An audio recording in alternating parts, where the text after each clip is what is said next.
This recording of the full-length reading of Kiss the Girls was published by arrangement with Time Warner Audiobooks, New York, New York, and was produced in 1995 by Books on Tape Incorporated, which holds the copyright thereto. Neither this recording nor any part thereof may be reproduced or used for any purpose without prior written authority from Books on Tape Incorporated. This book is read by Michael Kramer. Please observe the following procedures as you listen to these tapes. If you have borrowed this book from your local library, please return it to them at the end of the agreed period. If you are one of our regular rental customers, you may keep your book for 30 days from date of receipt by you, but after that time we charge additional rental of 25 cents per day. Dates are checked by postmark. Please return this book at the earliest possible time so another subscriber can have the use of this recording. To return cassettes to us, simply make sure they are all packaged in their plastic cassette cases and in proper order in the mailing container. Kindly seal the mailing container for return. Postage is already paid. Drop in any mailbox for return to Books on Tape. Should a cassette fail to play properly, hold it flat in the palm of your hand and slap it smartly against a hard, flat surface. If this does not work, or if you cannot otherwise free the reels, and if you are a library customer, please ask your local library to contact Books on Tape for a replacement cassette. If you are one of our rental customers, please call us at our regular customer service number, give us the name of the book and number of the cassette. We will immediately send you a replacement at no charge. Discard the broken cassette. Kiss the Girls by James Patterson. This book consists of 123 chapters and is 451 pages long. The following material appears on the dust jacket of the book. First came the #1 bestseller, Along Came a Spider. Now comes James Patterson's masterpiece, Kiss the Girls. A brilliant medical intern named Kate McTiernan disappears in a picturesque college town. A Los Angeles Times investigative reporter is murdered in her home. Two chillingly clever killers are operating, maybe even cooperating. One calls himself Casanova. He collects beautiful, intelligent women off college campuses from the Carolinas to Florida. The other, the gentleman caller, is terrorizing Los Angeles with a series of unspeakable, unpredictable murders. Alex Cross is back in an irresistibly suspenseful coast-to-coast thriller, Kiss the Girls. This time it's personal for Cross. The most elusive of killers has abducted Cross's niece, Naomi, a talented law student. Only such a devastating blow could bring the detective back, this time to the Deep South, where old slave prisons are buried in the forests and houses of horror can disappear as in your worst nightmare. Naomi's kidnapping rips Alex Cross away from his kids and his jazz piano and sends him south with several questions burning in his mind. Why did the police wait 72 hours before beginning their search? And what is the head of the FBI doing at the scene of a small-town crime? Meanwhile, somewhere out there, Casanova is living a secret fantasy. In his private hideaway, the world's greatest lover has assembled 7 of the South's most extraordinary young women for his personal use. It's an accomplishment he can share with only one other soulmate, and that's definitely not his wife back in suburbia. But Casanova doesn't count on the exceptional abilities of one of his harem, or having Alex Cross as a nemesis. Anne Rule predicted that Cross is the fictional detective of the 90s. Kiss the Girls proves that she was right. About the author. James Patterson's #1 bestseller, Along Came a Spider, has sold over 2 million copies to date, in hardcover and paperback. The author lives in New York City. Dedication. For Isabel Ann and Charles Henry. Prologue. Perfect Crimes. Casanova, Boca Raton, Florida, June 1975. For 3 weeks, the young killer actually lived inside the walls of an extraordinary 15-room beach house. He could hear the whispery Atlantic surf outside, but he was never tempted to look out at the ocean or the private white sand beach that stretched to 300 feet or more along the shore. There was too much to explore, to study, to accomplish from his hiding place inside the dazzling Mediterranean revival-style house in Boca. His pulse hadn't stopped hammering for days. 4 people lived in the huge house, Michael and Hannah Pierce and their 2 daughters. The killer spied on the family in the most intimate ways, and at their most intimate moments.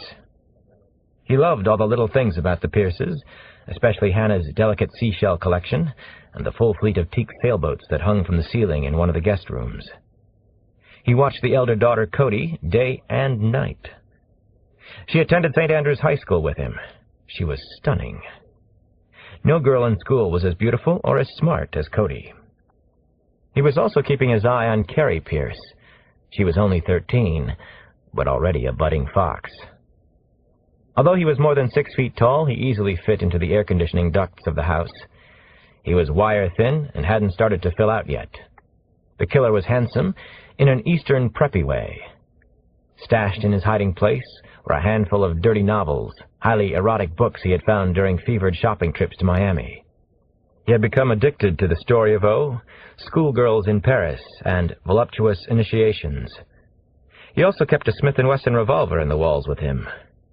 He went in and out of the house through a casement window in the cellar that had a broken latch.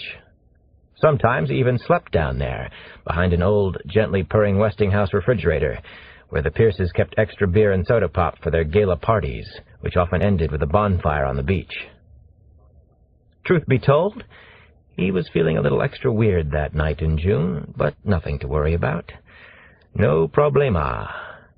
Earlier in the evening, he had hand-painted his body in bright streaks and splashes of cherry red, orange, and cadmium yellow. He was a warrior, a hunter. He huddled with his chrome-plated .22 caliber revolver, flashlight, and grope books in the ceiling over Cody's bedroom.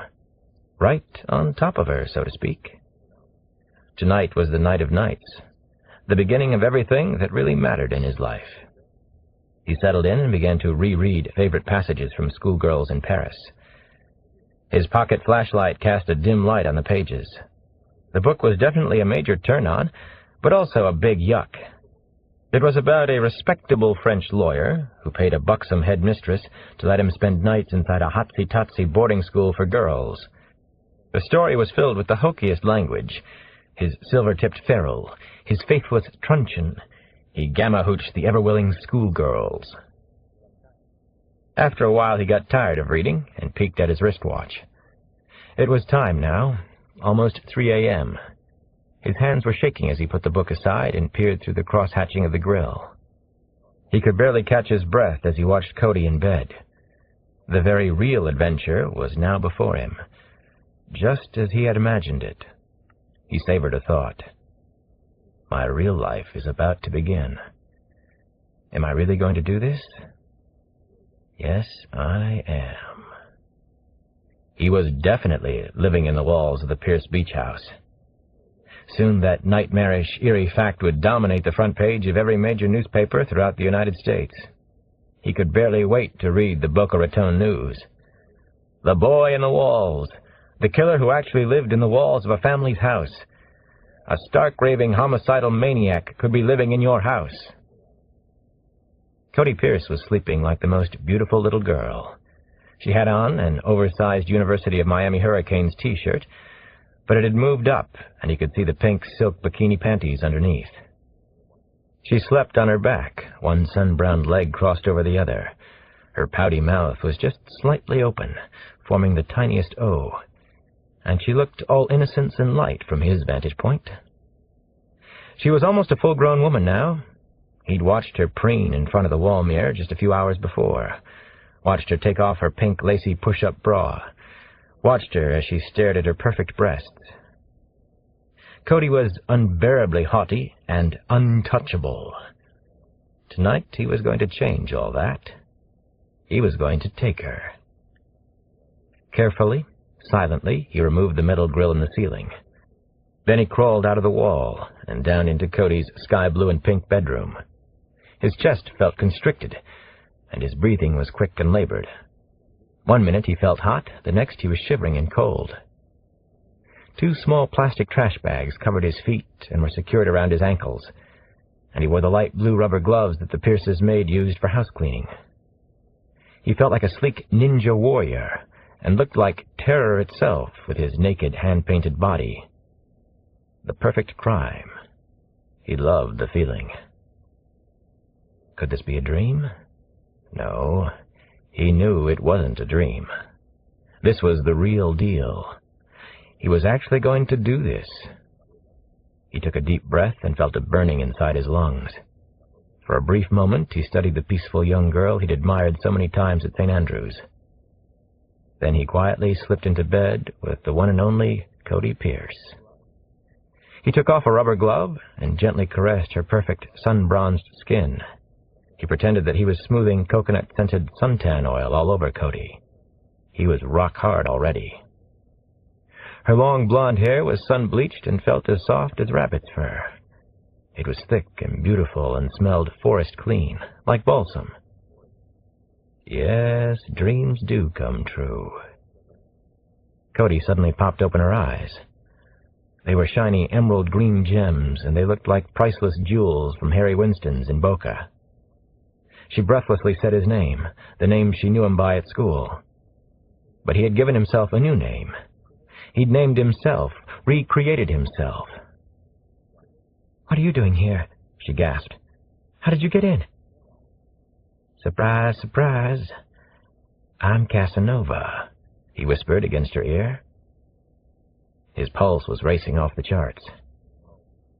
"I chose you from all the beautiful girls in Boca Raton, in all of Florida. Aren't you pleased?" Cody started to scream. "Shush now," he said, and smothered her small, lovely mouth with his own, with a loving kiss. He also kissed Hannah Pierce on that unforgettable evening of mayhem and murder in Boca Raton. Shortly after, he kissed 13-year-old Carrie. Before he was finished for the night, he knew that he really was Casanova, the world's greatest lover. The Gentleman Caller, Chapel Hill, North Carolina, May 1981. He was the perfect gentleman, always a gentleman, always unobtrusive and polite. He thought about that as he listened to the two lovers talking in sibilant whispers as they strolled near University Lake. It was all so dreamily romantic. It was so right for him. "Is this a good idea? Or is this too dumb for words?" he heard Tom Hutchinson ask Roe Tierney. They were maneuvering into a teal-blue rowboat that was gently rocking alongside a long dock on the lake. Tom and Roe were going to borrow the boat for a few hours. Sneaky college mischief. "My great-granddaddy says drifting downstream in a rowboat doesn't count against your lifespan," Roe said. "It's a great idea, Tommy. Let's go for it." Tom Hutchinson started to laugh. "What if you do other things in said boat?" he asked. "Well, if that includes aerobics of any sort, it might actually extend your lifespan."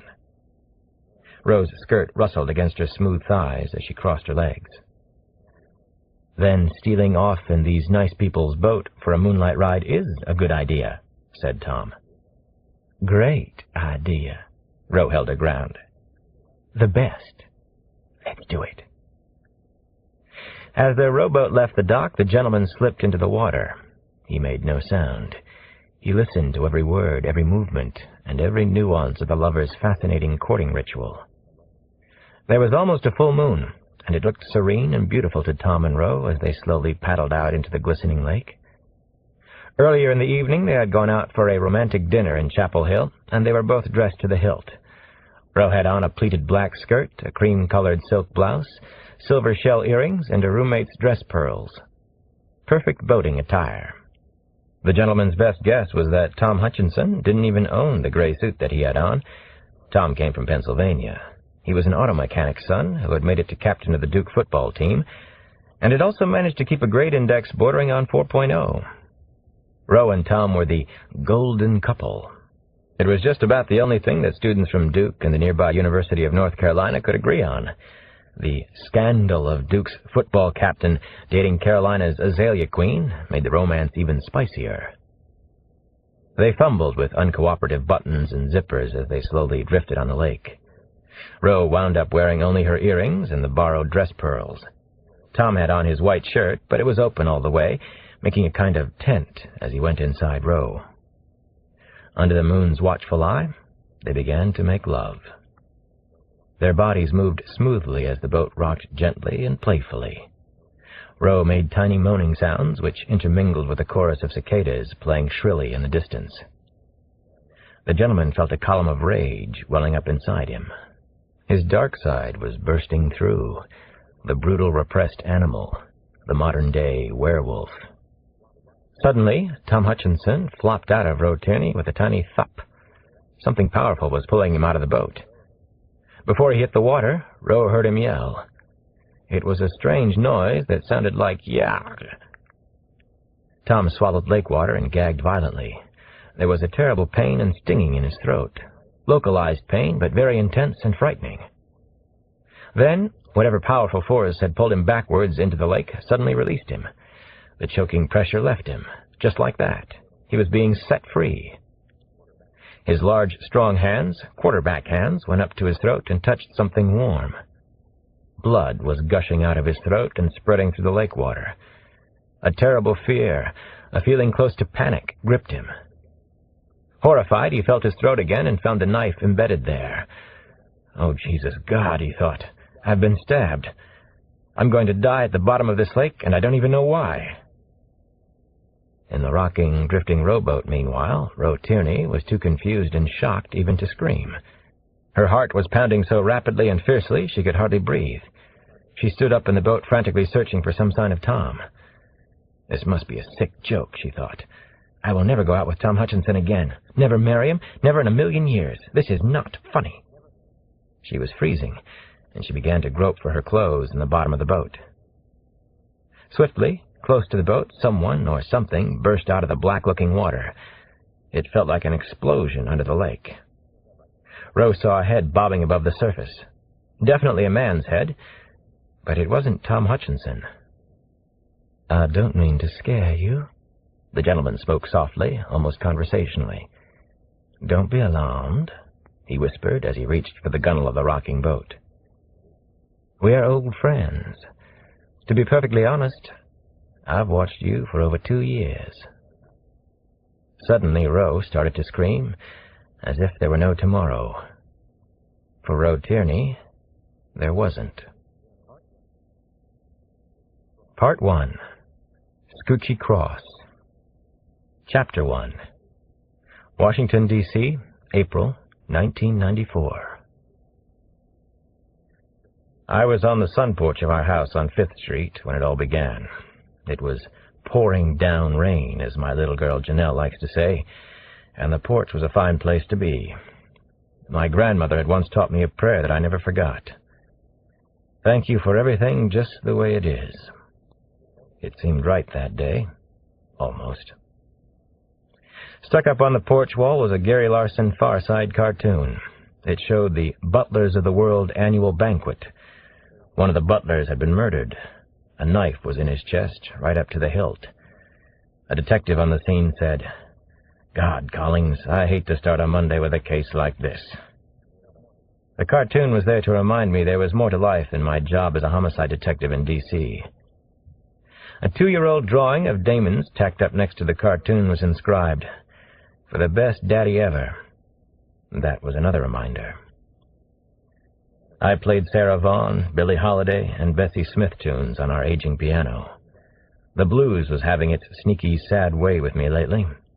I'd been thinking about Jessie Flanagan. I could see her beautiful, haunting face sometimes when I stared off into the distance.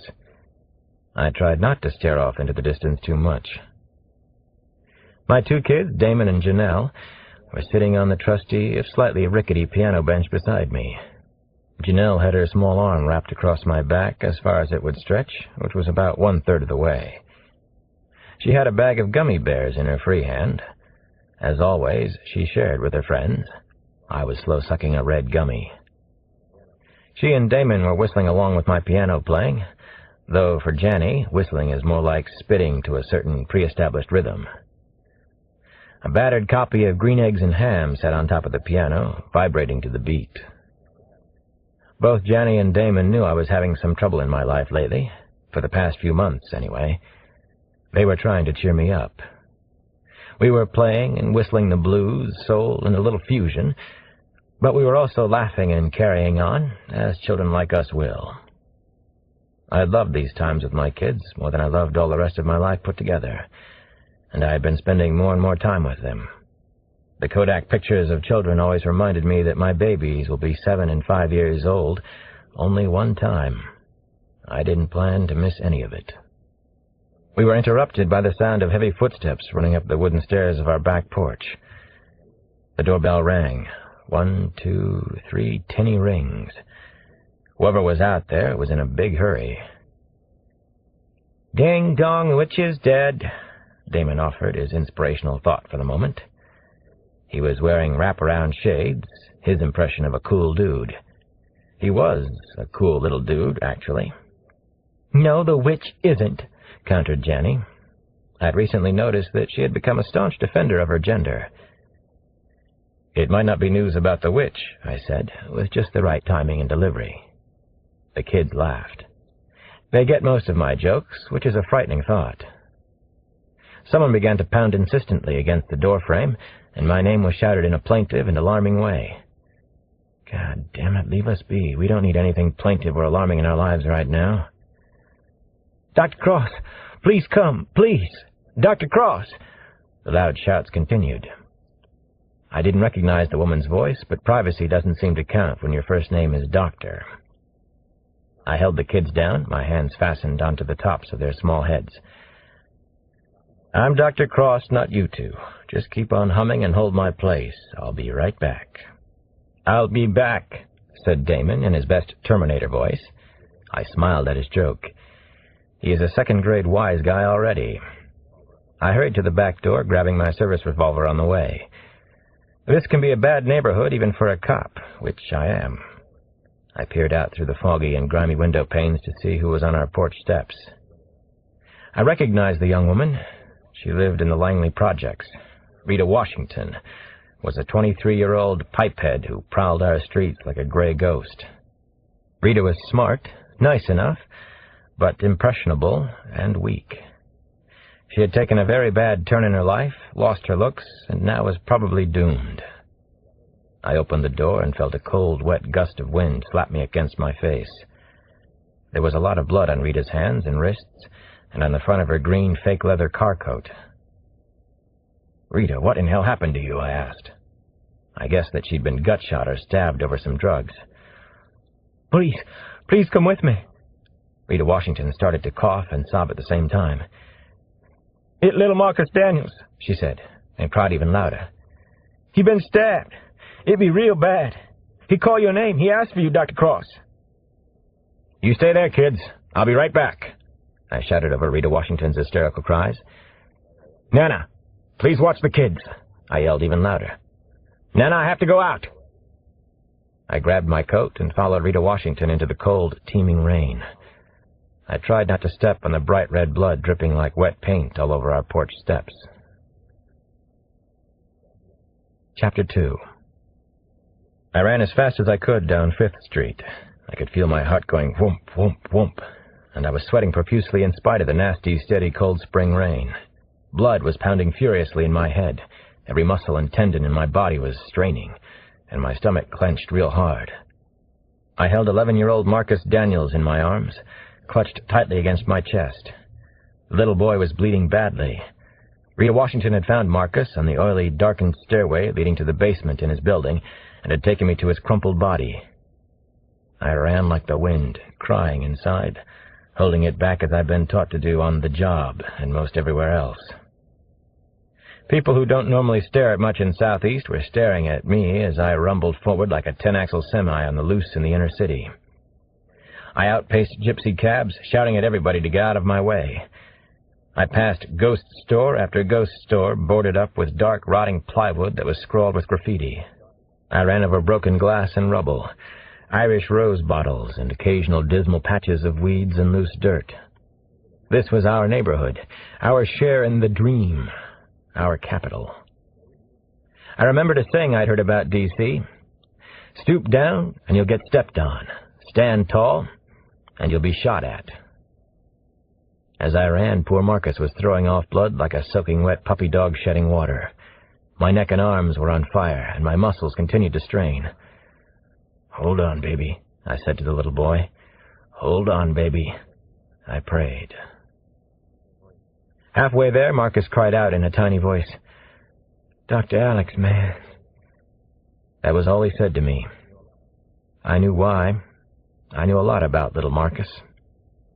I raced up the steep, freshly paved asphalt drive of St. Anthony's Hospital, St. Tony's Spaghetti House, as it's sometimes called in the projects. An EMS ambulance rolled past me, heading toward L Street.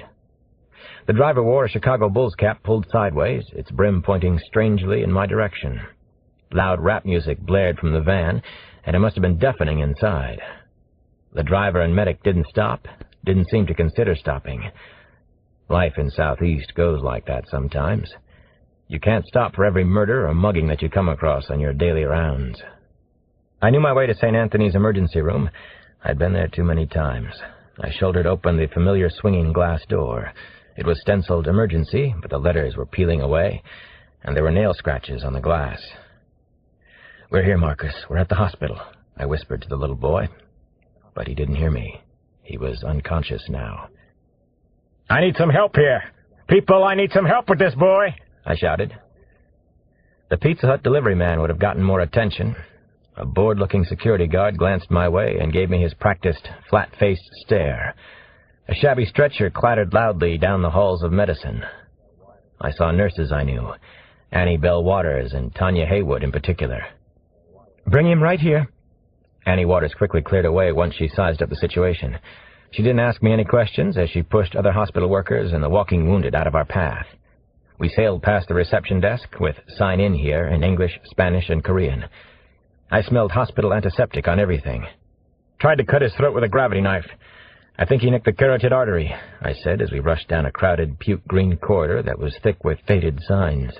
X-ray, trauma, cashier. We finally located a room about the size of a clothes closet. The young-looking doctor who rushed in told me to leave. "The boy's 11 years old," I said. "I'm staying right here. Both his wrists are cut. It's a suicide attempt." "Hold on, baby," I whispered to Marcus. "Just hold on, baby." Chapter 3. Click. Casanova popped the trunk latch of his car and peered into the wide, shiny wet eyes staring out at him. What a pity. What a waste, he thought as he looked down at her. "Peekaboo," he said. "I see you." He had fallen out of love with the 22-year-old college student tied up in the trunk. He was also angry at her. She had disobeyed the rules. She'd ruined the fantasy du jour. "You look like absolute hell," he said. Relatively speaking, of course. The young woman was gagged with wet cloths and couldn't answer back, but she glared at him. Her dark brown eyes showed fear and pain, but he could still see the stubbornness and spunk there. He took out his black carrying bag first, then he roughly lifted her 112 pounds out of the car. He made no effort to be gentle at this point. "You're welcome," he said as he put her down. "Forgotten our manners, have we?" Her legs were shaky and she almost fell, but Casanova held her up easily with one hand. She had on dark green Wake Forest University running shorts, a white tank top, and brand new Nike cross-training shoes. She was a typical spoiled college brat, he knew, but achingly beautiful. Her slender ankles were bound with a leather thong that stretched about 2.5 feet. Her hands were tied behind her back, also with a leather thong. "You can just walk ahead of me. Go straight unless I tell you otherwise." "Now walk," he ordered. "Move those long, lovely gams. Hut, hut, hut." They started through the dense woods that got even thicker as they moved slowly along. Thicker and darker. Creepier and creepier. He swung his black bag as if he were a child carrying a lunchbox. He loved the dark woods, always had. Casanova was tall and athletic, well-built and good-looking. He knew that he could have many women, but not the way he wanted them. Not like this. "I asked you to listen, didn't I? You wouldn't listen." He spoke in a soft, detached voice. "I told you the house rules, but you wanted to be a wise ass. So be a wise ass. Reap the rewards. As the young woman struggled ahead, she became increasingly afraid, close to panic. The woods were even denser now, and the low-hanging branches clawed at her bare arms, leaving long scratches. She knew her captor's name, Casanova. He fancied himself a great lover, and in fact he could maintain an erection longer than any man she had ever known. He had always seemed rational and in control of himself, but she knew he had to be crazy. He certainly could act sane on occasion, though. Once you accepted a single premise of his, something he had said to her several times, man was born to hunt women. He had given her the rules of his house. He had clearly warned her to behave. She just hadn't listened. She'd been willful and stupid, and had made a huge tactical mistake. She tried not to think of what he was going to do to her out here in these bewildering Twilight Zone-type woods. It would surely give her a heart attack. She wouldn't give him the satisfaction of seeing her break down and cry. If only he would ungag her. Her mouth was dry, and she was thirsty beyond belief. Perhaps she could actually talk her way out of this, of whatever it was that he had planned. She stopped walking and turned to face him. It was draw a line in the sand time. You want to stop here? That's fine with me. I'm not going to let you talk, though. No last words, dear heart. No reprieve from the governor. You blew it big time. If we stop here, you may not like it. If you want to walk some more, that's fine, too. I just love these woods, don't you? She had to talk to him, get through to him somehow, ask him why, maybe appeal to his intelligence. She tried to say his name, but only muffled sounds made it through the damp gag. He was self-assured and even calmer than usual. He walked with a cocky swagger. I don't understand a word you're saying. Anyway, it wouldn't change a thing even if I did. He had on one of the weird masks that he always wore. This one was actually called a death mask, he'd told her, and it was used to reconstruct faces, usually at hospitals and morgues. The skin color of the death mask was almost perfect, and the detail was frighteningly realistic. The face he'd chosen was young and handsome, an all-American type. She wondered what he really looked like. Who in hell was he? Why did he wear masks? She would escape somehow, she told herself. Then she would get him locked up for 1,000 years. No death penalty. Let him suffer. If that's your choice, fine, he said. And he suddenly kicked her feet out from under her. She fell down hard on her back. You die right here. He slid a needle out of the well-worn black medical bag he'd brought with him. He brandished it like a tiny sword. Let her see it. This needle is called a tubex, he said. It's preloaded with thiopental sodium, which is a barbiturate. Does barbiturate sound in things? He squeezed out a thin squirt of the brown liquid. It looked like iced tea, and it was not something she wanted injected into her veins.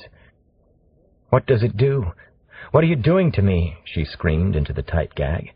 Please take this gag out of my mouth. She was covered with sweat, and her breathing was labored. Her whole body felt stiff, anesthetized and numb. Why was he giving her a barbiturate? If I do this wrong, you'll die right now, he told her. So don't move. She shook her head affirmatively. She was trying so hard to let him know that she could be good. She could be so very good. Please don't kill me, she silently pleaded. Don't do this. He pricked a vein in the crook of her elbow, and she could feel the painful pinch there. I don't want to leave any unsightly bruises, he whispered. It won't take long. 10, 9, 8, 7, 6, 5. You are so beautiful. 0. All finished. She was crying now. She couldn't help it. The tears were streaming down her cheeks. He was crazy. She squeezed her eyes shut, couldn't look at him anymore. "Please, God, don't let me die like this," she prayed. "Not all alone out here." The drug acted quickly, almost immediately. She felt warm all over, warm and sleepy. She went limp. He took off her tank top and began to fondle her breasts, like a juggler with several balls. There was nothing she could do to stop him. He arranged her legs as if she were his art, his human sculpture, stretching the leather thong as far as it would go. He felt down between her legs. The sudden thrust made her open her eyes, and she stared up at the horrible mask. His eyes stared back at her. They were blank and emotionless, yet strangely penetrating. He entered her, and she felt a jolt like a very powerful electric shock running through her body. He was very hard, fully aroused already. He was probing inside her as she was dying from the barbiturate. He was watching her die. That's what this was all about. Her body wriggled, bolted, shook. As weak as she was, she tried to scream. "No, please, please, please, don't do this to me." Mercifully, blackness came over her. She didn't know how long she'd been unconscious, didn't care. She woke up, and she was still alive. She started to cry, and the muffled sounds coming through the gag were agonizing. Tears ran down her cheeks. She realized how much she wanted to live. She noticed that she'd been moved. Her arms were behind her and tied around a tree. Her legs were crossed and bound, and she was still tightly gagged. He had taken off her clothes. She didn't see her clothes anywhere. He was still there. "I don't really care if you scream," he said. "There's absolutely nobody to hear you out here." His eyes gleamed out of the lifelike mask. "I just don't want you to scare away the hungry birds and animals." He glanced briefly at her truly beautiful body. "Too bad you disobeyed me, broke the rules," he said. He took off the mask and let her see his face for the first time. He fixed the image of her face in his mind. Then he bent down and kissed her on the lips. "Kiss the girls." Finally, he walked away. Chapter 4. Most of my rage had been spent on the furious foot race to St. Anthony's with Marcus Daniels cradled in my arms. The adrenaline rush was gone now, but I felt an unnatural weariness. The emergency room waiting area was noise and frustrated confusion, babies crying, parents wailing out their grief, the PA incessantly paging doctors. A bleeding man kept muttering, "Oh, shit! Oh, shit!" I could still see the beautiful, sad eyes of Marcus Daniels. I could still hear his soft voice. At a little past 6:30 that night, my partner in crime arrived unexpectedly at the hospital. Something about that struck me as wrong, but I let it pass for now. John Sampson and I have been best friends since we were both 10 years old and running these same streets in D.C. Southeast. Somehow we survived without having our throats slashed. I drifted into abnormal psychology and eventually got a doctorate at Johns Hopkins. Sampson went into the Army. In some strange and mysterious manner, we both ended up working together on the D.C. police force. I was sitting on a sheetless gurney parked outside the trauma room. Next to me was the crash cart they had used for Marcus. Rubber tourniquets hung like streamers from the black handles of the cart. "How's the boy?" Sampson asked. He knew about Marcus already. Somehow, he always knew. The rain was running down his black poncho in little streams, but he didn't seem to care. I sadly shook my head. I was still feeling wasted. "Don't know yet. They won't tell me anything. Doctor wanted to know if I was next of kin. They took him to trauma. He cut himself real bad. So what brings you to happy hour?" Sampson shrugged his way out of his poncho and flopped down beside me on the straining gurney. Under the poncho, he had on one of his typical street detective outfits, silver and red Nike sweatsuit, matching high-topped sneakers, thin gold bracelets, signet rings. His street look was intact. "Where's your gold tooth?" I managed to smile. You need a gold tooth to complete your fly ensemble. At least a gold star on one tooth. Maybe some corn braids." Samson snorted out a laugh. "I heard, I came," he said offhandedly about his appearance at St. Anthony's. "You okay? You look like the last of the big bad bull elephants." "Little boy tried to kill himself. Sweet little boy, like Damon, 11 years old." "Want me to run over to their crack crib? Shoot the boy's parents?" Samson asked. His eyes were obsidian hard. "We'll do it later," I said. I was probably in the mood. The positive news was that the parents of Marcus Daniels lived together. The bad part was that they kept the boy and his 4 sisters in the crack house they ran near the Langley Terrace projects. The ages of the children ranged from 5 to 12, and all the kids worked in the business. They were runners. "What are you doing here?" I asked him for the second time. "You didn't just happen to show up here at St. A's. What's up?" Samson tapped out a cigarette from a pack of Camels. He used only one hand. Very cool. He lit up. Doctors and nurses were everywhere. I snatched the cigarette away and crushed it under my black Converse sneaker sole near the hole in the big toe. "Feel better now?" Samson eyed me. Then he gave me a broad grin, showing his large white teeth. The skit was over. Samson had worked his magic on me, and it was magic, including the cigarette trick. I was feeling better. Skits work. Actually, I felt as if I'd just been hugged by a half-dozen close relatives and both my kids. Samson is my best friend for a reason. He can push my buttons better than anybody. "Here comes the Angel of Mercy," he said, pointing down the long, chaotic corridor.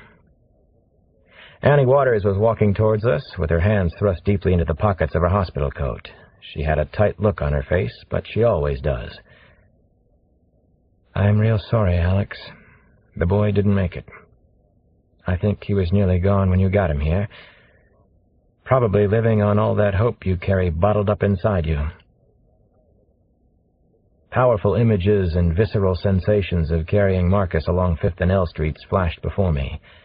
I imagined the hospital death sheet covering Marcus.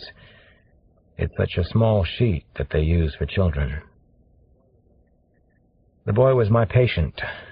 He adopted me this spring. I told the 2 of them what had made me so wild and crazed and suddenly depressed. "Can I get you something, Alex?" said Annie Waters. She had a concerned look on her face. I shook my head. I had to talk, had to get this out right now. "Marcus found out I gave help at St. A's, talked to people sometimes. He started coming by the trailer afternoons." This book is continued at this point on the other side of this cassette. Please reverse or turn the cassette over now. The Girls, by James Patterson, continued. Cassette 1, Side 2. "Marcus found out I gave help at St. A's, talked to people sometimes. He started coming by the trailer afternoons. Once I passed his tests, he talked about his life at the crack house. Everybody he knew in his life was a junkie. Junkie came by my house today, Rita Washington. Not Marcus's mother, not his father. The boy tried to slit his own throat, slit his wrists. Just 11 years old. My eyes were wet. A little boy dies. Somebody should cry. The psychologist for an 11-year-old suicide victim ought to mourn. I thought so anyway. Samson finally stood up and put his long arm gently on my shoulder. He was 6'9" again. "Let's head on home, Alex," he said. "Come on, my man. Time to go." I went in and looked at Marcus for the last time. I held his lifeless little hand and thought about the talks the 2 of us had, the ineffable sadness always in his brown eyes. I remembered a wise, beautiful African proverb. It takes a whole village to raise a good child. Finally, Samson came and took me away from the boy, took me home. where it got much worse. Chapter 5. I didn't like what I saw at home. A lot of cars were crowded helter-skelter around my house. It's a white shingle A-frame. It looks like anybody's house. Most of the cars appeared familiar. They were cars of friends and family members. Sampson pulled in behind a dented 10-year-old Toyota that belonged to the wife of my late brother Aaron. Scylla Cross was a good friend. She was tough and smart. I ended up liking her more than my brother. What was Scylla doing here? "What the hell is going on at the house?" I asked Sampson again. I was starting to get a little concerned. "Invite me in for a cold beer," he said as he pulled the key from the ignition. "Least you can do." Sampson was already up and out of the car. He moves like a slick winter wind when he wants to. "Let's go inside, Alex." I had the car door open, but I was still sitting inside. "I live here. I'll go in when I feel like it." I didn't feel like it suddenly. A sheen of cold sweat was on the back of my neck. Detective paranoia? Maybe, maybe not. "Don't be difficult," Sampson called back over his shoulder. "For once in your life." A long, icy shiver ran through my body. I took a deep breath. The thought of the human monster I had recently helped put away still gave me nightmares. I deeply feared he would escape one day. The mass killer and kidnapper had already been to 5th Street once. What in hell was going on inside my house? Sampson didn't knock on the front door or ring the bell, which dangled on red and blue wires. He just waltzed inside as if he lived there. Same as it's always been. Mi casa es su casa. I followed him into my own house. My boy Damon streaked into Sampson's outstretched arms, and John scooped up my son as if he were made of air. Jenny came skating toward me, calling me Big Daddy as she ran. She was already in her slipper-sock pajamas, smelling of fresh talcum after her bath. My little lady. Something was wrong in her big brown eyes. The look on her face froze me. "What is it, my honey bunch?" I asked as I nuzzled against Jenny's smooth, warm cheek. The two of us nuzzle a lot. "What's wrong? Tell your daddy all your troubles and woes." In the living room, I could see 3 of my aunts, my 2 sisters-in-law, my 1 living brother, Charles. My aunts had been crying. Their faces were all puffy and red.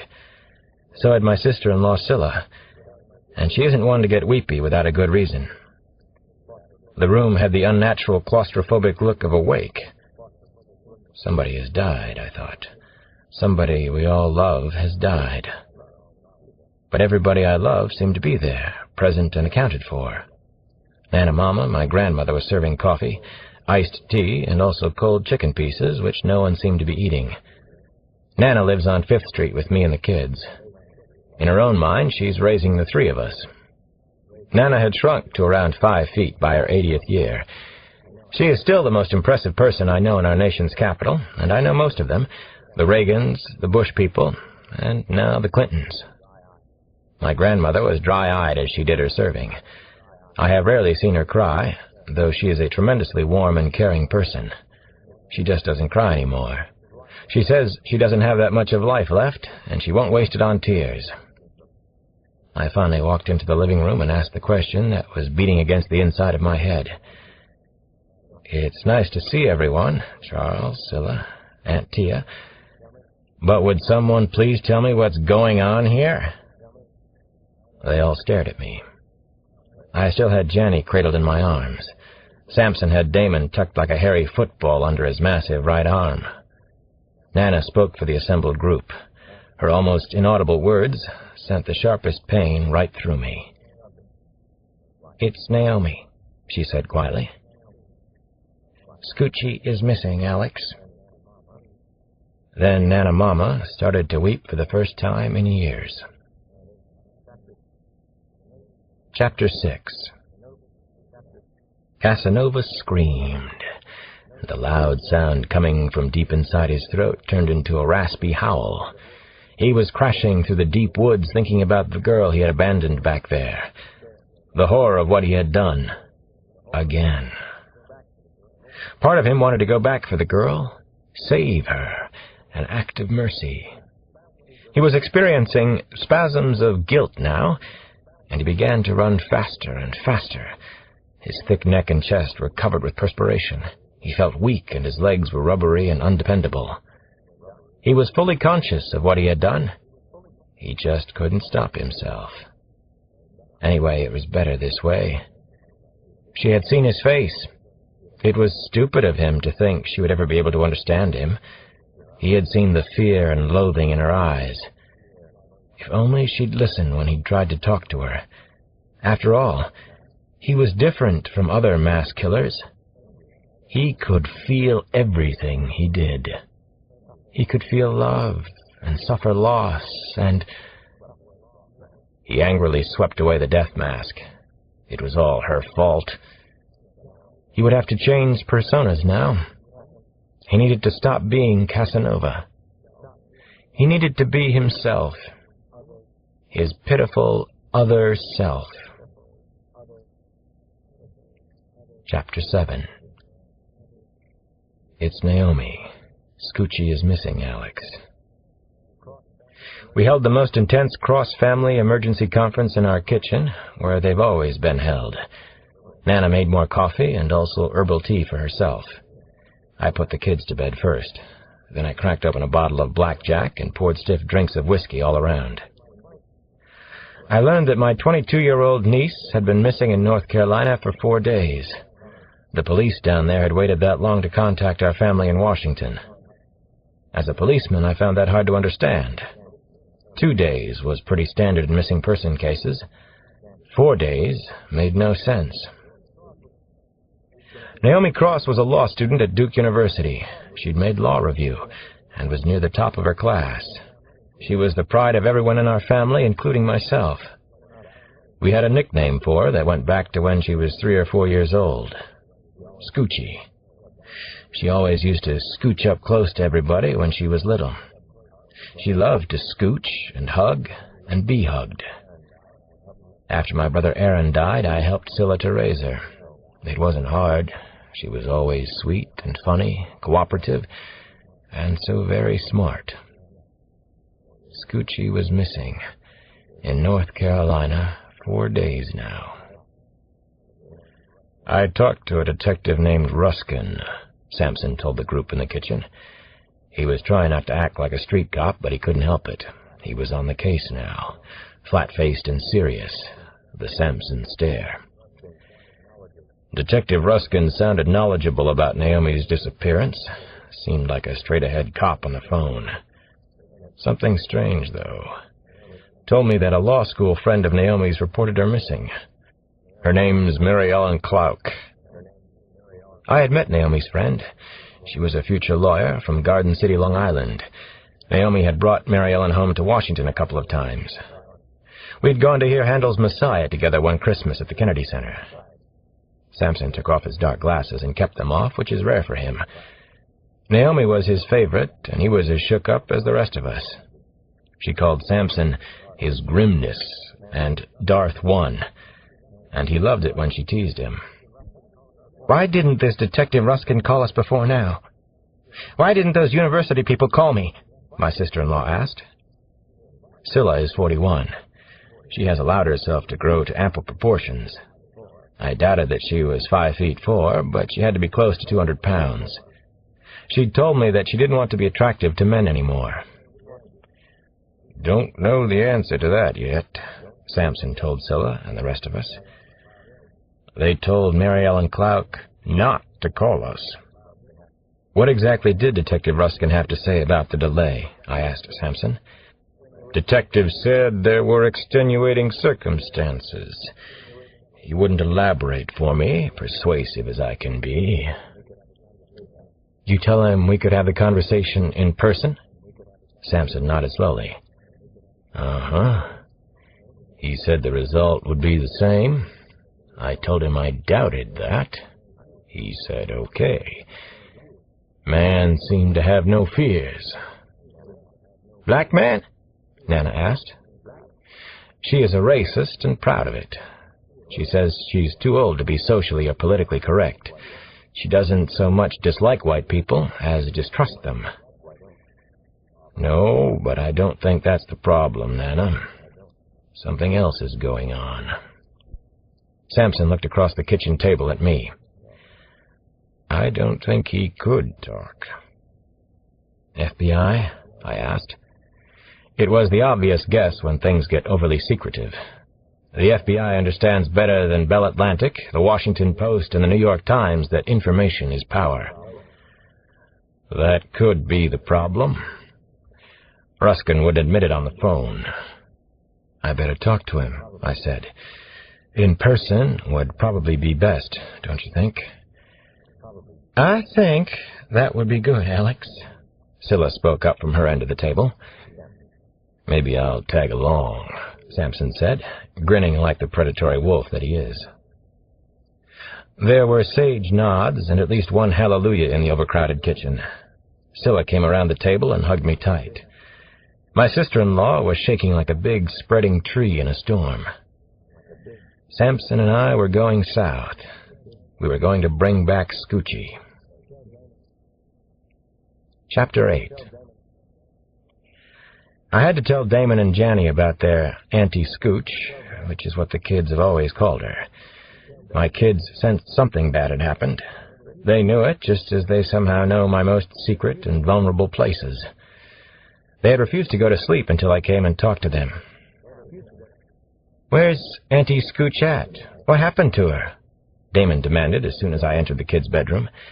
He had heard enough to understand that Naomi was in some kind of terrible trouble.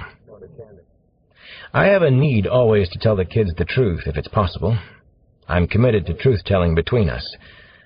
But every once in a while, it is so hard to do.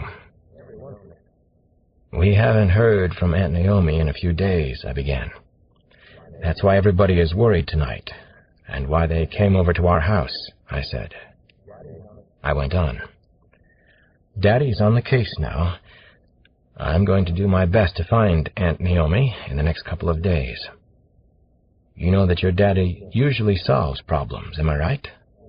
Damon nodded to the truth in that, and seemed reassured by what I had told them, but mostly by my serious tone. He came into my arms and gave me a kiss, which he hasn't been doing as much lately. Janny gave me the softest kiss, too. I held them both in my arms. My sweet babies. Daddy's on the case now, Janny whispered. That warmed my spirits some. As Billie Holiday put it, God bless the child who's got his own. By 11, the kids were sleeping peacefully, and the house was beginning to clear. My elderly aunts had already gone home to their quirky old lady nests, and Sampson was getting ready to leave. He usually lets himself in and out, but this time Nana Mama walked Sampson to the door, which is a rarity. I went with them. Safety in numbers. Thank you for going down south with Alex tomorrow, Nana said to Sampson in confidential tones. I wondered who she thought might be listening, trying to overhear her intimacies.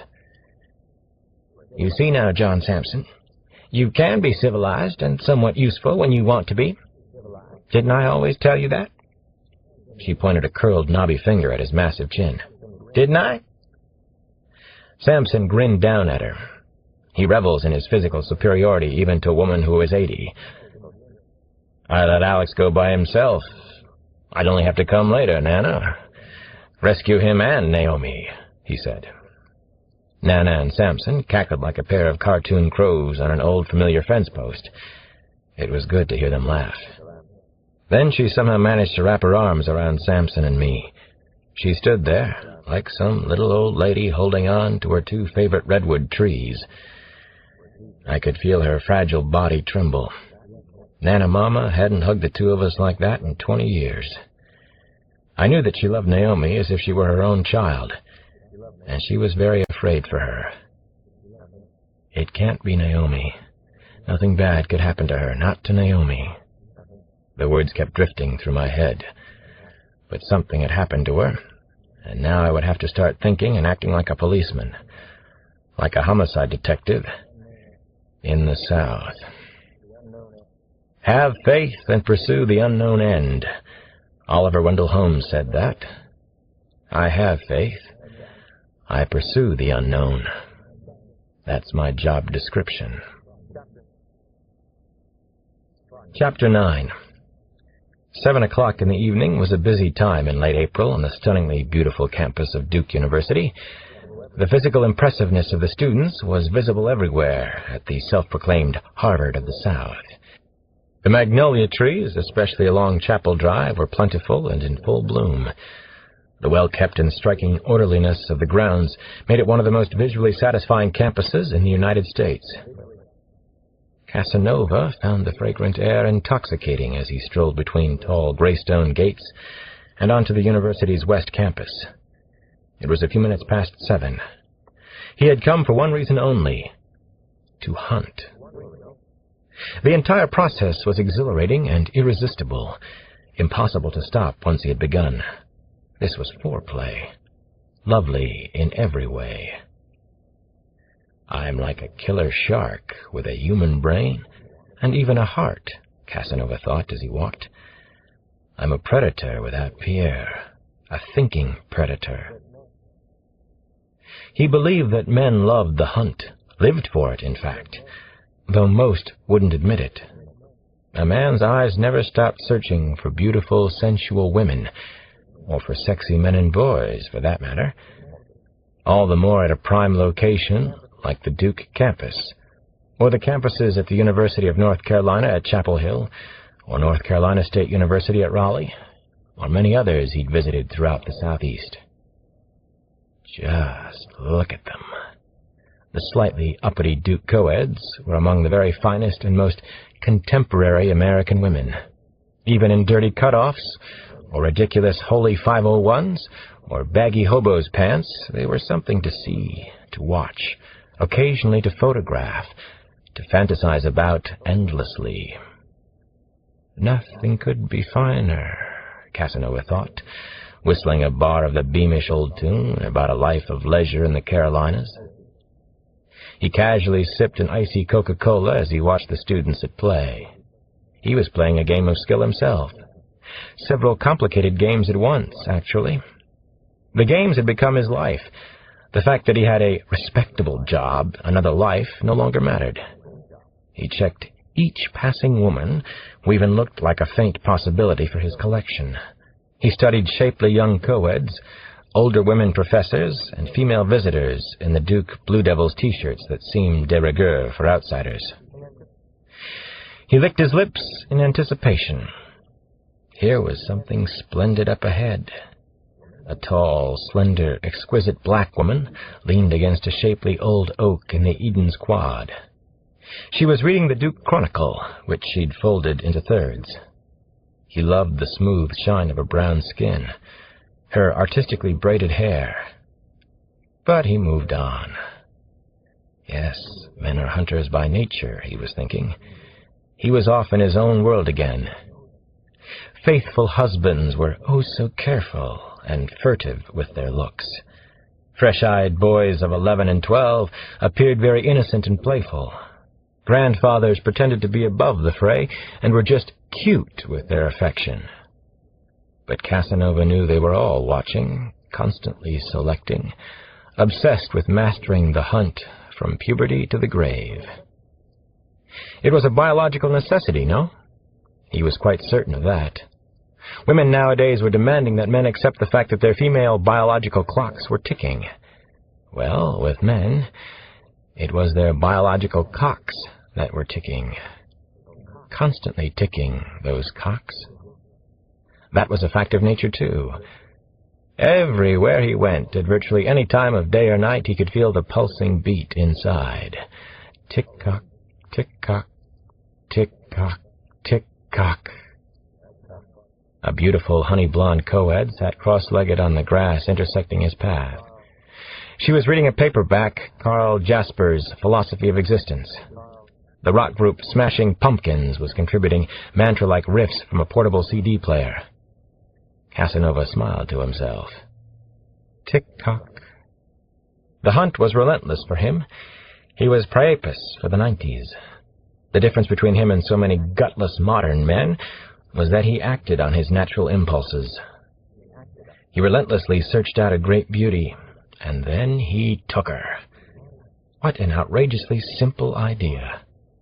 What a compellingly modern horror story.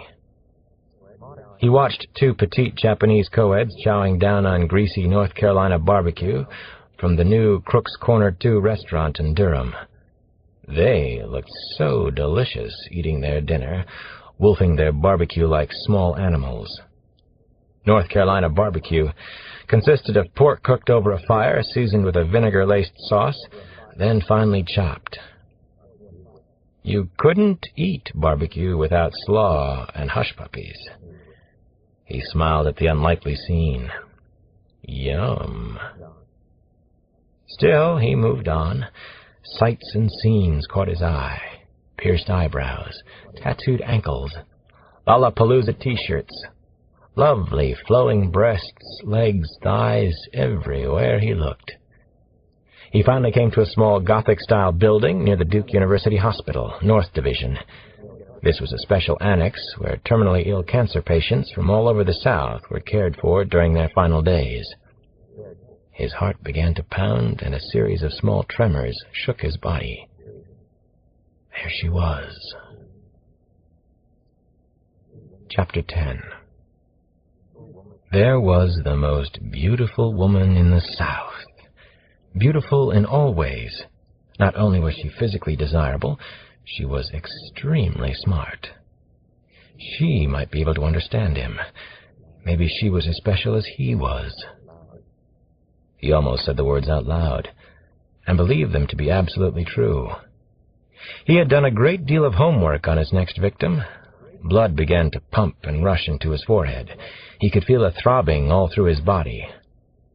Her name was Kate McTiernan. Katelia Margaret McTiernan, to be as precise as he liked to be. She was just walking out of the terminal cancer wing, where she had worked to help pay her way through medical school.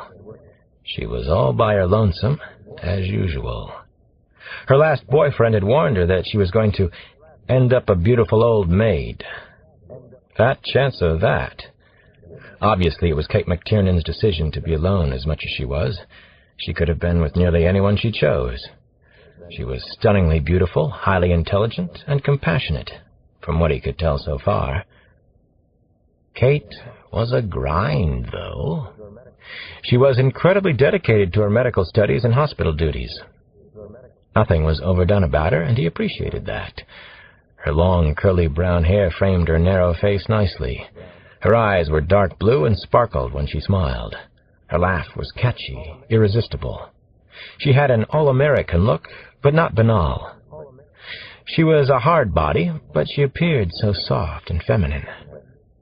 He'd watched other men hit on her, studly students, and even the occasional jaunty and ridiculous professor. She didn't hold it against them, and he saw how she deflected them, usually with some kindness, some small generosity. But there was always that devilish, heartbreaking smile of hers. "I'm not available," it said. "You can never have me. Please don't even think about it.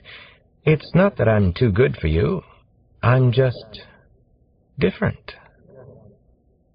Kate the dependable, Kate the nice person, was right on time tonight. She always left the cancer annex between 7:45 and 8. She had her routines just as he did. She was a first-year intern at North Carolina University Hospital in Chapel Hill, but she'd been working in a co-op program at Duke since January, the experimental cancer ward. He knew all about Katelia McTiernan. She was going to be 31 in a few weeks. She'd had to work 3 years to pay for college and medical school expenses. She had also spent 2 years with a sick mother in Buck, West Virginia. She walked at a determined pace along Flowers Drive toward the multi-level medical center parking garage. He had to move quickly to keep up with her, all the while watching her long, shapely legs, which were a little too pale for his liking. No time for sun, Kate? Afraid of a little melanoma? She carried thick medical volumes against one hip. Looks and brains. She planned to practice back in West Virginia, where she was born. Didn't seem to care about making a lot of money. What for? So she could own 10 pairs of black high-topped sneakers? Kate McTiernan was wearing her usual university garb, a crisp white med school jacket, khaki shirt, weathered tan trousers, her faithful black sneakers. It worked for her. Kate the character, slightly off-center, unexpected, strangely, powerfully alluring. On Kate McTiernan, almost anything would have worked, even the most homespun interpretation of cheap chic. He particularly loved Kate McTiernan's irreverence toward university and hospital life, and especially the holier-than-thou medical school. It showed in the way she dressed, the casual way she carried herself now, everything about her lifestyle. She seldom wore makeup, she seemed very natural, and there was nothing phony or stuck-up about her that he'd noticed yet. There was even a little of the unexpected klutz in her. Earlier in the week, he had seen her flush the deepest red after she tripped on a guardrail outside Perkins' library and crashed into a bench with her hip. That warmed him tremendously. He could be touched, could feel human warmth. He wanted Kate to love him. He wanted to love her back. That was why he was so special, so different. It was what separated him from all the other one-dimensional killers and butchers he had ever heard or read about. And he had read everything on the subject. He could feel everything. He could love. He knew that. Kate said something amusing to a 40-ish-looking professor as she walked past him. Casanova couldn't hear it from where he was watching. Kate turned for some quick repartee, but kept on walking, leaving the professor with her luminous smile to think about. He saw a little jiggle action as Kate whirled around after her brief interchange with the prof. Her breasts weren't too large or too small. Her long brown hair was thick and wavy, shiny in the early evening light, revealing just a touch of red. Perfect in every detail. He had been watching her for more than 4 weeks, and he knew she was the one. He could love Dr. Kate McTiernan more than all the others. He believed it for a moment. He ached to believe it. He said her name softly. Kate. Dr. Kate. Tick-tock. Chapter 11. Sampson and I took shifts at the wheel on the 4-hour haul from Washington down into North Carolina. While I drove, the Man Mountain slept. He wore a black T-shirt that bluntly said, security, economy of words. When Sampson was at the controls of my ancient Porsche, I put on a set of old Koss headphones, listened to Big Joe Williams, thought about Scoochie, continued to feel hollowed out. I couldn't sleep. Hadn't slept more than an hour the night before. I felt like a grief-stricken father whose only daughter was missing. Something seemed wrong about this case. We entered the South at noon. I had been born around 100 miles away in Winston-Salem. I hadn't been back there since I was 10 years old, the year my mother died and my brothers and I were moved to Washington. I'd been to Durham before for Naomi's graduation. She had finished Duke undergraduate summa cum laude, and she received one of the loudest, cheeriest ovations in the history of the ceremony. The Cross family had been there in full force. It was one of the happiest, proudest days for all of us. Naomi was the only child of my brother Aaron, who died of cirrhosis at 33. Naomi had grown up fast after his death. Her mother had to work a 60-hour week for years to support them, so Naomi was in charge of the house from around the time she was 10. She was the littlest general. She was a precocious little girl and read about Alice's adventures in Through the Looking Glass when she was only 4. A family friend gave her violin lessons, and she played well. She loved music and still played whenever she had time. She graduated #1 in her class at John Carroll High School in D.C. As busy as she was with her studies, she found time to write graceful prose on what life was like growing up in the projects. She reminded me of a young Alice Walker. Gifted. Very special. Missing for more than 4 days. The welcome mat wasn't out for us at Durham's brand-new police headquarters building, not even after Sampson and I showed our badges and IDs from Washington. The desk sergeant wasn't impressed. He looked like something like the TV weatherman Willard Scott. He had a full crew cut, long thick sideburns, and skin the color of fresh ham. After he found out who we were, it got a little worse. No red carpet, no southern hospitality, no southern comfort. Sampson and I got to sit and cool our heels in the duty room of the Durham Police Department. It was all shiny glass and polished wood. We received the kind of hostile looks and blank stares usually reserved for drug dealers caught around grade schools.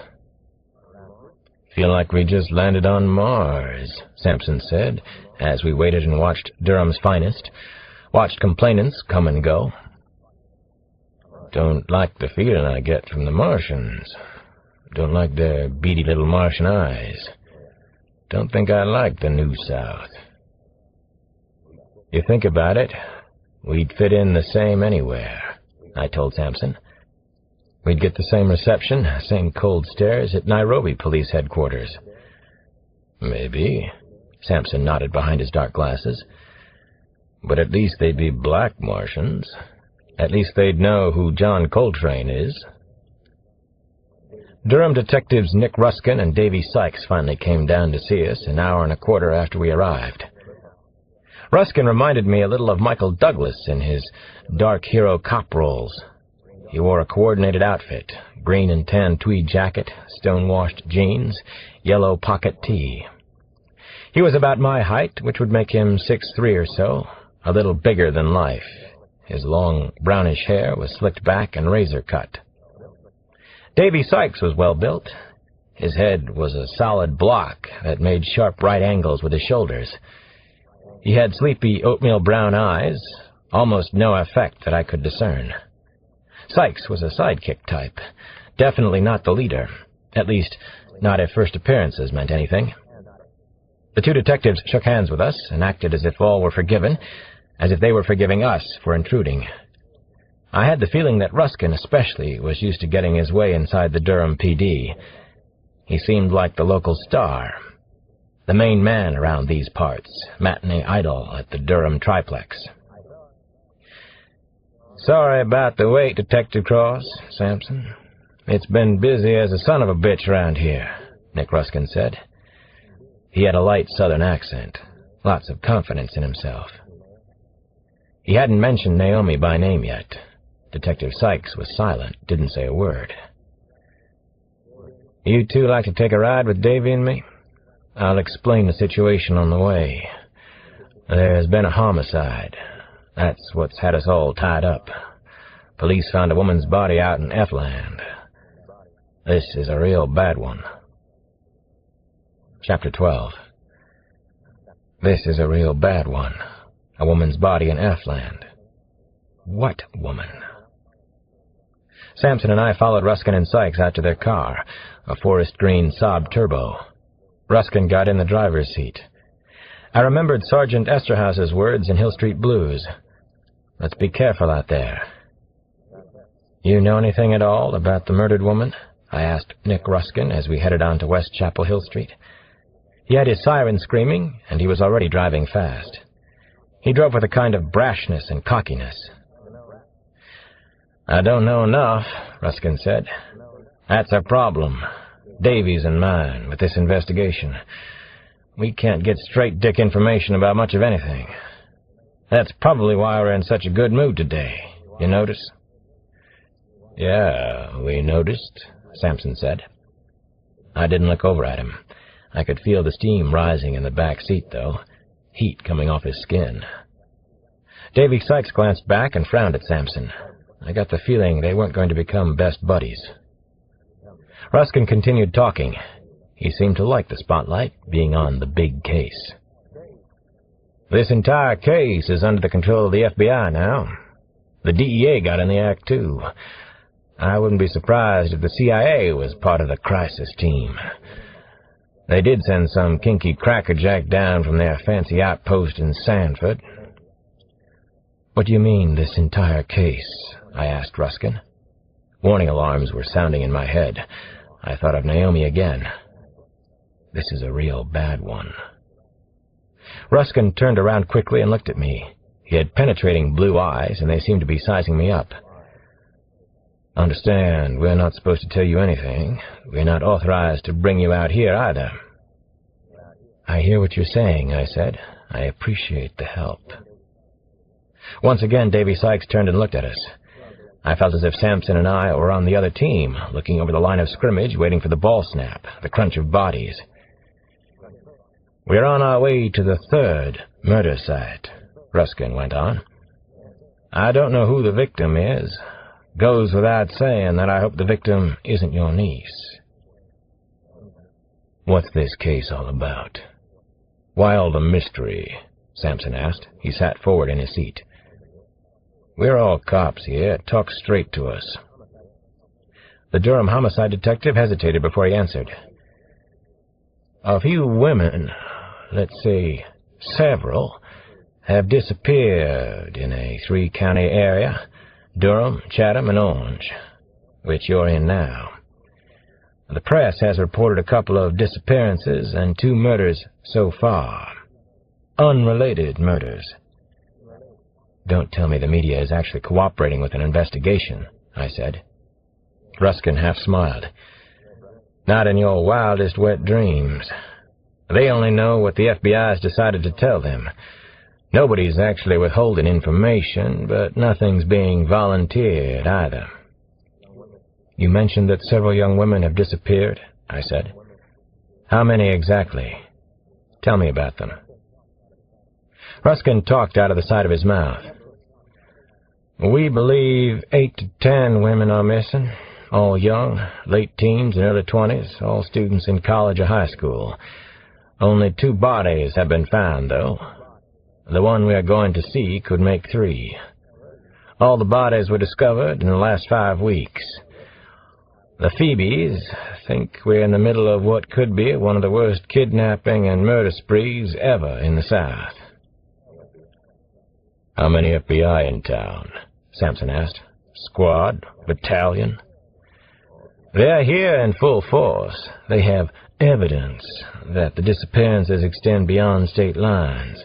Virginia, South Carolina, Georgia, down into Florida. They think our friendly squirrel abducted a Florida State cheerleader at this year's Orange Bowl. They call him the Beast of the Southeast. It's as if he's invisible. He's in control of the situation right now. Calls himself Casanova. Believes he's a great lover." "Did Casanova leave MASH notes at the murder scenes?" I asked Ruskin. "Just at the last one. He seems to be coming out of his shell. He wants to communicate now, bond with us. He told us he was Casanova." "Were any of the victims black women?" I asked Ruskin. One trait of repeat killers was that they tended to choose their victims along racial grounds, all white, all black, all Spanish. Not too much mixing as a rule. "One other missing girl is black, student from North Carolina Center University. 2 bodies we found were white. All the women who've disappeared are extremely attractive. We have a bulletin board up with pictures of the missing girls. Somebody gave the case a name. Beauties and the Beast. It's on the board in big letters, right over the pictures. That's another handle we have for the case." "Does Naomi Cross fit this pattern?" Sampson asked quietly. "Whatever the crisis team has established so far." Nick Ruskin didn't answer right away. I couldn't tell if he was thinking about it or just trying to be considerate. "Is Naomi's picture on the FBI bulletin board, the Beauties and the Beast board?" I asked Ruskin. "Yes, it is." Davy Sykes finally spoke. "Her picture is on the big board." Chapter 13. "Don't let this be Scoochie. Her life is just beginning," I silently prayed as we sped to the homicide scene. Terrible, unspeakable things happened all the time nowadays to all kinds of innocent, unsuspecting people. They happened in virtually every big city and even small towns, in villages of 100 or less. But most often these violent, unthinkable crimes seem to happen in America. Ruskin downshifted hard as we curled around a steep curve and saw flashing red and blue lights. Cars and EMS vans loomed up ahead, solemnly gathered at the edge of thick pine woods. A dozen vehicles were parked haphazardly along the side of the two-lane state road. Traffic was sparse out there in the heart of nowhere. There was no buildup of ambulance chasers yet. Ruskin pulled in behind the last car in line, a dark blue Lincoln Town car that might as well have had Federal Bureau written all over it. A state-of-the-art homicide scene was already in progress. Yellow tape had been strung from pine trees, cordoning off the perimeter. 2 EMS ambulances were parked with their blunt noses pointed into a stand of trees. I was swept into a near out-of-body experience as I floated from the car. My vision tunneled. It was almost as if I had never visited a crime scene before. I vividly remembered the worst of the Sonergy case. A small child found near a muddy river. Horrifying memories mixed with a terrifying present moment. Don't let this be Scoochie. Sampson held my arm loosely as we followed Detectives Ruskin and Sykes. We walked for nearly a mile into the dense woods. In the heart of a copse of towering pines, we finally saw the shapes and silhouettes of several men and a few women. At least half of the group were dressed in dark business suits. It was as if we had come upon some impromptu camping trip for an accounting firm, or a coven of big city lawyers or bankers. Everything was eerie, quiet, except for the hollow popping of the technicians' cameras. Close-up photos of the entire area were being taken. A couple of the crime scene professionals were already wearing translucent rubber gloves, looking for evidence, taking notes on spiral pads. I had a creepy, otherworldly premonition that we were going to find Scoochie now. I pushed it, shoved it away, like the unwanted touch of an angel or God. I turned my head sharply to one side, as if that would help me avoid whatever was coming up ahead. FBI for sure, Sampson muttered softly. Out here on the Wilderness Trail. This book is continued on Cassette 2, Side 1. Kiss the Girls by James Patterson. Continued, Cassette 2, Side 1. FBI, for sure, Sampson muttered softly. Out here on the Wilderness Trail. It was as if we were walking toward a mammoth nest of buzzing hornets. They were standing around, whispering secrets to one another. I was acutely aware of leaves crumpling under my feet, of the noise of twigs and small branches breaking. I wasn't really a policeman here. I was a civilian. We finally saw the naked body, at least what was left of it.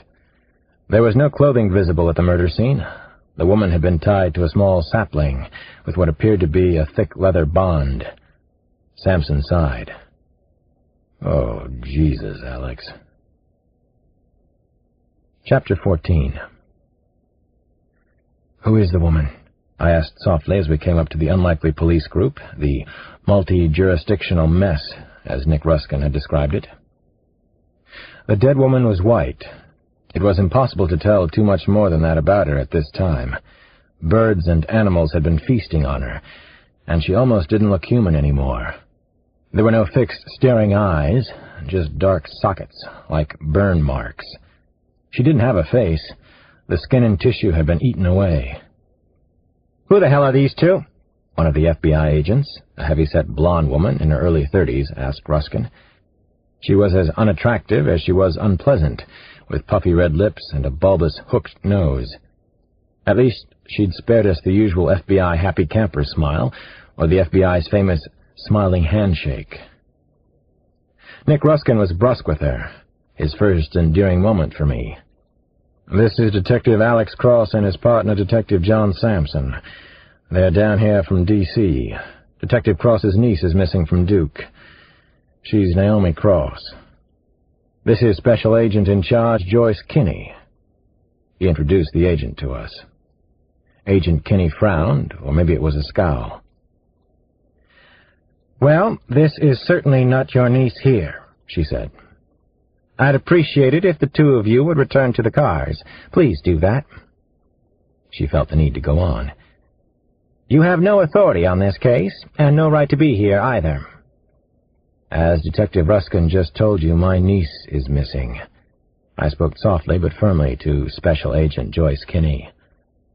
"That's all the authority I need. We didn't come down here to admire the leather interior and instrument panel of Detective Ruskin's sports car. A thick-chested blond man in his late 20s briskly stepped up beside his boss. "I think you're heard, Special Agent Kinney. I'd appreciate it if you leave now," he announced. Under different circumstances, his over-the-top response might have been funny. Not today. Not at this massacre scene. "No way you're going to stop us," Sampson said to the blond agent in his darkest, grimmest voice. "Not you. Not your dapper Dan friends here." "That's fine, Mark." Agent Kinney turned to the younger man. "We'll deal with this later," she said. Agent Mark backed off, but not without a major-league scowl, much like the one I'd gotten from his boss. Both Ruskin and Sykes laughed as the agent backed down. We were allowed to stay with the FBI and the local police contingent at the crime scene. Beauties and the beast. I remembered the phrase Ruskin had used in the car. Naomi was up on the beast board. Had the dead woman been on the board as well? It had been hot and humid, and the body was decomposing rapidly. The woman had been badly attacked by forest animals, and I hoped that she was already dead before they came. Somehow, I didn't think so. I noted the unusual position of the body. She was lying on her back. Both her arms appeared to have been dislocated, perhaps as she twisted and struggled to free herself from the leather bonds and the tree behind her. It was as vicious a sight as I had ever seen on the streets of Washington or anywhere else. I felt almost no relief that it wasn't Naomi. I eventually talked up one of the FBI's forensic people. He knew a friend of mine at the Bureau, Kyle Craig, who worked out of Quantico in Virginia. He told me that Kyle had a summer house in the area. "This shitheel's real savvy, real smooth, if nothing else." The FBI forensic guy liked to talk. "He hasn't left pubic hair, semen, or even traces of perspiration on either of the victims I've examined. I surely doubt if we'll find much here to give us a DNA profile. At least he didn't eat her himself." "Does he have sex with the victims?" I asked before the agent went on a tangent about his experiences with cannibalism. "Yeah, he does. Somebody had repeated sex with them. Lots of vaginal bruises and tears. Bugger's well equipped, or he uses something large to simulate sex. But he must wear a cellophane body bag when he does it. Or he dusts them somehow. No pubes, no trace of body fluid yet. The forensic entomologist has already collected his samples. He'll be able to give us the exact time of death." "This could be Betty Ann Ryerson," one of the gray-haired FBI agents within earshot said. "There was a missing person report on her. Blonde-haired gal, 5'6", about 110 pounds, wearing a gold Seiko when she disappeared. Drop-dead gorgeous. At least she used to be." "Mother of 2 kids," said one of the female agents. "Graduate English student at North Carolina State. I interviewed her husband, who's a professor. Met her 2 children. Beautiful little kids. 1 and 3 years old. God damn this bastard." The agent started to choke up. I could see the wristwatch, and the ribbon that tied back her hair had come undone and rested on her shoulder. She was no longer beautiful. What was left of her was bloated and suffused. The odor of decomposition was pungent, even out in the open air. The empty sockets seemed to be staring up into a crescent-shaped opening at the tops of the pine trees, and I wondered what her eyes had looked at last. I tried to imagine Casanova cavorting around in these deep, dark woods before we had arrived. I took a guess that he was in his 20s or 30s and physically strong. I was afraid for Scoochie. More than I had been, in fact. Casanova, the world's greatest lover. God save us. Chapter 15. It was well past 10 o'clock, and we were still at the grisly, highly disturbing murder scene. The dazzling amber headlights of official cars and emergency vehicles were used to illuminate a foot-worn path into the shadowy woods. It was getting colder outside. The chill night wind was a gritty slap in the face. The corpse still hadn't been moved. I watched the Bureau's technicians dutifully strip-search the woods, collecting forensic clues and taking measurements. The immediate area had been cordoned off, but I made a sketch in the dim light and took my own preliminary notes. I was trying to remember what I could about the original Casanova, 18th-century adventurer, writer, libertine. I had read parts of his memoirs somewhere along the line. Beyond the obvious, why had the killer chosen the name? Did he believe that he truly loved women? Was this his way of showing it? We could hear a bird somewhere let out an unearthly scream, and also the sounds of small animals all around us. Nobody thought of Bambi in these woods, not under the circumstances of the gruesome murder. Between 10:30 and 11, we heard a loud roar like thunder in the eerie woods. Nervous eyes looked up into the blue-black sky. "There's a familiar old tune," Sampson said as he saw the fluttering lights of an incoming helicopter approaching from the northeast. "Probably Metaflight finally coming for the body," I said. A dark blue helicopter with gold stripes finally swirled down onto the blacktop highway. Whoever was piloting the copter in was a real pro. "Not Metaflight," Sampson said. "More likely be Mick Jagger. Big stars travel in copters like that one."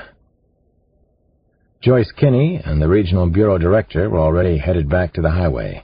Sampson and I followed along like uninvited pests. We received another rude shock right away.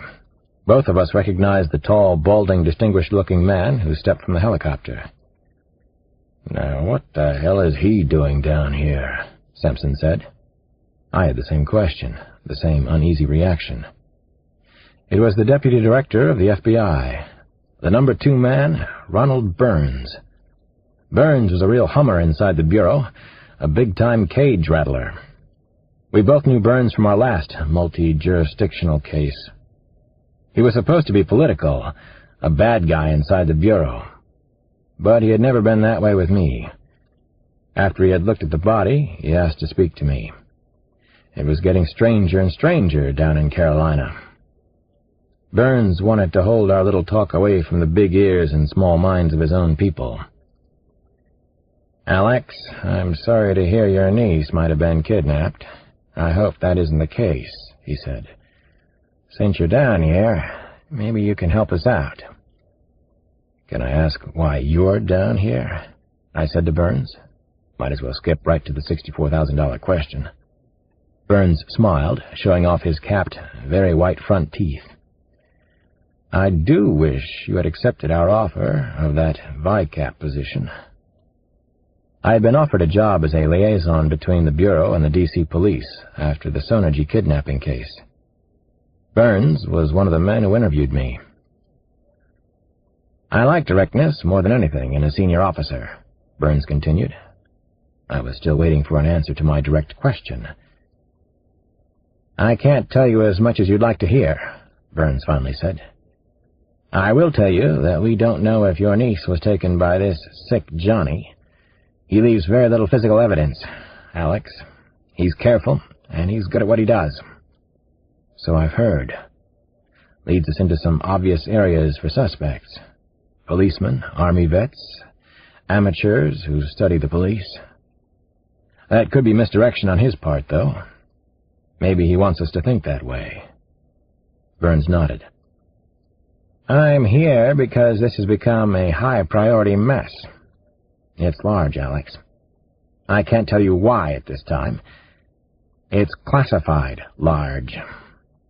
Spoken like a true FBI honcho. Mysteries wrapped in more mysteries. Burns sighed. "I will tell you one thing. We believe that he might be a collector. We think he could be keeping a few of the young women nearby. A private harem, maybe. His very own harem." It was a scary, startling idea. It also gave me hope that Naomi might still be alive. "I want to be in on this," I told Burns, holding eye contact with him. "Why don't you tell me everything?" I gave him my terms. "I need to see the whole picture before I start giving out any theories. Why does he reject some of the women, if that's what he's doing?" "Alex, I can't tell you any more right now. I'm sorry. Burns shook his head and half-closed his eyes for a second. I realized that he was exhausted. "But you wanted to see how I would react to your collector theory?" "I did," Burns admitted, and finally had to smile. "A modern-day harem would be possible, I guess.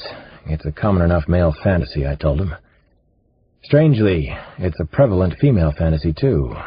Don't rule that out yet." Burns cataloged what I'd said and left it at that. He asked me to help again, but was unwilling to tell me everything he knew. He finally walked back to be with his own people. Samson came up beside me.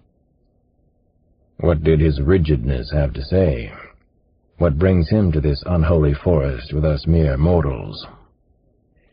"He said something interesting.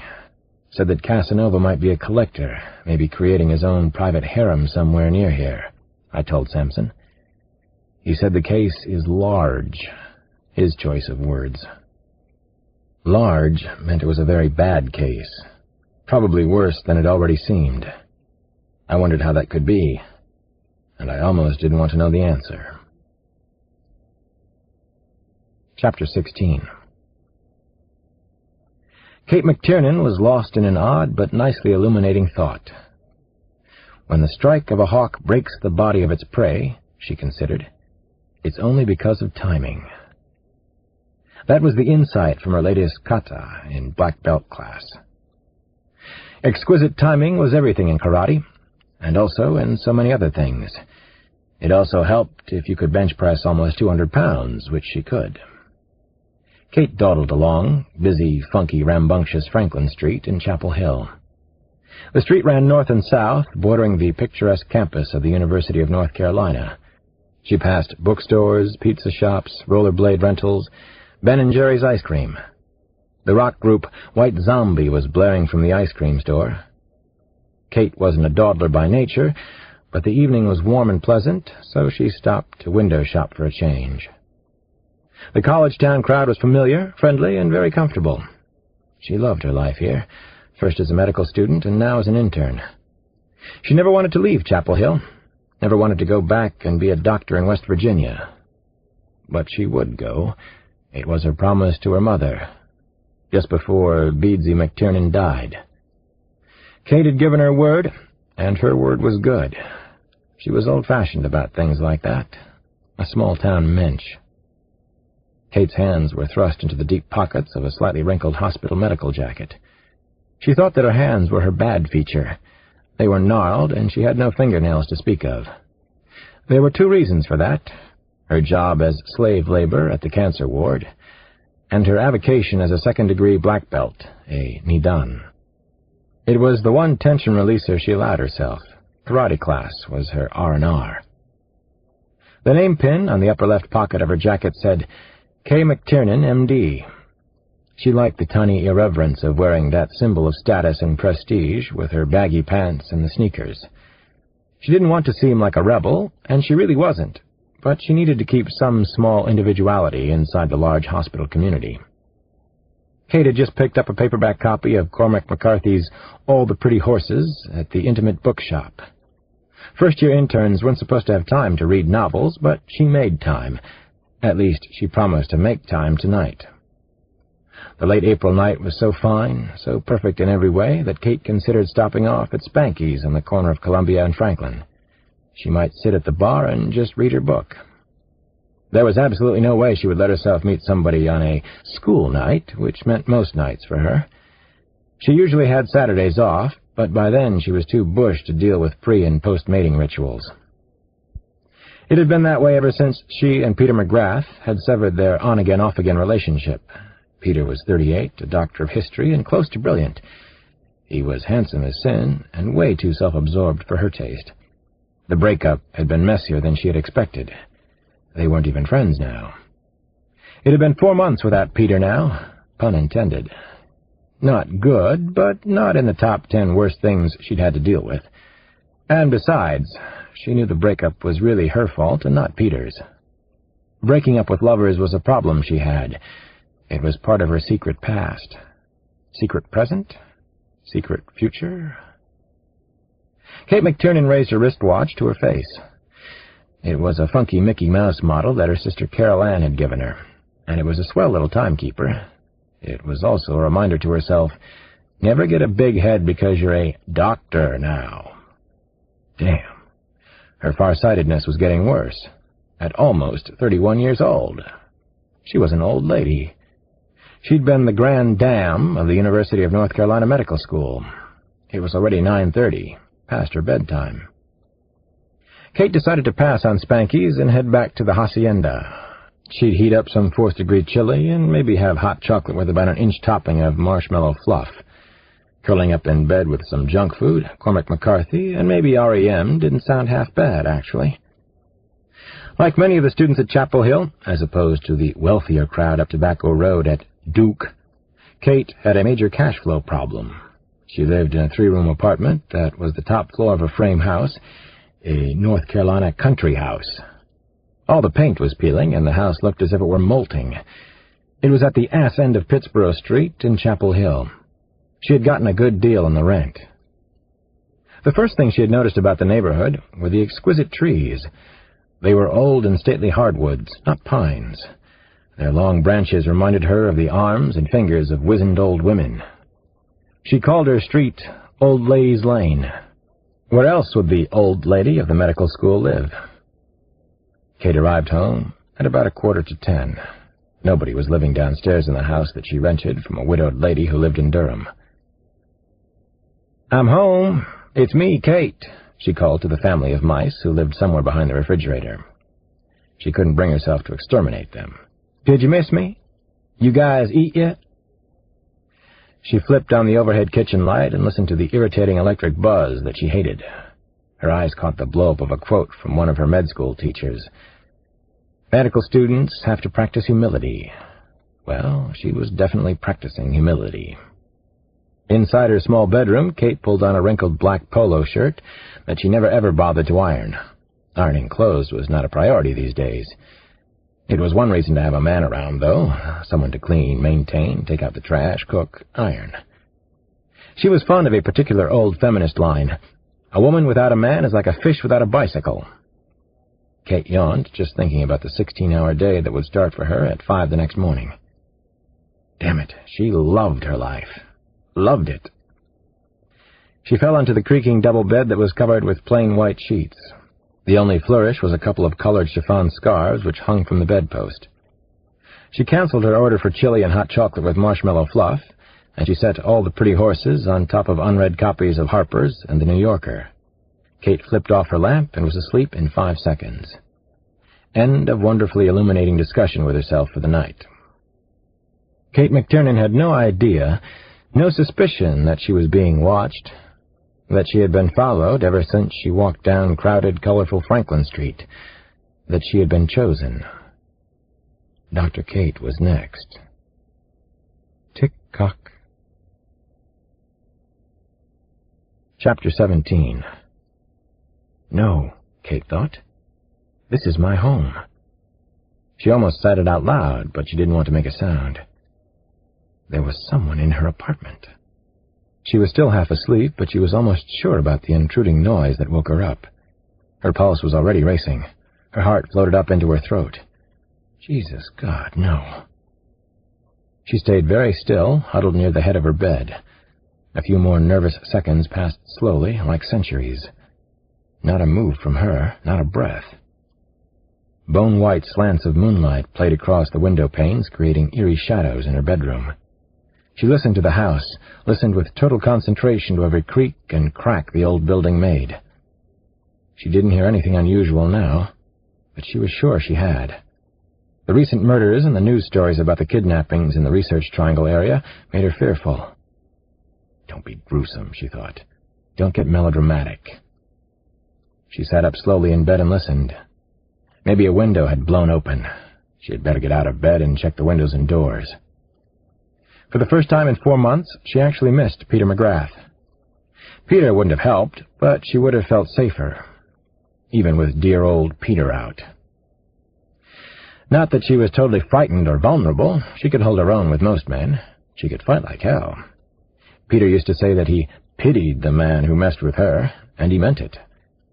He had been a little physically afraid of her. Well, prearranged fighting in karate dojos was one thing. This was the real thing. Kate slipped silently out of bed. Not a sound. She felt the roughness and coolness of the floorboards under her bare feet. It sent a wake-up call to her brain, and she moved into a fighting stance. Whap! A gloved hand came down hard over her mouth and nose, and she thought she heard cartilage crack in her nose. Then a large and very strong male body tackled her. All of his weight was pressing her into the cool, hard floorboards, pinning her down.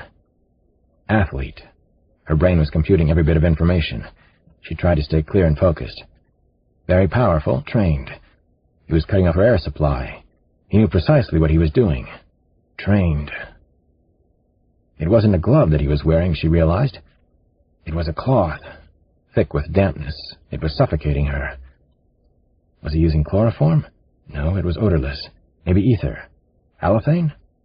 Where would he get anesthetic supplies? Kate's thinking was getting fuzzy, and she was afraid she was going to black out.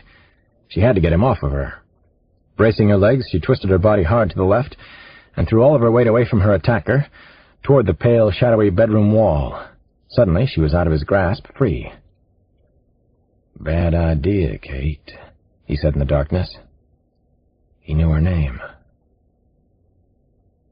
Chapter 18. The strike of a hawk. Timing was everything. Now, timing was survival, Kate understood. She tried desperately to stay alert, but the powerful drug from the dampened cloth had started to act. Kate managed a 3/4 speed sidekick, aiming at his groin. She felt something hard. Oh, shit. He was prepared for her. He had on an athlete's cup to protect his mushy genitals. He knew her strengths. Oh, God, no. How did he know so much about her? "Not nice, Kate," he whispered. "Definitely not hospitable. I know about your karate. I'm fascinated by you." Her eyes went wild. Her heart was hammering so loudly she thought he might hear it.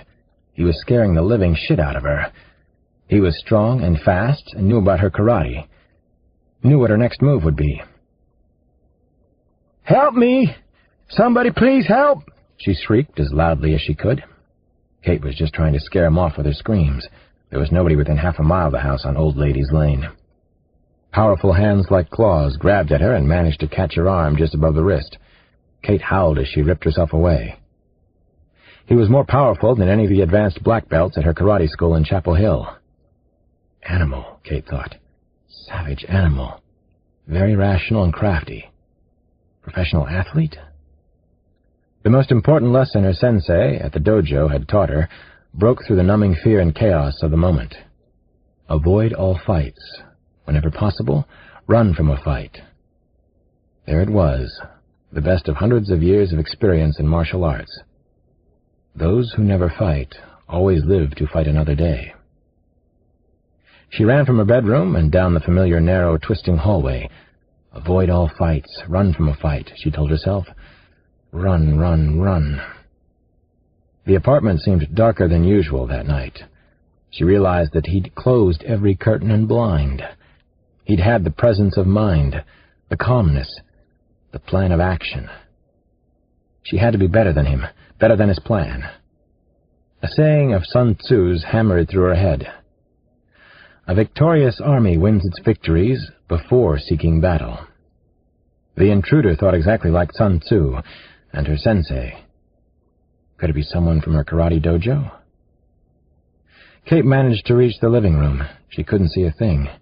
He had closed the curtains in there, too. Her vision and sense of balance were definitely way off. There were two of just about every shape and shifting shadow in the room. God damn him! God damn him! Floating in the soft, drug-induced haze, she thought of the other women who had disappeared in Orange and Durham counties.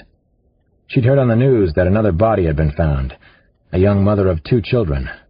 She had to get out of the house. Maybe the fresh air would help to revive her. She stumbled to the front door. Something was blocking her way. He had pushed the sofa against the door. Kate was too weak to shoulder it away. In desperation, she screamed out again. "Peter! Come help me! Help, Peter!" "Oh, shut up, Kate. You don't even see Peter McGrath anymore. You think he's a bloody fool. Besides, his house is 7 miles away. 7.3 miles. I checked. His voice was so calm and rational. Just another day at the office of psychopathology. And he definitely knew her, knew all about Peter McGrath, knew everything. He was somewhere close behind her in the electrifying darkness. There was no urgency or panic in his voice. This was a day at the beach for him. Kate moved quickly to her left, away from the voice, away from the human monster inside her house. Excruciating pain suddenly shot through her body, and she let out a low groan. She'd clipped her shin on the too low, too dumb for words glass table her sister Carol Ann had given her. It was Carol's well-meaning effort to class up the place. Oh, Christ, God damn it, how she hated that table. There was a shooting, throbbing pain in her left leg. Stub your toe, Kate? Why don't you stop trying to run around in the dark? He laughed, and it was such a normal-sounding laugh, almost friendly.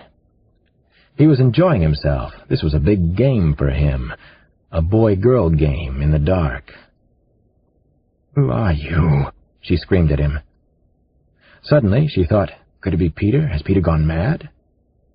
Kate was close to passing out. The drug he had given her left her little strength to run anymore. He knew about her karate black belt. He probably knew she spent time in the weight room, too. She turned, and a bright flashlight shone right in her eyes. Blinding light was beaming at her face. He moved the flashlight away, but she still saw residual circles of light. She started to blink and could barely make out the silhouette of a tall man. He was more than 6 feet tall and had long hair. She couldn't see his face, just a glimpse of his profile. Something was wrong with his face. Why was that? What was the matter with him? Then she saw the gun. No, don't, Kate said. Please, don't. Yes, do, he whispered to her intimately, almost like a lover. Then he calmly shot Kate McTiernan point-blank in the heart. Chapter 19. Early on Sunday morning, it got even worse on the Casanova case. I had to drive Sampson to Raleigh-Durham International Airport. He needed to be back on the job in Washington that afternoon. Someone had to protect the capital while I was working down here. The investigation was getting hotter and nastier now that the third woman's body had been found. Not only local police and FBI, but also field and game officials had joined in the physical search of the homicide site. Deputy Director Ronald Burns had been here last night. Why was that? Sampson gave me a bear hug at the American Airlines security gate. We must have looked like a couple of Washington Redskins linebackers after they won the Super Bowl, or maybe after they didn't even get into the playoffs in 1991. I know what Naomi means to you, he whispered against the side of my skull. I know some of what you're feeling. You need me again? You call. We gave each other a quick kiss on the cheek, like Magic Johnson and Isaiah Thomas used to do before their NBA basketball games. That drew a few stares from the peanut gallery milling around the metal detectors. Sampson and I love each other, and we're not ashamed to show it. Unusual for tough-as-nails men of action like the two of us. Watch out for the Fed Bureau. Watch your back with the local folk. Watch your front, too. I don't like Ruskin. I really don't like Sykes, Sampson continued to give me instructions. You'll find, Naomi. I have confidence in you, always have. That's my story, and I'm sticking to it. The big man finally walked away and never once looked back. I was all alone down south, chasing monsters again. Chapter 20. I walked from the Washington Duke Inn to the Duke campus at around 1 o'clock on Sunday afternoon. I had just eaten a real North Carolina breakfast, a pot and a half of hot good coffee, very salty cured ham and runny eggs, biscuits and red-eye gravy, grits. I'd heard a country song playing in the dining room. One day, when you swing that skillet, my face ain't gonna be there. I was feeling crazy and on edge, so the pretty half-mile hike to the campus was good therapy. I prescribed it for myself and then listened to the doctor. The crime scene the night before had shaken me. I vividly remembered a time when Naomi was a little girl and I'd been her best friend. We used to sing Eensy Weensy Spider and Silkworm, Silkworm. In a way, she'd taught me how to be friends with Janny and Damon. She had prepared me to be a pretty good father. At the time, my brother Aaron used to bring Scoochie with him to the Capri Bar on 3rd Street. My brother was busy drinking himself to death. The Capri was no place for his little girl, but somehow Naomi handled it. Even as a child, she understood and accepted who and what her father was. When she and Aaron would stop at our house, my brother would usually be high, but not really drunk yet. Naomi would be in charge of her father. He would make the effort to stay sober when she was there. The trouble was, Scoochie couldn't always be around to save him. At 1 o'clock on Sunday, I had a meeting scheduled with the Dean of Women at Duke. I went to the Allen Building, which was just off Chapel Drive. Several administration offices were housed there on the 2nd and 3rd floors. The Dean of Women was a tall, well-built man named Browning Lowell. Naomi had told me a lot about him. She considered him a close advisor and also a friend. That afternoon, I met with Dean Lowell in his cozy office that was filled with thick old books. The office looked out across Magnolia and elm-lined Chapel Drive to the Few Quad. Like everything else about the campus, the setting was visually spectacular. Gothic buildings everywhere, Oxford University in the south. "I'm a fan of yours through Naomi," Dean Lowell said as we shook hands. He had a powerful grip, which I expected from the physical look of him. Browning Lowell was well-muscled, probably in his mid-30s, and good-looking. His sparkling blue eyes seemed relentlessly cheerful to me. Once upon a time, he'd been a world-class gymnast, I remembered. He had attended Duke as an undergraduate and was supposed to star for the American team in the 1980 Olympics in Moscow. In the early part of that year, an unfortunate news story had broken that Browning Lowell was gay and having an affair with a basketball player of some renown. He had left the American team even before the eventual Olympic boycott. Whether the story was true had never been proved to my knowledge. Lowell had married, though, and he and his wife now lived in Durham. I found Lowell to be sympathetic and warm. We got down to the sad business of Naomi's disappearance. He had all the right suspicions and appropriate fears about the ongoing police investigation. "It seems to me that the local papers aren't making simple, logical connections between the murders and the disappearances. I don't understand that. We've alerted all the women here on campus," he told me. Duke co-eds were being asked to sign in and out of dorms, he elaborated. The buddy system was encouraged whenever students went out at night. Before I left his office, he made a phone call to Naomi's dorm house. He said it would make access a little easier, and he wanted to do everything he possibly could to help. "I've known Naomi for almost 5 years, he told me. He ran his hand back through his longish blonde hair. "I can feel a small fraction of what you're going through. And I'm so sorry, Alex. This has devastated a lot of us here." I thanked Dean Lowell and left his office feeling touched by the man and somewhat better. I went off to the student dorms. Guess who's coming to high tea? Chapter 21. I felt like Alex in Wonderland. The main dormitory area at Duke was another idyllic spot. Smaller houses, a few cottages, rather than the usual Gothic buildings. Myers Quad was shaded by tall, ancient oaks and spreading magnolias, surrounded by well-kept flower gardens. Glory be to God for dappled things. A silver BMW convertible was parked in front of the place. The sticker on the Bimmer bumper read, "My daughter and my money go to Duke." Inside, the living room of the dorm had polished hardwood floors and respectably faded oriental rugs that could pass for the real thing. I took in the sights while I waited for Mary Ellen Clouk. The room was filled with overstuffed period chairs, couches, mahogany highboys. Bench seats were under both front windows. Mary Ellen Clouk came downstairs a few minutes after my arrival. I had met her half a dozen times before that Sunday afternoon. She was nearly 6 feet tall, ash blonde, and attractive, not unlike the women who had mysteriously disappeared. The body that was found half-eaten by birds and animals in the woods around F-Land had once been a beautiful blonde woman, too. I wondered if the killer had checked out Mary Ellen Clark. Why had he chosen Naomi? How did he make his final choices? How many women had been chosen so far? "Hello, Alex. God, I'm glad you're here." Mary Ellen took my hand and held it tightly. Seeing her brought on warm but also painful memories.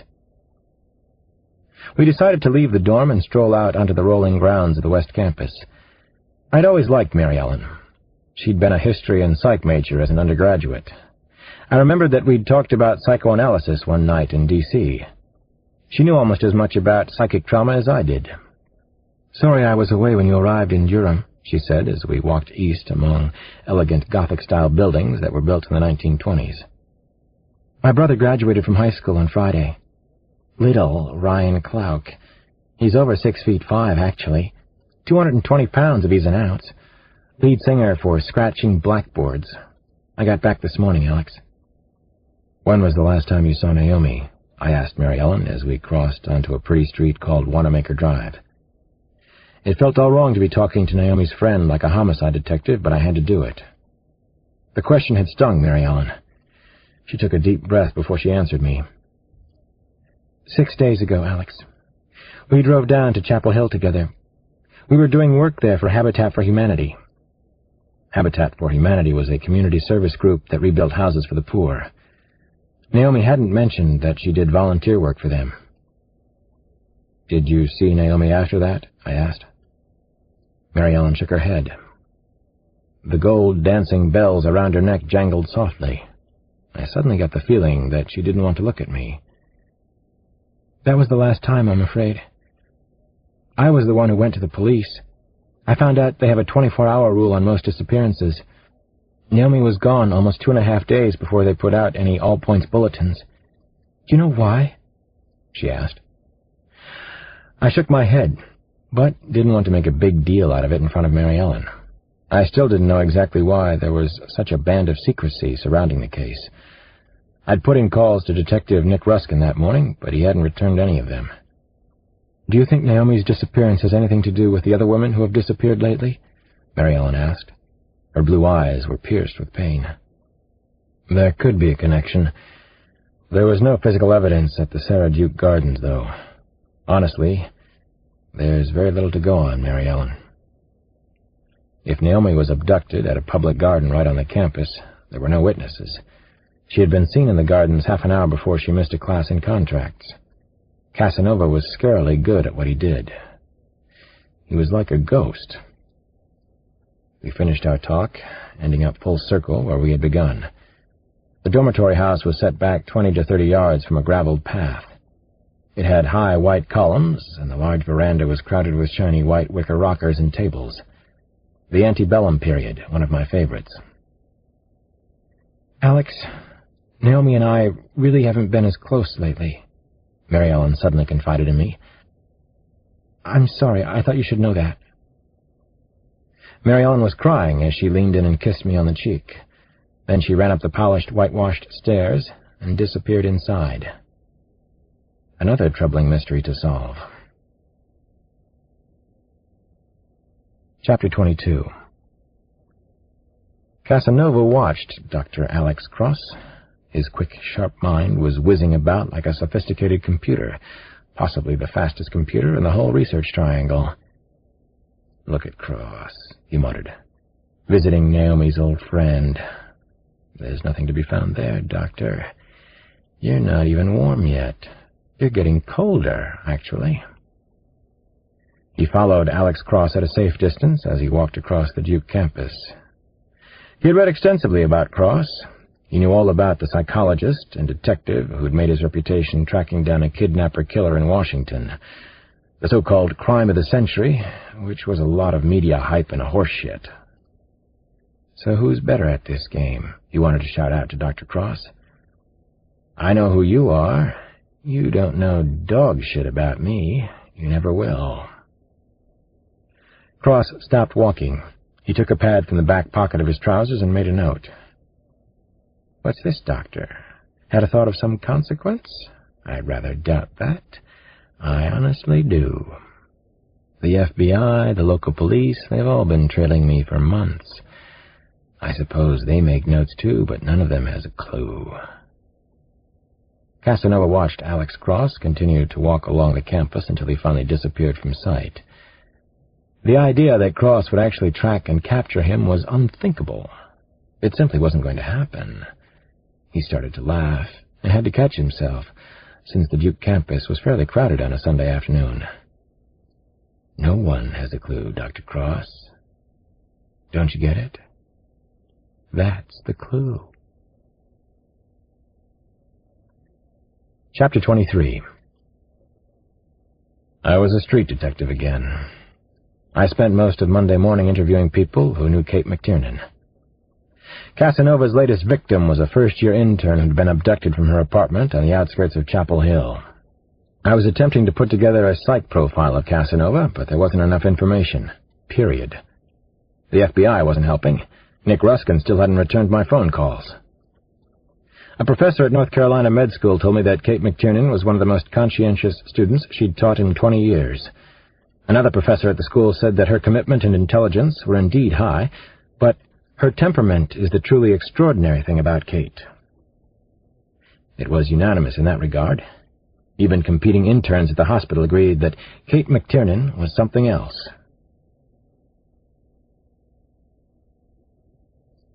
This book is continued at this point on the other side of this cassette. Please reverse or turn the cassette over now.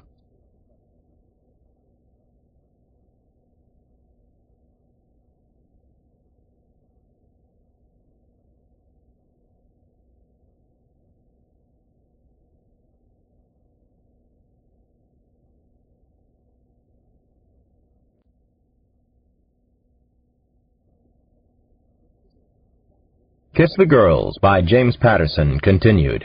Cassette 2, Side 2. It was unanimous in that regard. Even competing interns at the hospital agreed that Kate McTiernan was something else. "She's the least narcissistic woman I've ever met," one of the woman interns told me. "Kate's totally driven, but she knows it, and she can laugh at herself," said another. "She's a really cool person. This is such a sad, numbing thing for everyone at the hospital. She's a brain, who happens to be built like a brick shithouse." I called Peter McGrath, a history professor, and he reluctantly agreed to see me.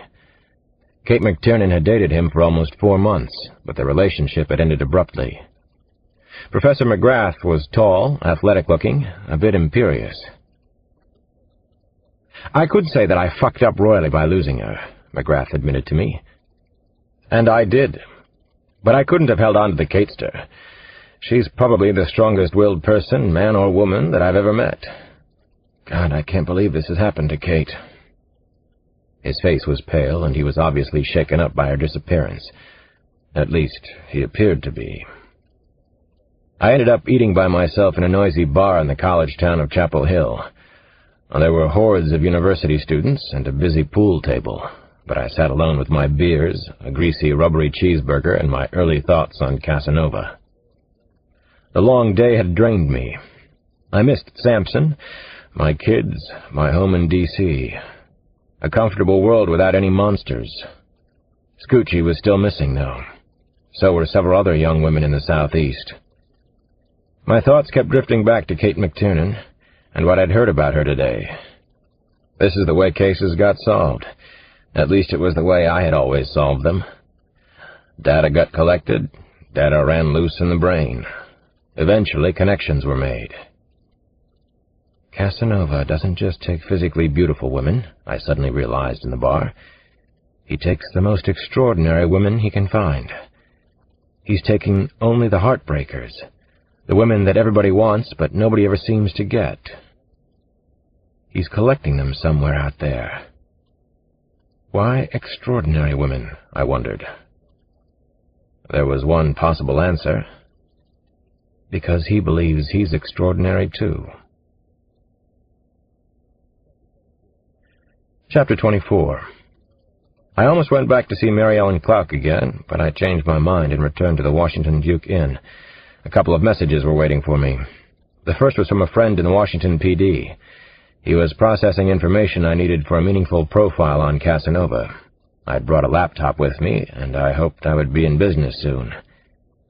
A reporter by the name of Mike Hart had called 4 times. I recognized his name, and I knew his newspaper, a tabloid out of Florida called the National Star. The reporter's nickname was No Heart Hart. I didn't return No Heart's calls. I'd been featured on the front page of the Star once, and once was enough for this lifetime. Detective Nick Ruskin had finally returned one of my calls. He left a short message. "Nothing new on our end. We'll let you know." I found that hard to believe. I didn't trust Detective Ruskin or his faithful sidekick Davy Sykes. I drifted off to a restless sleep in a cozy armchair in my room and had the most vivid, nightmarish dreams. A monster right out of an Edvard Munch painting was chasing Naomi. I was powerless to help her. All I could do was watch the macabre scene in horror. Not much need for a trained psychotherapist to interpret that one. I woke up sensing that someone was in the hotel room with me. I quietly placed my hand on the butt of my revolver and stayed very still. My heart was pounding. How could someone have gotten into the room? I stood up slowly, but stayed low in a shooting crouch. I peered around as best I could in the semi-darkness. The chintz window drapes weren't completely drawn, so there was enough light from outside for me to make out shapes. Shadows of tree leaves danced on the hotel room wall. Nothing else seemed to be moving. I checked the bathroom, Glock pistol first, then the closets. I began to feel a little silly stalking the hotel room with my gun drawn, but I had definitely heard a noise. I finally spotted a piece of paper under the door, but I waited a few seconds before I flipped on the light, just to be sure. A black and white photograph was staring up at me. Instant associations and connections jumped to mind. It was a colonial British postcard, probably from the early 1900s. At that time, the postcards had been collected by Westerners as pseudo-art, but mostly as soft pornography. They had been a racy turn-on for male collectors in the early part of the century. I bent down to get a better look at the old-fashioned photo. The card showed an odalisque smoking a Turkish cigarette, in a startling acrobatic posture. The woman was dark, young, and beautiful, probably in her mid-teens. She was naked to the waist, and her full breasts hung upside down in the posed photograph. I flipped the card over with a pencil. There was a printed caption near where a stamp could be placed. Odalisques, with great beauty and high intelligence, were carefully trained to be concubines. They learned to dance quite beautifully, to play musical instruments, and to write exquisitely lyrical poetry. They were the most valuable part of the harem, perhaps the emperor's greatest treasure. The caption was signed in ink with a printed name, Giovanni Giacomo Casanova de Seingalt. He knew that I was here in Durham. He knew who I was. Casanova had left a calling card. Chapter 26. I'm alive. Kate McTiernan slowly forced open her eyes inside a dimly lit room somewhere. For a couple of blinks of her eyes, she believed she was in a hotel that she couldn't for the life of her remember checking into. A really weird hotel and an even weirder Jim Jarmusch art movie. It didn't matter, though. At least she wasn't dead. Suddenly she remembered being shot point blank in the chest. She remembered the intruder. Tall, long hair, gentle, conversational voice. 6th-degree animal. She tried to get up, but thought better of it immediately. "Whoa there," she said out loud. Her throat was dry, and her voice sounded raspy as it echoed unpleasantly inside her head. Her tongue felt as if it needed a shave. "I'm in hell, in a circle from Dante's Inferno with a very low number," she thought, and she began to shiver. Everything about the moment was terrifying, but it was so horrible and so unexpected she couldn't orient herself to it. Her joints were stiff and painful. She ached all over. She doubted that she could press 100 pounds right now. Her head felt huge, bloated like aging fruit, and it hurt. But she could vividly remember the attacker. He was tall, maybe 6'2", youngish, extremely powerful, articulate. The images were hazy, but she was absolutely certain they were true. She remembered something else about the monstrous attack in her apartment. He'd used a stun gun, or something like it, to immobilize her. He'd also used chloroform, or maybe it was halothane. That could account for her bruising headache. The lights had purposely been left on in the room. She noticed they were coming from modern-looking dimmers built into the ceiling. The ceiling was low, possibly under 7 feet. The room looked as if it had been recently built or remodeled. It was actually decorated tastefully, the way she might have done her own apartment if she had the money and time. A real brass bed, antique white dresser with brass handles, a dressing table with a silver brush comb mirror. There were colorful scarves tied on the bedposts, just the way she did them at home. That struck her as strange, very odd. There were no windows in the room. The only way out appeared to be through a heavy wooden door. "Nice decor," Kate muttered softly. "Early psycho. No, it's late psycho." The door to a small closet was open halfway, and she could see inside. What she saw made her feel physically ill. He'd brought her clothes to this horrible place, this bizarre prison cell. All of her clothes were here. Using her remaining strength, Kate McTiernan forced herself to sit upright in the bed.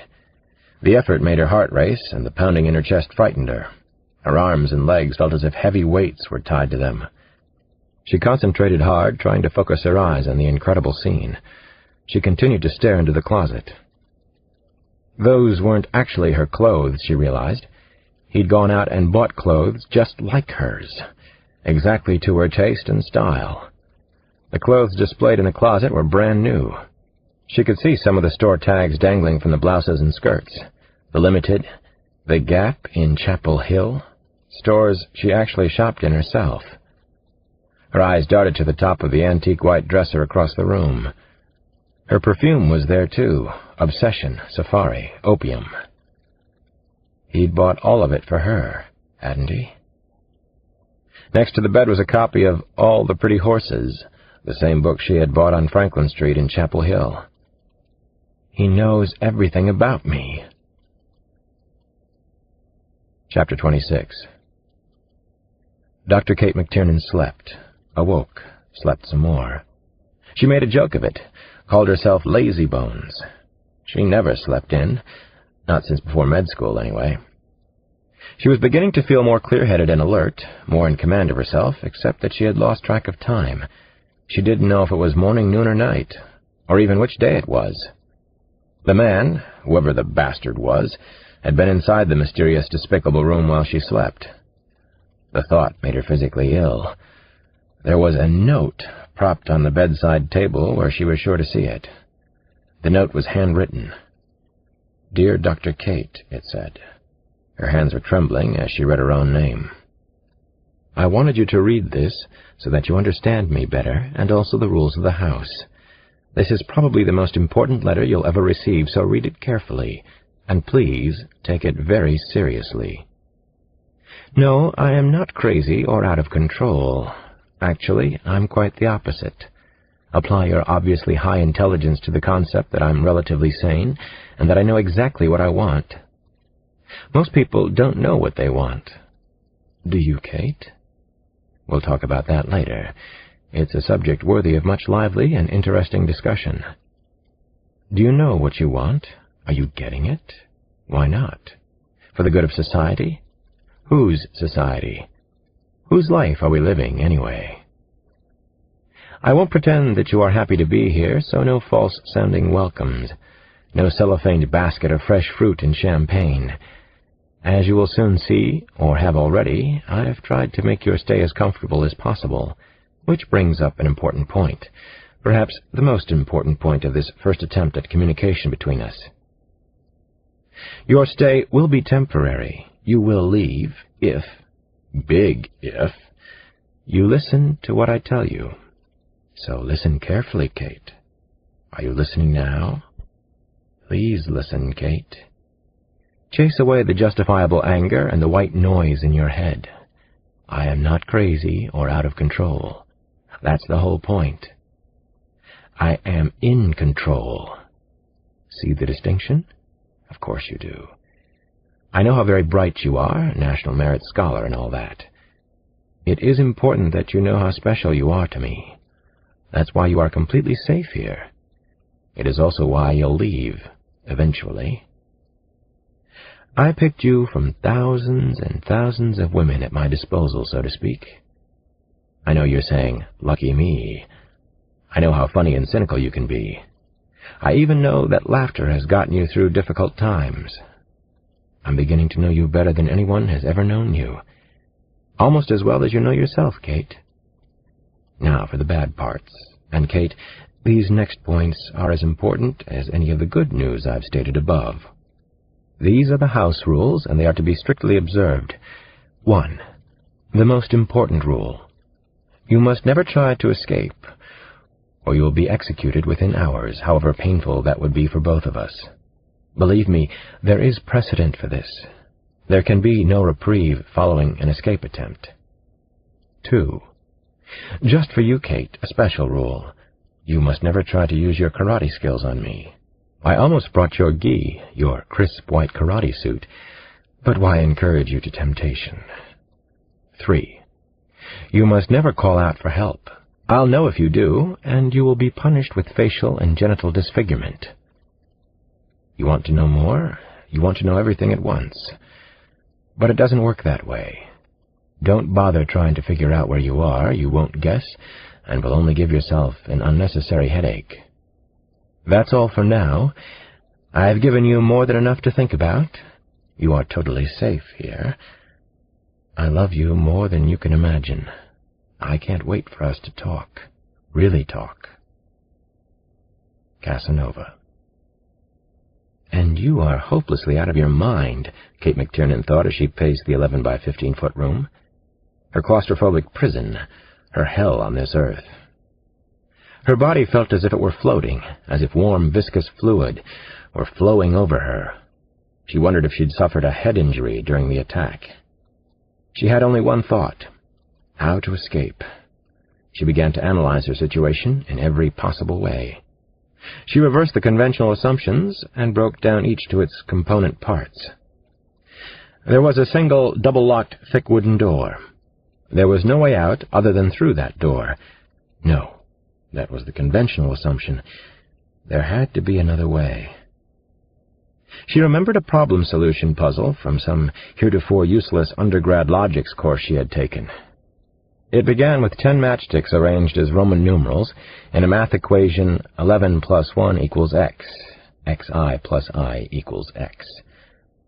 The problem was how to correct the equation without touching any of the matches, without adding new matches, without taking away any matches. No easy way out, no apparent solution. The problem had been unsolvable to many students, but she had figured it out relatively quickly. A solution was there where none seemed to be. She solved it by reversing the conventional assumptions. She turned the page upside down. 10 equals 1 plus 9. X equals I plus IX. But she couldn't turn this prison room upside down, or could she?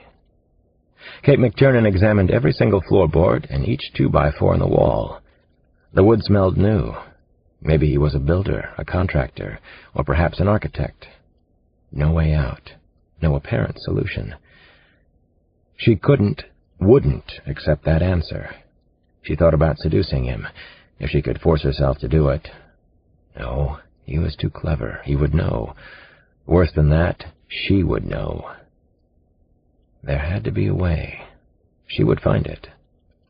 Kate stared down at the note on the bedside table. You must never try to escape, or you will be executed within hours. Chapter 27. The following afternoon I visited the Sarah Duke Gardens, the place where Naomi had been abducted 6 days ago. I needed to go there, to visit the scene, to think about my niece, to grieve in private. There were more than 50 acres of exquisitely landscaped woodland gardens adjacent to the Duke University Medical Center, literally miles of alleys. Casanova couldn't have hoped for a better site for his kidnapping. He had been thorough. Perfect, so far. How was that possible? I talked to staff members and also to a few students who had been there the day Naomi disappeared. The picturesque gardens were officially open from early morning until dusk. Naomi had last been seen at around 4 o'clock. Casanova had taken her in broad daylight. I couldn't figure out how he'd done it, not yet. Neither could the Durham police or the FBI. I walked around the woods and gardens for almost 2 hours. I was overwhelmed by the thought that Scucci had been taken right here. A spot called the Terraces was particularly beautiful. Visitors could enter through a wisteria-covered pergola.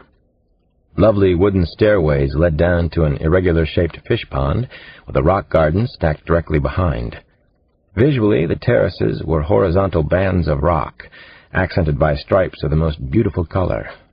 Tulips, azaleas, camellias, irises, and peonies were in bloom. I knew instinctively that this was a place that Scucci would love. I knelt near a visually striking patch of bright red and yellow tulips. I was wearing a gray suit with an open-necked white shirt. The ground was soft and stained my trousers, but it didn't matter. I bowed my head low. Finally, I wept for Scucci. Chapter 28. Tick-tock, tick-tock.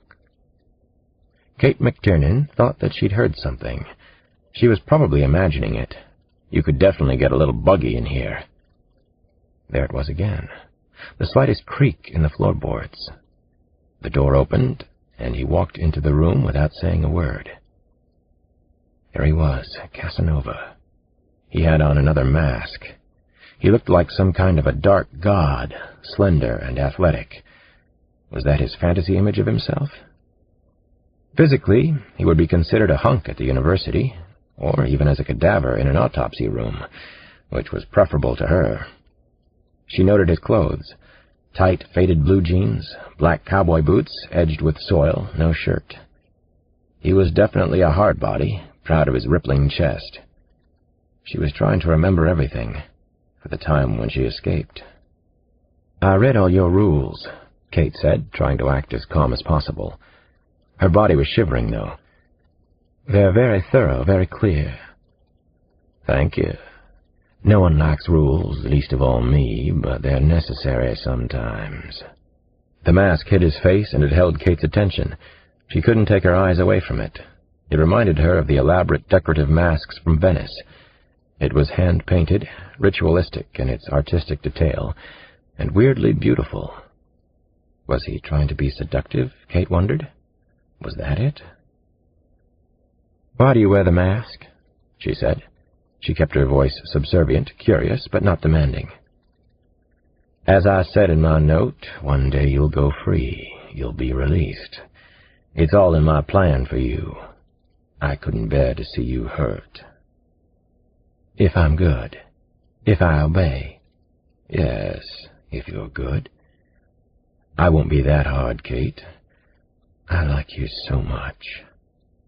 She wanted to hit him, to go after him. Not yet, she warned herself. Not until you're sure. You'll only get one try at him. He seemed to read her mind. He was very quick, very bright. "No karate," he said, and she sensed that he was smiling behind the mask. "Please remember that, Kate. I've actually seen you perform at your dojo.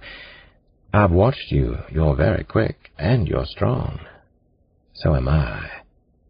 I'm no stranger to martial arts." "That wasn't what I was thinking about." Kate frowned and looked up at the ceiling.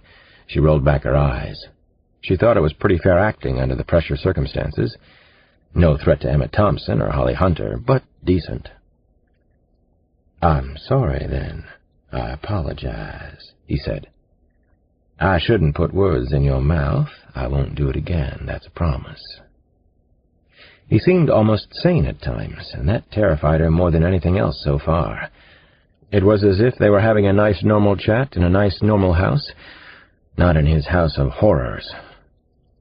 Kate looked at his hands. The fingers were long, and might even be considered elegant. An architect's, a doctor's hands, an artist's. Certainly not a working man's hands. "Well, what do you have in mind for me?" Kate decided on the direct approach. "Why am I here? Why this room, the clothes, all my things?" His voice remained gentle and calm. He was actually trying to seduce her. Oh, I guess I want to fall in love, to stay in love for a while. I want to feel real romance every day that I possibly can. I want to feel something special in my life. I want to experience intimacy with another person. I'm not that different from everyone else, except that I act instead of daydream. Don't you feel anything? She asked. She feigned concern for him. She knew that sociopaths couldn't feel emotion, at least that was her understanding. He shrugged. She sensed that he was smiling again, laughing at her. Sometimes I feel a great deal. I think that I'm too sensitive. May I tell you how beautiful you are? Under the present circumstances, I wish you wouldn't. He laughed a nice laugh and shrugged his shoulders again. Okay, that's settled then, isn't it? No sweet talk for the two of us. Not for now, anyway. Bear in mind, I can be romantic. I actually prefer it that way. She wasn't prepared for his sudden movement, his quickness. The stun gun appeared and hit her with a vicious jolt. She recognized the gun's crackling sound, smelled the ozone. Kate fell back hard against the bedroom wall and cracked her head.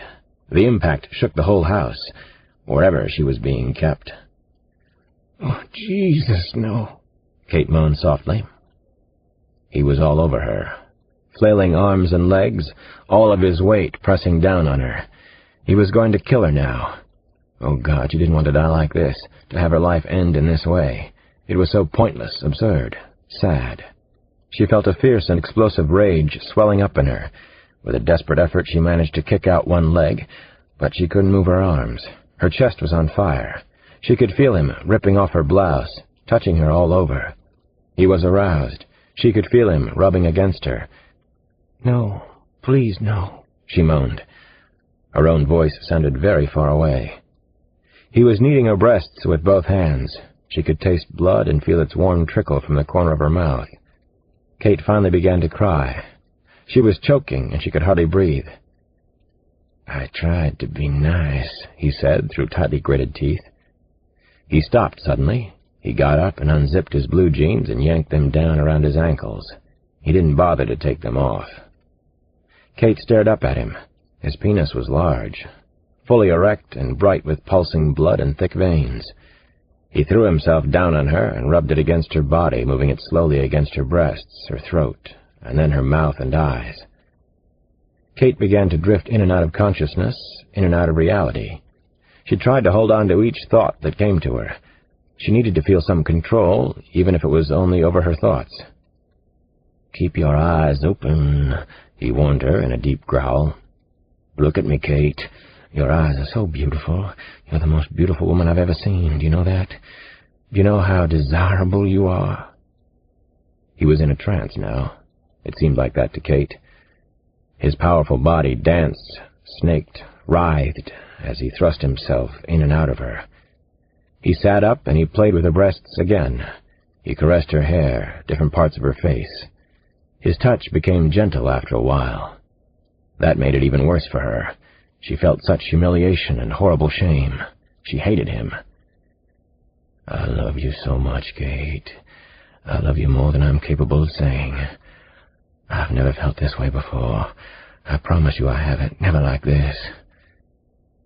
He wasn't going to kill her, Kate realized. He was going to let her live. He was going to come back again and again whenever he wanted her.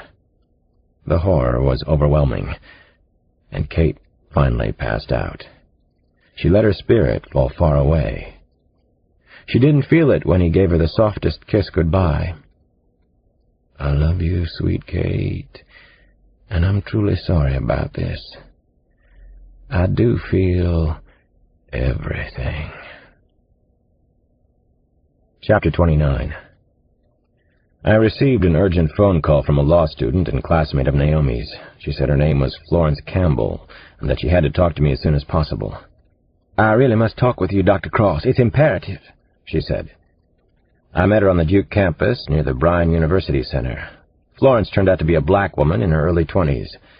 We walked among the magnolias and well-kept Gothic-style school buildings. Neither of us looked as if we particularly belonged in the setting. Florence was tall and gawky and somewhat mystifying at first. She had a stiff, high hairstyle that made me think of Nefertiti. Her appearance was decidedly odd, or maybe old-fashioned, and it struck me that people like her might still exist in rural Mississippi or Alabama. Florence had done her undergraduate work at Mississippi State University, which was about as far away from Duke University as you could get. "I'm very, very sorry, Dr. Cross," she said as we sat on a stone and wood bench with student memorabilia etched into its rails. "I apologize to you and your family." "You apologize about what, Florence?" I asked her. I didn't understand what she meant. "I didn't make the effort to talk to you when you came to the campus yesterday. No one had made it clear that Naomi might actually have been kidnapped. The Durham police certainly didn't. They were just rude. They didn't seem to think Naomi was in any real trouble." "Why do you think that is?" I asked Florence a question that was bouncing around inside my own head. She stared deeply into my eyes. "Because Naomi's an Afro-American woman. The Durham police, the FBI, they don't care about us as much as they do about the white women." "Do you believe that?" I asked her. Florence Campbell rolled her eyes. "It's the truth, so why wouldn't I believe it? Frantz Fanon argued that racist superstructures are permanently embedded in the psychology, economy, and culture of our society. I believe that, too." Florence was a very serious woman. She had a copy of Albert Murray's The Omni-Americans under her arm. I was beginning to like her style. It was time to find out what secret she knew about Naomi. "Tell me what's going on around here, Florence. Don't edit your thoughts because I'm Naomi's uncle, or because I'm a police detective. I need somebody to help me out. I am resisting a superstructure down here in Durham." Florence smiled. She pulled a tangle of hair away from her face. She was part Immanuel Kant, part Prissy from Gone with the Wind. "Here's what I know so far, Dr. Cross. This is why some girls in the dorm were upset with Naomi." She took a sip of the magnolia-fragrant air. "It started with a man named Seth Samuel Taylor. He's a social worker in the projects of Durham. I introduced Naomi to Seth. He's my cousin." Florence suddenly looked a little uncertain as she talked. "I don't see a problem so far," I told her. "Seth Samuel and Naomi fell in love around December of last year," she went on. "Naomi was walking around with a starry night look in her eyes, and that's not like her, as you know. He came to the dorm at first, but then she started staying at Seth's apartment in Durham." I was a little surprised that Naomi had fallen in love and hadn't mentioned it to Scylla. Why didn't she tell any of us about it? I still didn't understand the problem with the other girls at the dorm.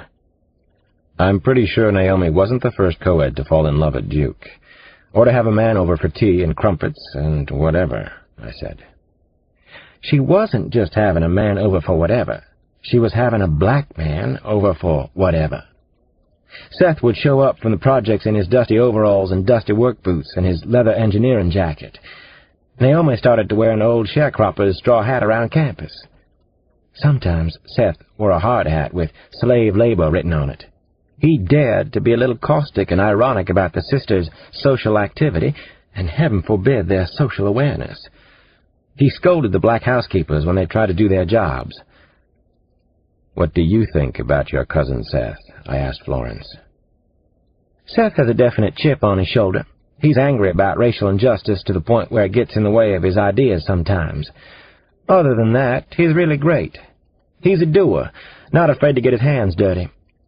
If he wasn't my distant cousin," Florence said with a wink. I had to smile at Florence's sneaky sense of humor. She was a little Mississippi gawky, but she was a neat lady. I was even starting to like her high hairstyle. "You and Naomi were fast friends?" I asked her. "We weren't at first. I think we both felt we were competing for law review. Probably only one black woman could make it, you understand. But as our first year wore on, we got very close. I love Naomi. She's the greatest." I suddenly wondered if Naomi's disappearance might be connected to her boyfriend, and maybe had nothing to do with the killer loose in North Carolina. "He's a real good person. Don't go hurting him," Florence warned me. "Don't even think about it." I nodded. "I'll only break one of his legs." "He's strong as an ox," she came back at me.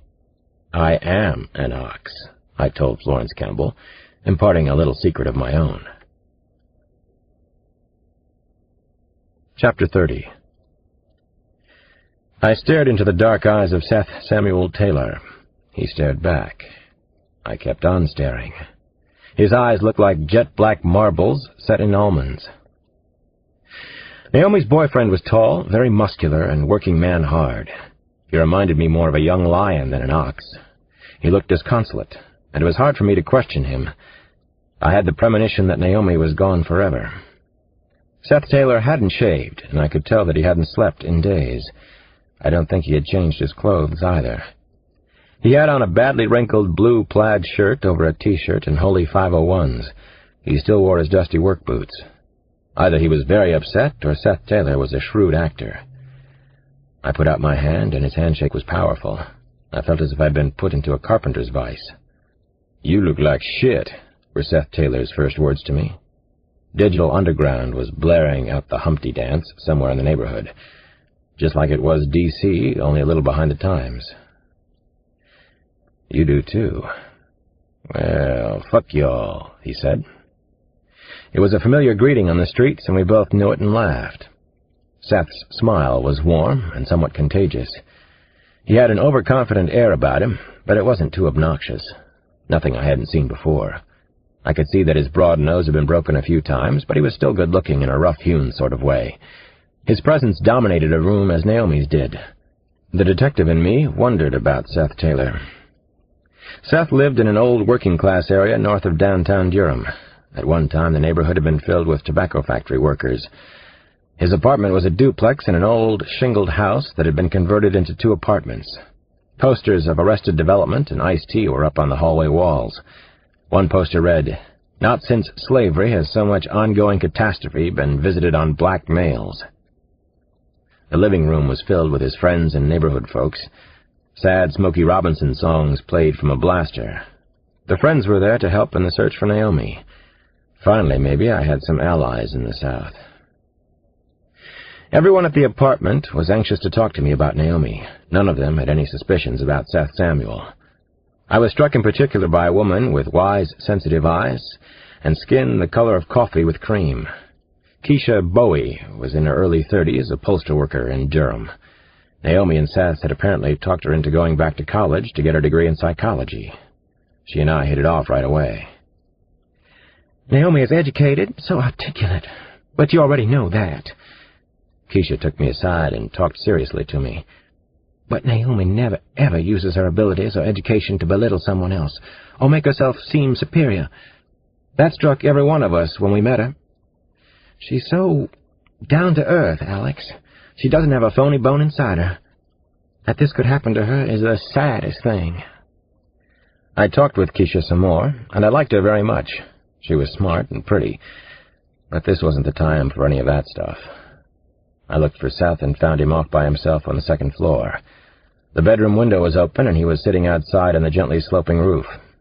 Robert Johnson was singing his haunting blues somewhere in the dark. "Mind if I come out and join you? This old roof hold us both?"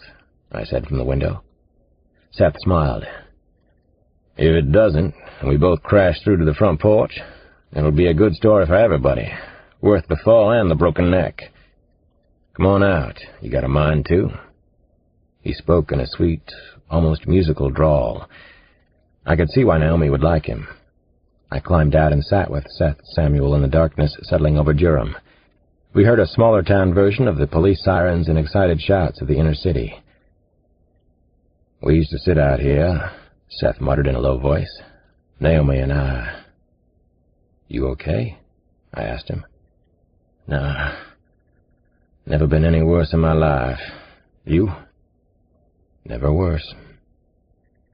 "After you called," Seth said, "I was thinking about this visit, about this talk that we'd eventually have.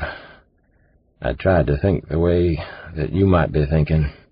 You know, like a police detective. Please don't have any more thoughts that there's some chance that I could have anything to do with Naomi's disappearance. Don't waste time on that." I looked over at Seth Samuel.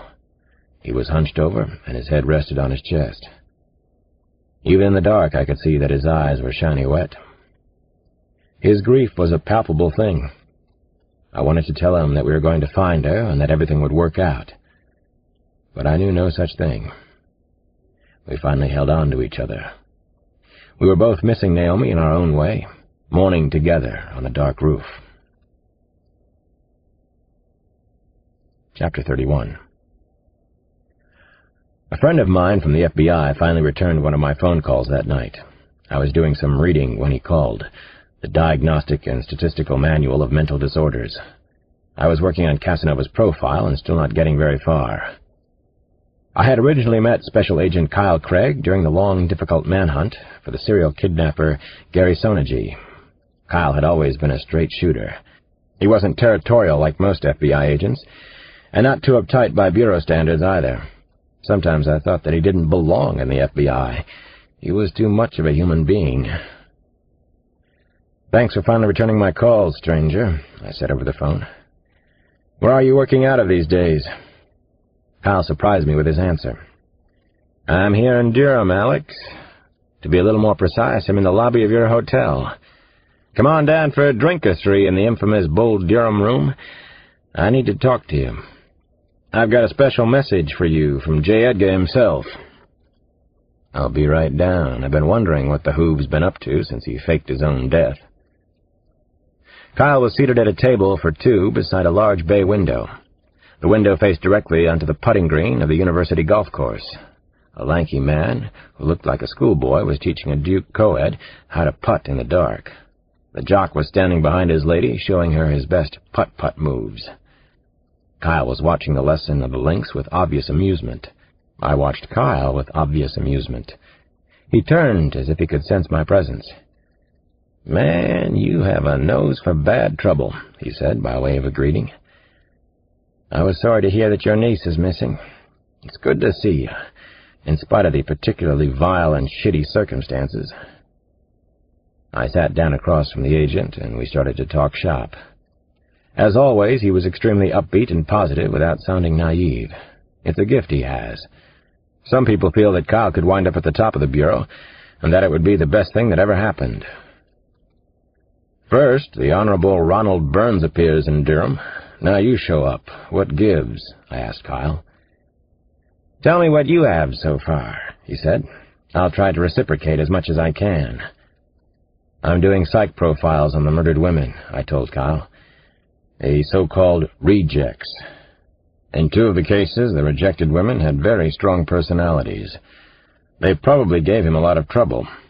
That could be why he killed them, to get rid of them. The exception was Betty Ann Ryerson. She was a mother in therapy, and she might have had a nervous breakdown." Kyle massaged his scalp with one hand. He was also shaking his head. "You've been given no information, no help whatsoever. But zippity-doo-dah," he smiled at me, "you're still a half-step ahead of our people." "I haven't heard that theory about the rejects. It's pretty good, Alex, especially if he's a control freak." "He could definitely be a control freak, Kyle. There has to be a damn good reason why he got rid of those three women. Now, I thought you were going to tell me some things I didn't know." "Maybe if you pass a few more simple tests, that is. What else have you figured out?" I bad-eyed Kyle while I slowly sipped my beer. "You know, I thought you were all right, but you're just another FBI prick." "I was programmed at Quantico," Kyle said in a passable computer voice. "Have you done a psych profile on Casanova?" "I'm working on it." I told him what he already knew. "As much as I can with virtually no information available." Kyle beckoned with the cupped fingers of his right hand. He wanted it all, and then maybe he'd share something with me. "He has to be someone who blends into the community well," I said. "No one's even come close to catching him. He's probably driven by the same obsessive sexual fantasies that he's had since he was a boy. He could have been a victim of abuse, maybe incest. Maybe he was a peeping Tom, a rapist, or a date rapist. Now, he's a very fancy collector of extremely beautiful women. He seems to choose only the extraordinary ones. He's researching them, Kyle. I'm almost sure of it. He's lonely. Maybe he wants the perfect woman. Kyle shook his head back and forth. You are so goddamn crazy, man. You think like him. Not funny. I grabbed Kyle's cheek between my thumb and forefinger. Now, you tell me something I don't know. Kyle pulled away from my cheek hold. Let me run a deal by you, Alex. This is a good deal, so don't get cynical on me. I raised my hand high in the air for the table waitress. Check. Separate checks, please. No, wait. This is a good deal, Alex. I hate to say trust me, but trust me. Just to prove my truthfulness, I simply can't tell you everything right now. I'll admit that the case is definitely bigger than anything you've seen so far. You're right about Burns. The deputy director wasn't down here by accident. This book is continued on cassette 3, side 1.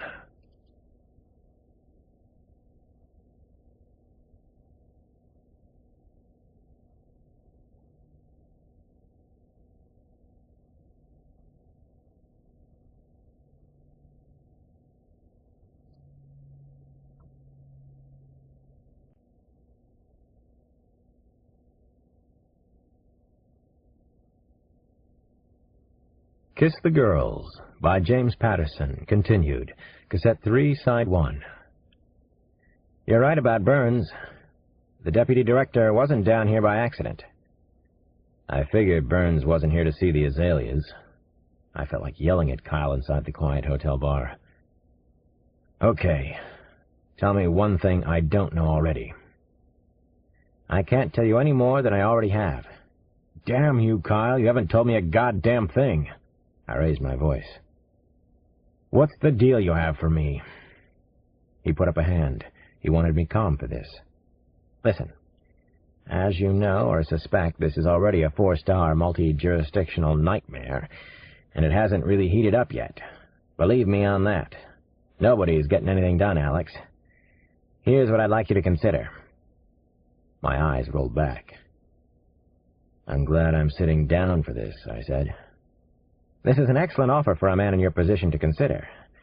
Since you're already outside the multi-jurisdictional mess, and therefore immune to it, why don't you keep it that way?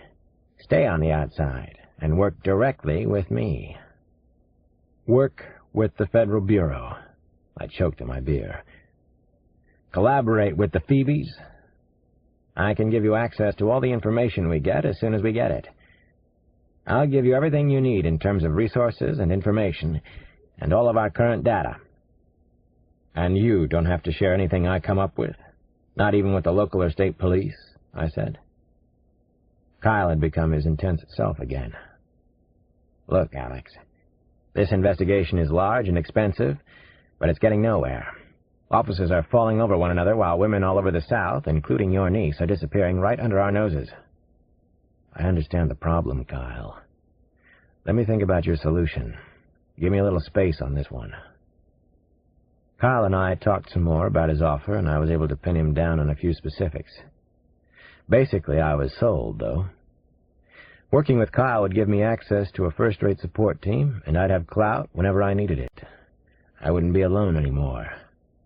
We ordered burgers and more beers, and continued to talk and put the final touches on my deal with the devil. For the first time since I'd come south, I was feeling a little hopeful. I do have something else to share with you, I finally told him. He dropped me a note last night. It was a nice note, thoughtful, welcoming me to the area. We know. Kyle grinned like the grown-up Andy Hardy that he is. It was a postcard, actually. It showed an odalisque, a love slave from a harem. Chapter 32. By the time I got back to my room, it was a little late, but I called Nana and the kids anyway. I always call home when I'm away, twice every day, morning and night.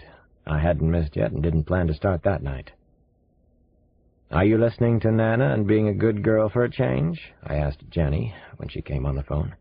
I'm always a good girl, Jenny squealed with little girl glee. She loves talking to me. I feel the same way about her. Amazing, we were still madly in love after 5 years together. I closed my eyes and visualized my girl. I could just see her puffing out her little chest, making her face look defiant, but smiling pointy, crooked teeth at the same time. Once Naomi had been a sweet little girl like that. I remembered everything about those times. I chased away the thought, the vivid portrait of Scoochie. Well, how about your big brother? Damon says he's being especially good, too. He says Nana's called you the Holy Terror today. Is that so? Daddy. That's what Nana called him. Damon's the Holy Terror in this house. I'm Nana's angel all the time. I'm Nana Mama's good girl angel. You can ask her. Uh-huh. That's good to hear, I told my little spin doctor. Did you pull Damon's hair just a tiny bit at Roy Rogers' junk food restaurant today? Not junk food, Polly Wally. He pulled my hair first.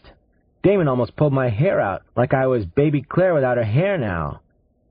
Baby Claire had been Janny's main doll since she was 2 years old. The doll was her baby, absolutely sacred to Janny, sacred to all of us. Once we had left Baby Claire at Williamsburg during a day trip, and we had to drive all the way back. Magically, Claire was waiting for us at the front gate office, having a nice chat with the security guard. I couldn't pull Damon's hair anyway.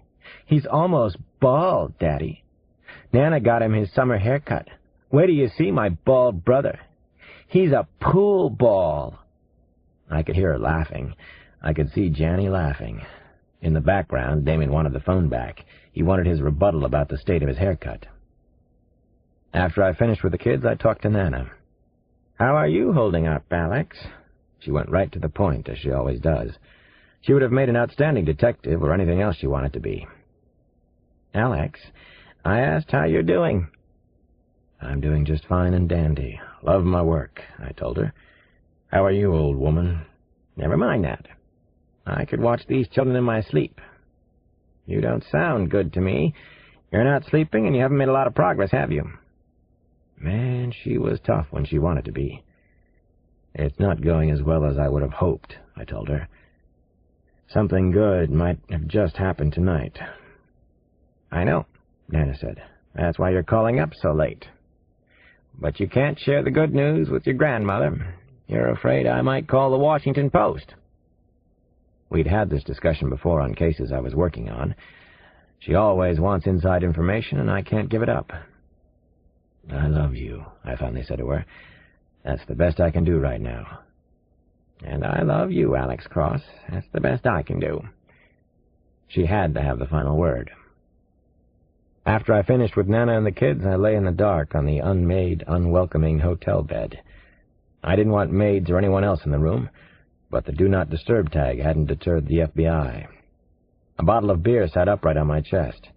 I slowed my breathing, let the bottle balance there. I never liked hotel rooms, not even on a vacation. I started thinking about Naomi again. When she was a little girl like Janny, she used to ride up on my shoulder so she could see far, far away in the big people's world.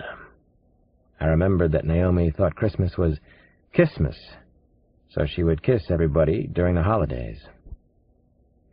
Finally, I let my mind settle on the monster who had taken Scoochie away from us. The monster was winning so far. He seemed invincible, uncatchable. He didn't make any mistakes, and didn't leave any clues. He was very sure of himself. He even left me a cute little postcard for sport. What should that tell me? He might have read my book about Gary Sonergy, I thought. He just might have read my book. Had he taken Naomi to challenge me? Maybe to prove how good he was. I didn't like that thought very much. Chapter 33. I'm alive, but I'm in hell. Kate McTiernan tucked her legs close against her chest and shivered. She was certain that she'd been drugged. Severe tremors, accompanied by gnawing nausea, swept over her in powerful waves that would not stop no matter what she tried. She didn't know how long she had been asleep on the cold floor, and what time it was now. Was he watching her? Was there a peephole hidden in the walls? Kate could almost feel his eyes crawling all over her. She remembered every gruesome and hideous detail of the rape. The feel of it was so vivid. The thought of being touched by him was repulsive, and the most horrifying images snapped at her. Anger, guilt, violation all fused in her mind. Adrenaline surged powerfully through her body. "Hail Mary, full of grace, the Lord is with thee." She thought she had forgotten how to pray. She hoped that God hadn't forgotten her. Kate's head was spinning. He was definitely trying to break her will, break her resistance. That was his plan, wasn't it? She had to think, make herself think. Everything in the room was out of focus. Drugs. Kate tried to figure out what he might be using. What drug? Which one? Perhaps it was Forain, a strong muscle relaxant that was used prior to anesthesia. It came in a 100-millimeter bottle. It could be sprayed directly into a victim's face or poured over a cloth and held to someone's face. She tried to remember the drug's after effects. Shivering and nausea, dry throat, decrease in intellectual functioning for a day or two. She had those symptoms. All of them. He's a doctor. The thought struck her like a low punch. It made perfect sense to her. Who else would have access to a drug like Forain? At the dojo in Chapel Hill, a discipline was taught to help students control their emotions. You had to sit in front of a blank dojo wall and remain sitting no matter how much you wanted or thought you needed to move. Kate's body was drenched with perspiration, but she was determined. She would never let him break her will. She could be unbelievably strong when she needed to be. That was how she'd gotten through medical school on no money and against all odds. She sat in a lotus position for more than an hour in her prison room. She breathed quietly and concentrated on clearing her mind of the pain, the nausea, and the rape. She focused on what she had to do next.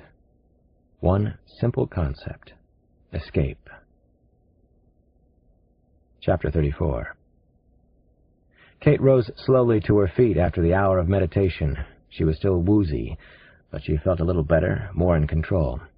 She decided to search for his peephole. It had to be there, hidden somewhere in the natural wood walls. The bedroom was exactly 12 by 15. She'd measured it several times.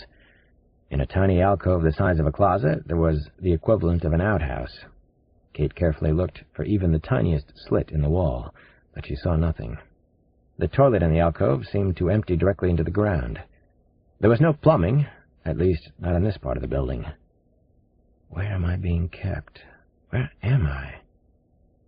Her eyes watered from the acrid odor as she knelt over the black wooden seat and squinted into the dark hole. She had learned to put up with the overpowering smell, and only a single dry heave came this time. The opening looked as if it dropped about 10 or 12 feet. Dropped to what? Kate wondered. It looked very narrow, and she didn't think she could squeeze through it, not even if she took off all her clothes. Maybe she could, though. Never say never.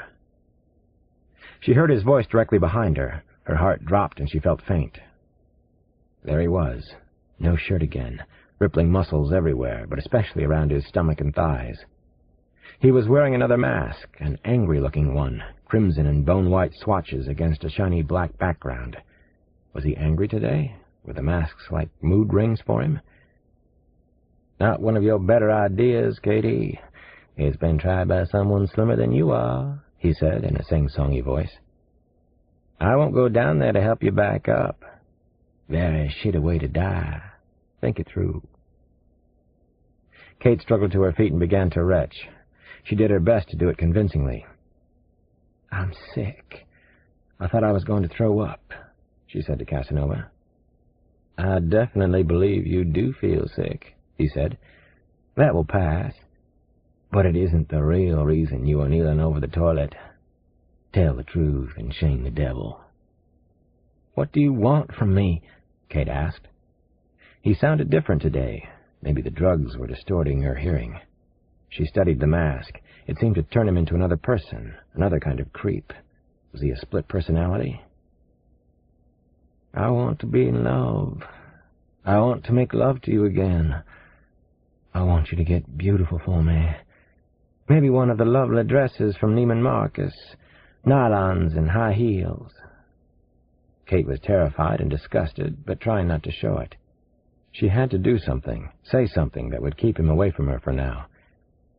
"I'm not in the mood, honey," Kate shot back in answer. "I don't feel up to getting dressed." She couldn't keep the sarcasm completely out of her voice. I have a headache. What kind of a day is it, anyway? I haven't been outside yet.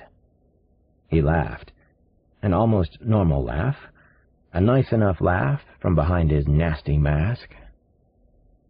Sunny Carolina blue skies, Kate. Temperature in the high 70s. One of the 10 best days of the year. With one hand, he suddenly yanked her to her feet. He pulled her arm hard as if he were trying to tear it from its socket. Kate yelled as violent pain shot up her arm. It exploded in the soft space, the hollow behind her eyes. In a fury, in panic, she reached out and pulled down on the mask. "Stupid! Stupid!" he yelled into her face. "And you're not a stupid woman." Kate saw the stun gun in his hand and realized she had made a terrible mistake. He leveled it at her chest and shot her. She tried to keep standing, willed herself to stay up, but her body didn't think anymore, and she slumped to the floor. He was going crazy now. She stared at him in muted horror as he raised his boot and began to kick out at her. A tooth spun in slow motion, spun over and over on its trail across the wooden floor. The revolving tooth fascinated her. It took her a moment to realize that it was her tooth. She could taste blood and feel her lips swelling. There was a hollow ringing in Kate's ears, and she knew she was slipping into unconsciousness. She clung to what she had seen behind the mask. Casanova knew she had seen part of his face. A smooth pink cheek, no beard or mustache visible. His left eye, blue. Chapter 35. Naomi Cross was trembling as she pressed herself hard against the bolted door that sealed off her room. Somewhere in the house of horror, a woman was screaming. The sound was muffled by the walls, by the soundproofing he'd built into the house, but it was still terrifying. Naomi realized that she was biting down on her hand, hard. She felt sure he was killing someone. It wouldn't be the first time. The screams stopped. Naomi pressed harder against the door, straining to hear some sound. "Oh, no, please," she whispered. "Don't let her be dead." Naomi listened to the electric silence for a long time. Finally, she moved away from the door. There was nothing she could do for the poor woman, nothing anyone could do. Naomi knew she had to be very good right now. If she broke any of his rules, he would beat her. She couldn't let that happen. He seemed to know everything about her, what clothes she liked to wear, all her underwear sizes, her favorite colors, even the shades she preferred. He knew about Alex and Seth Samuel, and even about her friend Mary Ellen Clouk. The tall, pretty blonde thing, he called her. Thing. Casanova was very kinky. He was into play acting and fantasy psychodramas. He loved to talk to her about pornographic acts, sex with prepubescent girls and animals, nightmare sadism, masochism, gynecocracy, enema torture. He talked about everything so casually. At times he would even be poetic, in a sick way. He quoted from Jean Genet, John Reschi, Durrell, de Sade. He was well-read, probably well-educated. "You're smart enough to understand me when I talk," he had told Naomi on one of his visits. "That's why I picked you, sweet darling." Naomi was startled by the sound of more screaming. She ran to the door and placed her cheek against the cool, thick wood. Was it the same woman, or was he killing someone else, she wondered. "Somebody please help me," she heard. The woman was screaming at the top of her voice. She was breaking the house rules. "Somebody help. I'm being held captive in here. Somebody help. My name is Kate McTiernan. Somebody help." Naomi shut her eyes. This was so bad. The woman had to stop. But over and over again the calls for help were repeated. That meant Casanova wasn't in the house. He must have gone out. "Somebody please help me. My name is Kate McTiernan. I'm a doctor from the University of North Carolina Hospital." The screams continued. 10 times, 20 times. Not in panic, Naomi began to realize. In rage. He couldn't be in the house. He wouldn't let her go on this long. Naomi finally summoned up her courage and shouted as loud as she could. "Stop it! You must stop calling for help! He'll kill you! Shut up! That's all I'm going to say!" There was silence. Blessed silence, finally. Naomi thought she could hear the tension all around her. She certainly felt it. Kate McTiernan didn't stop for long. "What's your name? How long have you been here? Please talk to me. Hey, I'm talking to you," she shouted. Naomi wouldn't answer her. What was wrong with the woman? Had she lost it after the last beating? Kate McTiernan called out again. "Listen, we can help each other. I'm sure we can. Do you know where you're being kept?" The woman was definitely brave, but she was being foolish, too. Her voice was strong, but it was beginning to sound hoarse. "Kate." "Please, talk to me. He isn't here now, or he would have come with his stun gun. You know I'm right. He won't know if you talk to me. Please, I have to hear your voice again. Please, for 2 minutes, that's all, I promise you. 2 minutes. Please, just 1 minute." Naomi still refused to answer her. He could have come back by now. He might be in the house listening to them, even watching them through the walls. Kate McTiernan was back on the air. "All right, 30 seconds. Then we'll stop, okay? I promise I'll stop. Otherwise, I'll keep this up until he does come back." "Oh, God, please stop talking," a voice inside Naomi was screaming. "Stop it right now." "He'll kill me," shouted Kate. "But he's going to do that anyway. I saw part of his face. Where are you from? How long have you been here?" Naomi felt as if she were suffocating. She couldn't breathe, but she stayed at the door and listened to every word the woman had to say.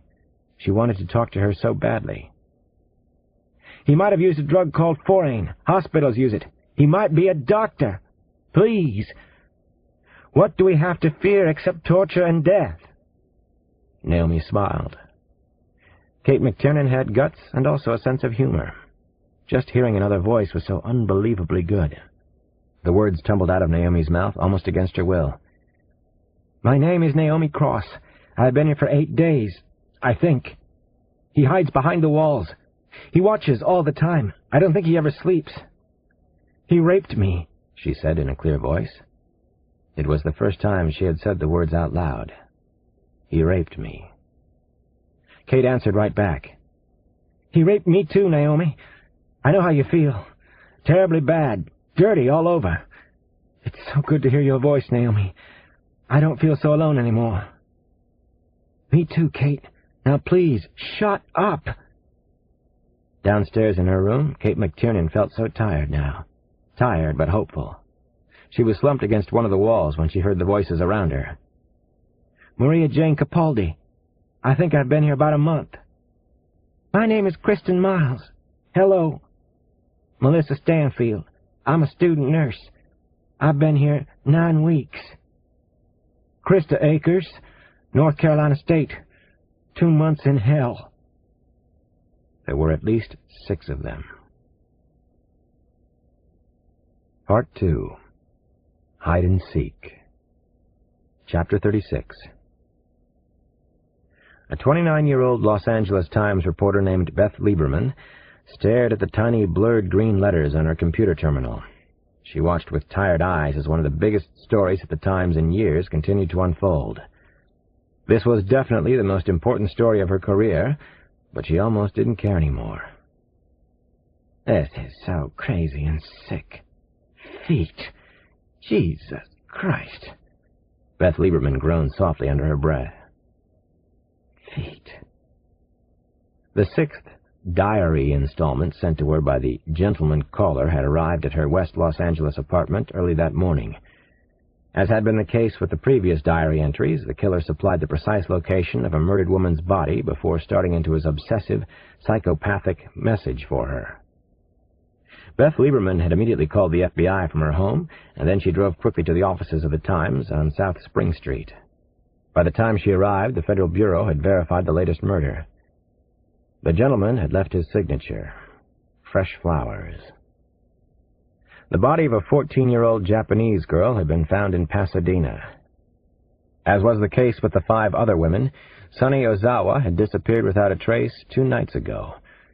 It was as if she'd been sucked up into the damp, muggy smog.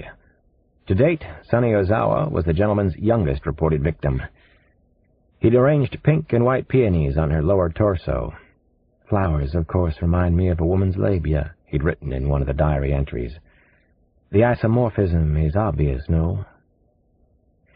At 6:45 in the morning, the Times offices were deserted and eerie. Nobody should be up this early except headbangers who haven't been to bed yet, Lieberman thought. The low hum from the central air conditioning, mingling with the faint roar of traffic outside, was annoying to her. "My feet," the reporter muttered. She sat before her computer, almost comatose, and wished she had never written an article about mail-order pornography in California. That was how the gentleman claimed he had discovered her, how he had chosen her to be his liaison with the other citizens of the City of Angels. He proclaimed that they were on the same wavelength. Following endless administrative meetings at the highest levels, the Los Angeles Times had decided to publish the killer's diary entries. There was no doubt that they had actually been written by the gentleman caller. He knew where the murder victims' bodies were before the police did. He also threatened special bonus kills if his diary wasn't published for everyone in Los Angeles to read over breakfast. "I am the latest, and I'm by far the greatest," the gentleman had written in one diary entry. Who could argue with that, Beth wondered? Richard Ramirez? Carol Chessman? Charles Manson? Beth Lieberman's job right now was to be his contact. She also got to make the first edit of the gentleman's words. There was no way the intense, graphic diary entries could run intact. They were filled with obscene pornography and the most brutally violent descriptions of the murders he had committed. Lieberman could almost hear the madman's voice as she typed the latest entry on her word processor. The gentleman caller was speaking to her again, or through her. "Let me tell you about Sonny, as much as I know about Sonny anyway. Listen to me, dear reader. Be there with me. She had small, delicate, clever feet. That's what I remember best. That's what I will always remember about my beautiful sunny night." Beth Lieberman had to shut her eyes. She didn't want to listen to this shit. One thing was certain. The gentleman caller had definitely given Beth Lieberman her first break at the Times. Her byline appeared on each of the widely read front-page features. The murderer had made her a star, too. Listen to me. Be there with me. Think about fetishism and all its amazing possibilities to liberate the psyche. Don't be a snob. Open up your mind. Open your mind right now. Fetishism holds a fascinating array of diverse pleasures that you may be missing out on. Let us not become too sentimental about young Sonny. Sonny Ozawa was into the games of the night. She told me that, in confidence, of course. I had picked her up at the Monkey Bar. We'd gone to my place, my hideaway, where we began to experiment, to play the night away. She asked me if I'd ever done it with a Japanese woman before. I told her that I hadn't, but I'd always wanted to. Sonny told me that I was quite the gentleman. I was honored. This night, it seemed to me that nothing was so libertine as to focus on a woman's feet, to caress them as I made love to Sonny. I'm talking about sun-browned feet covered in luxurious nylon and semi-pricey high-heeled pumps from Saks. I'm talking about clever little feet, very sophisticated communicators. Listen, to really appreciate the very erotic mime show of a beautiful woman's feet, the woman should be on her back while the man stands.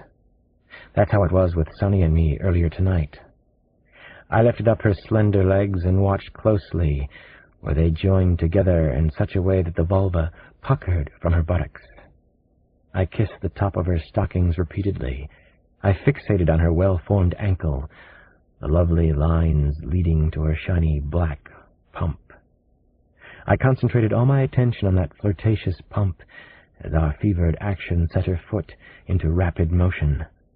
Her little feet were talking to me now. An absolutely manic excitement rose in my chest. It felt as if there were live birds tweeting and twittering in there. Beth Lieberman stopped typing and closed her eyes again. Tight. She had to stop the images that were flashing out at her. He had murdered the young girl that he was talking about so blithely. Soon the FBI and the Los Angeles police would come storming into the relatively sedate offices of the Times. They would ask the usual battery of questions. They had no answers yet themselves, no significant leads so far. They said that the gentleman committed perfect crimes. The FBI agents would want to talk for hours about the gruesome details of the murder scene. The feet. The gentleman had cut off Sonny Ozawa's feet with some kind of razor-sharp knife. Both her feet were missing from the crime scene in Pasadena. Brutality was his trademark, but that was the only consistent pattern so far. He had mutilated genitalia in the past. He had sodomized one victim, then cauterized her. He had cut open a woman investment banker's chest and removed her heart. Was he experimenting? He was no gentleman once he selected his victim.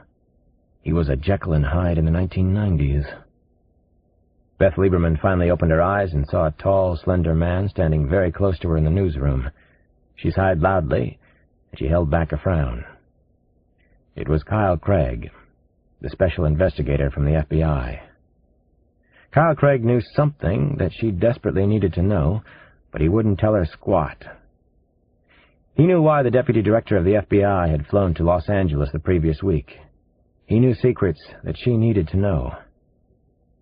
"Hello, Ms. Lieberman. What do you have for me?" he asked. Chapter 37. Tick-tock, dickory-dock. This was the way he hunted for the women. This was how it really happened, time after time. There was never any danger for him personally. He fit in wherever he chose to hunt. He did his best to avoid any kind of complication or human error. He had a passion for orderliness and, most of all, perfection. That afternoon, he waited patiently in a crowded arcade of a trendy shopping mall in Raleigh, North Carolina. He watched attractive women enter and leave the local Victoria's Secret across a long marble transverse.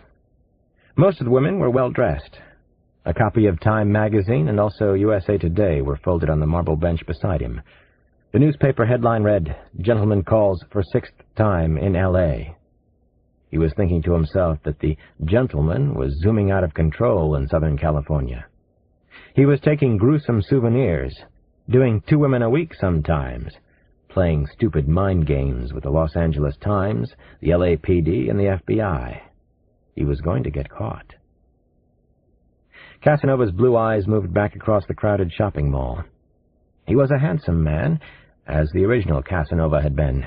Nature had equipped the 18th century adventurer with beauty, sensuality, and great enthusiasm for women, and so it was with him as well. Now where was the lovely Anna? She had slipped into Victoria's Secret to buy something campy for her boyfriend, no doubt. Anna Miller and Chris Chapin had been in law school together at North Carolina State. Now Chris was an associate in a law firm. They liked to dress in each other's clothes, cross-dress to get their kicks. He knew all about them. He had watched Anna whenever he could for almost 2 weeks. She was a startling, dark-haired 23-year-old beauty. Maybe not another Dr. Kate McTiernan, but close enough. He watched Anna finally leave Victoria's Secret and walk almost directly toward him.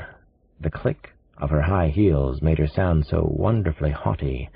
She knew she was an extraordinary young beauty. That was the very best thing about her. Her supreme confidence nearly matched his own. She had such a nicely arrogant, long-legged stride. Perfect, slender lines up and down her body. Legs wrapped in dark nylons. Heels for her part-time job in Raleigh as a paralegal. Sculptured breast that he wanted to caress. He could see the subtle lines of her underwear under a clinging tan skirt. Why was she so provocative? Because she could be. She seemed intelligent, too, and promising anyway. She had just missed law review. Anna was warm, sweet, nice to be around. A keeper. Her lover called her Anna Banana. He loved the sweet, stupid intimacy of the nickname. All he had to do was take her. It was that easy. Another very attractive woman suddenly broke into his field of vision.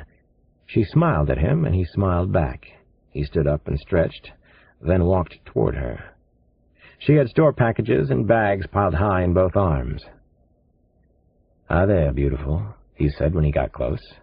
"Can I take some of those? Ease your heavy load, sweet darling." "You're such a sweet, handsome thing yourself," the woman said to him. "But then you always were. Always the romantic, too." Casanova kissed his wife on the cheek and helped her with the packages. She was an elegant-looking woman, self-possessed. She had on jeans, a loose-fitting work shirt, a brown tweed jacket. She wore clothes well. She was effective in many ways. He had picked her with the greatest care. As he took some bags, he held the nicest, warmest thought. They couldn't catch me in 1,000 years. They wouldn't know where to start to look. They couldn't possibly see past this wonderful, wonderful disguise, this mask of sanity. I am above suspicion. "I saw you watching the young chippy. Nice legs," his wife said with a knowing smile and a roll of her eyes. "Just as long as all you do is watch." "You caught me," Casanova said to his wife. "But her legs aren't as nice as yours." He smiled in his easy and charming way. Even as he did so, a name exploded inside his brain. Anna Miller. He had to have her. Chapter 38. This was harder than hard. I slapped on a happy, make-believe smile as I barged through my own front door back home in Washington. A day off from the chase was necessary. More important, I had promised the family a meeting, a report on Naomi's situation. I was also missing my kids and Nana. I felt as if I were home on leave from a war. The last thing I wanted Nana and the kids to know was how anxious I was about Scoochie. "No luck yet," I told Nana as I stooped and kissed her cheek. "We're making a little progress, though." I stepped away from her before she could cross-examine me. Standing in the living room, I launched into my best working father lounge act. I sang, "Daddy's Home, Daddy's Home." Not Shep and the Limelight's version, my own original tune. I scooped up Janny and Damon in my arms. "Damon, you got bigger and stronger, and you're handsome as a prince of Morocco," I told my son. "Janny, you got bigger and stronger, and beautiful as a princess," I told my daughter. "So did you, Daddy." The kids squealed the same kind of sweet nonsense right back at me. I threatened to scoop up my grandmother, too, but Nana Mama made a serious-looking cross with her fingers to ward me off, our family sign. "You just stay away from me, Alex," she said. She was smiling and issuing a baleful stare. She can do that. "Decades of practice," she likes to say. "Centuries," I always come back at her. I gave Nana another big kiss. Then I more or less palmed the kids. I held them out the way big men can hold basketballs, as if they were nothing but an extension of their arms. "Have you two been good little rapscallions?" I began my interrogation techniques with my very own repeat offenders. "Clean your rooms, do your chores, eat your Brussels sprouts?" "Yes, Daddy," they shouted in unison. "We've been as good as gold," Johnny added as convincing detail. "You lying to me? Brussels sprouts? Broccoli, too? You wouldn't lie so brazenly to your daddy. I called home at 10:30 the other night. Both of you were still up. And you say to me that you've been good. Good as gold." "Nana let us watch pro hoops," Damon howled with laughter and undisguised glee. That young con man can get away with anything, which worries me sometimes. He is a natural mimic, but also an ingenious creator of his own original material. At this point, his humor level is about that of the TV hit In Living Color. I finally reached into my travel satchel for their cache of presents. "Well, in that case, I've brought y'all something from my trip down south. I say y'all now. I learned it in North Carolina." "Y'all," Jenny said back at me. She giggled wildly and did an impromptu dance turn. She was like the cutest puppy kept in the house for an afternoon. Then you come home and she's all over you like sticky fly paper, just like Naomi was when she was a little girl. I pulled out Duke University NCAA champion basketball T-shirts for Janny and Damon. The trick with those two is they have to get the same thing. Same exact design, same exact color. That will last for another couple of years, and then neither one of them will be caught dead in anything vaguely associated with the other. "Thank you all," the kids said, one after the other. I could feel their love. It was so good to be home, on leave or otherwise, safe and sound for a few hours. I turned to Nana. "You probably thought I forgot all about you," I said to her. "You will never forget me, Alex." Nana-Mama squinted her brown eyes hard at me. "You got that right, old woman." I grinned. "I surely do." She had to have the last word. I took a beautifully wrapped package from my duffel bag of wonders and surprises. Nana unwrapped it, and she found the most handsome handmade sweater that I had ever seen anywhere. It had been created in Hillsborough, North Carolina, by 80- and 90-year-old women who still worked for a living. For once, Nana-Mama had nothing to say, no smart comebacks. I helped her on with the hand-knitted sweater, and she wore it for the rest of the day. She looked proud, happy, and beautiful, and I loved seeing her like that. "This is the nicest gift," she finally said, with a tiny crack in her voice. "Other than you being home, Alex. I know you're supposed to be a tough hombre, but I worried about you down there in North Carolina." Nana-Mama knew enough not to ask too much about Scoochie yet. She also knew exactly what my silence meant. Chapter 39. In the late afternoon, 30 or so of my very closest friends and relatives swarmed through the house on 5th Street. The investigation in North Carolina was the topic of discussion.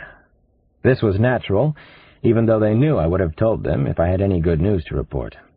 I made up hopeful leads that just weren't there. It was the best I could do for them. Samson and I finally got together on the back porch after we'd had a little too much imported beer and rare beefsteaks. Samson needed to listen. I needed some cop talk with my friend and partner. I told him everything that had happened so far in North Carolina. He understood the difficulty of the investigation and manhunt. He'd been there with me before, on cases without a single clue. At first, they shut me out completely. Wouldn't listen to squat from me. Lately, it's been a little better, I said to him. Detectives Ruskin and Sykes dutifully check in and keep me up to date. Ruskin does, anyway. Occasionally, he even tries to be helpful. Kyle Craig is on the case, too. The FBI still won't tell me what they know. Any guesses, Alex? Samson wanted to know. He was intense as he listened and occasionally made a point. Maybe one of the kidnapped women is connected to somebody important. Maybe the number of victims is a lot higher than they're letting on. Maybe the killer is connected to somebody with power or influence. You don't have to go back down there, Samson said, after he'd heard all the details. Sounds like they've got enough professionals on the case. Don't start on one of your vendettas, Alex. It's already started, I told him. I think Casanova's enjoying the fact that he has us stumped with his perfect crimes. I think he likes it that I'm stumped and frustrated, too. There's something else, but I can't figure it out yet. I think he's in heat now. Well, it sounds to me like you're in heat, too. Back the hell off him, Alex. Don't play Sherlock fucking Holmes with this kinky madman. I didn't say anything. I just shook my head. My very hard head. What if you can't get him? Samson finally said. What if you can't solve this case? You have to think about that, sugar. That was the one possibility I wouldn't consider. Chapter 40. When Kate McTiernan woke up, she knew immediately that something was very wrong, that her impossible situation had gotten even worse. She didn't know what time it was, what day it was, where she was being held. Her vision was blurred, her pulse was jumpy. All her vital signs seemed off-kilter. She had gone from extreme feelings of detachment to depression to panic. In just a few moments, she had been conscious. What had he given her? What drug would produce these symptoms? If she could solve that puzzle, it would prove she was still sane, at least still competent to think things through clearly. Maybe he'd given her Klonopin, Kate considered. Ironically, Klonopin was usually prescribed as an anti-anxiety medication. But if he started her at a high enough dosage, say 5 to 10 milligrams, she would experience approximately the same side effects she was feeling now. Or maybe he'd used Marinol capsules. They were prescribed for treatment of nausea during chemotherapy. Kate knew Marinol was a real beaut. If he put her on, say, 200 milligrams a day, she'd be bouncing off the walls. Cottonmouth, disorientation, periods of manic depression. A dosage of 1,500 to 2,000 milligrams would be lethal. He had taken away her escape plan with the powerful drugs. This book is continued at this point on the other side of this cassette. Please reverse or turn the cassette over now.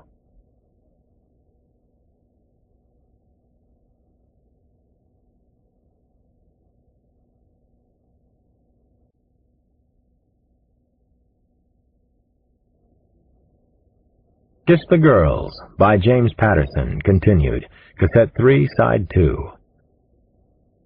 He had taken away her escape plan with the powerful drugs. She couldn't fight him like this. Her karate training was useless. Casanova had seen to that. "You fucker," Kate said out loud. She almost never swore. "You motherfucker," she whispered between clenched teeth. She didn't want to die. She was only 31 years old. She was finally trained to be a doctor, a good one, she hoped. Why me? Don't let this happen. This man, this awful maniac, is going to kill me for no good reason. Shivers as cold as icicles ran up and down her spine. She felt as if she were going to throw up, or maybe even pass out. Orthostatic hypotension, she thought. It was the medical term for fainting when you get up fast from a bed or chair. She couldn't defend herself against him. He wanted her powerless, and he'd apparently succeeded. More than anything else, that finally got to her, and she started to cry. That made her even angrier. I don't want to die. I don't want to die. How do I stop it from happening? How do I stop Casanova? The house was so very quiet again. She didn't think he was there. She desperately needed to talk to somebody. To the other women prisoners. She had to work herself up to it again. He could be hiding in the house, waiting, watching her right at this second. "Hello out there," she finally called, surprised at the raspiness of her own voice. "This is Kate McTiernan. Please listen. He's given me a lot of drugs. I think he's going to kill me soon. He told me that he was. I'm very afraid. I don't want to die." Kate repeated the same message once more, word for word. She repeated it again. There was silence, no response from anybody. The other women were afraid, too. They were right to be petrified. Then a voice came floating down from somewhere above her, the voice of an angel. Kate's heart jumped. She remembered the voice. She listened closely to every word from her brave friend. "This is Naomi. Maybe we can help each other somehow. Every so often he gets us together, Kate. You're still on probation. He kept each of us in the downstairs room at first. Please, don't fight him. We can't talk anymore. It's too dangerous. You're not going to die, Kate." Another woman called out. "Please be brave, Kate. Be strong for all of us. Just don't be too strong." Then the women's voices stopped, and it became very quiet again. Very lonely in her room. The drug, whatever he had pumped into her, was working full blast now. Kate McTiernan felt as if she were going mad. Chapter 41. Casanova was going to kill her, wasn't he? It was going to happen soon. In the terrible silence and loneliness, Kate felt the overwhelming need to pray, to talk to God. God would still hear her in this grotesquely evil place, wouldn't he? "I'm sorry if I only partially believed in you for the last few years before this. I don't know if I'm agnostic, but at least I'm honest. I have a pretty good sense of humor, even when humor is inappropriate. I know this isn't let's make a deal, but if you can get me out of this one, I'll be eternally grateful. Sorry about that. I keep saying this can't happen to me, but it's happening. Please help me. This is not one of your better ideas." She was praying so hard, concentrating, that she didn't hear him at the door. He was always so quiet anyway. A phantom, a ghost. You don't listen a whit, do you? You just don't learn, Casanova said to her. He held a hospital syringe in one hand. He had on a mauve-colored mask smeared with thick white and blue paint. It was the most gruesome and upsetting mask he'd worn so far. The masks did match his moods, didn't they? Kate tried to say, "Don't hurt me," but nothing came out. Only a little sound escaped from her lips. He was going to kill her. She could barely stand or even sit, but she gave him what she thought was a faint smile. "Hi. Good to see you." She got that much out. Had she made any sense, she wondered. She didn't know for sure. He said something back to her, something important, but she had no idea what it was. The mysterious words echoed inside her brain, meaningless mumbo-jumbo. She tried to listen to what he was saying. She tried so hard. Dr. Kate talked to the others, broke house rules. Best girl, the best. Could have been so smart that you're stupid. Kate nodded her head as if she understood what he'd just told her, followed his words and logic perfectly. He obviously knew she had talked to the others. Was he saying that she was so smart that she was stupid? That was true enough. You got that right, pal. "I wanted talk," she managed. Her tongue felt as if it were enclosed in a woolen mitten. What she had wanted to say was, "Let's talk. Let's talk this all out. We need to talk." He wasn't much into talking on this visit, though. He seemed inside of himself, very distant, the Iceman. Something especially inhuman about him.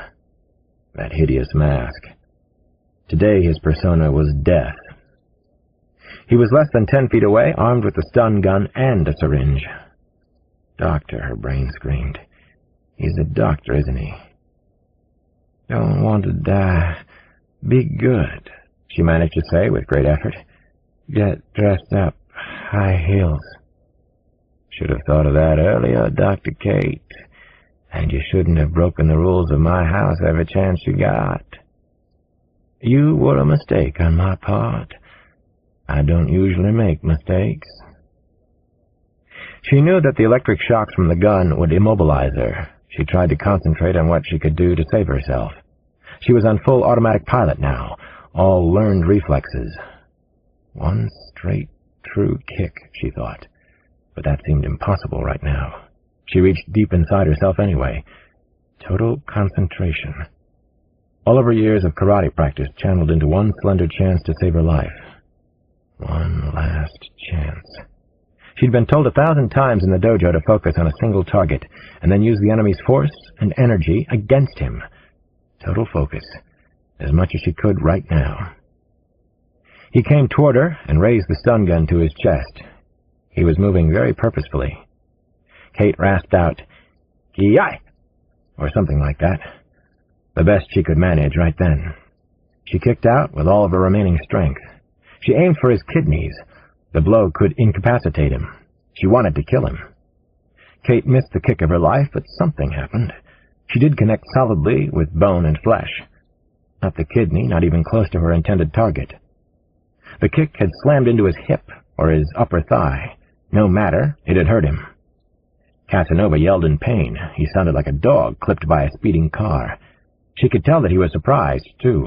He took a sudden stutter step backward. Then Jack and the goddamn beanstalk giant toppled over hard. Kate McTiernan wanted to scream for joy. She had hurt him. Casanova was down. Chapter 42. I was back in the South, back on this ugly homicide and kidnapping investigation. Sampson had been right. This time it was personal. It was also an impossible case, the kind that can go on for years. Everything was being done that could be done. There were 11 suspects currently under surveillance in Durham, Chapel Hill, and Raleigh. Among them were assorted deviates, but also university professors, doctors, and even a retired cop in Raleigh. On account of the perfect crimes, all area policemen had been checked by the Bureau. I didn't concern myself with these suspects. I was to look where no one else was looking. That was the deal I had made with Kyle Craig and the FBI. I was the designated hitter.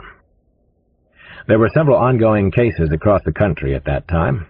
I read hundreds of detailed FBI briefs on all of them. A killer of gay men in Austin, Texas. A repeat killer of elderly women in Ann Arbor and Kalamazoo, Michigan. Pattern killers in Chicago, North Palm Beach, Long Island, Oakland, and Berkeley. I read until my eyes burned and my insides felt even worse. There was a nasty case that was grabbing national headlines, the gentleman caller in Los Angeles. I pulled up the killer's diaries on Nexus. They had been running in the Los Angeles Times since the beginning of the year. I began to read the LA killer's diaries.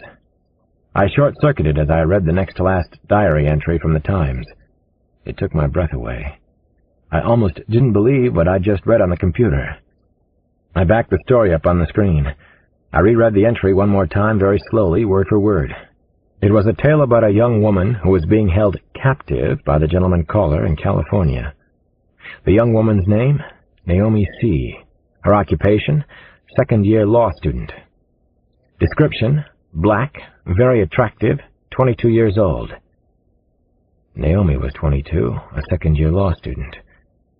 How could a savage, recreational killer in Los Angeles know anything about Naomi Cross? Chapter 43. I immediately called the reporter at the paper whose byline appeared in the diary stories. Her name was Beth Lieberman. She answered her own phone at the Los Angeles Times. "My name is Alex Cross. I'm a homicide detective involved with the Casanova murders in North Carolina," I told her. My heart was pounding as I tried to quickly explain my situation. "I know exactly who you are, Dr. Cross," Beth Lieberman cut me off. "You're writing a book about this. So am I.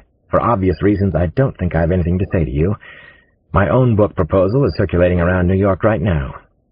"Writing a book? Who told you that? I'm not writing any book." My voice level was rising in spite of my better instincts. "I'm investigating a spree of kidnappings and murders in North Carolina. That's what I'm doing."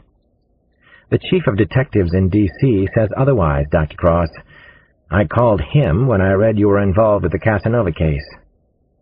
The Jefe strikes again, I thought. My old boss in D.C., George Pittman, was a complete asshole who also wasn't a fan of mine. "I wrote a book about Gary Sonergy," I said. Past tense. I needed to get it out of my system. Trust me, I'm... History! Beth Lieberman hung up on me. Bang. "Son of a bitch," I muttered into the dead receiver in my hand. I dialed the paper again. This time I got a secretary on the line. "I'm sorry, Ms. Lieberman has left for the day," she said in a staccato cadence. I was a little hot. "She must have left in the 10 seconds it just took me to get reconnected. Please put Ms. Lieberman back on the phone. I know she's there. Put her on now." The secretary also hung up on me. "You're a son of a bitch, too," I said to the dead phone line. "Damn it all to hell." I was getting non-cooperation in 2 cities on the same case now. The infuriating part was that I thought I might be onto something. Was there some kind of bizarre connection between Casanova and the killer on the West Coast? How could the gentleman caller possibly know about Naomi? Did he know about me as well? It was just a hunch so far, but much too good to brush aside. I called the editor-in-chief at the Los Angeles Times. It was easier to get through to the big man than it was to his reporter. The editor's assistant was a male. His phone voice was crisp, efficient, but as pleasant as Sunday brunch at the Ritz-Carlton in D.C. I told him that I was Dr. Alex Cross, that I'd been involved in the Gary Sonergy investigation, and that I had some important information on the gentleman caller case. 2/3 of that was absolutely true. "I'll tell Mr. Hills," the assistant informed me, still sounding as if he were pleased as punch to hear from me. I was thinking it would be nifty to have an assistant like that. It didn't take long for the editor-in-chief to come on the phone himself. "Alex Cross," he said. "Dan Hills. I read about you during the Sonergy manhunt. Glad to take your call, especially if you have something for us on this messy affair." As I talked to Dan Hills, I pictured a big man in his late 40s. Tough enough, but California dapper at the same time. Pinstripe shirt with the sleeves rolled to the elbow, hand-painted tie. Stanford all the way. He asked me to call him Dan. Okay, I could do that. He seemed like a nice guy. Probably had a Pulitzer or 2. I told him about Naomi and my involvement with the Casanova case in North Carolina. I also told him about the Naomi entry in the Los Angeles diaries. "I'm sorry about your niece's disappearance," Dan Hills said. "I can imagine what you're going through." There was a pause over the line. I was afraid that Dan was about to be either politically or socially correct with me. "Beth Lieberman is a good young reporter," he went on. "She's tough, but she's professional. This is a big story for her, and for us as well." "Listen," I cut off Hills. I had to. "Naomi wrote me a letter almost every week that she was in school. I saved those letters, all of them. I helped to bring her up. We're close. That means a lot to me." "I hear you. I'll see what I can do. No promises, though." "No promises, Dan." Good to his word, Dan Hills called me back at the FBI offices within the hour. "Well, we had a meeting of the minds out here," he told me. "I talked to Beth. As you can imagine, this puts both of us in a tough spot." "I understand what you're telling me," I said. I was cushioning myself for a soft blow, but I got something else. "There are mentions of Casanova in the unedited versions of the diaries that the gentleman sent her. It sounds like the two of them could be talking, even sharing exploits, almost as if they're friends. It seems like they're communicating for some reason." Bingo! The monsters were communicating. Now I thought I knew what the FBI had been keeping secret, what they were afraid would come out in the open. There were coast-to-coast serial killers. Chapter 44. "Run. Go. Just run your butt off. Get the hell out of here now." Kate McTiernan staggered and weaved out through the heavy wooden door he had left open behind him. She didn't know how badly Casanova was hurt. Escape was her only thought. Go, now. Get away from him while you can. Her mind was playing tricks on her. Confusing images came and went without making the proper connections. The drug, whatever it was taking its full toll. She was disoriented. Kate touched her face and realized her cheeks were wet. Was she crying? She couldn't even tell that for sure. She was barely able to climb a steep wooden stairway outside her door. Was it heading to another floor? Had she just come up these stairs? She couldn't remember. She couldn't remember anything. She was hopelessly bewildered and confused now. Had she really knocked Casanova down, or was she hallucinating? Was he coming after her? Was he racing up the stairs behind her right now? Blood was roaring in her ears. She felt dizzy enough to fall down. Naomi, Melissa Stanfield, Krista Akers. Where were they being held?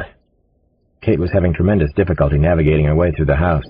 She weaved like a drunken person down the long hallway.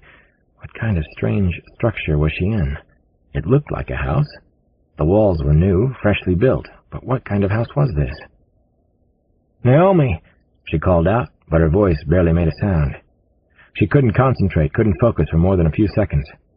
Who was Naomi? She couldn't remember exactly. She stopped and pulled hard on a doorknob. The door wouldn't open for her. Why was the door locked? What on earth was she looking for? What was she doing here? The drugs wouldn't allow her to think in straight lines. I'm going into shock trauma, she thought. She felt so cold and numb now. Everything that could gallop was galloping out of control inside her head. He's coming to kill me. He's coming from behind. Escape, she commended herself. Find a way out. Focus on that. Bring back help. She came to another flight of wooden stairs that looked ancient, almost from another era. Dirt was caked on the stairway. Soil, little rocks and glass fragments. These were really old stairs, not like the new wood inside. Kate couldn't keep her balance any longer. She pitched forward suddenly and almost hit her chin on the second stair. She kept crawling, scrabbling up the stairs. She was on her knees, climbing stairs. Toward what? An attic? Where would she end up? Would he be there, waiting for her, with the paralyzing stun gun and the syringe? Suddenly she was outside. She was actually out of the house. She had made it somehow. Kate McTiernan was half blinded by the streaming bands of sunlight, but the world had never looked so beautiful. She breathed in the sweet smell of the gums of trees, oaks, sycamores, towering Carolina pines, with no limbs except at the very top. Kate looked at the woods and the sky, high, high above, and she cried. Tears washed down her face. Kate stared up at the tall, tall pines. Scuppernongs reached from treetop to treetop. She'd grown up in woods like these. Escape. She suddenly thought of Casanova again. Kate tried to run a few steps. She fell again. She did the hands and knees waltz. She lurched back to her feet. Run. Get away from here. Kate turned around in a full sweeping circle. She kept on turning, once, twice, 3 times, until she almost fell again. No, no, no. The voice inside her head was loud, screaming at her.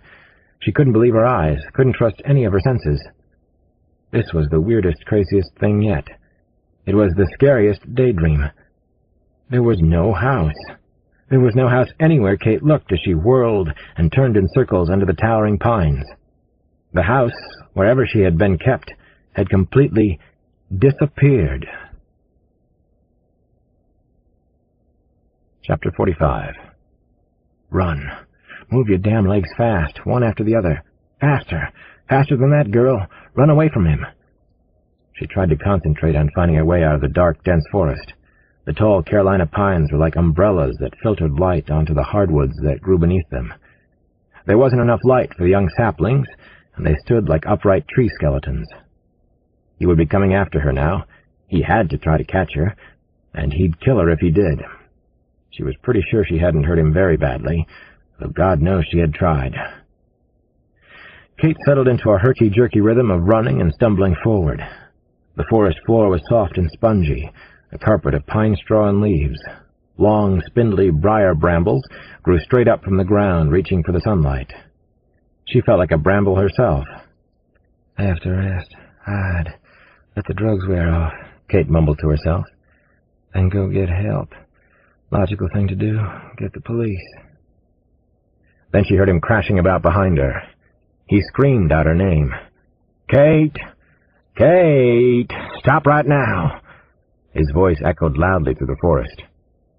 His bravado had to mean that nobody was around for miles. Nobody to help her in the God-forsaken woods.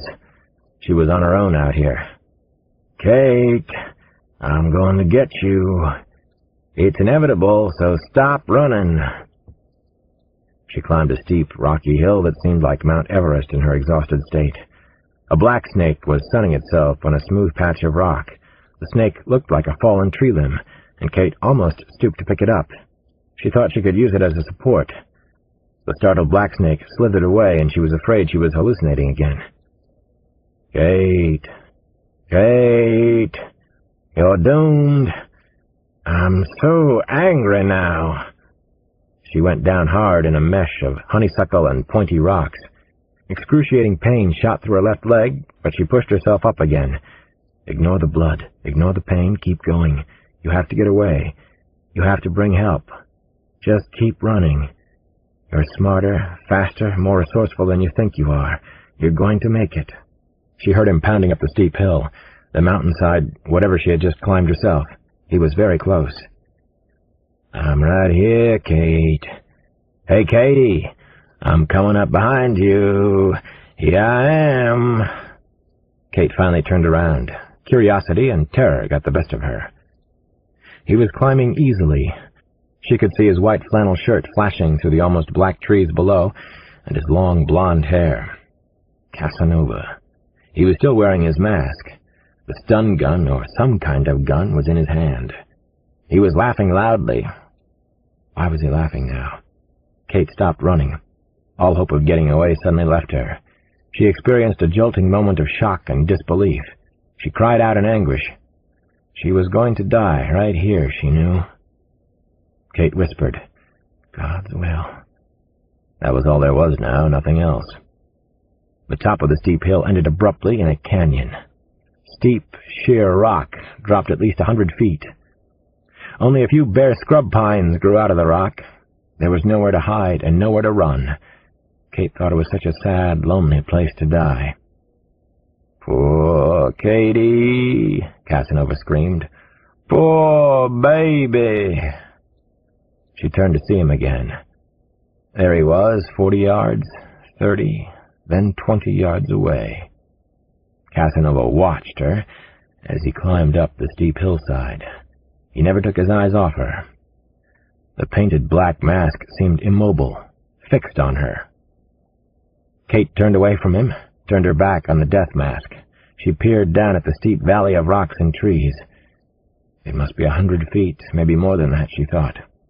The dizziness she felt was almost as terrifying as the deadly alternative rushing up behind her.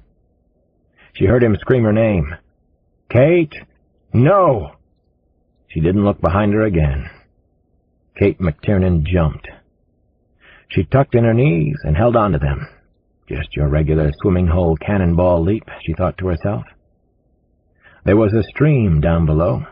The silver-blue ribbon of water was coming at her unbelievably fast. The roar was getting louder in her ears. She had no idea how deep it was. But how deep could a small stream like that be? 2 feet? Maybe 4 feet? 10 feet deep if this was the luckiest few seconds of her life, which she sincerely doubted. "Kate!" She heard his screams from high above. "You're dead!" She saw tiny whitecaps, which meant rocks beneath the rippling water. "Oh, dear God, I don't want to die." Kate hit a wall of freezing cold water hard. She hit bottom so quickly it was as if there hadn't been any water in the fast-running stream. Kate felt shooting pain, terrible pain, everywhere. She swallowed water. She realized she was going to drown. She was going to die anyway. She had no strength left. God's will be done. Chapter 46. Durham homicide detective Nick Ruskin called and informed me that they had just found another woman, and that it wasn't Naomi. A 31-year-old intern from Chapel Hill had been fished out of the Waikigo River by 2 young boys playing hooky for the day and caught by cruel fate instead. Ruskin's flashy green Saab Turbo picked me up in front of the Washington Duke Inn. He and Davy Sykes were trying to be more cooperative lately. Sykes was taking a day off, his first in a month, according to his detective partner. Ruskin actually seemed glad to see me. He hopped out of the car in front of the hotel and pumped my hand as if we were friends. As always, Ruskin was dressed for success. Black Armani rip-off sport coat, black pocket T-shirt. Things were picking up a little for me in the New South. I got the feeling that Ruskin knew I had connections with the FBI, and that he wanted to use them, too. Detective Nick Ruskin was definitely a mover and shaker. This was a career-making case for him. "Our first big break," Ruskin said to me. "What do you know about the intern so far?" I asked en route to the University of North Carolina Hospital. "She's hanging in there. Apparently she came down the Waikigo like a slippery fish. They're saying it's a miracle. Not even a major broken bone. But she's in shock or something worse. She can't talk or she won't talk. The docs are using words like catatonic and post-traumatic shock. Who knows at this point? At least she's alive." Ruskin had a lot of enthusiasm, and he could also be charismatic. He definitely wanted to use my connections. Maybe I could use his. "Nobody knows how she got into the river, or how she got away from him," Ruskin told me as we entered the college town of Chapel Hill. The thought of Casanova stalking female students here was terrifying. The town was so pretty and seemed so vulnerable. Or whether she actually was with Casanova, I added a thought. "We don't know that for sure." "We don't know shit from Shinola, do we?" Nick Ruskin complained, as he turned down a side street marked hospital. "I'll tell you one thing, though. This story is about to go public in a big way. A circus just came to town. See, up ahead?" Ruskin had that right. The scene outside North Carolina University Hospital was already a media bedlam. Television and press reporters were camped out in the parking lot, the front lobby, and all over the serene, sloping green lawns of the university. Photographers snapped my picture, as well as Nick Ruskin's, when we arrived. Ruskin was still the local star detective. People seemed to like him. I was becoming a minor celebrity, at least a curiosity in the case. My involvement in the Gary Sonergy kidnapping had already been broadcast by the local wags. I was Dr. Detective Cross, an expert on human monsters from up north. "Tell us what's going on," a woman reporter called out. "Give us a break, Nick. What's the real story with Kate McTiernan?" "If we're lucky, maybe she can tell us." Ruskin smiled at the reporter, but he kept on walking until we were safely inside the hospital. Ruskin and I were far from first in line, but we were allowed to see the intern later that night. Kyle Craig pulled the necessary strings for me. A determination had been made that Cadelia McTiernan wasn't psychotic, but that she was suffering from post-traumatic stress syndrome. It seemed a reasonable diagnosis. There was absolutely nothing that I could do that night. Anyway, I stayed after Nick Ruskin left, and I read all the medical charts, the nursing notes, and write-ups. I perused the local police reports describing how she had been found by two 12-year-old boys who had skipped school to fish and smoke cigarettes down by the riverside. I suspected I knew why Nick Ruskin had called me, too. Ruskin was smart. He understood that Kate McTiernan's current state might involve me in the case as a psychologist, especially since I had dealt with this kind of post-stress trauma before. Cadelia McTiernan, survivor, but just barely. I stood beside her bed for a full 30 minutes that first night. Her IV was hooked up to a drip monitor. The bed's side rails were up high and tight around her. There were already flowers in the room. I remembered a sad, powerful Sylvia Plath poem called Tulips. It was about Plath's decidedly unsentimental reaction to flowers sent to her hospital room after a suicide attempt. I tried to recall what Kate McTiernan had looked like before she got the black eyes. I'd seen the photos.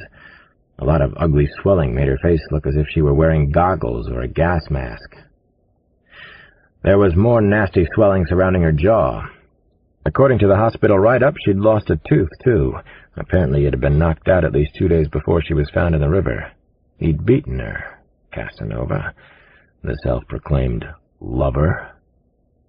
I felt bad for the young intern. I wanted to tell her it would be all right somehow. I rested my hand lightly on hers and repeated the same sentences over and over. You're among friends now, Kate. You're in a hospital in Chapel Hill. You're safe now, Kate. I didn't know if the badly injured woman could hear me or even understand me. I just wanted to say something consoling to her before I left for the night. And as I stood there watching the young woman, the image of Naomi's face flashed before me. I couldn't imagine her dead. Is Naomi all right, Kate McTiernan? Have you seen Naomi Cross? I wanted to ask, but she couldn't have answered anyway. You're safe now, Kate. Sleep easy. Sleep well. You're safe now. Kate McTiernan couldn't say a word about what had happened. She had lived through a horrifying nightmare that was worse than anything I could imagine.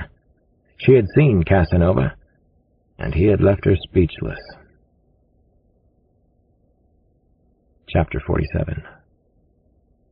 Tick-tock.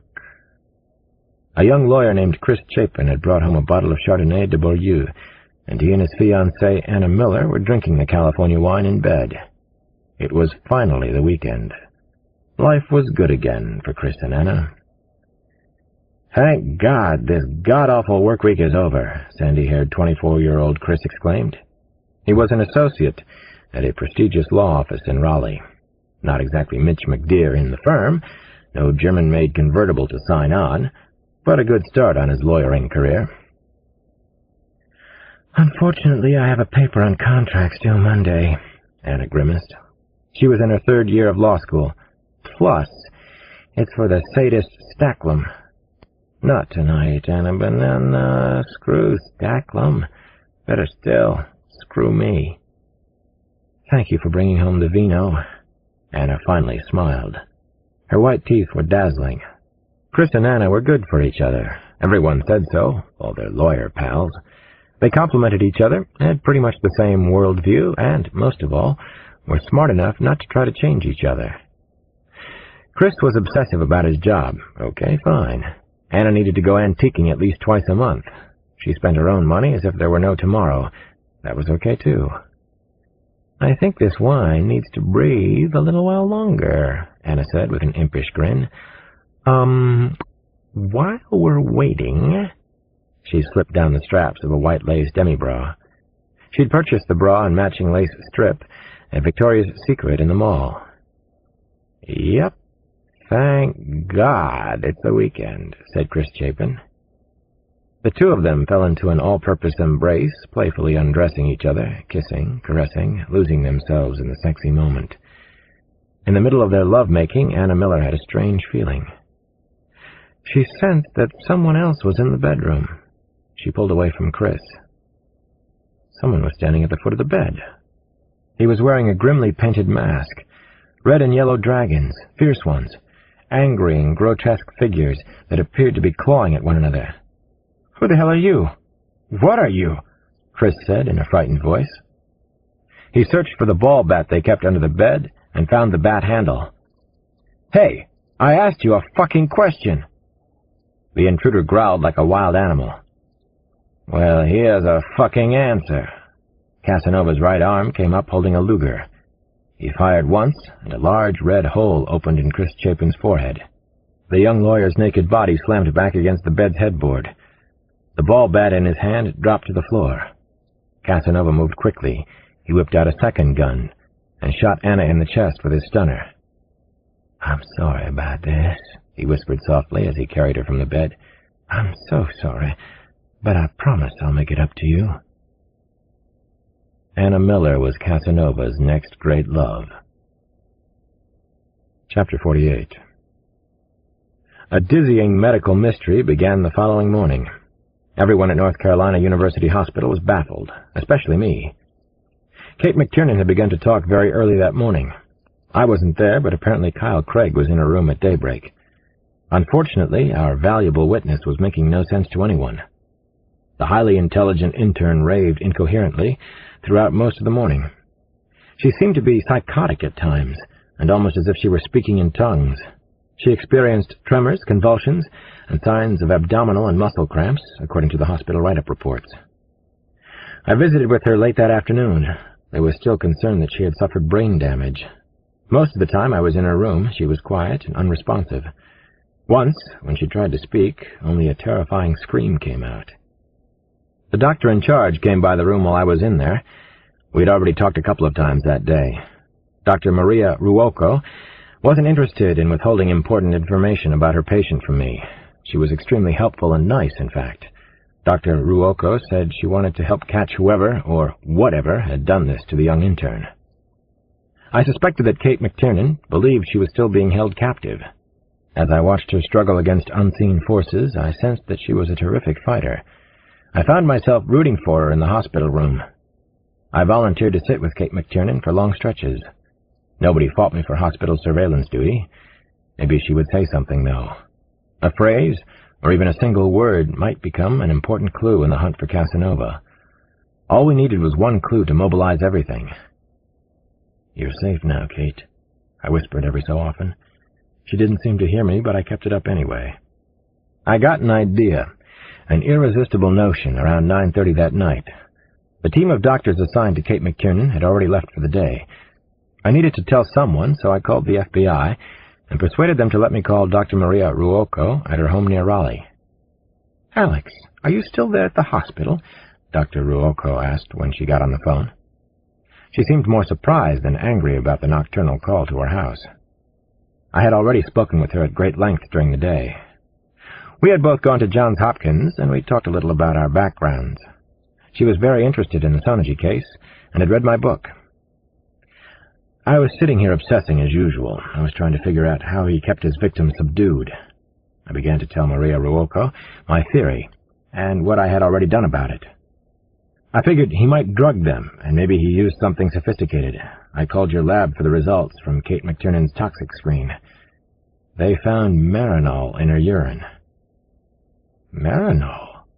Dr. Ruocco sounded surprised, just as I had been at first. How the hell did he get marinol to give her? That's a real bolt out of the blue. What a clever idea, though. It's almost brilliant. Marinol's a good choice if he wanted to keep her submissive. Wouldn't that account for her psychotic episodes today? I said. Tremors, convulsions, hallucinations. The whole package fits if you think about it. You could be right, Alex. Marinol, Jesus. The symptoms of marinol withdrawal could mimic the most severe DTs. But how would he know so much about marinol and how to use it? I don't believe a layman would come up with that. I've been wondering the same thing. Maybe he's been in chemotherapy. He could have been ill with cancer. Perhaps he had to take marinol. Maybe he's disfigured in some way. Maybe he's a doctor or a pharmacist. Dr. Ruocco offered up another guess. I had thought of those possibilities as well. He could even be a doctor working at University Hospital. Listen, our favorite intern might be able to tell us something about him that can help us stop him. Can we do anything to get her through this withdrawal a little faster? I'll be there in about 20 minutes, less than that, Maria Ruolco said. Let's see what we can do to help the poor girl out of her bad dream state. I think we'd both like to talk to Kate McTiernan. Chapter 49. Half an hour later, Dr. Maria Ruolco was with me in Dr. Kate McTiernan's room. I hadn't told the Durham police or the FBI what I had discovered.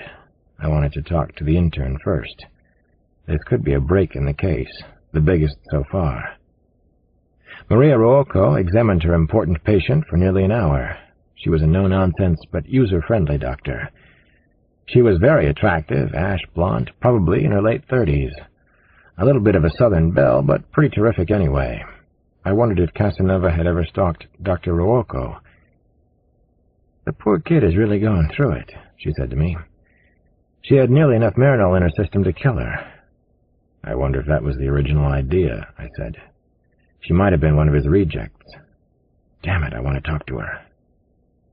Kate McTiernan seemed to be asleep, a restless sleep, but sleep. The instant Dr. Ruolco's hands touched her, though, she moaned. Her bruised face twisted into a stark, fearful mask. It was almost as if we were watching her back in captivity. The terror was palpable, scary. Dr. Ruolco was extremely gentle, but the soft moans and groans continued. Then Kate McTiernan finally spoke without opening her eyes. "Don't touch me! Don't you dare touch me, you fucker!" she shouted. Her eyes still didn't open. She was squeezing them very tightly, in fact. "Leave me alone, you son of a bitch!" These young doctors, Dr. Ruolco made a joke of it. She was a cool head under pressure. Incredibly disrespectful as a group. And the goddamn language. Watching Kate McTiernan now was like seeing someone being physically tortured. I thought of Naomi again. Was she in North Carolina? Or in California somehow? Was the same thing happening to her? I chased the disturbing image out of my head, one problem at a time. It took another half hour for Dr. Ruolco to treat Kate McTiernan. She put her on an IV dose of Librium. Then she reconnected the heart monitor Kate was on because of her injuries. When she had finished, the intern drifted off into an even deeper sleep. She wasn't going to tell us any of her secrets tonight. "I like your work," I whispered to Dr. Ruolco. "You did good." Maria Ruolco motioned for me to step outside with her. The hospital corridor was in semi-darkness. It was very quiet, and as eerie as hospitals can be at night. I had the recurring thought that Casanova could be a doctor at University Hospital. He might even be inside the hospital now, even at this late hour. "We've done everything we can do for her right now, Alex. Let the Librium do its job. I count 3 FBI agents plus 2 of Durham's finest guarding young Dr. McTiernan from the bogeyman for tonight. Why don't you go back to your hotel? Get some sleep yourself. How about a little Valium for you, kind sir?" I told Maria Ruolco that I preferred to sleep at the hospital. I don't think Casanova will come after her here, but there's no way to tell. He just might. Especially if Casanova was a local physician, I was thinking. But I didn't mention that to Maria. Besides, I feel a connection to Kate in there. I have from the first time I saw her. Maybe she knew Naomi. Dr. Maria Ruolco stared up at me. I had at least a foot in height on her. She spoke with a total deadpan look on her face. "You appear sane. You sound sane at times. But you're certifiable," she said, and smiled. Her bright blue eyes twinkled playfully. "Plus, I'm armed and dangerous," I said. "Good night, Dr. Cross," Maria Ruolco said, and she blew me a feathery kiss. "Good night, Dr. Ruolco, and thank you." I sailed a kiss back at her as she walked down the corridor. This book is continued on Cassette 4, Side 1.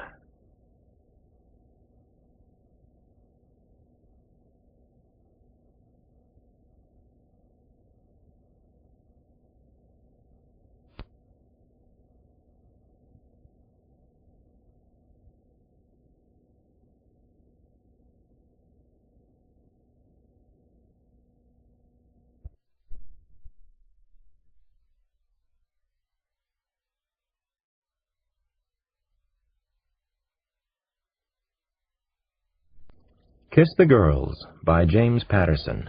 Continued, Cassette 4, Signed 1. I sailed a kiss back at her as she walked down the corridor. I slept restlessly on 2 uncomfortable club chairs pulled together inside Kate McTiernan's room. I kept my revolver cradled in my lap. Pleasant dreams, I'm sure. Chapter 50. Who are you? Who the hell are you, mister? A loud, high-pitched voice woke me up. It was close by, almost in my face. I remembered immediately that I was at the University of North Carolina Hospital. I remembered exactly where I was in the hospital. I was with Kate McTiernan, our prize witness. I'm a policeman, I said in a soft and hopefully reassuring voice to the traumatized intern. My name is Alex Cross. You're in North Carolina University Hospital. Everything is okay now. At first, Kate McTiernan looked as if she might cry. Then she seemed to take hold of herself.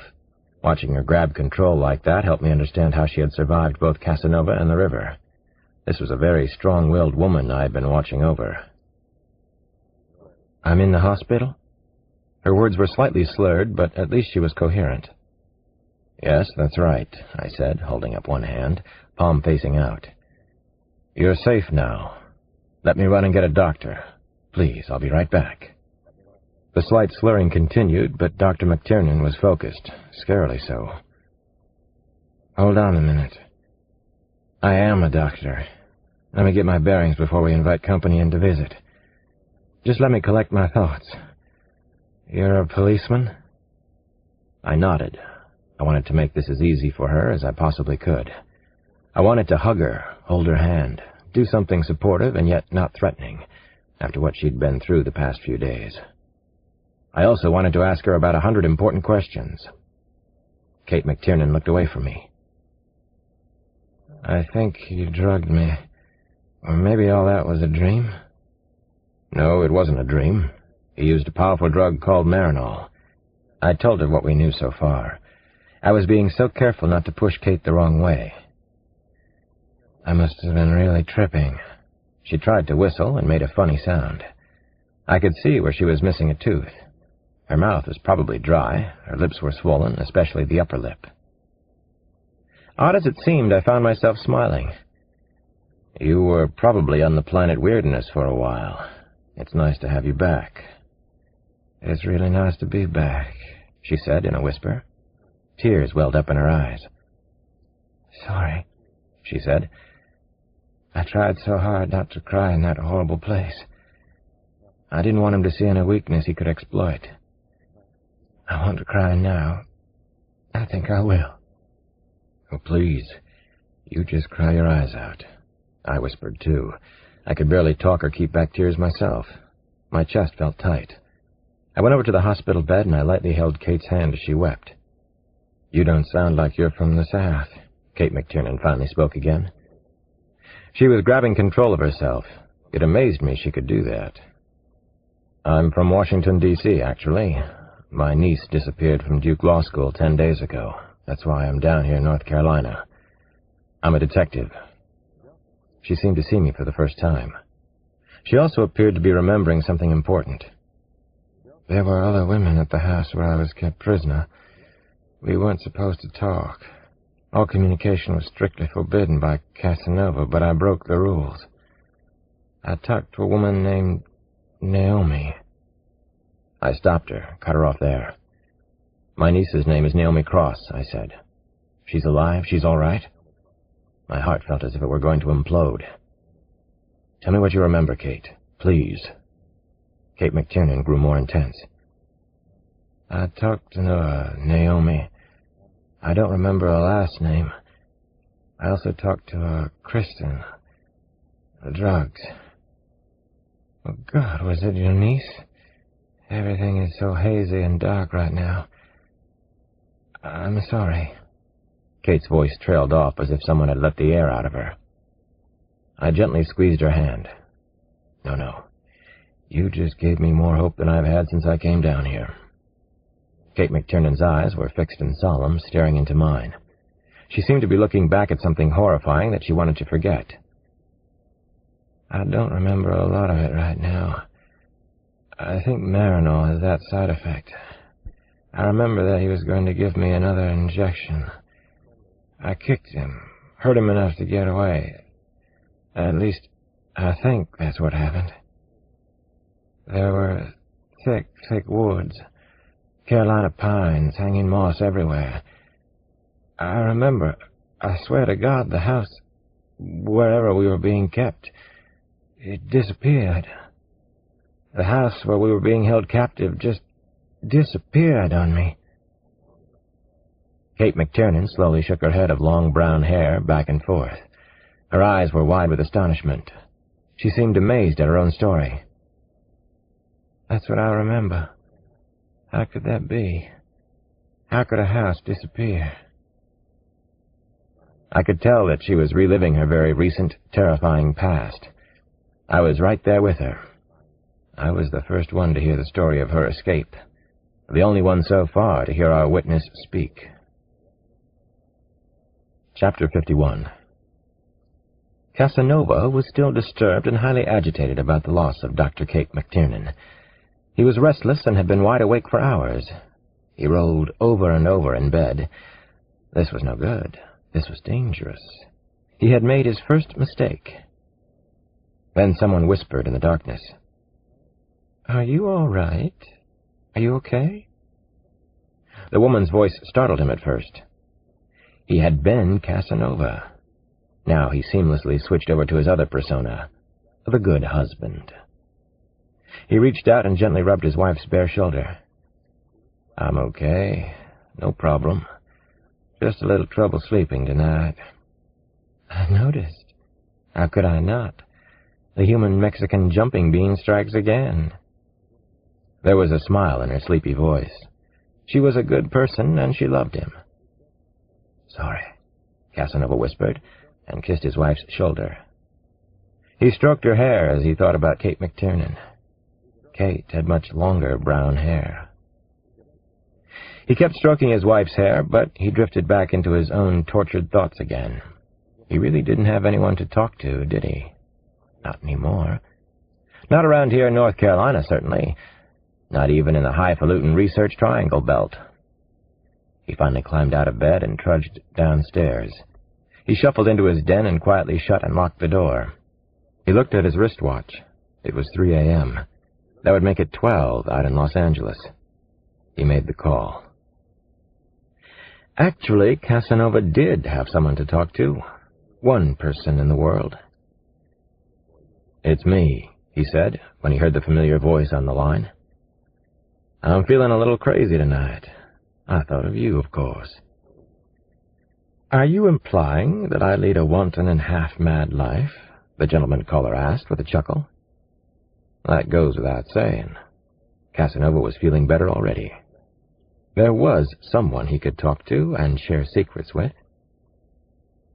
"I took another one yesterday. Let me tell you about Anna Miller.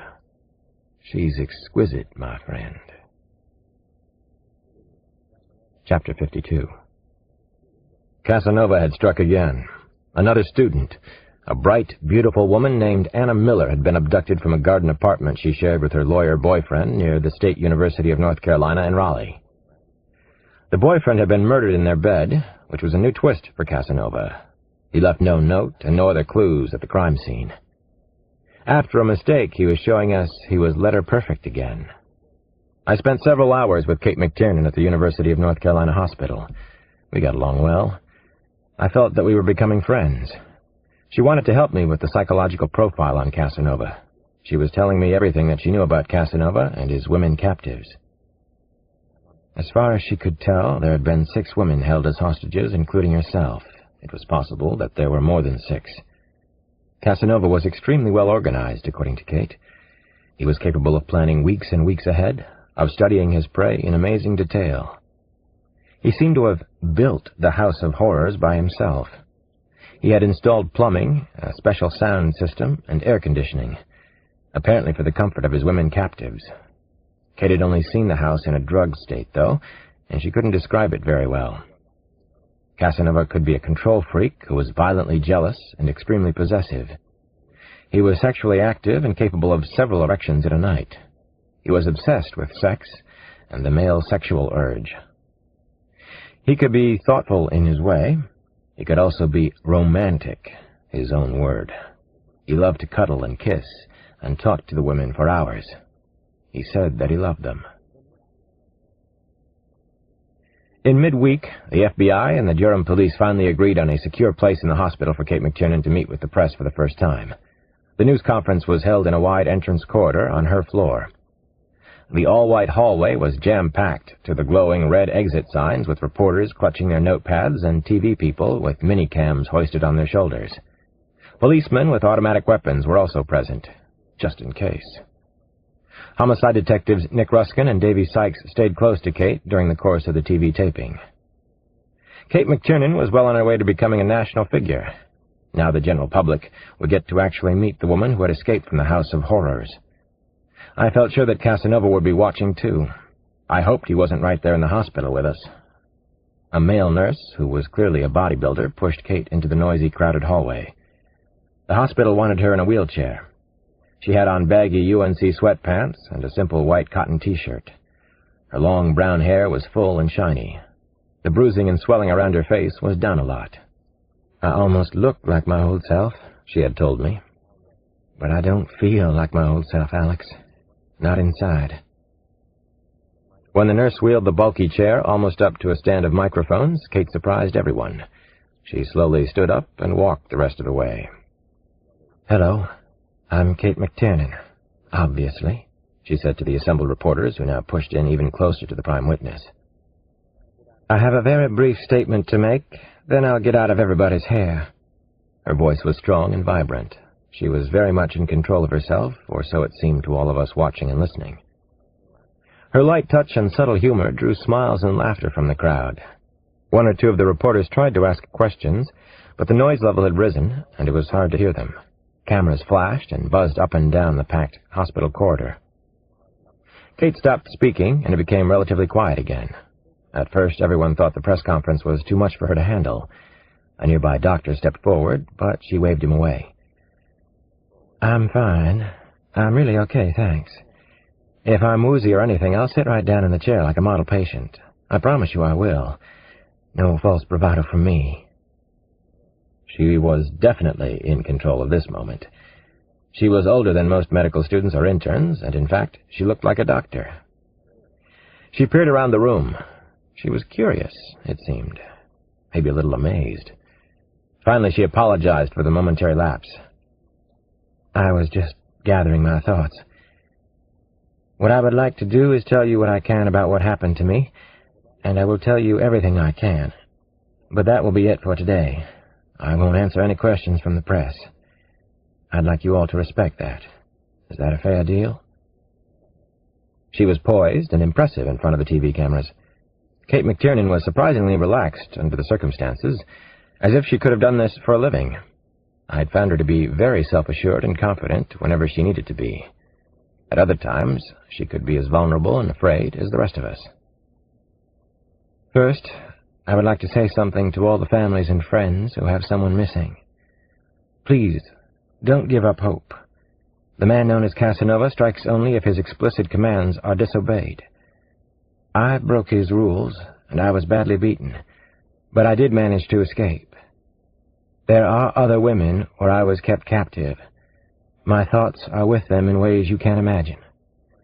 I believe in my heart that they are still alive and safe." The reporters pressed in closer and closer to Kate McTiernan. Even in her battered condition, she was magnetic. Her strength shone through. The TV cameras liked her. So would the public, I knew. For the next few moments, she did everything she could possibly do to allay the fears of the families of the missing women. She stressed again that she had been hurt only because she broke the house rules set down by Casanova. I thought that maybe she was sending a message to him, too. Blame me, not the other women. As I watched Kate speak, I asked myself some questions. Does he take only extraordinary women? Not just beauties, but women who are special in every way? What did that mean? What was Casanova really up to? What game was he playing? My suspicion was that the killer was obsessed with physical beauty, but that he couldn't bear to be around women who weren't as smart as he was. I sensed that he craved intimacy also. Finally, Kate stopped speaking. Tears were shining in her eyes like perfect glass drops. "I'm through now," she said in a soft voice. "Thank you for taking this message out to the families of the missing women. I hope that it helped a little bit. Please, no more questions for now. I still can't remember everything that happened to me. I've told you what I can." At first, there was an unnatural silence. There wasn't a single question. She had been clear about that. Then the reporters and the hospital personnel began to clap. They knew, just as Casanova knew, that Kate McTiernan was an extraordinary woman. I had one fear. Was Casanova there clapping too? Chapter 53. At 4 a.m., Casanova packed a spanking new green and gray Land's End knapsack with necessary food and supplies. He headed out to his hideaway for a morning of long-awaited pleasures. He actually had a favorite catchphrase for his forbidden games: "Kiss the girls." He fantasized about Anna Miller, his newest captive, on the car drive there, and then as he hiked through the thick woods. He visualized over and over what he was going to do to Anna today. He remembered something, a quite wonderful and appropriate line out of F. Scott Fitzgerald.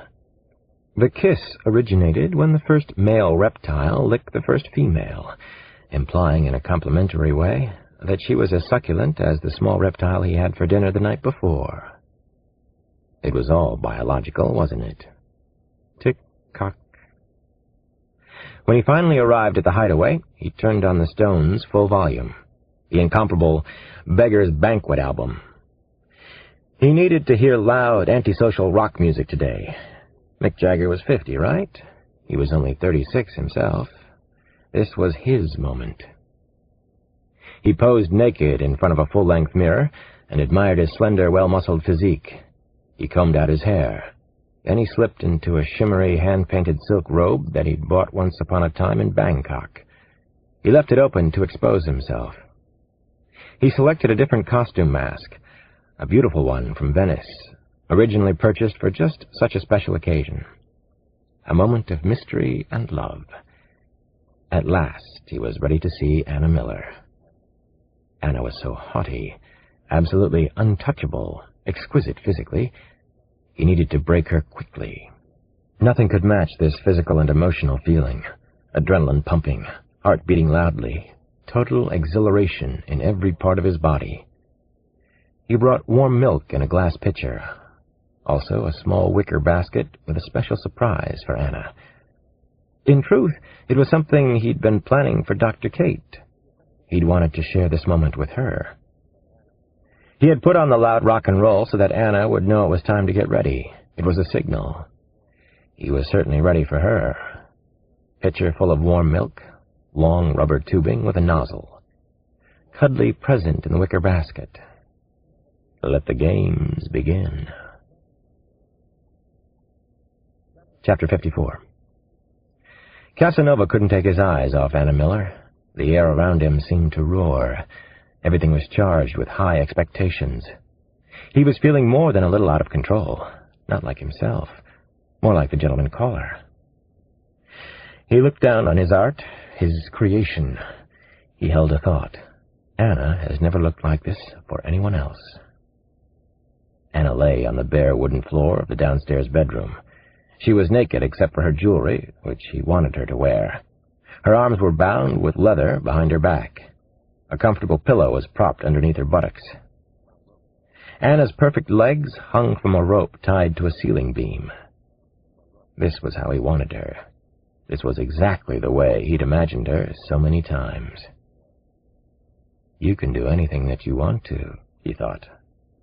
And so he did.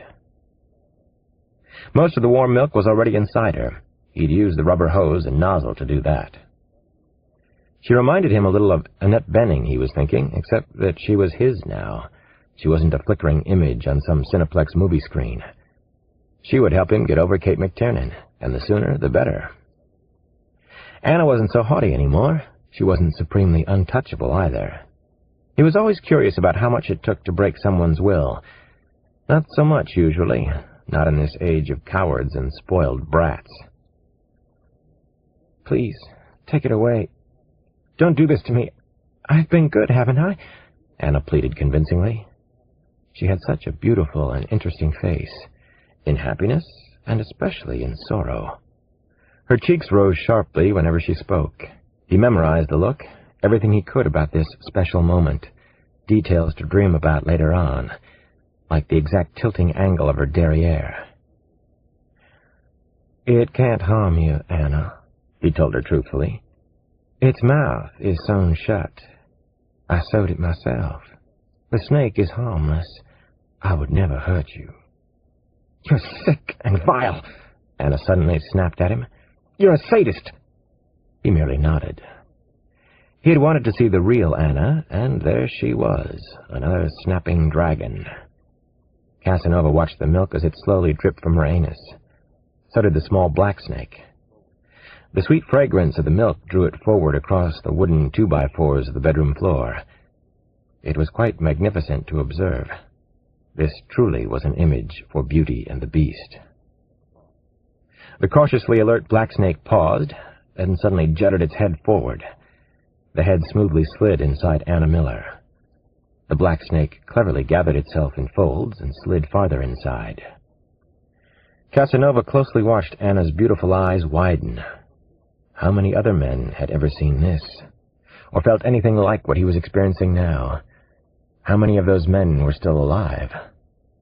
He had first heard of this sexual practice for enlarging the anus on his trips to Thailand and Cambodia. Now he'd performed the ceremony himself. It made him feel so much better about the loss of Kate, about other losses. That was the exquisite and surprising beauty of the games he chose to play at his hideaway. He loved them. He couldn't possibly stop himself. And neither could anyone else. Not the police, not the FBI, and not Dr. Alex Cross. Chapter 55. Kate still couldn't remember much from the actual day of her escape from hell. She agreed to be hypnotized, at least to let me try, though she thought her natural defenses might be too strong. We decided to do it late at night in the hospital when she was already tired and might be more susceptible. Hypnotism can be a relatively simple process. First, I asked Kate to close her eyes, then to breathe slowly and evenly. Maybe I would finally meet Casanova tonight. Maybe through Kate's eyes I'd see how he worked. "In with the good air, out with the bad," Kate said, keeping her good humor most of the time. "Something like that, right, Dr. Cross?" "Clear your mind as much as you can, Kate," I said. "I don't know about the wisdom of that." She smiled. "There's an awful lot bumping around in there right now. Rather like an old attic filled with unopened dresses and portmanteaus." Her voice was beginning to sound a little sleepy. That was a hopeful sign. "Now just count back slowly from 100. Begin whenever you feel like it," I told her. She went under easily. That probably meant that she trusted me somewhat. With the trust came responsibility on my part. Kate was vulnerable now. I didn't want to hurt her under any circumstances. For the first few minutes, we talked as we often did when she was fully conscious and awake. We had enjoyed talking to each other from the start. "Can you remember being kept in the house with Casanova?" I finally asked her a leading question. "Yes. I remember quite a lot now. I remember the night he came into my apartment. I can see him carrying me through some kind of woods to wherever I was kept. He carried me like my weight was nothing." "Tell me about the woods you went through, Kate." This was our first dramatic moment. She was actually with Casanova again, in his power, a captive. I suddenly realized how quiet the hospital was all around us. "It was too dark, really. The woods were very thick, very creepy. He had a flashlight with him, kept it on a string or rope around his neck.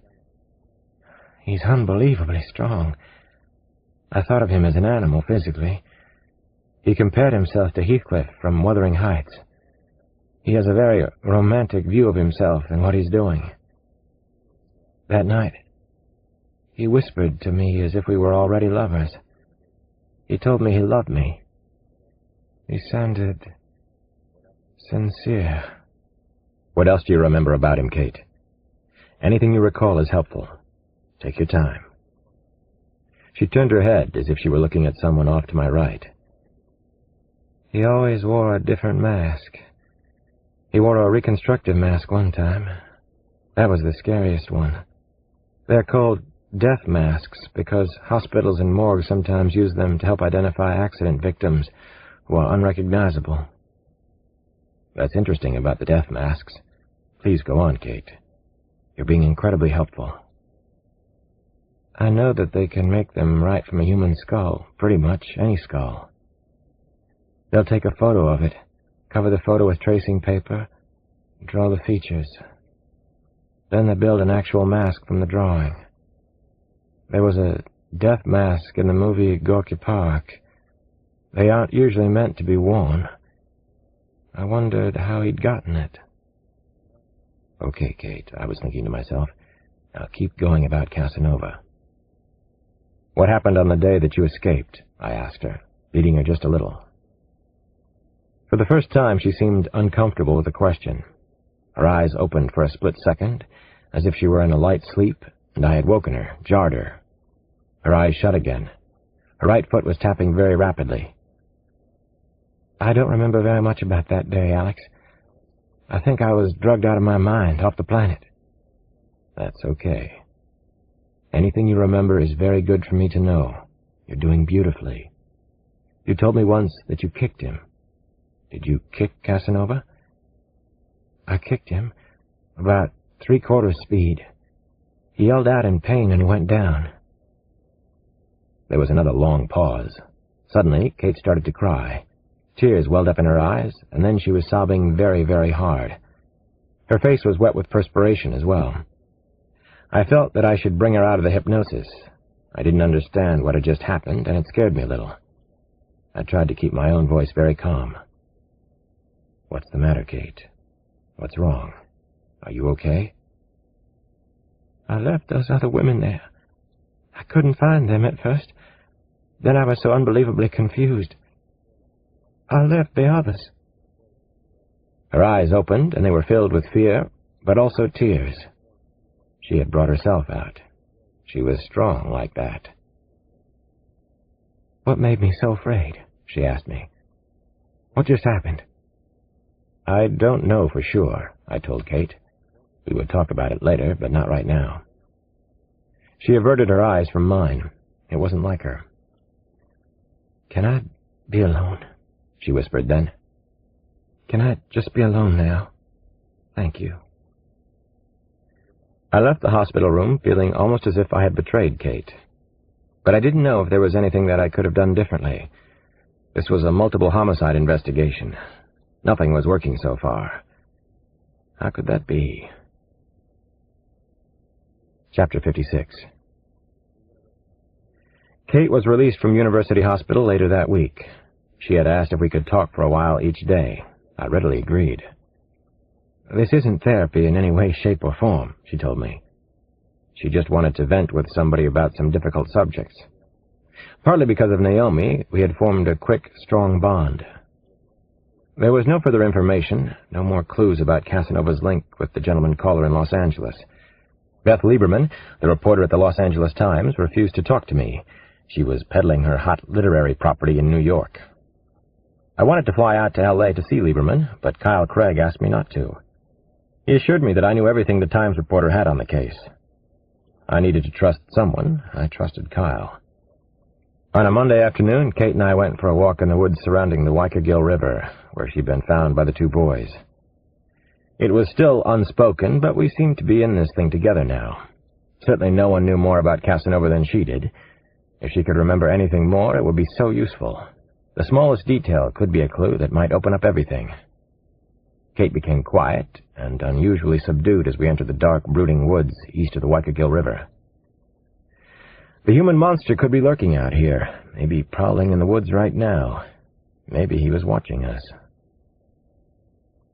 I used to love walking in woods like these. Blackberry brambles and sweet sassafras. Cardinals and blue jays feeding everywhere. It reminds me of when I was growing up, Kate told me as we walked. My sisters and I used to go swimming every single day in a stream like this one. We swam naked, which was forbidden by my father. Anything my father strictly forbade, we tried to do. All that swimming experience came in handy, I said. Maybe it helped you get safely down the Waikagill. Kate shook her head. No, that was just pure stubbornness. I vowed I wasn't going to die that day. Couldn't give them the satisfaction. I was keeping my own discomfort about being in the woods to myself.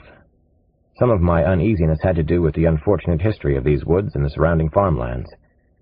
Tobacco farms had been spotted all through here once upon a time.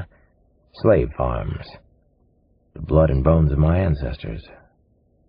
The extraordinary kidnapping and subjugation of more than 4 million Africans who were originally brought to America. They had been abducted against their will. I don't remember any of this terrain, Alex, Kate said. I had strapped on a shoulder holster before we left the car. Kate winced and shook her head at the sight of the gun. But she didn't protest beyond the baleful look. She sensed that I was the dragon slayer. She knew there was a real dragon out here. She'd met him. I remember I ran away, escaped into woods just like these. Tall Carolina pines. Not much light getting through. Eerie as a bat cave. I remember clearly when the house disappeared on me. I can't remember too much else. I'm blocking it. I don't even know how I got into the river. We were about 2 miles from where we'd left the car. Now we hiked north, staying close to the river Kate had floated down on her miraculous, stubborn escape. Every tree and bush reached out relentlessly toward the diminishing sunlight. This reminds me of the Bucky, Kate said. Her upper lip curled in an ironic smile. The triumph of dark, chaotic barbarism over civilized human reason. It felt as if we were moving against a high, relentless tide of vegetation. I knew she was trying to talk about Casanova and the terrifying house where he kept the other women. She was trying to understand him better. We both were. He's refusing to be civilized or repressed, I said. He does whatever he wants. He's the ultimate pleasure seeker, I suppose. A hedonist for the times. I wish you could hear him talk. He's very bright, Alex. So are we, I reminded her. He'll make a mistake, I promise. I was getting to know Kate very well by now. She was getting to know me. We had talked about my wife, Maria, who was killed in a senseless drive-by shooting in Washington, D.C. I told her about my kids, Jenny and Damon. She was a good listener. She had excellent bedside manner potential. Dr. Kate was going to be a special kind of doctor. By 3 that afternoon, we must have walked 4 or 5 miles. I felt grungy and a little achy. Kate didn't complain, but she must have been hurting. Thank God the karate kept her in great shape. We hadn't found any sign of where she had run during her escape. None of the landmarks we passed looked familiar to her. There was no disappearing house, no Casanova, no outstanding clues in the deep, dark woods. Nothing to go on. How the hell did he get so good at this? I muttered as we tramped back to the car. Practice, Kate said with a grimace. Practice, practice, practice. Chapter 57. The two of us stopped to eat at Spanky's on Franklin Street in Chapel Hill. We were bushed, famished, and most of all, thirsty. Everybody knew Kate at the popular bar and restaurant, and they made a nice fuss over her when we walked in. A muscular, blonde-haired bartender named Hack started a big round of applause. A waitress and friend of Kate's gave us a table of honor at a front window on Franklin Street. The woman was a doctoral candidate in philosophy, Kate told me. Verda, the waitress philosopher of Chapel Hill. How do you like being a celebrity? I kidded Kate once we were seated. Hate it. Hate it, she said, with her teeth clenched tightly. Listen, Alex, can we get blotto drunk tonight? Kate suddenly asked. I'd like a tequila, a mug of beer, and some brandy, she told Verda. The waitress philosopher grimaced and wrinkled her nose at the order. I'll have the same, I said. When in Collegeville. This definitely isn't therapy, Kate said to me as soon as Verda departed. We're just going to bullshit some tonight." "That sounds like therapy," I said to her. "If it is, then we're both on the couch." We talked about a lot of unrelated things for the first hour or so.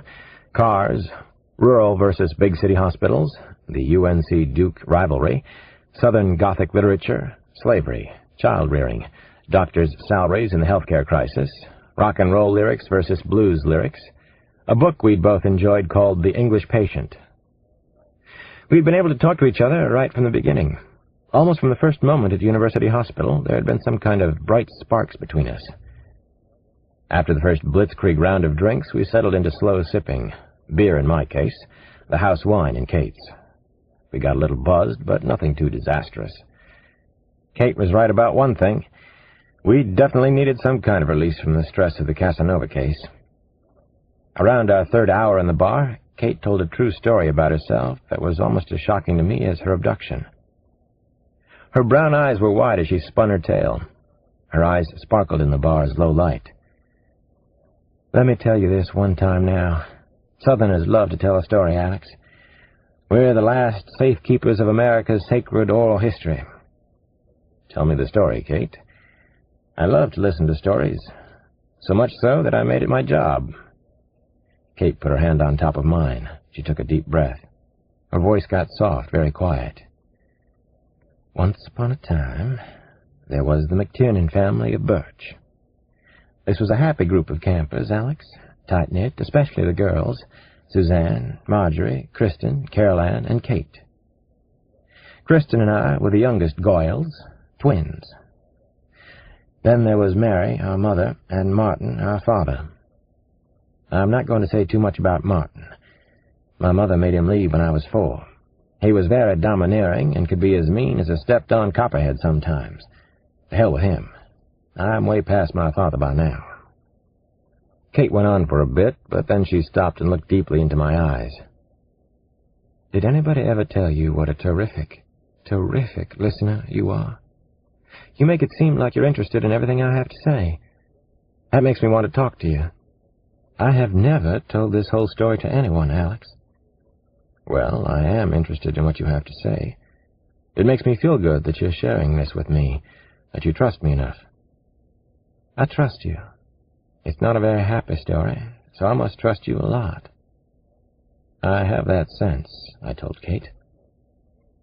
It struck me again how very beautiful her face was. Her eyes were very large and lovely. Her lips weren't too full or too thin. I kept being reminded why Casanova had chosen her. "My sisters, my mother, they were so great when I was grown up. I was their little slave, and I was their pet. There wasn't much money coming into the house, so there was always too much to do. We canned our own veggies, jelly, and fruit. We took in washing and ironing, did our own carpentry, plumbing, auto repair. We were lucky. We liked one another. We were always laughing and singing the latest hit song off the radio. We read a lot, and we'd talk about everything from abortion rights to recipes. A sense of humor was mandatory in our house. 'Don't be so serious' was the famous line there." Finally, Kate told me what had happened to the McTiernan family.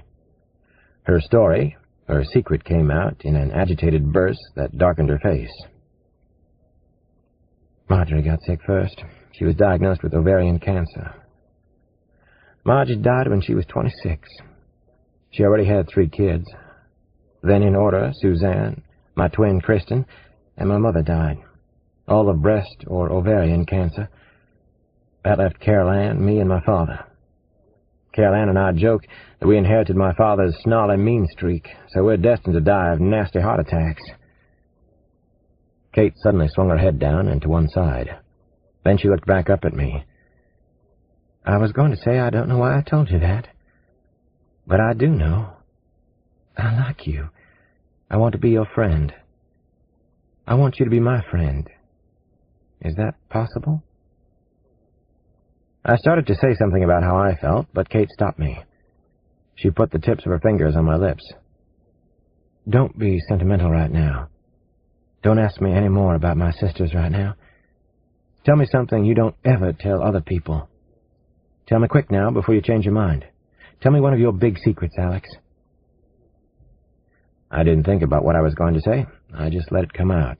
It seemed fair after what Kate had told me. Besides, I wanted to share something with her. I wanted to confide in Kate, at least see if I could. I've been screwed up ever since my wife Maria died, I told Kate McTiernan. One of my secrets, one of the things I kept bottled up inside. I put on clothes every morning and a sociable face and my six-gun some days, but I feel hollow most of the time. I got into a relationship after Maria, and it didn't work out. It failed in a spectacular fashion. Now, I'm not ready to be with anyone again. I don't know if I ever will be. Kate peered into my eyes. Oh, Alex, you're wrong. You are so ready, she told me without any doubt in her eyes or her voice. Sparks. Friends. I'd like us to be friends, too, I finally told her. It was something I rarely said, and never this quickly. As I stared across the table at Kate, stared over the glowing wick of a dwindling candle, I was reminded of Casanova again. If nothing else, he was a very good judge of a woman's beauty and character. He was just about perfect. Chapter 58. The harem cautiously shuffled toward a large living area at the end of a winding hallway inside the mysterious, loathsome house. The place had 2 floors. On the lower one, there was only a single room. Upstairs, there were as many as 10. Naomi Cross walked cautiously among the women. They had been told to go to the common room. Since she had been there, the number of captives had ranged from 6 to 8. Sometimes a girl left, or disappeared, but there always seemed to be a new one to take her place. Casanova was waiting for them in the living room. He had on another of his masks. This one was hand-painted with white and bright green streaks. Festive, a party face. He wore a gold silk robe and was naked underneath it. The room was large and tastefully furnished. The floor was covered with an oriental rug. The walls were off-white and freshly painted. Come in, ladies. Don't be shy, don't be bashful," he said from the back of the room. He had a stun gun and a pistol, and struck a dashing pose. Naomi imagined that he was smiling behind the mask. More than anything, she wanted to see his face just once, and then obliterate it forever, shatter it into tiny pieces, grind the pieces into nothing. Naomi felt her heart skip as she entered the large, attractive sitting room. Her violin was on a table near Casanova. He had taken her violin and brought it to this awful place. Casanova was waltzing around the low-ceilinged room like the host at a sophisticated costume party. He knew how to be classy, even gallant. He carried himself with confidence. He lit a woman's cigarette with a gold lighter. He stopped to talk with each of his girls. He touched a bare shoulder, a cheek, caressed someone's long blonde hair.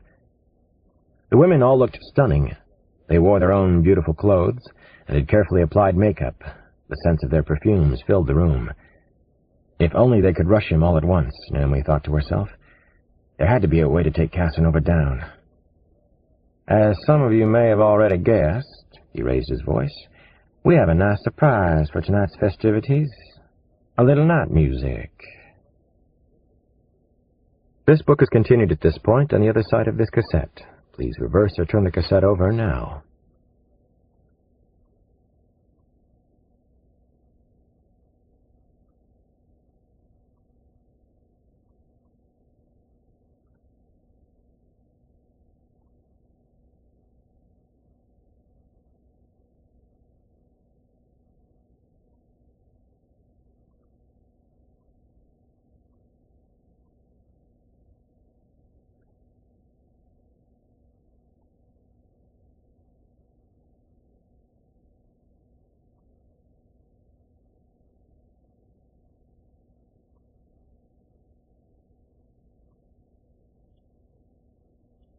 Kiss the Girls by James Patterson. Continued.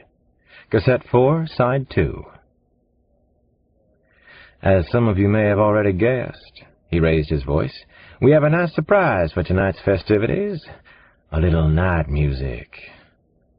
He pointed to Naomi and beckoned her to come forward. He was always careful when he brought them together like this. He had his gun in hand, holding it casually. "Please, play something for us," he said to Naomi. "Anything that you'd like." Naomi plays the violin, and very beautifully, I might add. Don't be shy, dear. Naomi couldn't take her eyes off Casanova. His robe was open so that they could see his nakedness. Sometimes he had one of them play an instrument, or sing, or read poetry, or just talk about their lives before hell. Tonight it was Naomi's turn. Naomi knew that she had no choice. She was determined to be brave, to look confident. She picked up the violin, her precious instrument, and so many painful memories swept over her. Brave, confident, she repeated inside her head. She'd been doing that since she was a young girl. As a young black woman, she had learned the art of acting poised. She needed all the poise she could muster now. "I'm going to try to play Bach's Sonata No. 1, she quietly announced. "This is the Adagio, the first movement. It's very beautiful. I hope I can do it justice." Naomi shut her eyes as she brought the violin up to her shoulder. She opened her eyes again as she placed her chin on the rest, and slowly began to tune the instrument. Brave, confident, she reminded herself. Then she began to play. It was far from perfect, but it did come from her heart. Naomi's style had always been personal. She concentrated more on making music than on her technique. She wanted to cry, but she held back the tears, held everything inside. Her feelings came out only in the music, the beautiful Bach sonata. "Brava! Brava!" Casanova shouted as she finished. The women clapped. That was permitted by Casanova. Naomi stared out at their beautiful faces. She could feel their shared pain. She wished that she could talk to them. But when he brought them together, it was only to show off his power, his absolute control over them. Casanova's hand moved and lightly touched Naomi's arm. It was hot, and she felt as if she'd been burned. "You'll stay with me tonight," he said in the softest voice. "That was so beautiful, Naomi. You are so beautiful. The most beautiful one here. Do you know that, sweetheart? Of course you do." Brave, strong, confident, Naomi told herself. She was a cross. She wouldn't let him see her fear. She would find a way to beat him. Chapter 59. Kate and I were working at her apartment in Chapel Hill. We've been talking about the disappearing house again, still trying to figure out that mind-bending mystery. At a little past 8, the front doorbell rang. Kate went to see who it was. I could see her talking to someone, but I couldn't tell who. My hand went for my revolver, touched the handle. She let the visitor come inside. It was Kyle Craig.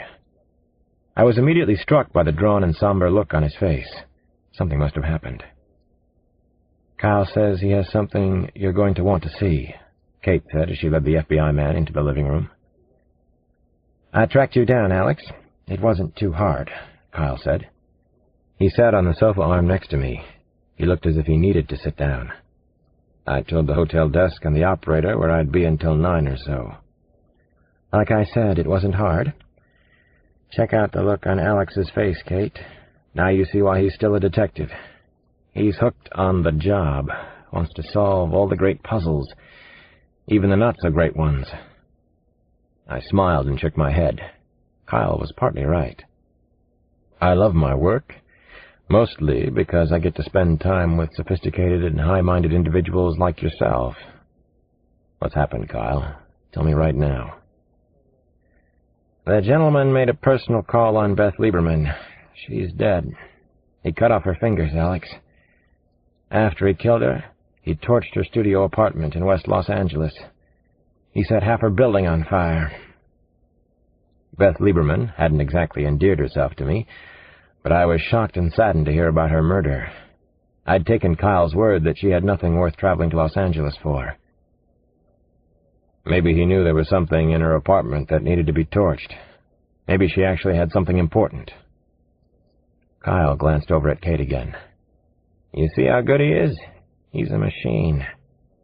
"She did have something incriminating," he said to both of us. "Only she had it on her computer at the Times. So now we have it."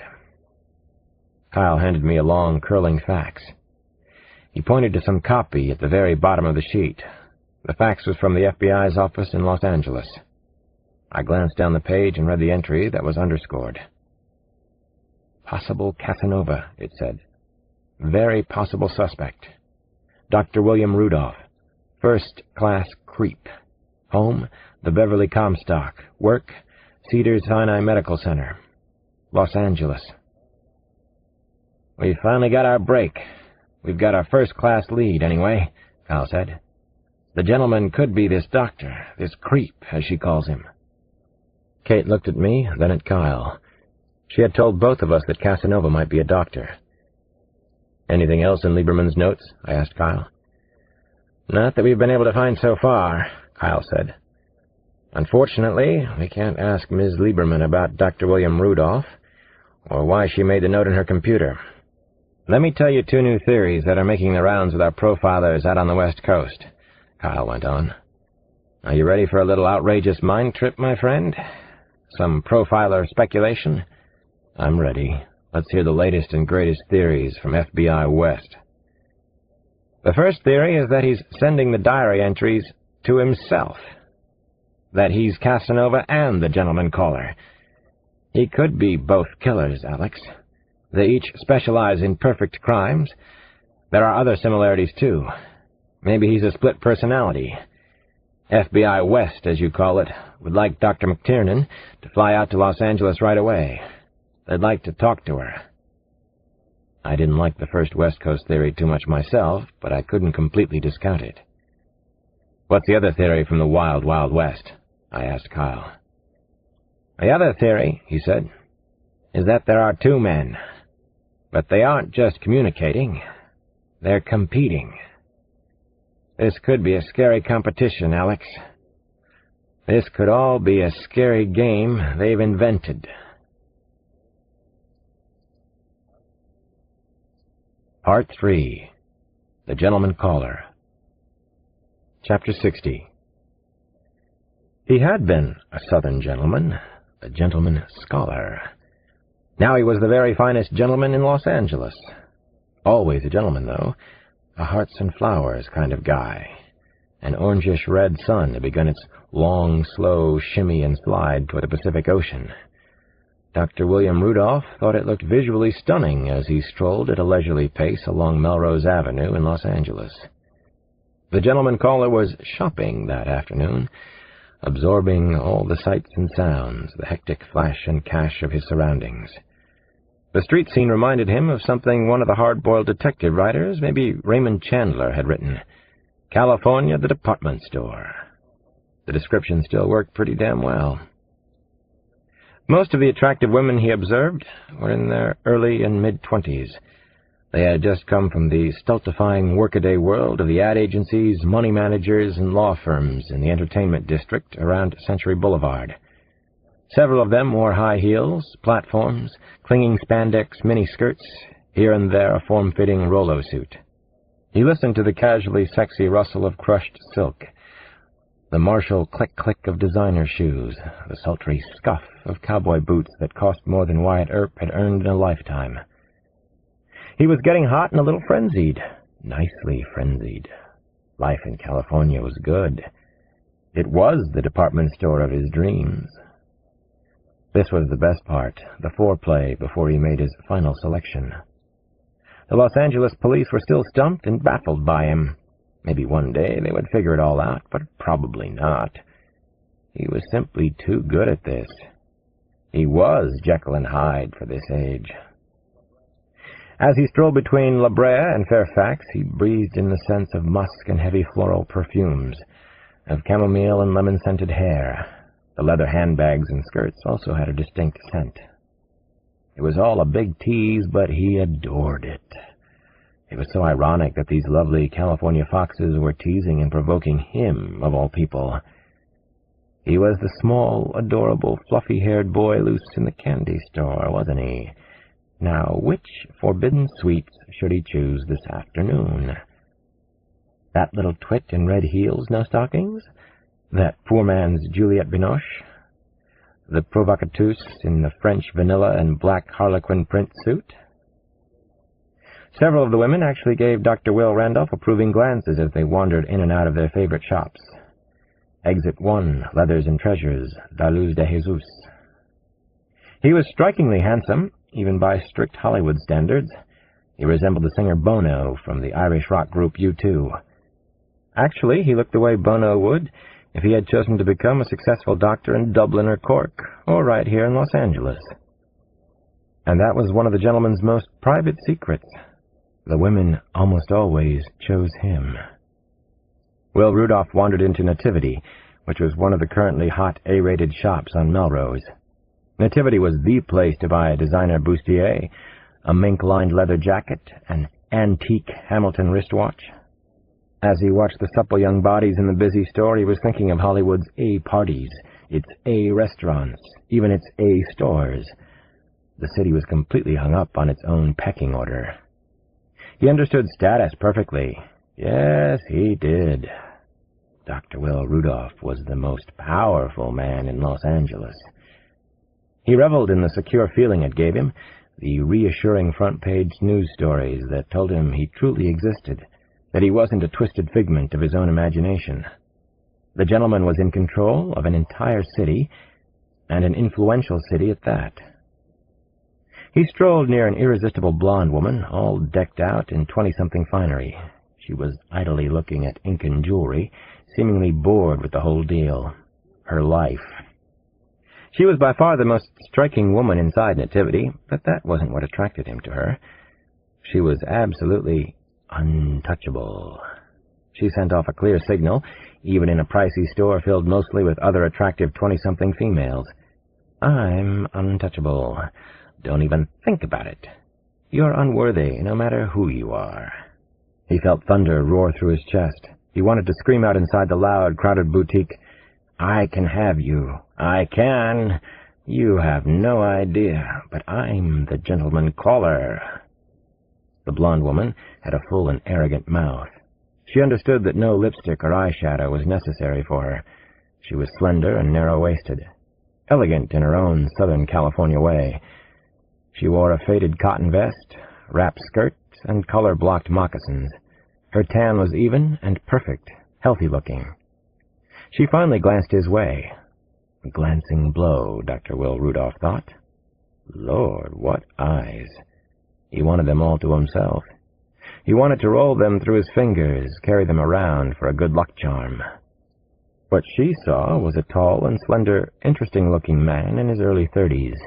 He had broad shoulders and a build like an athlete or even a dancer. His sun-lightened brown curls were tied back in a ponytail. He had Irish boy blue eyes. Will Rudolph also wore a slightly wrinkled white medical jacket over his very traditional Oxford blue shirt and hospital-approved striped reps tie. He had on expensive Dr. Martens boots, indestructible footwear. He seemed so sure of himself. She spoke first. She chose him, didn't she? Her blue eyes were calm and deep, untroubled, very sexy in their confidence. She played with one of her gold-plated earrings. Was it something I didn't say?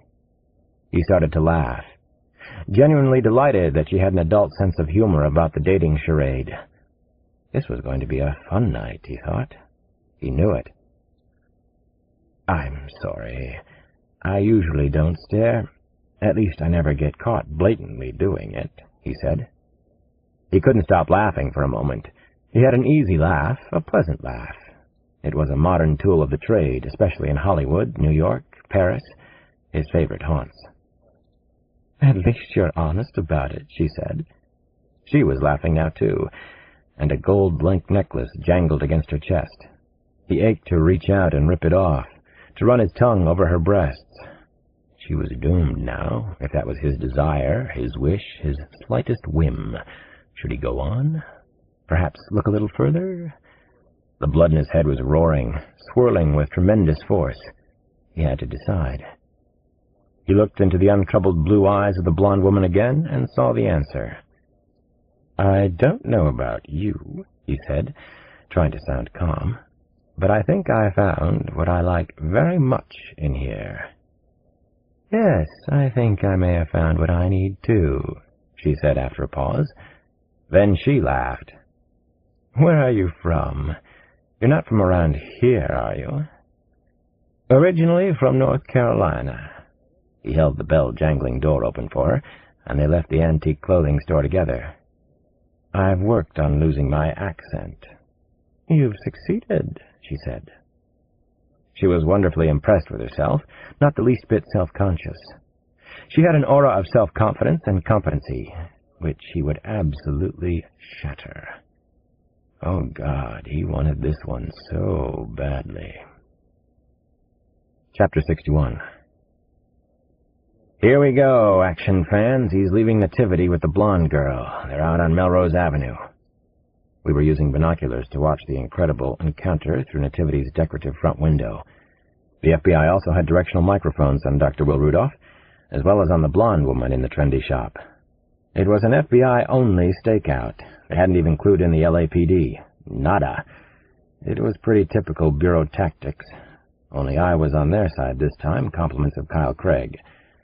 The FBI had wanted to talk to Kate in Los Angeles. Kyle arranged for me to come after I beat on him about the deal we'd made, and how this could be the most important break we'd had on the Casanova investigation.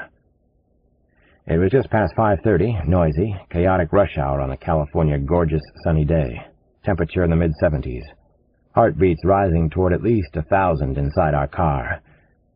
We were finally closing in on one of the monsters, at least we hoped so. Dr. Will Rudolph struck me as a modern-day vampire. He had spent the afternoon casually roaming among the stylish shops, Ecru, Grau, Mark Fox. Even the girls idling in front of Johnny Rocket's 50s-style burger stand were potential targets of his. He was definitely a hunter today. He was girl-watching. Was he the gentleman caller, though?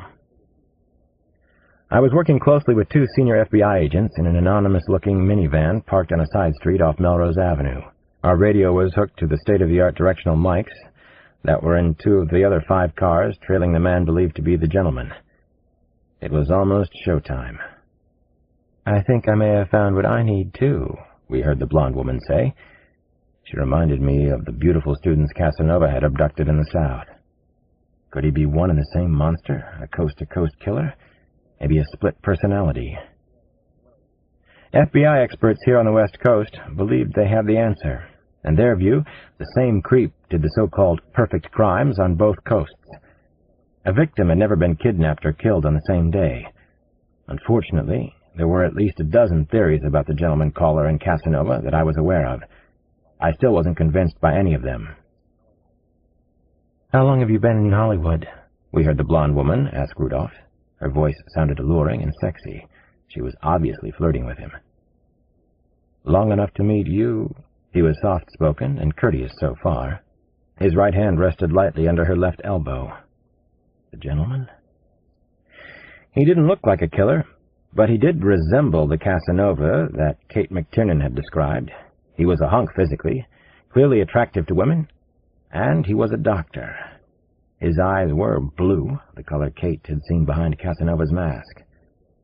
"Cockfucker looks like he could have any girl he wanted," one of the FBI agents turned to me and said. "Not to do what he wants to do to them," I said. "You got a point there." The agent, John Acero, was Mexican-American. He was balding, but with a compensating bushy mustache. He was probably in his late 40s. The other agent was Raymond Cosgrove. Both of them were good men, high-level bureau professionals. Kyle Craig was taking care of me so far. I couldn't take my eyes off Rudolph and the blonde woman. She was pointing toward a shiny black Mercedes convertible with its tan top down. More expensive shops stood out in the background. IAI Works, Galley Melrose. Another garish store sign, 8-foot-high cowboy boots, framed her wind-blown hair. We listened as they talked on the crowded street. The directional mics picked up everything. No one in the surveillance car was making a sound. "That's my car over there, sport. The red-haired lady in the passenger seat? She's my sweetie. Did you really think you could pick me up just like that? The blonde woman snapped her fingers, and the colorful bracelets on her arm rattled in Rudolph's face. Kiss off, Dr. Kildare. Janisaro groaned out loud. Christ, she shot him down. She set him up. Isn't that beautiful? Only in L.A. Raymond Cosgrove pounded the dash with the thick heel of his hand. Son of a bitch. She's walking away. Go back to him, sweetheart. Tell him you were only kidding. We'd had him, or were very close to it. It made me physically sick to think that he was getting away. We had to catch him at something, or an arrest wouldn't hold up. The blonde woman crossed Melrose and slid into the sleek black Mercedes. Her friend had short red hair, and her silver bangle earrings caught the late-day sunlight. The woman leaned in and gave her sweetie a kiss. As Dr. Will Rudolph watched them, he didn't appear at all upset. He stood on the sidewalk with his hands stuffed into the pockets of his white jacket, looking cool and relaxed, neutral, as if nothing had happened. Were we seeing the gentleman caller's mask? The two lovers in the convertible waved as the Mercedes roared past, and he gave them a smile, a shrug of his shoulders, a cool nod of his head. We could hear him hiss through the directional mics. Ciao, ladies. I'd like to cut you both into pieces and feed you to the gulls at Venice Beach. And I do have your license plate number, you silly twats. Chapter 62. We trailed Dr. Will Rudolph to his luxury penthouse apartment at the Beverly Comstock. The FBI knew where he lived. They hadn't shared that information with the LAPD either. The tension and disappointment were heavy inside our car. The FBI was playing a dangerous game of freeze-out with the Los Angeles police. I finally left the stakeout at around 11 o'clock. Rudolph had been inside for more than 4 hours. A loud, unidentifiable buzzing noise in my head wouldn't go away. I was still moving on Eastern time. It was 2 a.m. for me, and I needed to get some sleep soon. The FBI agents promised to call right away if anything broke, or if Dr. Rudolph went out hunting again that night. It had to have been a bad scene for him on Melrose, and I thought that he might go after someone else soon. If he was actually the gentleman caller. I was driven to the Holiday Inn at Sunset in Sepulveda. Kate McTiernan was staying there, too. The FBI had flown her to California because Kate knew more about Casanova than anyone they had assigned to the case. She had been kidnapped by the creep and had lived to tell about it. Kate might be able to identify the killer if he and Casanova were the same person. She had spent most of the day being interviewed at the FBI offices in downtown Los Angeles. Her room was several doors down from mine at the hotel. I only had to knock once before she opened a white door with a black 26 on the knocker. I couldn't sleep. I was up waiting, she said. What happened? Tell me everything. I guess I wasn't in a great mood after the failed bust. Unfortunately, nothing happened. I told her the bottom line. Kate nodded, waiting for more. She had on a light blue tank top, khaki shorts, and yellow flip-flops. She was wide awake and revved up. I was glad to see her, even at 2:30 on a shitty morning. I finally came in and we talked about the FBI stakeout on Melrose Avenue. I told Kate how close we might have come to getting Dr. Will Rudolph. I remembered everything he'd said, every gesture. He sounded like a gentleman. He acted like a gentleman, too, right up until the blonde woman made him angry. What does he look like? Kate asked. She was eager to help. I couldn't blame her. The FBI had flown her to Los Angeles, then stuck her in a hotel room for most of the day and night. I know how you feel, Kate. I've talked to the FBI, and you're going to ride with me tomorrow. You're going to see him, probably in the morning. I don't want to set up any bias in your mind. Is that okay? Kate nodded, but I could tell her feelings were hurt. She definitely wasn't happy about her level of involvement so far. I'm sorry, I don't want to act like a tough detective, a controlling bastard, I finally said. Let's not fight about it. Well, you were distant. Anyway, you're forgiven. I guess we better get some sleep. Tomorrow's another day. Big day, maybe. Yeah, tomorrow could be a big day.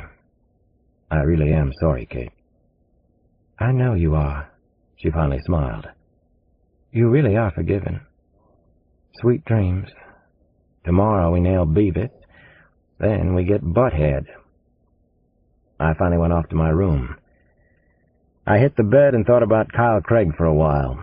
He'd been able to sell my unorthodox style to his confreres for one reason. It had worked before. I already had one monster's scalp on my belt. I hadn't played according to the rules to get it. Kyle understood and respected results.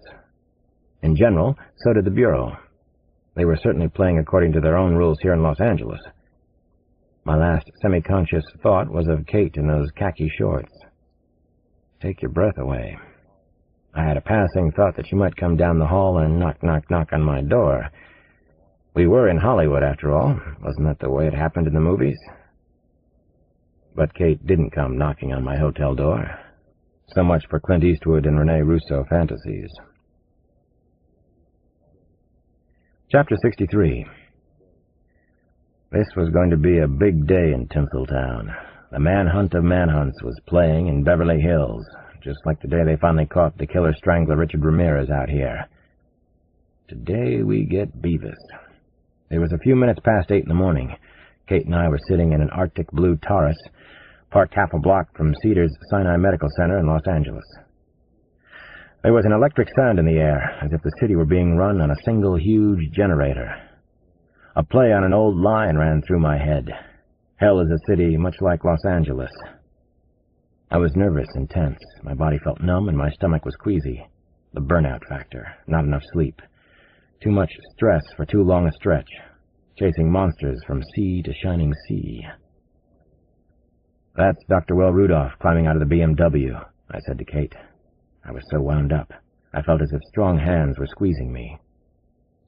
"Good looking," Kate muttered. "Real sure of himself, too. The way he moves. Dr. Rudolph." Kate didn't say another word as she intently watched Rudolph. Was he the gentleman caller? Was he also Casanova? Or were we being set up for some sick psychopathic reason that I didn't understand yet? The morning's temperature hovered in the low 60s. The air had a crisp snap, like fall in the northeast. Kate had on an old college sweatsuit, high-topped running shoes, dime store sunglasses. Her long brown hair was bunched back in a ponytail. Sensible stakeout attire and grooming. "Alex, the FBI is all around him now?" she asked me without looking away from the binoculars. "They're here right now. That scum can't possibly get away?" I nodded. If he does anything that shows us he's a gentleman, they'll grab him. They want this arrest for themselves. But the FBI was also giving me whatever rope I needed. Kyle Craig had kept his promise, so far anyway. Kate and I watched as Dr. Will Rudolph slid out of the BMW coupe, which he'd just parked in a private lot on the west side of the hospital. He wore a European-style charcoal gray suit. It was cut well and looked expensive. It probably cost as much as my house in D.C. His brown hair was held back in a fashionable ponytail. He had on dark glasses with round tortoiseshell frames. A doctor in an exclusive Beverly Hills hospital. Smug as hell. The goddamn gentleman caller who was setting the city on fire? I ached to run across the parking lot and hit him. Take him down right now. I ground my teeth until my jaw was stiff. Kate wouldn't take her eyes away from Dr. Will Rudolph. Was he Casanova, too? Were they one and the same monster? Was that it? We both watched Rudolph as he crossed the hospital lot. His stride was long and quick and buoyant. Nothing bothering him today. Finally, he disappeared inside a gray metal side door of the hospital. "A doctor," Kate said, and shook her head back and forth. "This is so weird, Alex. I'm shaking on the inside." The static on the car radio startled us, but we could hear Agent John Assaro's deep, raspy voice. "Alex, did you guys see him? Get a good look? What does Ms. McTiernan think? What's the verdict on our Dr. Squirrel?" I looked across the front seat at Kate. She looked all of her 31 years right now. Not quite so confident and assured, a little gray around the gills. The prime witness. She understood the deadly seriousness of the moment perfectly. "I don't think he's Casanova," Kate finally said. She shook her head. "He's not the same physical type. He's thinner. Carries himself differently. I'm not 100% sure, but I don't think it's him, God damn it." She sounded a little disappointed. Kate continued to shake her head. "I'm almost sure he isn't Casanova, Alex. There must be two of them. Two Mr. Squirrels." Her brown eyes were intense as she looked at me. So there were two of them. Were they competing? What the hell was their coast-to-coast game all about? Chapter 64. Small talk, surveillance talk. It was familiar territory for me. Sampson and I had a saying about surveillance back in D.C. They do the crime, we do the time. How much could he make with a successful Beverly Hills medical practice? Ballpark number, Kate, I asked my partner. We were still watching the doctor's private parking lot of Cedars-Sinai. There was nothing to do but eyeball Rudolph's spiffy new BMW and wait, and talk like old friends on a front stoop in D.C. He probably charges about $150 to a visit. He could gross $500,000 or $600,000 a year. Then there are surgery fees, Alex. That's if he has a conscience about the prices he charges, and we know he doesn't have a conscience. I shook my head in disbelief as I rubbed my palm over my chin. I have to get back into private practice. Baby needs new shoes. Kate smiled. You miss them, don't you, Alex? You talk about your kids a lot, Damon and Janny, Poolhead and Velcro. I smiled back. Kate knew my nicknames for the kids by now. Yeah, I do. They're my babies, my little pals. Kate laughed some more. I liked to make her laugh. I thought of the bittersweet story she'd told me about her sisters, especially her twin, Kristen. Laughter is good medicine. The black BMW coupe just sat there, shining brightly and expensively in the California sunlight. Surveillance sucks, I thought. No matter where you have to do it, even in sunny L.A. Kyle Craig had gotten me a lot of rope here in Los Angeles, certainly much more than I'd had in the South. He'd gotten rope for Kate, too.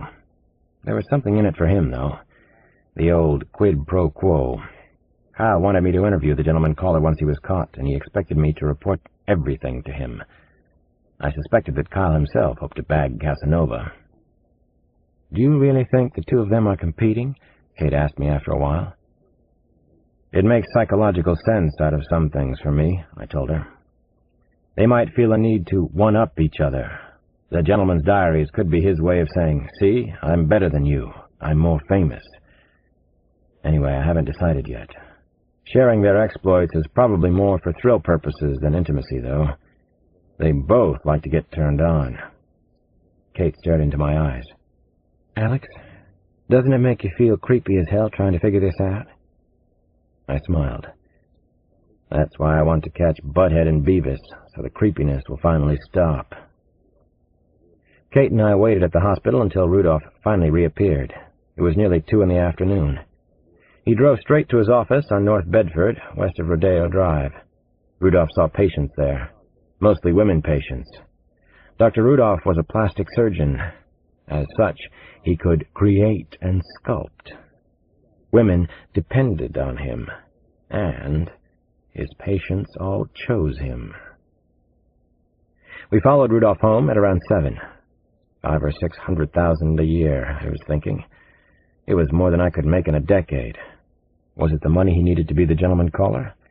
Was Casanova wealthy too? Was he a doctor also? Was that how they committed their perfect crimes? These questions were rolling around in my head. I fingered an index card in my trouser pocket. I had begun to keep a short list on both Casanova and the gentleman. I would add or subtract what I considered key attributes to the profile.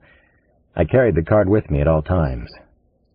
Casanova, collector, harem, artist, organized. Different masks to represent moods or personas.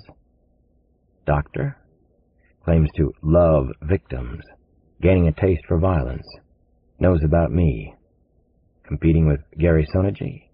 Competing with the L.A. gentleman? Gentleman. Gives out flowers. Sexual? Extremely violent and dangerous. Takes beautiful young women of all types. Extremely organized. Not artistic in terms of his killing. Doctor. Cold and impersonal as a killer. A butcher. Craves recognition and fame.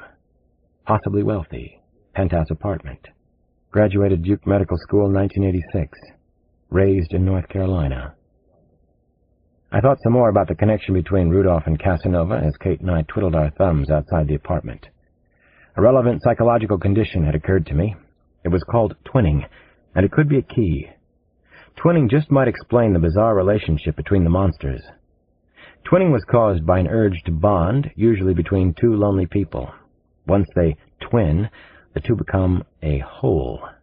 They become dependent on each other, often obsessively so. Sometimes the twins become highly competitive. Twinning was like an addiction to couple, to belong to a secret club. Just two people and no passwords. In its negative form, it was the fusing of two people for their own individual needs, which weren't mutually healthy. I ran it by Kate. She was a twin, too. Quite often there's a dominant figure in a twinning relationship, I said. Was that true of you and your sister? I probably was with Kristen, Kate said. I got the good grades in school. I was a little pushy sometimes. She even called me Push in high school. Worse names than that, too. The dominant twin can act in a male role model behavior structure, I said to Kate. The two of us were talking doctor to doctor. The dominant figure might not be the more skillful at manipulation, though. As you can imagine, I've read a little about the phenomenon, Kate said, and smiled. Twinning creates a uniquely powerful structure within which the bonded pair can operate in complex ways. Something like that? That's correct, Dr. McTiernan. In the case of Casanova and the gentleman, each would have his own bodyguard cum supportive person. That could be why they achieve so well. Perfect crimes. They each have a built-in and very effective emotional support system. The question ringing loudly in my mind was, how had they originally met? Was it at Duke? Had Casanova been a student there, too? It made some sense. It also reminded me of the Leopold Loeb case in Chicago. Two very smart boys, special boys, committing forbidden acts together, sharing evil thoughts and dirty secrets because they were lonely and had no one else to talk to. Twinning at its most destructive. Was that the beginning of the solution to this puzzle, I wondered? Were the gentleman and Casanova twinning? Were they actually working together? What was their nasty little game all about? What game were they playing? Let's go smash in his picture windows with a tire iron, Kate said. She was feeling it, too. We were both ready to rumble. We wanted to take down this grown-up Leopold and Loeb. Chapter 65. 8 o'clock came and went on the surveillance watch. Maybe Dr. Will Randolph wasn't the gentleman caller. The Los Angeles Times reporter Beth Lieberman could have been wrong. There was no way to ask her about it now. Kate and I had been gabbing about the Lakers without Magic Johnson and Kareem, about Aaron Neville's latest album, Hillary and Bill Clinton's life together, the merits of Johns Hopkins versus University of North Carolina Medical School. Strange sparks were still flying between us. I'd had some unofficial therapy sessions with Kate McTiernan, and I'd hypnotized her once. I also understood that I was afraid of any kind of fire starting between us. What was wrong with me? It was time to start my life again, to get over the loss of my wife Maria.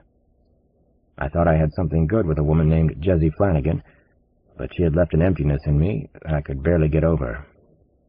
Kate and I finally began to cover subjects a little closer to the heart. She asked why I was shying away from relationships. Because my wife had died, because my last relationship had imploded, because of my 2 kids. I asked her why she was wary of meaningful relationships. She was afraid she was going to die of ovarian or breast cancer like her sisters. She was afraid her lovers might die or leave her, that she would keep on losing people. We're quite a pair. I finally shook my head and smiled. Maybe we're both terrified of losing someone again, Kate said.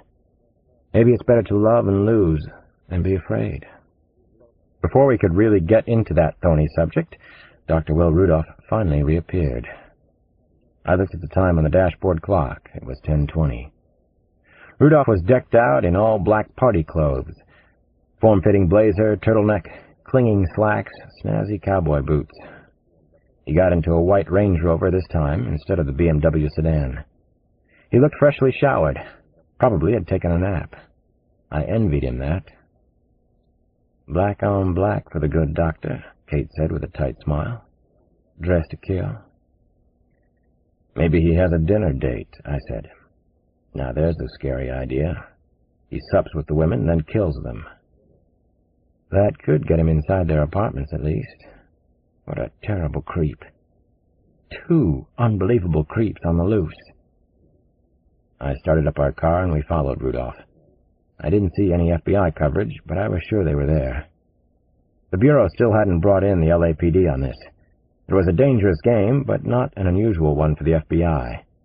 They considered themselves the best policemen for any job, and the ultimate authority. They had decided this was an interstate crime spree, so it was theirs to solve. Somebody at the Bureau had a hard-on for this case. "Vampires always hunt at night, huh?"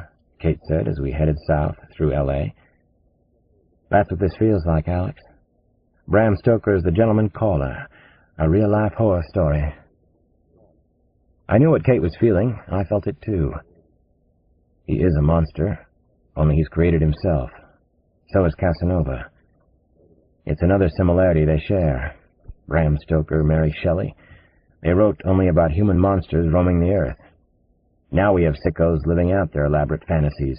What a country. "Love it or leave it, bub," Kate said with a drawl and a wink. I had done enough surveillance early in my career to get reasonably good at it. I figured I'd earned a graduate degree in tracking during the Sonaji Murphy manhunt. So far, I'd noticed that the West Coast FBI was good, too.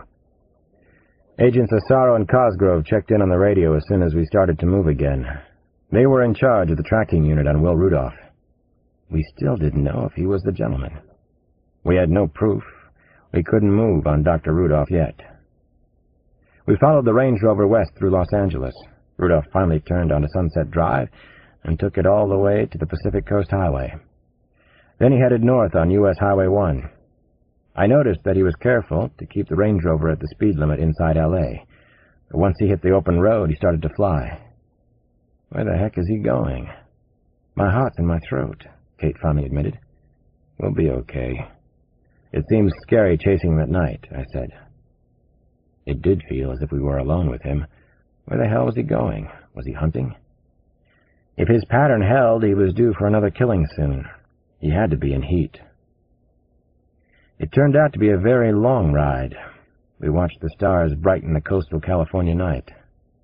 6 hours later, we were still tacking on Highway 1. The Range Rover finally pulled off at a quaint wooden signpost that read, "Big Sur State Park," among other things. This book is continued on Cassette 5, Side 1.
Kiss the Girls by James Patterson. Continued.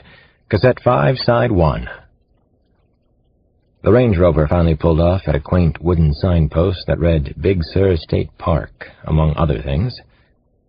As if to validate that we were really in Big Sur, we passed an antique van with a bumper sticker, "Visualize Industrial Collapse." "Visualize Dr. Will Rudolph having a massive stroke," Kate growled softly. I checked my watch as we left the main highway. It's past 3, getting late for him to get into any serious trouble tonight. I hoped that was the case. If there was ever any doubt, this may prove he's a blood-sucking vampire, Kate muttered. Her arms were crossed tightly across her chest and had been for most of the long ride. He's going off to sleep in his favorite coffin. Right. That's when we drive a wooden stake through his heart, I told her. We were both a little groggy. I had taken a pill during the ride. Kate declined. She said she knew too much about drugs and was leery of most of them. We passed a complex of directional signs. Point Sur, Pfeiffer Beach, Big Sur Lodge, Ventana, the Esalen Institute. Will Rudolph headed in the direction of Big Sur Lodge, Sycamore Canyon, Botcher's Gap Campgrounds. I was hoping he would go to Esalen, Kate quipped. Learn to meditate, deal with his inner turmoil. What in hell is he up to tonight? I wondered out loud. What were he and Casanova doing? So far it was impossible to figure out.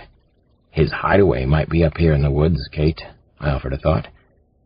Maybe he has a house of horror just like Casanova's.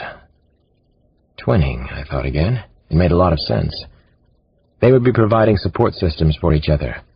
Parallel tracks for the two monsters. Where did they meet, though? Did the two of them ever hunt together? I suspected that they had. The white Range Rover was winding along a hilly and rather rambunctious side road that branched east from the ocean. Ancient, somber redwoods flashed on either side of the narrow ribbon of highway. A pale full moon seemed to be moving directly above the Rover, following it. I let him get a safe distance ahead, so that he was actually out of our sight. The huge fir trees seemed to float past our car on either road shoulder, dark shadows in real life. A bright yellow sign in the headlights read, "Impassable in wet weather." "He's right there, Alex." Kate's warning came a little too late. "He stopped." The gentleman's hooded eyes glared at our car as we passed him and the Range Rover. He had seen us. Chapter 66. Dr. Will Rudolph had turned into a rutted dirt and gravel driveway hidden from the main road. He was stopped down inside the Rover and was gathering an armful of who knew what from the back seat. He stared up at our passing car with a cold, questioning look in his eyes. I kept speeding along on the blacktop road that was accentuated by overhanging gnarled black branches. A few hundred yards farther, just around a curve, I eased over onto the narrow shoulder. I stopped in front of a dented metal road sign that promised more dangerous twists and turns in the road up ahead. "He's stopped at a cabin," I said into the FBI car's two-way radio. "He's on foot, out of the Rover." "We saw that. We've got him, Alex," John Assaro's voice came back over the two-way radio. "We're on the other side of the cabin now. Looks dark inside. He's turning on lights." "El País Grande del Sur. That's what the Spanish called this place way back when. Beautiful spot to catch this fucker." Kate and I got out of the car. She looked a little pale, understandably so. The temperature was probably in the 40s, maybe even the 30s, and the mountain air was bracing, but Kate wasn't shivering just from the damp cold. "We're going to get him soon," I said to her. "He's starting to make mistakes." "It could be another house of horror. You were right," she said in a low voice. Her eyes stared straight ahead. I hadn't seen her this unsettled since I'd first met her in the hospital. "It feels like it, Alex. Feels almost the same. Feels creepy. I'm not being very brave, am I?" "Believe me, Kate, I'm not feeling particularly brave right now either." The thick coastal fog seemed to roll on forever. My stomach felt icy and sour. We had to get moving. Kate and I went into the dark screen of woods, heading toward the cabin. The north wind whistled and howled loudly through the towering redwood and fir trees. I had no idea what to expect from here on. "Shit," Kate whispered, her summation of the night's experience. "I'm not kidding, Alex." "You've got that right." El País Grande del Sur at 3 o'clock in the morning. Rudolph had come to a lonely outpost on the edge of the earth. Casanova had a house in the south and the deep woods, too. A disappearing house where he kept a collection of young women. I thought of the spooky diaries in the Los Angeles Times. Could Naomi have been moved out here for some crazy, psychopathic reason? Maybe she was being kept in the cabin or somewhere nearby. I stopped walking suddenly. I could hear wind chimes, which sounded particularly creepy under the circumstances. Up ahead, a small cabin was visible. It was pink with white doors and white window trim. It looked like a pleasant enough summer place. "He left a light for us," Kate whispered behind me. "I remember that Casanova used to play loud rock and roll music when he was in the house." I could tell it was painful for her to be thinking about her captivity again, to be reliving it. "Do you see any similarities to this cabin?" I asked her. I was trying to be very still inside, trying to get ready for the gentleman. "No, I only saw the inside of the other place, Alex. Let's hope it won't disappear on us." "I'm hoping for a lot of things right now. I'll put that on the list." The cabin was an A-frame and probably built to be a vacation home or weekend retreat. There were 3 or 4 bedrooms from the look of it. I took out my Glock as we got closer. The Glock was the weapon of choice these days in the inner city. It weighed a little over a pound when loaded and was easily concealed. It would probably work fine in El País Grande del Sur, too. Kate kept behind me as we moved toward a clearing in the trees that served as a backyard. There were actually 2 lights glittering and drawing bugs to the house. One was the front porch lamp, the second was in the back of the cabin. I made my way toward the second, dimmer light in back. I gestured for Kate to stay back, which she did. This could be the gentleman caller, I warned myself. Take it very slow. This could also be a trap. Anything could happen here.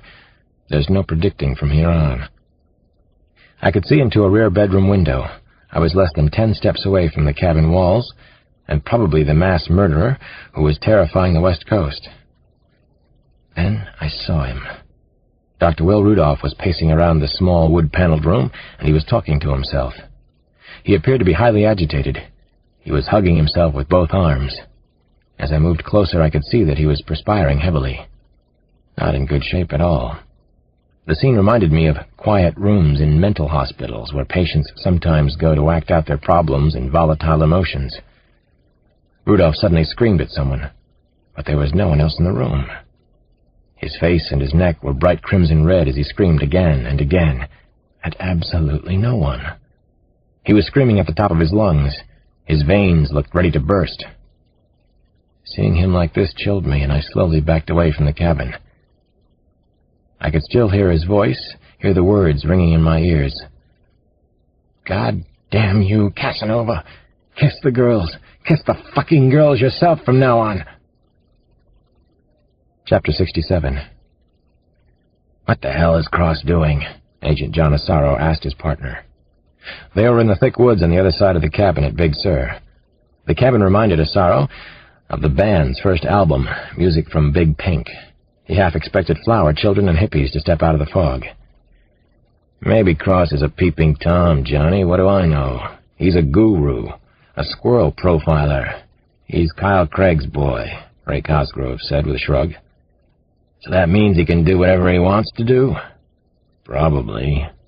Cosgrove shrugged a second time. He had seen far too many crazy situations, too many special accommodations in his bureau career to let this one bother him. "First of all," Cosgrove said, "whether we like it or not, he has Washington's blessing." "I hate Washington with a freaking passion that just won't quit," Asaro said. "Everybody hates Washington, Johnny. Second, Cross strikes me as a pro, at least. He's not just some glory hound. Third," the older, more experienced partner continued, "and most important, what we have on Dr. Rudolph is hardly conclusive evidence that he's our squirrel. Otherwise, we would have called in the LAPD, Army, Navy, and Marines. Maybe the late Ms. Lieberman made a mistake when she logged his name into her computer. She definitely made some kind of mistake somewhere, Johnny. Maybe her hunch was all wrong. Maybe Will Rudolph was an ex-boyfriend of hers. She was just doodling his name on her PC. Doubtful, but a possibility," Cosgrove said. "So we watched Dr. Rudolph, and we watched Dr. Cross watch Dr. Rudolph," Agent Asaro said. "You got it, partner. Maybe Dr. Cross and Dr. McTiernan will provide us with a little entertainment at least." "Hey, you never know about these things," Raymond Cosgrove said. He was smiling now. He thought this whole thing was probably a wild goose chase, but it wouldn't be his first one. This was a huge, nasty case no matter what. It was interstate now, and every possible lead was being chased down with a vengeance. A coast-to-coast serial squirrel connection. So he and his partner and 2 other FBI agents were going to hang around in the dark woods of Big Sur all night and into the morning if need be.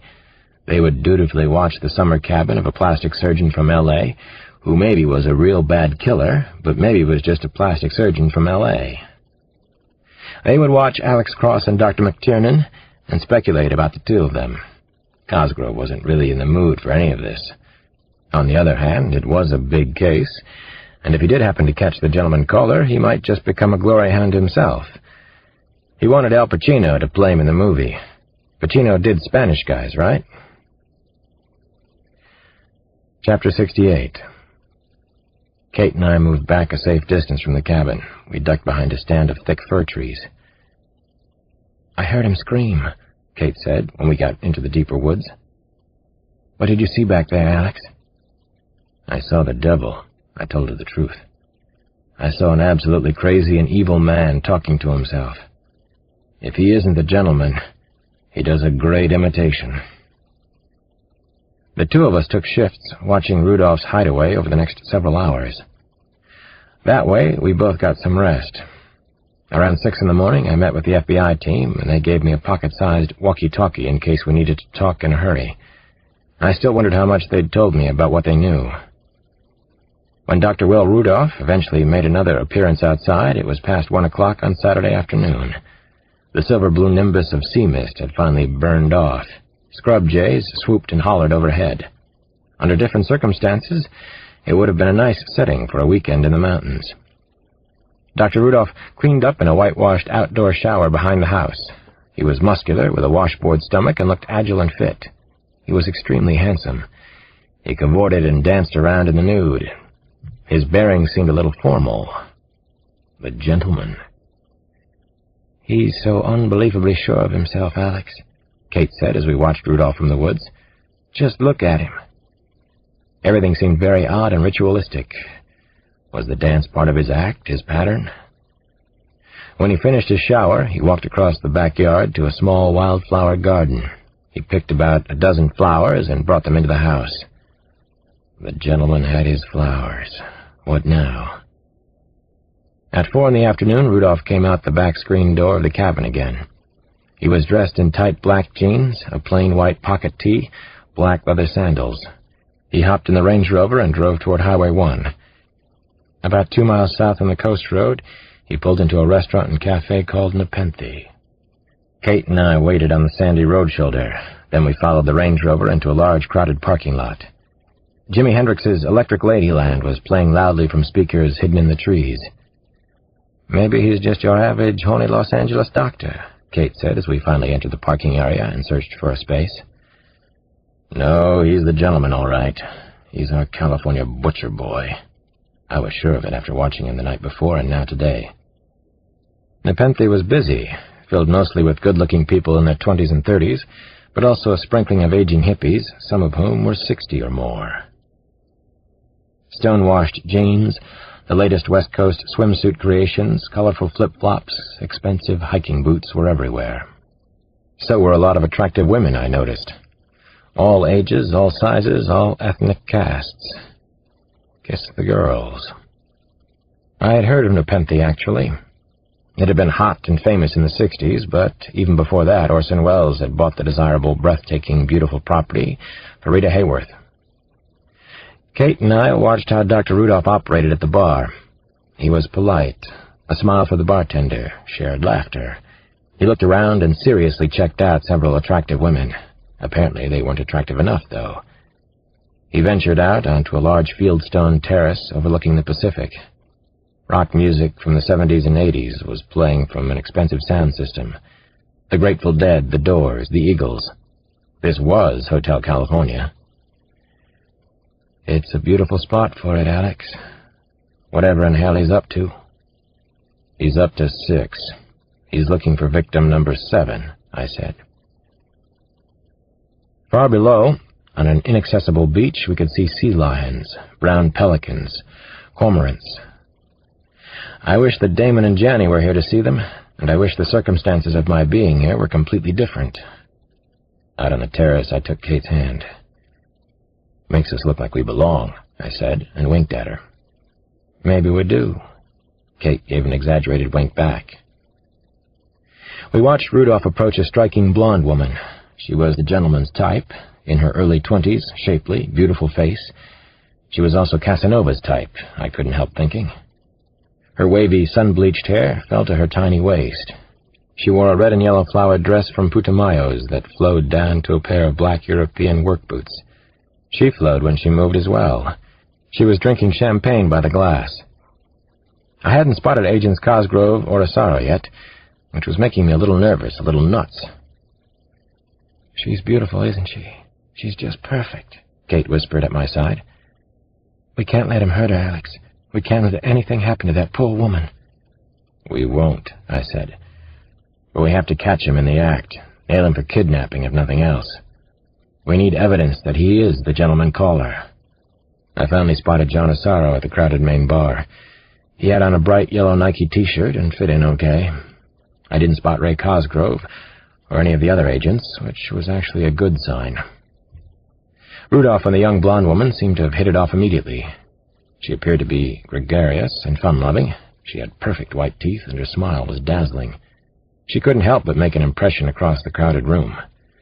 My brain was sliding into overload. We were watching the gentleman caller at work, weren't we? "He's hunting, and just like that," Kate snapped her fingers. "He picks them up. Gets almost any woman he wants. That's how he does it. So simple. It's the way he looks that gets them, Alex," Kate continued. "He has a rebellious look about him, and he's very handsome. That combination is irresistible to some women. She let him think it was his line of small talk that won her over, but it's because he's such a hunk." "So she just picked him up?" I asked. "Our killer hunk?" Kate nodded. She wouldn't take her eyes off the two of them. "She just picked up the gentleman caller. He wanted her to, of course. I bet that's how he gets them, and why he never gets caught." "It's not how Casanova works, though, is it?" "Maybe Casanova isn't good-looking." Kate turned and looked at me. "That might explain the masks he wears. Maybe he's ugly or disfigured and ashamed of how he looks." I had another thought, another theory about Casanova and his masks, but I didn't want to say anything just yet. The gentleman and his new girlfriend ordered ambrosia burgers, the house specialty. So did Kate and I. When in paradise. They hung around the cafe until around 7 o'clock and then got up to leave. Kate and I rose from our table, too. Actually, I was half enjoying myself, considering the eerie circumstances. We had a table that overlooked the water. Down below, the Pacific crashed against a black wall of slippery rocks, and we could hear sea lions barking loudly. I noted that there was no touching between the two of them as they walked out to the parking lot. It suggested to me that one of them was secretly shy. Dr. Will Rudolph politely held open the door of his Range Rover, and the blonde woman was laughing as she hopped in. He performed a tiny, elegant bow at the car door. The gentleman. She chose him, I was thinking. It wasn't kidnapping yet. She was still making choices for herself. We had nothing to go after him for, nothing to hold him on. Perfect crimes. On both coasts. Chapter 69. We trailed the Range Rover at a discreet distance, straight back to the cabin. I parked about a quarter of a mile up the road. My heart was hammering hard and loud. This was the moment of truth. The real deal was going down now. Kate and I ran back through the woods and found a safe spot that was well hidden from view. It was less than 50 yards from Dr. Rudolph's hideaway, and we could still hear the musical tinkle of the wind chimes as they moved gently. The cold, damp sea mist was inching in, and I could feel a chill right up through my shoes. The gentleman caller was inside that cabin up ahead, getting ready to do what? My stomach felt hollow and incredibly tight. I wanted to move on him in the worst way. I didn't want to think about how many times Dr. Will Rudolph had done this before. Taken a young woman somewhere, mutilated her, taken home feet, eyes, fingers, a human heart, souvenirs of his kill. I glanced at my wristwatch. Rudolph had been inside the cabin for only a few minutes with the blonde woman from Nepenthe. I'd seen movement in the woods on the other side of the house. The FBI was there. It was getting hairy. "Alex, what if he kills her?" Kate asked. She stood close to me, and I could feel the heat from her body. She knew what it felt like to be a captive in a house of horror. She understood the danger better than anyone. "He doesn't grab his victims and kill them immediately. The gentleman caller has his routine," I said to Kate. "He's kept every one of his victims for a day. He likes to play. He won't break away from the pattern." I believed that, but I didn't know it for certain. Maybe Dr. Rudolph knew we were outside. Maybe he wanted to get caught. Maybe. I remembered stalking the madman Gary G. Murphy. It was hard not to rush the cabin. Take our chances right now. We might find physical evidence of other murders inside. Maybe the missing body parts were kept here. Maybe he did the actual killing here in Big Sur. Or maybe he was planning another kind of surprise for us. The drama was unfolding less than 50 yards away. "I'm going to try to get in a little closer," I finally said to Kate. "I have to see what's happening in there." "I'm glad you said that," Kate whispered. The talk was cut short. A blood-curdling scream came from the cabin. "Help! Help me! Somebody help me!" the blonde woman screamed. I ran at full speed for the closest door into the cabin.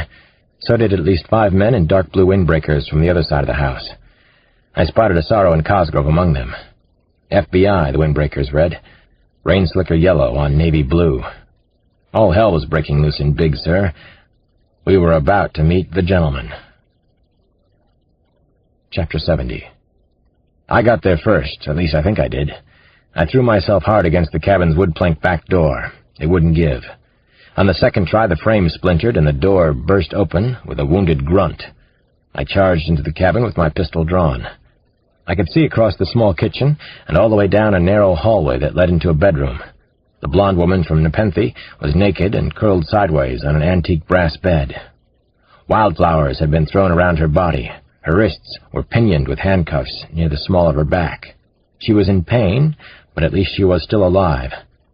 The gentleman caller wasn't there. From outside the cabin, I heard a loud bark, the harsh sound of gunfire. At least half a dozen shots were fired in rapid succession, like a string of powerful firecrackers. "Jesus, don't kill him!" I shouted as I ran from the cabin. Complete chaos reigned in the woods. The Range Rover was already backing wildly from the driveway when I came out. 2 of the FBI men were down on the ground. One was Agent Ray Cosgrove. The others had opened fire on the Range Rover. A side window exploded. Jagged holes opened in the Range Rover's sheet metal. The off-road vehicle swerved sideways, its wheels spinning in the dirt and gravel. "Don't kill him!" I yelled again. No one even looked at me in the wild confusion of the moment. I sprinted through the side woods, hoping to cut off Rudolph if he headed west, back toward Highway 1. I got there just as the Range Rover made a shrieking, skidding turn out onto the road. A gunshot blew out another side window. Great. The FBI was shooting at both of us now. I grabbed the passenger side door and yanked hard at the handle. It was locked. Rudolph tried to accelerate, but I held on tightly. The Rover fishtailed, still caught in a swale of driveway gravel. That gave me time to grab the roof rack with my free hand. I pulled myself onto the roof. Rudolph finally got the Rover onto the concrete roadway and accelerated. He floored the vehicle for 70 yards. Then he hit the brakes hard. I was thinking ahead, that far ahead anyway. My face was pressed tightly against the sheet metal, which was still warm from sitting in the sun at Nepenthe. My arms and legs were splayed out against the roof rack. I was wedged like a Samsonite all-nighter on the roof. I wasn't coming off there, not if I could help it. He had killed at least half a dozen women around Los Angeles, and I had to find out if Naomi was still alive. He knew Casanova, and he knew about Scoochie. Rudolph floored the Range Rover again, and the engine roared through its gears as he tried to shake me loose. He was weaving all over the road. Trees and ancient telephone poles zoomed past me in blurry, fast motion. The rushing pines, redwoods, and mountain vines were like the changing patterns in a kaleidoscope. A lot of the foliage was brownish-gray, prickly as vineyards in the Napa Valley. It was a strange perspective on the world. I wasn't exactly enjoying the scenery from my perch on the Range Rover. It took all of my strength to concentrate on hugging the roof. Rudolph drove very fast along the winding narrow road, doing 70 or 80 where 50 was dangerous. The FBI agents, what was left of them, hadn't been able to catch up. How could they? They'd had to run back to their cars. They would be several minutes behind us. Other cars passed us as we got closer to the Pacific Coast Highway. Drivers gave us the strangest looks. I wondered what Rudolph was thinking as he drove. He wasn't trying to throw me off anymore. What options did he still have? In particular, what was he planning as his next move? We were both temporarily in check. Somebody had to lose very big and very soon, though. Will Rudolph had always been too clever to be caught. He wouldn't expect to be stopped now. But how would he get out of this one? I heard the noisy diesel chug of a VW van. I saw the rear end of the van coming fast. We passed it as if it were standing still. There was a flow of traffic against us as we approached the ocean road, mostly kids out for an early evening spin. Some of them pointed at the Range Rover and thought it was a big joke. Just some major asshole from the Sur pulling a stunt, right? Some aging merry prankster high on tequila or maybe even 20-year-old acid. A crazed man hanging onto the roof of a Range Rover doing 70 miles an hour in what amounted to a very scenic parking lot. What was his next goddamn move? Rudolph didn't bother to slow down on the curvy, extremely populated blacktop road. The motorists, headed in the opposite direction, blared their horns angrily. No one did anything to stop us. What could they do? What could I do now? Hang on as tightly as I could and pray. Chapter 71. A bright flash of grayish-blue ocean broke through the scrim of fir and redwood branches. I heard rock music blasting from the slow-moving parade of cars up ahead. A collage of music was in the air. Top 40 rap, West Coast grunge bands, acid rock from 30 years ago. Another splash of Pacific blue hit me right in the eye. The setting sun was casting its golden glow on the spreading firs. Wheeling terns and gulls passed slowly over the trees. Then I saw the full expanse of the Pacific Coast Highway up ahead. What the hell was he doing? He couldn't drive back to Los Angeles like this. Or was he crazy enough to try? Eventually, he'd have to stop for gas. What would he do then? Traffic on the highway was light heading north, but heavy moving south. The Range Rover was still doing 60 or better, careening faster than anyone ought to drive on the curvy side highway, especially as it merged into the busier coast road. Rudolph didn't slow down as he approached the crowded highway. I could see family station wagons, convertibles, four-wheel drive vehicles. Just another crazy Saturday night on the Northern California shoreline, but it was about to get a whole lot crazier. We were 50 yards from the highway now. He was going as fast as ever, if not faster. My arms were stiff and numb. My throat was dry from exhaust fumes. I didn't know how much longer I could hold on. And suddenly I thought I knew what he was going to do. "You son of a bitch!" I yelled, just to yell. I wedged my body even tighter against the straining metal roof rails. Rudolph had created an impromptu escape plan. He was only 10 to 15 yards from the highway traffic, no more than that. Just as the Rover reached the sharp turn onto the Pacific Coast Highway, he braked hard. The loud screech of radial tires was terrifying, especially from where I was listening. A bearded face in a passing multicolored minivan yelled out, "Slow down, you asshole!" Which asshole, I wondered. This asshole definitely wanted to slow down. The top-heavy Range Rover held its path for a few yards, then it started to fishtail right, then left, then right again. It was total bedlam now. Horns were blowing everywhere at once on the busy highway. Drivers and passengers couldn't believe what they were seeing, what was bearing down on them from the side road. Rudolph was doing everything wrong at the wheel on purpose. He wanted the Rover to spin out. Its tires still squealing like animals being slaughtered, the Range Rover slid left until it was facing south, but it was actually traveling west into traffic. Then the Rover's tail end swerved all the way around. We were going to hit the traffic moving backward. We were going to crash. I was sure we would both be killed. Images of Damon and Janny flashed before me. I couldn't guess how fast we were going when we broadsided a silver-blue minivan. I didn't even try to hang on to the roof rack. I concentrated on relaxing my body, preparing for a bone-breaking, possibly deadly impact in the next few seconds. I yelled, but the sound of my voice was lost in the high-pitched, screeching crash, the blaring car horns, the screaming spectators. I barely missed the lineup of northbound traffic as I jetted off the roof. More horns blared. I was flying through the air with the greatest of ease. The sea wind both cooled and stung my face. It was going to be a crash landing. I flew into the smoky blue mist that was settling between the Pacific Ocean and the Pacific Coast Highway. I hit the thick branches of a fir tree. As I fell through scraping, scratching tree branches, I knew the gentleman caller was going to escape. Chapter 72. Skip forward, cut forward, spin, fall head over heels, forward. I was badly shaken and bruised from the car crash and fall, but apparently there were no broken bones. A crackerjack EMS team looked me over at the accident site on Highway 1.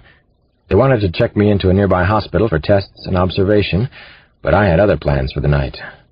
The gentleman was running loose. He had commandeered a car heading north.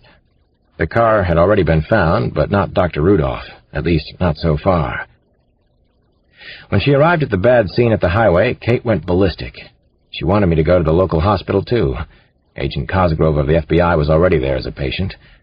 We had a heated discussion, but eventually Kate and I caught the last Air West shuttle out of Monterey. We were headed back to L.A. I had spoken to Kyle Craig twice already. FBI teams were camped out at Rudolph's apartment in Los Angeles, but nobody expected the gentleman to return there. They were searching the place now. I wanted to be there with them. I needed to see exactly how he lived. On the flight, Kate continued to show concern about my physical condition. She had already developed a top-notch bedside manner, warm and empathetic, but also surprisingly firm with a stubborn patient like myself. Kate talked to me with her hand cupped lightly under my chin. She was intense. "Alex, you have to go to a hospital as soon as we get to Los Angeles. I'm serious. As you might be able to tell, this isn't my usual humor-in-the-face-of-adversity approach. You're going to a hospital as soon as we land. Hey, are you even listening to me?" "I'm listening to you, Kate. I also happen to agree with what you're saying. Basically, that is." "Alex, that's no answer. That's crap." I knew Kate was right, but we didn't have time for a hospital check-in tonight. Dr. Will Rudolph's trail was still warm, and maybe we could pick up his scent and nab him in the next few hours. It was a slim chance, but by tomorrow the gentleman's trail could be stone cold. "You could be bleeding internally, and you wouldn't even know it," Kate continued to make her case. "You could die right here in this airplane seat." "I've got some nasty body bruises and contusions, and I ache all over. I've got the makings of some first-class scabs up and down my right side, where I made my first couple of bounces. I've got to see his apartment before they take it apart, Kate. I have to see how that bastard lives." $500,000 or more a year? Trust me, he lives very well." Kate came back at me. "You, on the other hand, could be in bad shape. Human beings don't bounce." "Ah, well, black human beings do. We've had to learn that special knack for survival. We hit the ground, we bounce right back." Kate didn't laugh at my joke. She folded her arms across her chest and peered out the tiny plane's window. She was angry with me for the second time in hours. That must mean she cared. She knew she was right, and she wasn't backing down. I liked the fact that she was concerned for me. We were actually friends. What a fantastic concept for men and women in the 90s. Kate McTiernan and I had become friends during both our times of need. We were in the process of compiling that all-important dossier of shared experiences now. It was some kind of dossier so far. "I like it that we're pals," I finally told Kate in a low, conspiratorial voice. I wasn't afraid to say cute, dumb things to her, almost the way I talk to my kids. She didn't turn away from the window as she spoke, still pissed off at me. Good for her. I probably deserved it. "If you were really my damn friend, you'd listen to me when I'm worried, sick, and frightened for you. You were in an automobile accident a few hours ago. You fell about 30 yards down a pretty steep ravine, pal." "I hit a tree first." She finally turned back to me and pointed a finger at my heart like a stake. "Big deal. Alex, I'm worried about your stubborn black ass. I'm worried so much my stomach hurts." "That's the nicest thing anybody said to me in months," I told her. "Once when I was shot, Samson showed some genuine concern. It lasted about a minute and a half." Her brown eyes held onto mine and wouldn't let go, wouldn't lighten up. "I let you help me in North Carolina. I let you hypnotize me, for God's sake. Why won't you let me help you here? Let me help, Alex." "I'm working up to it," I told her. That was true enough. Macho policemen have a tough field to hoe. We abhor being helped. We're classic enablers. Most of the time, we like it like that, too. "Oh, cut the psychobabble, Doctor. It's self-serving and doesn't reflect you at your best." "I'm not at my best. I was just in a terrible accident." It went on like that between us for the remainder of the shuttle flight to Los Angeles. Toward the end of the ride, I catnapped peacefully on Kate's shoulder. No complications, no unnecessary baggage. Very, very nice. Chapter 73. Unfortunately, the California night was still young and probably extremely dangerous for everyone involved. When we arrived at Rudolph's penthouse apartment at the Beverly Comstock, the LAPD was everywhere. So was the Federal Bureau of Investigation. It was police bedlam. We could see the flashing crimson and blue emergency lights from several blocks away. The local police were justifiably angry for being kept out of the chase by the FBI. It was a very nasty, very political, very sensitive mess. This wasn't the first time the FBI had been high-handed with a local police agency. It had happened to me back in Washington, plenty of times. The Los Angeles press posse was there too, and in full force. Newspaper, local TV, radio, even a few film producers were on the scene. I wasn't happy that many of the reporters knew Kate and me by sight. They called out to us as we hurried through police lines and barricades. "Kate, give us a few minutes. Give us a break. Dr. Cross, is Rudolph the gentleman caller? What went wrong up in Big Sur? Is this the killer's apartment?" "No comment right now," I said, trying to keep my head down, eyes down. "From either one of us," Kate added. The police and FBI let us inside the gentleman caller's apartment. Technical people were busy in every room of the expensive-looking penthouse. Somehow, the Los Angeles detectives seemed smarter, slicker, richer than cops in other cities. The rooms were sparsely decorated, almost as if no one lived there. The furniture was mostly leather, but with lots of chrome and marble touches. All angles, no curves. The art on the wall was modern and vaguely depressing. Jackson Pollock and Mark Rothko look-alikes, that sort of thing. It looked like a museum, but one with a lot of mirrors and shiny surfaces. There were several interesting touches, possibly clues about the gentleman caller. I noted everything, recording, remembering. His dining room hutch held sterling silver, bone china, real stoneware, expensive linen napkins. The gentleman knew how to set his table. On top of his desk were formal writing paper and envelopes with elegant silver trim. Always the gentleman. A copy of Hugh Johnson's Pocket Encyclopedia of Wine was sitting out on the kitchen table. Among his dozen expensive suits were 2 tuxedos. The suit closet was small, narrow, and oh, so neat. It was less a closet than a shrine for his clothes. Our strange, strange gentleman. I came over to Kate after an hour or so of touring the gentleman's place. I had read the local detectives' reports. I'd talked to most of the techs, but so far they had nothing. That didn't seem possible to any of us. The newest laser equipment was being brought from downtown Los Angeles. Rudolph had to have left clues somewhere, but he hadn't. So far, that was his closest parallel to Casanova. "How are you doing?" I asked Kate. "I'm afraid I've been lost in my own world for the last hour." We were at a window overlooking Wilshire Boulevard and also the Los Angeles Country Club, lots of shimmering car and building lights surrounding an 18-hole expanse of darkness. A disturbing Calvin Klein billboard was brightly lit up down on the street. It showed a naked model on a couch. She looked to be about 14. Obsession, the ad proclaimed, for men. "I've got my second or third wind," Kate said. "All the world's a hideous nightmare suddenly, Alex. Have they found anything at all?" I shook my head as I looked at the 2 of us in the dark, reflected window. It's maddening. Rudolph commits perfect crimes, too. The techies might eventually match fiber from his clothes to one or more of the crime scenes, but Rudolph is unbelievably careful. I think he has a knowledge of forensic evidence. There's enough written about it these days, isn't there? Most doctors are pretty good at absorbing technical information, Alex. I nodded at the truth of her statement. I thought the same thing. Kate had the makings of a detective. She looked tired. I wondered if I looked as exhausted as I felt. "Don't even say it." I dialed up a smile. "I'm not going to a hospital now. I think we're done here for the night, though. We lost him, goddammit. We lost them both." Chapter 74. We left Will Rudolph's penthouse apartment at just past 2 in the morning. That made it 5 a.m. our time. I was reeling, so was Kate. We called ourselves the Bruise Brothers. We were both out of it. Grogginess, exhaustion, possible internal injuries, they were one and the same. If I had ever felt this badly before, I couldn't remember the time and didn't want to.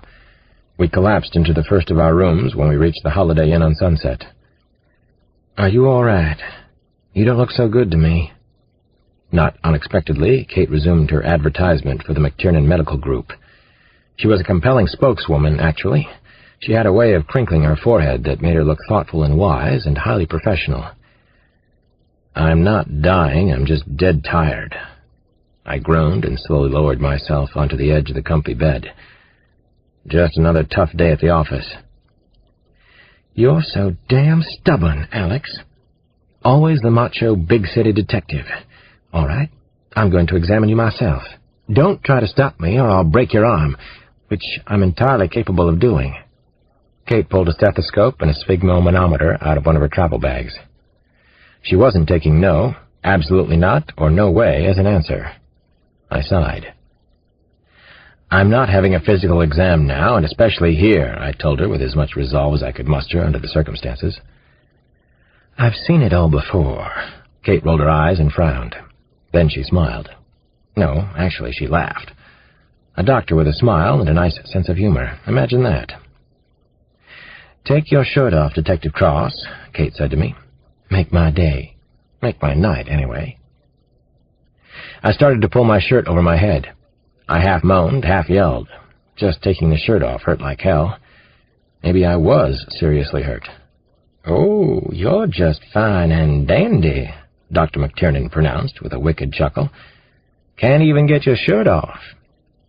She bent in close, extremely close, and listened to my breathing with the stethoscope. I could hear her breathing without the help of any machine. I liked the sound of her heartbeat up close like this. Kate probed my shoulder blade. Then she moved my arm back and forth, and it hurt. Maybe I was banged up a lot worse than I thought. More likely, she wasn't using her gentlest touch while she examined me. She poked my abdomen and ribs next. I saw stars, but not a peep came from me in protest. "That hurt at all?" she asked. Doctor-to-patient talk. Detached. Professional. This book is continued at this point on the other side of this cassette. Please reverse or turn the cassette over now.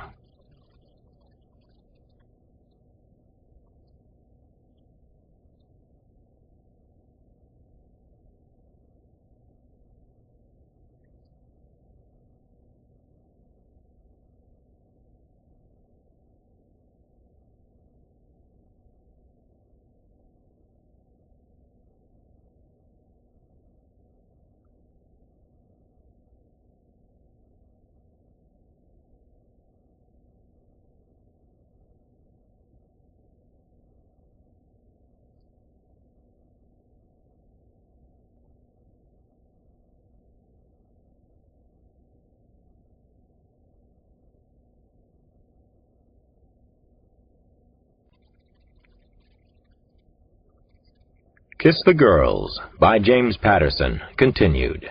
Cassette 5, Side 2. "That hurt at all?" she asked. Doctor-to-patient talk. Detached. Professional.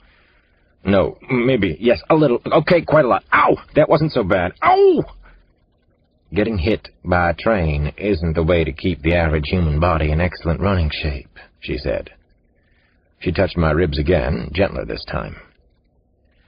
"That wasn't my plan," I said, offering the only defense I had. "What was your plan?" My fleeting thought up at Big Sir was that maybe he knew where Naomi was, and I couldn't let him get away. My ultimate plan was to find Naomi. It still is. Kate used both her hands to feel my rib cage. She applied pressure, but nothing too extreme. She asked me if it hurt to take a breath. "To tell the truth, I kind of like this part," I told her. You have a nice touch. Uh-huh. Now the trousers, Alex. You can keep your drawers on if it makes you feel better. A little of her drawl was creeping into her speech. My drawers, I grinned. Your bikini underwear from Gentleman's Quarterly, whatever you're wearing today. Let's see the goodies, Alex.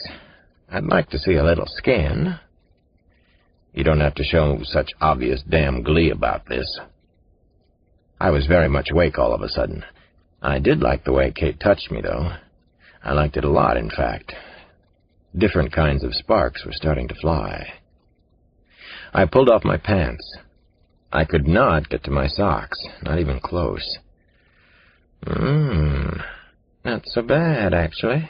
She offered her opinion of something or other. I began to feel hot, uncomfortably warm in the hotel room. Under these circumstances, anyway. Kate applied gentle pressure against my hips, then against my pelvis. She asked me to slowly raise my feet off the bed, one at a time, while she kept her hands firmly on my hip joints. Very carefully, she felt my legs from my groin area all the way down to my feet. I mostly like that, too. Lots of abrasions, she said. I wish I had some bacitracin ointment on hand. It's an antibiotic. I was just thinking the same thing. Finally, Kate stopped all the probing and poking and pulled away from me. She frowned and wrinkled her nose, nibbled her upper lip. She looked smart, academic, professional as the Surgeon General. Blood pressure is a little high, borderline, but I don't think anything's broken, she pronounced. I don't like the discoloration on your abdomen and your left hip, though. Tomorrow you'll feel sore and stiff, and we have to go over to Cedars-Sinai and get a few x-rays taken. Do we have a deal? Actually, I felt a little better after Kate examined me and pronounced that I wouldn't die suddenly during the night. Yes, it wouldn't be a complete day without one of our deals. Thank you for the examination, Doctor. Thank you, Kate, I said. You're quite welcome. It was an honor. She finally smiled. You look a little like Muhammad Ali, you know, the great one. So I have been told. In his prime, I joked. I do dance like a butterfly. I'll bet. I sting like a bee. She winked and crinkled her nose again. A nice tick of hers. Kate lay back on the bed. I stayed there beside her. Close, but not close enough to touch. We were at least a foot apart. Very strange, but nice strange. I missed her touch already. We were quiet for the next minute or so. I glanced over at her. Maybe it was more than a glance. Kate had on a black skirt with black tights, a red peasant blouse. The bruises on her face had faded. I wondered about the rest of her. I held in a sigh. I'm not Nanu the Ice Queen, she said softly. Trust me, I'm normal as they come. Frisky, fun, a little crazy. At least I was a month ago. I was surprised that Kate thought I might be feeling that way about her. She was the opposite, warm and compassionate. I think you're great, Kate, truth be told. I like you an awful lot. There, it was out. Probably an understatement at that. We kissed gently, just the briefest kiss. There was something right about it. I liked the feel of Kate's lips, her mouth on mine. We kissed again, maybe to prove that the first one hadn't been a mistake, or maybe to prove that it had been. I felt as if I could kiss Kate all night, but we both gently pulled away. This was probably more than either of us could handle right now. Don't you admire my self-control? Kate smiled and said. Yes and no, I told her. I pulled on my hair shirt again. It took some effort and produced hellacious pain. I would definitely go for x-rays tomorrow. Kate started to cry and buried her face in the pillow. I turned toward her and put my hand on her shoulder. You okay? Hey. I'm sorry. Shoot, she whispered, trying to stop the tears. I know I don't seem like it most of the time, but I'm freaking out, Alex. I've been freaking out. I've seen so many horrible things. Is this case as bad as your last one? The child kidnapping in D.C.? She asked me. I held Kate very gently in my arms. I hadn't seen her quite so vulnerable, so open about it anyway. Everything suddenly became more relaxed between us. I whispered into her hair. This case is as bad as anything I've seen. It's actually worse because of Naomi and because of what happened to you. I want him more than I wanted Gary Sonergy. I want both of these monsters. When I was a very little girl back home, Kate said, still in a whisper, I was just learning to talk. I was probably 4 months old. She smiled at the exaggeration. No, I was around 2. When I would get cold and I wanted to be held, I'd combine the 2 ideas. I used to say, cold me. It meant, hold me, I'm cold. Friends can do that. Cold me, Alex. Friends should, I whispered back. We cuddled on top of the covers and kissed a little more, until we both finally fell asleep. Merciful sleep. I was the one who woke up first. It was 5:11 a.m. on the hotel room clock. You awake, Kate? I whispered. I'm awake now. We're going back to the gentleman's apartment, I told her. I called ahead and talked to the FBI agent in charge. I told him where to look and what to look for. Chapter 75. Dr. Will Rudolph's once orderly and pristine penthouse apartment had ceased to exist as such. The 3-bedroom penthouse looked like a state-of-the-art crime lab. It was a little past 6 when Kate and I arrived back there. I was pumped about my hunch. Did you dream about the gentleman? Kate wanted to know. Your hunch? Uh-huh. I was processing information. It's all processed now. A half-dozen or so FBI techies and LAPD homicide detectives were still on the scene. The latest Pearl Jam played from somebody's radio. The lead singer seemed to be in terrible pain. Dr. Rudolph's widescreen Mitsubishi TV was on, but the sound was turned off. One of the techies was eating an egg sandwich off greasy paper. I went searching for an agent named Phil Becton, the FBI's suspect profiler. The man. He had been called down from Seattle to gather all the available information on Rudolph, then match it against known data on other psychopaths. A profiler, if he or she is good, is actually invaluable in an investigation of this kind. I'd heard from Kyle Craig that Becton was spooky good. He had been a sociology professor at Stanford before he joined the Bureau. You fully awake? Ready for this? Becton asked when I finally located him in the master bedroom. He was at least 6'4", with another 3 inches of wiry red hair. Plastic evidence pouches and manila evidence envelopes were spread all around the bedroom. Becton wore 1 pair of eyeglasses and had another pair on a chain around his neck. I'm not sure if I'm awake, I told Becton. This is Dr. Kate McTiernan. Nice to meet you. Becton shook hands with her, studying Kate's face at the same time. She was data for him. He seemed a weird man, perfect for his job. See there, he said, pointing across the bedroom. The FBI had already taken apart the gentleman's clothes closet. You were right on the money. We found a fake wall that Dr. Rudolph Hess built behind his skinny clothes closet. There's about 1.5 feet of extra space in there. The clothes closet for his suits had been too skinny and peculiar. I'd made the connection in that strange region of the edge of sleep. The closet had to be his hiding spot. It was a shrine, but not to his expensive suits.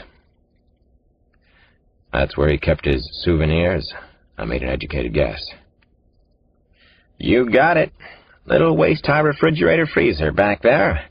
It's where he kept the body parts he collected. Becton pointed to the sealed containers.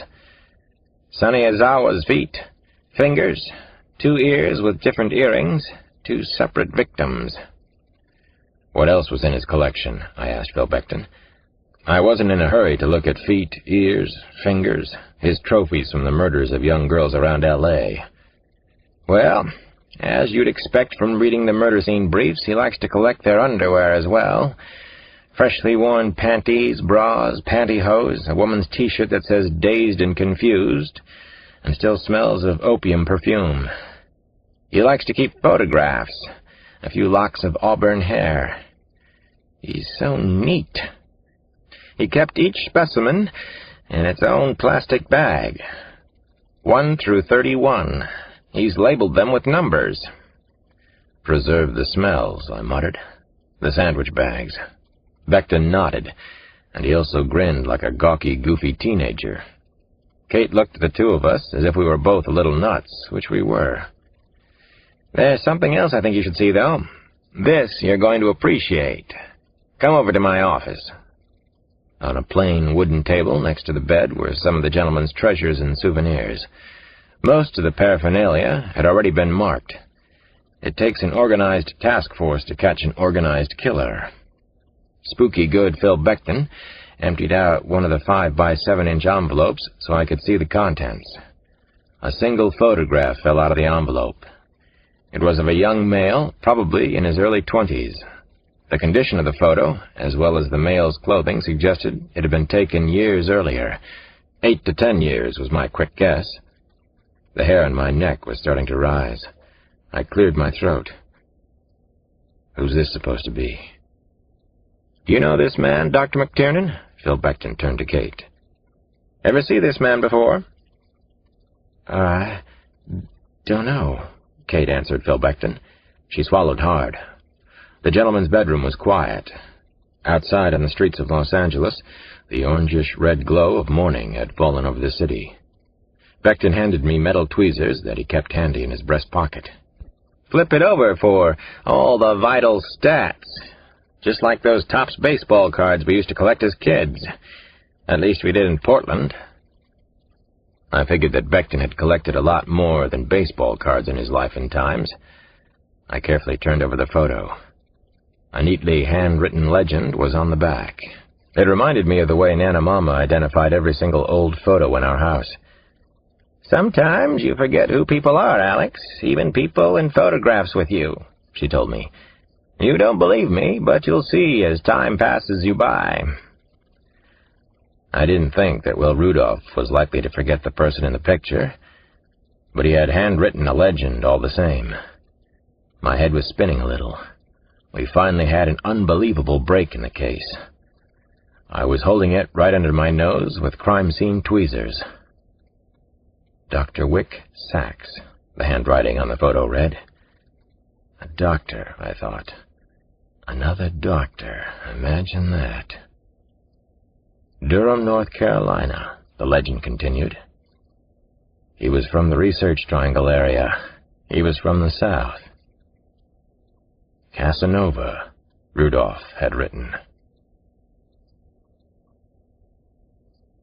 Part 4. Twinning. Chapter 76. Naomi Cross was awakened by rock music blaring from the wall speakers. She recognized the Black Crows. The overhead lights flashed on and off. She jumped out of bed and quickly pulled on wrinkled jeans and a turtleneck and ran to the door of her room. The loud music and boldly flashing lights signaled a meeting. Something terrible has happened, she thought. Her heart was in free fall. Casanova kicked open the door. He had on tight jeans, engineering boots, a black leather jacket. His mask was painted with chalky streaks that resembled lightning. He was in a frenzy. Naomi had never seen him look this angry. "Living room, now!" he shouted as he grabbed her arm and yanked her out of the room. The floor of the narrow corridor felt damp and cold under Naomi's bare feet. She had forgotten to put on her sandals. It was too late to go back for them. She fell in step with a young woman. The two of them walked nearly parallel to each other. Naomi was surprised when the woman quickly turned her head and stared at her. The eyes were large and deep green. Naomi had given her the name Green Eyes. "I'm Kristen Miles," the woman spoke in a hurried whisper. "We have to do something to help ourselves. We have to take a chance, and soon." Naomi said nothing in response, but she reached out and lightly grazed the back of Green Eyes' hand.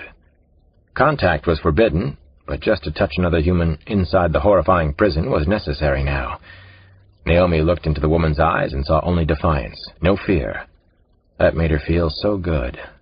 Both of them had kept themselves together somehow. The captive women in the hallway glanced furtively at Naomi as they shuffled in silence toward the living room in the strange house.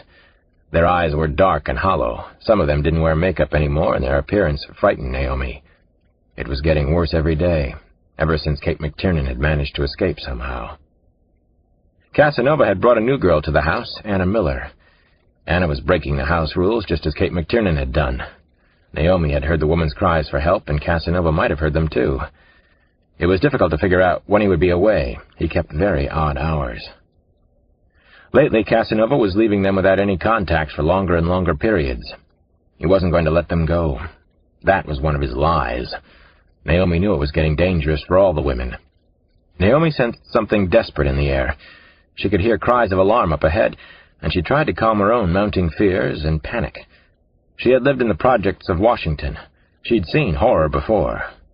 2 of her friends had been murdered by the time she was 16. Then she heard him. His voice was strange and high-pitched. He was a madman. "Come right in, ladies. Don't be shy. Don't stop in the doorway. Come in, join the party, the swinging soiree." Casanova was yelling above the testosterone rock and roll that blared through the halls. Naomi closed her eyes for a brief moment. She tried to collect herself. "I don't want to see this, whatever it is, but I have to." She finally entered the room. Her body began to shake. What she saw was worse than anything she remembered from the projects. She had to push her fist into her mouth to keep from screaming out. A long, slender body twirled in lazy circles from the ceiling beams. The woman was naked, except for silver-blue stockings running up her long legs. A blue high-heeled shoe dangled from one foot. The other shoe had dropped to the floor and lay on its side. The girl's lips were already purplish blue, and her tongue protruded sideways from them. The eyes were stretched wide with terror and pain. It must be Anna, Naomi thought. A girl had been calling out for help. She'd broken the house rules. She said her name was Anna Miller. Poor Anna. Whoever you were before he kidnapped you. Casanova turned off the music and spoke calmly from behind his mask. He talked as if nothing much had happened. "Her name is Anna Miller, and she did this to herself. Do you all understand what I'm saying? She was plotting through the walls, talking about escaping. There is no escape from here." Naomi shuddered. No, there is no escape from hell, she thought. She looked at Green Eyes and nodded her head. Yes, they had to take a chance, and soon. Chapter 77. The gentleman stopped to play the game in Stoneman Lake, Arizona. It was a beautiful morning for it. It was crisp and cool, and the smell of a wood fire was in the air. He was parked in the woods among the boulders, just off the rural road. No one could see him. He sat there and thought about the way they should go down as he watched a cozy, white-shingled family house through hooded lids. He could actually feel the beast taking over, the transformation, the strange passion that accompanied it. Jekyll and Hyde. He saw a man leave the house and get into a silver Ford Aerostar. The husband seemed in a hurry, probably late for work. His wife was alone now, maybe still in bed. Her name was Juliet Montgomery. At a little past 8, he carried an empty gas container up to the house. If anybody happened to see him, no problem. He needed fuel for his rented car. No one saw him. Probably nobody around for miles. The gentleman climbed the front porch steps. He paused for a moment, then gently turned the doorknob. He found it amazing that people didn't lock their doors in Stoneman Lake. God, he loved this, lived for it. His times as Mr. Hyde. Juliet was making breakfast for herself. He could hear her half humming, half singing as he made his way across the living room. The aroma and the crackling sound of bacon frying made him think of his family's house in Asheville. His father had been the original gentleman, Army colonel, and proud and arrogant about it. Inflexible asshole who was never pleased about anything his son did. Big fan of the thick leather belt to instill discipline. liked to scream at the top of his lungs as he beat the shit out of him. Raised the perfect son, high school standout scholar and athlete, Phi Beta Kappa undergrad, high honors in Duke Medical School, human monster. He watched Juliet Montgomery from the doorway that led into her spotlessly clean kitchen. The window shades were up and the room was flooded with sunlight. She was still singing an old Jimi Hendrix song called Castles Made of Sand. Unexpected tune from the pretty lady. He loved watching her like this, when she thought she was alone. Singing something she'd probably be embarrassed to in front of him, carefully laying out her 3 strips of bacon on a paper towel that came close to matching the beige and brown kitchen wallpaper. Juliet wore a sheer white cottony negligee that fluttered around her thighs as she moved between the stove and table. She was in her mid-20s, long dancer's legs, nicely tanned, bare feet on the kitchen linoleum. Auburn hair she'd bothered to brush before coming down to make breakfast. A set of knives in a butcher block holder sat on the counter. He took out the cleaver. The knife made a soft ringing noise as it lightly struck a stainless steel pot on the counter. She turned at the sound. Very lovely in profile, freshly scrubbed, radiant. Juliet liked herself, too. He could tell that she did. "Who are you? What are you doing in my house?" The words came out in small gasps. Her face was as pale as her negligee. "Now move fast," he told himself. He grabbed Juliet and held the cleaver up high. Shades of Hitchcock's Psycho and also Frenzy. High-concept melodrama. "Don't make me hurt you. It's all in your control," he said softly. She stopped the scream before it got out of her mouth, but the scream was in her eyes. He loved the look on Juliet's face, lived for it. "I won't hurt you as long as you don't do anything to hurt me. Are we all right so far? Are we clear as a bell?" She nodded her head curtly, a couple of nods. Her blue-green eyes were tilted up strangely. She was afraid to move her head too much for fear he'd slash her. She sighed. Amazing. She seemed to trust him a little. His voice had that effect on people. His style and fine manners. Mr. Hyde, the gentleman caller. She was looking deeply into his eyes, searching for some explanation.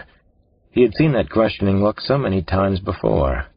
"Why?" it said. "I'm going to take your panties off now. No doubt this has been done for you before, so there's no reason to panic. You have the softest, nicest skin." "I mean that," said the gentleman. The cleaver slashed quickly. "I like you, Juliet. I really do. As much as I'm able to like anyone," the gentleman said in his softest voice. Chapter 78. Kate McTiernan was home again. Home again, jiggity-jig. First thing she did was to call her sister Carol Ann, who lived far away in Maine now. Then she called a few close friends in Chapel Hill. She reassured them that she was perfectly all right. That was total bullshit, of course. She knew that she wasn't anything close to all right, but why cause them to worry?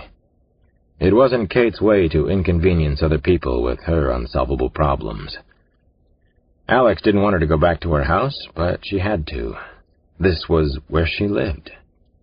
She tried to calm herself a little, to slow down the big bad world in her head, at least. She drank wine and watched late-night TV.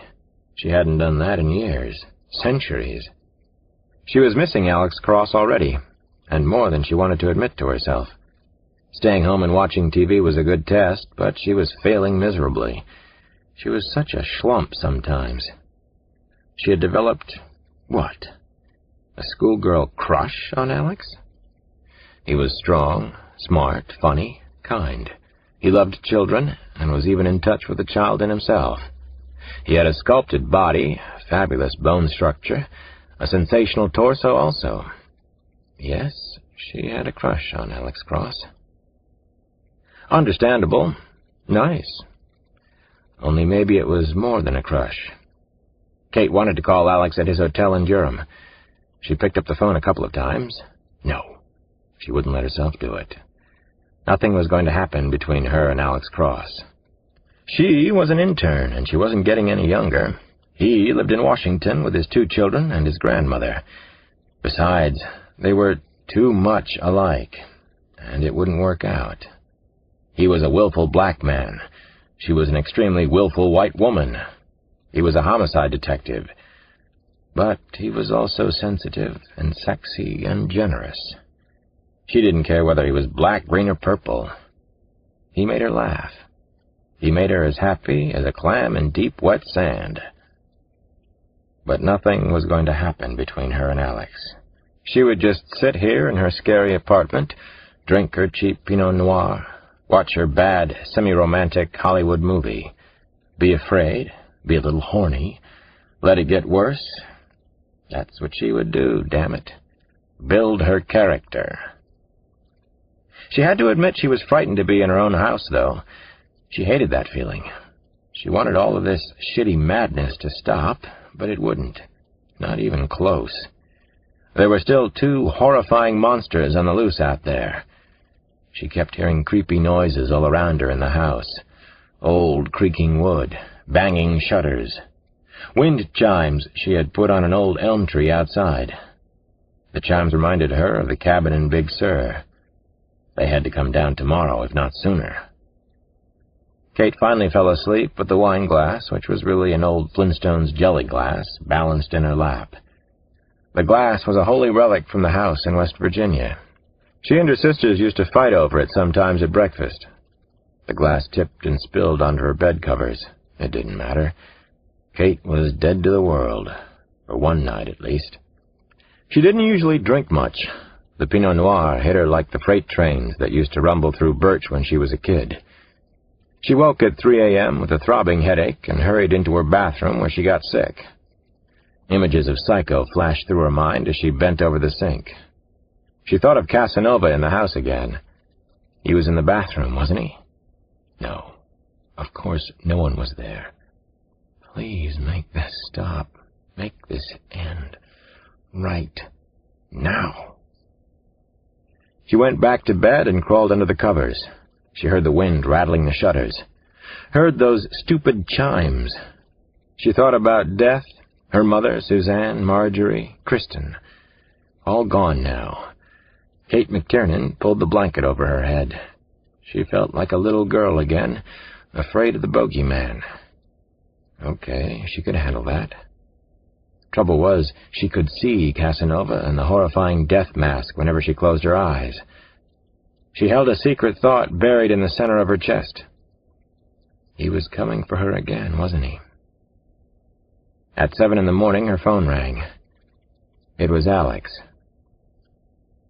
Kate, I was in his house, he said. Chapter 79. Around 10, the night we returned from California, I drove to the Hope Valley residential area of Durham. I went alone to see Casanova. Dr. Detective Cross was back in the saddle again. There were 3 clues that I considered essential to solving the case. I reviewed them again as I drove. There was the simple fact that they both committed perfect crimes. There was the aspect of twinning, the codependence of Casanova and the gentleman. There was the mystery of the disappearing house. Something had to come from one or all of those bits of information. Maybe something was about to happen in the Hope Valley suburb of Durham. I hoped so. I drove slowly along Old Chapel Hill Road until I reached a formal white brick portal-type entrance into the upscale Hope Valley estates. I got the feeling that I wasn't supposed to intrude beyond the gate, that just maybe I was the first black man, not in working man's overalls, to pass through here. I knew I was taking a chance, but I had to see where Dr. Wick Sachs lived. I needed to feel things about him, needed to know him better, and in a big hurry. The streets of Hope Valley didn't run in straight lines. The road I was on didn't have curbs or gutters, and there were not many street lamps. The neighborhood was unpleasantly hilly, and as I drove I began to have the sense of being lost, of moving in a great, looping circle. The houses were mostly upscale Southern Gothic, old and expensive. The notion of the killer next door had never been more powerful. Dr. Wick Sachs lived in a stately red brick house set back on one of the highest hills. The shutters were painted white, matching the gutters. The house looked too expensive for a university professor, even one at Duke, the Harvard of the South. The windows were all dark and looked as shiny as slate. The only lights came from a single brass carriage lamp dangling over the front door. I already knew that Wick Sachs had a wife and 2 small children. His wife was a registered nurse at Duke University Hospital. The FBI had checked her credentials. She had an excellent reputation, and everyone spoke very highly of her. The Sachs' daughter, Fay Ann, was 7, and their son Nathan was 10. I figured that the FBI was probably watching me as I drove up to the Sachs' house, but I didn't much care. I wondered if Kyle Craig was with them. He was deeply involved in the grisly case, almost as much as I was. Kyle had also gone to Duke. Was this case personal for him, too? How personal? My eyes very slowly ran up and down the front of the house, then along the well-tended grounds. Everything was extremely orderly, actually quite beautiful, perfect as could be. I had already learned that human monsters can live anywhere, that some of the clever ones chose ordinary, all-American-looking houses, just like the house I was examining now. The monsters are literally everywhere. There's an epidemic running out of control in America, and the statistics are frightening. We have nearly 75% of the human hunters. Europe has almost all the rest, led by England, Germany, and France. Mass murderers are changing the face of modern homicide investigations in every American city, village, and town. I studied everything I could about the house's exterior. The southeast side had what was known as a Florida room. There was a patio, which was living room size. The lawn was fescue, and it was extremely well kept. There was no moss, no crabgrass, no weeds. The cobbled brick walkway from the driveway was carefully edged, and not a single stray blade of grass peeked through the stones. The bricks of the walk perfectly matched the bricks of the house.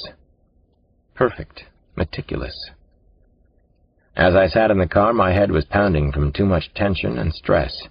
I kept the motor running in case the family Sachs suddenly came home. I knew what I wanted to do, what I had to do, what I'd been planning to do for the last few hours. I needed to break into his house. I wondered if the FBI would try to stop me, but I didn't think they would. I believed that maybe they actually wanted me to break inside and look around. We knew very little about Dr. Wick Sachs. I still wasn't officially involved in the Casanova manhunt, and I could try things that the others couldn't. I was supposed to be the loose cannon. That was my deal with Kyle Craig. Scoochie was out there someplace. At least I prayed that she was still alive. I hoped that all the missing women were alive. His harem, his odalisques, his collection of beautiful, special women. I shut off the motor and took a deep breath before I climbed out of the car. I walked quickly over the springy lawn in a crouch. I remembered something that Satchel Paige used to say. Keep the juices flowing by jangling around gently as you move. I was jangling. Shaped boxwoods and azaleas ran along the front of the house. A child's red bike with silver streamers on the handlebars lay on its side near the porch. Nice, I was thinking as I hurried along. Too nice. Casanova's child's bike. Casanova's respectable house in the suburbs. Casanova's fake, perfect life. His perfect disguise. His big, ugly joke on all of us. Right in the city of Durham. His middle finger extended to the world. I carefully made my way around to the patio, which was built with white tile. It was bordered with the same brick as the house and the front walk. I noticed that creeping tendrils had invaded the red brick walls. Maybe he wasn't so perfect after all. I quickly crossed the patio, moving toward the Florida room. There was no turning back now. I'd done a little breaking and entering in the name of duty before this. That didn't make it right, just easier. I broke a small window pane in a door and let myself in. Nothing, not a sound. I didn't think that Wick Sachs would have any use for an alarm system. I seriously doubted that he wanted the Durham police to investigate a breaking and entering. The first thing I noticed was the familiar cloying smell of lemon furniture polish. Respectability, civility, order. It was all a facade, a perfectly designed mask. I was inside the monster's house. Chapter 80. The house was as neat and orderly as the outside grounds, maybe even more so. Nice, much too nice. I was nervous and afraid, but that didn't matter anymore. I was used to living with the feelings of fear and uncertainty. Carefully, I roamed from room to room. Nothing seemed out of place, even with 2 small children living there. Strange, very strange. The house reminded me a little of Rudolph's apartment in Los Angeles. It was as if no one really lived there. Who are you? Show me who you really are, fucker. This house isn't the real you, is it? Does anyone know you without your masks? The gentleman does, doesn't he? The kitchen was right out of Country Living magazine. Antiques and other beautiful things were in almost every room. In a small study, the professor's notes and papers were strewn everywhere, covering every available surface. He's supposed to be very orderly and neat, I thought, and stored the conflicting data. Who was he? I was searching for something specific, but I didn't know exactly where to look. Down in the basement, I saw a heavy oak door. It was unlocked. It led into a small furnace room. I searched the room carefully. On the far side of the furnace room, I found another wooden door. It looked like a door to a closet, to some small, insignificant space. The second door was closed with a hook, which I removed as quietly as I could.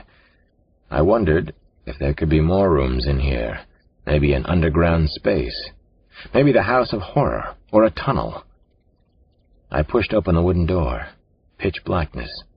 I switched on the lights, and entered a single room that must have been 25 by 40. My heart skipped a beat. My knees got weak, and I felt a little sick. There were no women in here, no harem. But I had found Wick Sax's fantasy room. It was right in his house, hidden in a secret corner of his basement. The room didn't fit in with the design of the rest of the house. He had built this room specially for himself. He liked to build things, to be creative, didn't he? The special room was laid out like a library.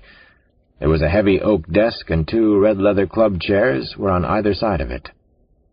The 4 walls of bookcases were filled with books and magazines from floor to ceiling. My blood pressure must have soared 50 points. I tried to be still inside, but I couldn't. There was a collection of pornography and erotica, the most extraordinary I had ever seen or even heard described. There were at least 1,000 books in the room. I read titles as I quickly roamed from wall to wall, shelf to shelf. Strangest sex acts in modes of love of all races, illustrated cherries, printed for the Erotica Biblion Society of New York. Humiliations of Anastasia and Pearl. The Harem Omnibus, a reader. Until She Screams. The Hymen, a medico-legal study in rape. I concentrated and tried to focus on what I needed to do here. First, I tried to quiet the roaring noise in my head. I wanted to leave Wick Sax a sign that I had been here, that I knew about his dirty little secret place, that he had no more secrets. I wanted him to experience the same kind of pressure, stress, and fear that all of us were going through. I wanted to hurt Dr. Wick Sax. I hated him beyond anything I could have imagined. On the desk was a copy of a pamphlet from a supplier of erotic books and magazines. Nicholas J. Soberhagen, 1115 Victory Boulevard, Staten Island, New York. By appointment. I made a quick note. I wanted to hurt Nicholas Soberhagen, too. Sax or someone else had checked off several books on the pamphlet's pages. I leafed quickly through it, reading with an ear cocked for sounds of a car on the street. Time was short now.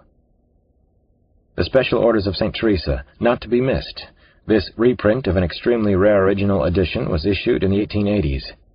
Here are actual recollections on the proper use of the rod at a Spanish nunnery outside Madrid. The Love Master, lively sexual adventures of a dancer in Berlin, the various sex maniacs she encounters, for every serious collector.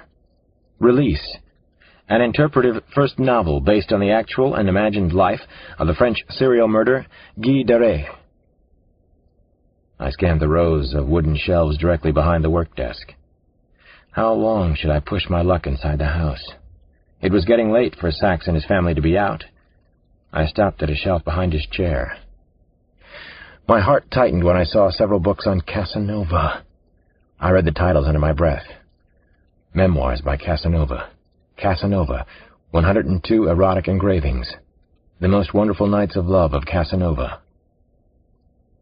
I thought of the two small children who lived in this house, Nathan and Fay Ann, and I felt badly for them. Their father, Dr. Wick Sachs, had his delirious evil fantasies in this room. Stimulated by his dirty books, his collection of erotica, he decided which fantasy to act out in real life, didn't he? I could feel Sachs's presence in this room. I was getting to know him, finally. Was it possible that he kept the women somewhere nearby, somewhere in town, where we would never expect to look? Was that why none of the searches had uncovered the House of Horror? Was it somewhere right in suburban, highly respectable Durham? Was Naomi close by, waiting for someone to find her? The longer she was kept, the more dangerous her situation would become. I heard a noise upstairs and listened closely, but there was no other sound. It might have been an electrical appliance, or just the wind, or a loose part in my skull. It was past time to get out of the house. I hurried upstairs and back out across the patio. I had been tempted to draw a cross on the pamphlet on Sachs's desk to leave my mark. I resisted the impulse. He knew who I was. He had contacted me as soon as I arrived in Durham. But I was the one in heat now. I was back in my hotel room at a little past midnight. I felt empty and numb. Adrenaline was pumping through my body at a furious rate. The phone rang almost as soon as I walked in the door. A nasty, insistent hotel phone ring that demanded to be picked up. Who the hell? I muttered. I was half crazed by now. I wanted to race out into the southern night to search helter-skelter for Naomi.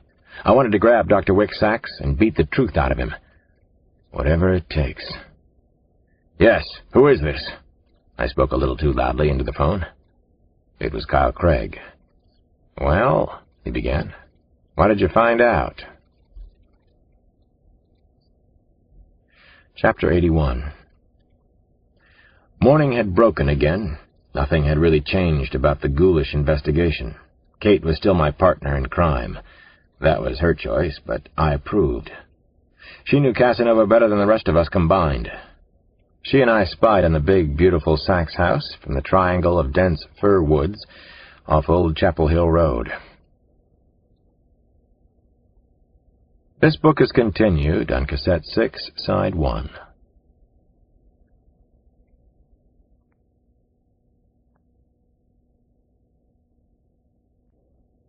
Kiss the Girls by James Patterson continued, Cassette 6, Side 1. She and I spied on the big, beautiful Sachs house from the triangle of dense fir woods off Old Chapel Hill Road. We had already seen Wick Sachs once that morning.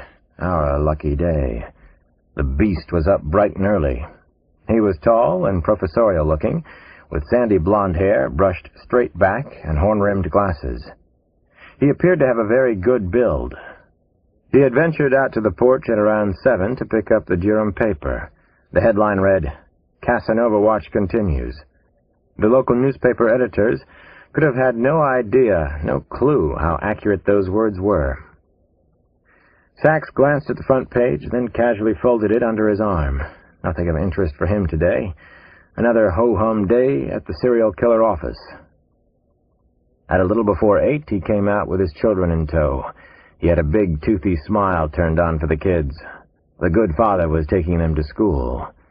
His little boy and girl were outfitted as if they belonged in the front window of Gap for Kids or Esprit. They looked like adorable little dolls. The FBI would follow Sachs and the children to the school. Isn't this a little unusual, Alex? 2 surveillance jobs in a row like this?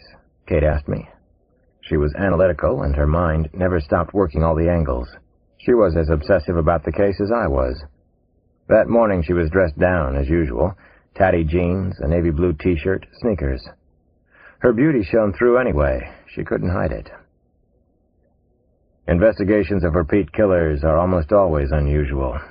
This one is stranger than most, I admitted. I talked about the twinning angle again. Two badly twisted men with no one to talk to share with. No one to understand until they met each other. Then a powerful connection between the two killers. Kate was a twin, but she'd experienced a benign form of twinning. With Casanova and the gentleman, it was something else. Wick Sachs came right back from the drop-off at school. We could hear him whistling cheerfully as he strolled to his perfect house. Kate and I had talked about the fact that he was a doctor after all, though a doctor of philosophy. Nothing much happened for the next few hours. There was no sign of Sachs or his wife, the lovely Mrs. Casanova. Wick Sachs left the house on the hill again at 11. He was blowing off his teaching classes today. He had already missed his 10 o'clock tutorial, according to the schedule I had from Dean Lowell. Why was that? What slick game was he playing now? There were two cars in the circular driveway. He chose the burgundy one, a Jaguar XJS convertible with a tan top, 12-cylinder engine. The other car was a black Mercedes sedan, not too shabby on a professor's salary. He was heading out now, hitting the road. Was he going to visit his girls? Chapter 82. We followed Wick Sachs's sporty Jaguar onto Old Chapel Hill Road. We eased through Hope Valley, passing very substantial houses that had been built in the 20s and 30s. Sachs didn't seem to be in a hurry. So far, this was his game. We didn't know the rules or even what game he was playing. Casanova, the beast of the southeast. Kyle Craig was still working on a financial investigation of Sachs with Internal Revenue. Kyle also had a half-dozen agents, filling in all the dots that might connect Sachs and Will Rudolph in the past. The two had definitely been classmates at Duke, high honor students, Phi Beta Kappa. They had known each other but weren't close friends in school, at least they didn't seem to have been. Actually, Kyle had been at Duke then too, in a law school, Phi Beta himself. When had the actual twinning taken place? How had the strong, freakish bond occurred? Something wasn't making sense to me about Rudolph and Sachs yet. What if he lets that XJS out? Kate said as we discreetly followed the monster to what we hoped was his lair in the woods, his harem, his disappearing house. We were tailing Sachs in my old Porsche. I doubt he wants to draw a lot of attention to himself, I told her. Although the XJS and the Mercedes kind of worked against that theory. Besides, a Jaguar isn't much of a test for a Porsche. Even a Porsche from another century? Kate asked. Ho, I answered her. Ho. Sachs drove down Interstate 85, then turned onto 40. He got off at the exit for Chapel Hill. We followed him for another 2 miles through town. He finally stopped and parked near the University of North Carolina campus on Franklin Street. All of this is making me feel so weird, Alex. A professor at Duke University, a wife and 2 beautiful children, Kate said. The night he grabbed me, he probably followed me off the campus. He watched me. I think he chose me right here. I glanced over at Kate. You okay? I asked her. Tell me if you're not up to this. Kate looked at me. Her eyes were intense, troubled. Let's get this the hell over with. Let's get him today. Deal? Deal, I agreed. We've got you, butthead, Kate muttered into the car windshield. The quaint and pretty Chapel Hill Street was already busy at 11:45. College kids and profs were sliding in and out of the Carolina Coffee Shop, Pepper's Pizza, the newly rebuilt Intimate Bookstore. All the favorite Franklin Street haunts were doing a pretty good business. The college town atmosphere was appealing. It took me back to my days at Johns Hopkins, Crestmont Avenue in Baltimore. Kate and I were able to follow Wick Sachs from about a block and a half away. It would be easy for him to lose us now, I knew. Would he run to the house in the woods? Would he go to see his girls? Was Naomi still there? He could easily duck into the record bar or into Spanky's restaurant on the corner, come out a side door and disappear. A game of cat and mouse had begun. His game, his rules. Always his rules so far. He seems too smug, too self-satisfied, I said as we tailed along at a reasonable distance. He hadn't even turned to see if he was being followed. He looked like a tweedy, jaunty prof on a lunchtime errand. Maybe that was all this was. "You still okay?" I checked on Kate again. She was watching Sachs like a scrapyard dog with a grudge to settle. I remembered that she took karate lessons somewhere near here in Chapel Hill. A lot of bad memories stirred up, though. Scene of the crime and all that, Kate muttered. Wick Sachs finally stopped in front of the nicely retro Varsity Theater in downtown Chapel Hill. He stood next to a community billboard covered with all sorts of handwritten notices and posters, mostly aimed at university students and faculty members. "Why would that scum be going to a movie?" Kate whispered, sounding more incensed than ever. "Maybe because he likes to escape, as in sublimate. This is the secret life of Wick Sachs. We're watching it." "I'd kind of like to go after him right now. Rumble," Kate said. "Yeah, me too. Me too, Kate."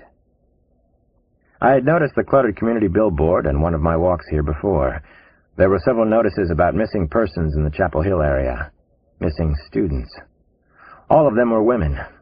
It struck me that this was a cruel plague that had come to the community, and no one had been able to do anything to stop it.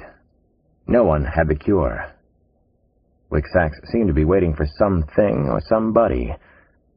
"Who the hell is he going to meet here in Chapel Hill?" I muttered. "Will Rudolph?" Kate said without missing a beat. "His old school chum. His best friend." I'd thought about Rudolph coming back to North Carolina, actually. Twinning could be an almost physical addiction. In its negative form, it was based on codependency or enabling behavior. The two of them abducted beautiful women and then tortured or killed them. Was that their shared secret? Or was there even more to it than that? "He looks like Casanova would look without the mask," Kate said. We had slipped inside a small cutesy-pie shop called School Kids. "He has the same color hair. But why wouldn't he disguise his hair?" she muttered. "Why only a mask?" "Maybe the mask isn't a disguise at all. It might mean something different in his private fantasy world," I suggested. "It's possible that Casanova is his real persona. The mask, the whole human sacrifice aura, the symbolism, all of that will be very important for him." Sachs was still waiting in front of the community billboard. Waiting for what? I had a gut feeling that something wasn't right with this picture. I sneaked a peek at him through the binoculars. His face was unconcerned, almost serene. A day in the park for the vampire Lestat. I wondered if he might be high on some kind of drug. He certainly knew about sophisticated tranquilizers. Behind him on the community board were all sorts of messages. I could read them with the binoculars. Missing, Carolyn Eileen DeVito. Missing, Robin Schwartz. Missing, Susan Pyle. Women for Jim Hunt for governor. Women for Lieutenant Governor Laurie Garnier. The mine sirens at the cave. All of a sudden, I had a possible answer. Messages. Casanova was sending out a cruel message for us, for anyone who was watching him, anyone who dared to follow him. I slammed my hand down hard against the dusty windowsill inside the small store. "The son of a bitch is playing mind games," I nearly shouted in the crowded shop where we were watching Wick Sachs. The elderly shopkeeper eyed me as if I were dangerous. I was dangerous. "What's wrong?" Kate was suddenly peering over my shoulder, leaning her body against me, trying to see whatever it was that I saw up the street. "It's the poster behind him. He's been standing under it for the past 10 minutes. That's his message, Kate, to whoever's following him. That bright orange and yellow poster says it all." I handed her the binoculars. One poster on the bulletin board was larger and more prominent than the others. Kate read it out loud. "Women and children are starving. As you walk by with loose change in your pocket, please change your behavior now. You can actually save lives." Chapter 83. "Oh, Jesus, Alex," Kate spoke in a tense whisper. "If he can't go out to the house, they'll starve. And if he's followed, he won't go out to the house. That's what he's telling us. Women are starving. Change your behavior now." I wanted to take out Wick Sachs right there. I knew there was nothing we could do to him, nothing legal anyway, nothing sane. "Alex, look!" Kate sounded an alarm. She handed me the glasses. A woman had come up to Sachs. I squinted through the binoculars. The noonday sun was bright off shiny glass and metal surfaces up and down Franklin Street. The woman was slender and attractive, but she was older than the women who had been abducted. She had on a black silky blouse, tight black leather slacks, black shoes. She was carrying a briefcase loaded with books and papers. "She doesn't seem to fit his mold, his pattern," I said to Kate. "She looks in her late 30s. "I know her. I know who she is, Alex," Kate whispered. I looked at her. "Who, for God's sakes, Kate?" "She's a professor in the English department. Her name is Suzanne Wellesley. Some of the students call her Runaround Sue. There's a joke about Suzanne Wellesley throwing her underwear against the wall, and it sticks." "They could tell the same joke about Dr. Sachs," I said. He had a nasty reputation as a rake on campus. He'd had the bad rep for years, but no disciplinary action was ever taken. More perfect crimes? He and Ms. Suzanne Wellesley kissed in front of the Hunger billboard. A tongue kiss, I could see as I watched through the binoculars. A very hot embrace, too, with no apparent concern about the public venue. I had second thoughts about the message. Maybe it was just a coincidence, only I didn't believe in coincidences anymore. Maybe Suzanne Wellesley was involved with the house that Sachs kept. There could be others, too. Maybe this whole thing involved some kind of adult sex cult. I knew they existed. Even in our nation's capital, they existed and flourished. The two of them walked casually a short way down crowded Franklin Street, in no apparent hurry. They were headed in our direction. Then they stopped at the Varsity Theater ticket booth. They were holding hands, cute as could be. "Damn him. He knows he's being watched," I said. "What is his game?" "She's looking this way. Maybe she knows, too." "Hello, Suzanne. What the hell are you up to, dragon lady?" They bought movie tickets like any normal couple and went inside. The theater marquee advertised Roberto Benigni is Johnny Stecchino, riotous comedy. I wondered how Sachs could be in the mood for an Italian comedy. Was Casanova that cool? Yes, he probably was, especially if this was all part of some plan of his. "Is the movie marquee a message, too? What is he telling us, Alex?"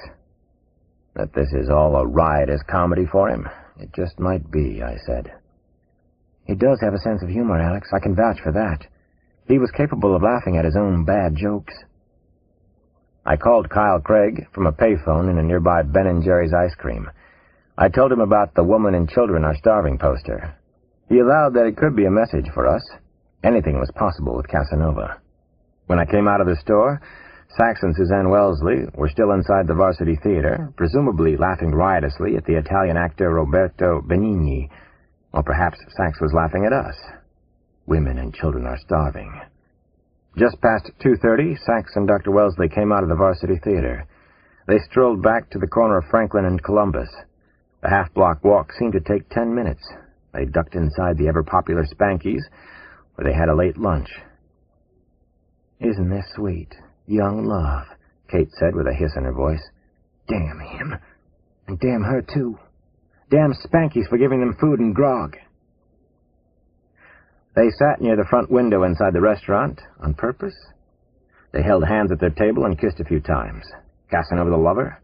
A lunchtime tryst with another professor? None of it made any sense yet. At 3:30 they left Spanky's restaurant and walked the half-block back to the message board. They kissed again, but this time with more restraint, and finally parted. Sachs drove back to his house in Hope Valley. Rick Sachs was definitely playing with us. His own game for his own private pleasure. Rat and cat. Chapter 84. Kate and I decided to have a late supper at a place called Frog and the Redneck in downtown Durham. She said we had to have a couple of hours break from the action. I knew she was right. Kate wanted to go home first and asked me to call for her in a couple of hours. I wasn't prepared for the Kate who opened the door of her apartment. It wasn't Kate's usual bar couture look. She had on a beige linen sheath with a flowered blouse worn as a jacket. Her long brown hair was tied back with a bright yellow scarf. "My Sunday go-to-eatin' clothes," Kate said, with a conspiratorial wink.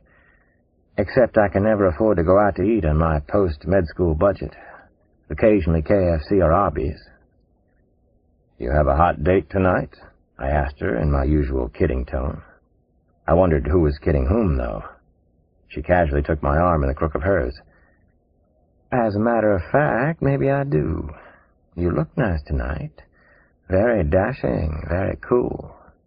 I had abandoned my usual bar couture look, too. I'd decided on dashing and cool instead. I don't remember much about the car ride to the Durham restaurant, except that we talked all the way.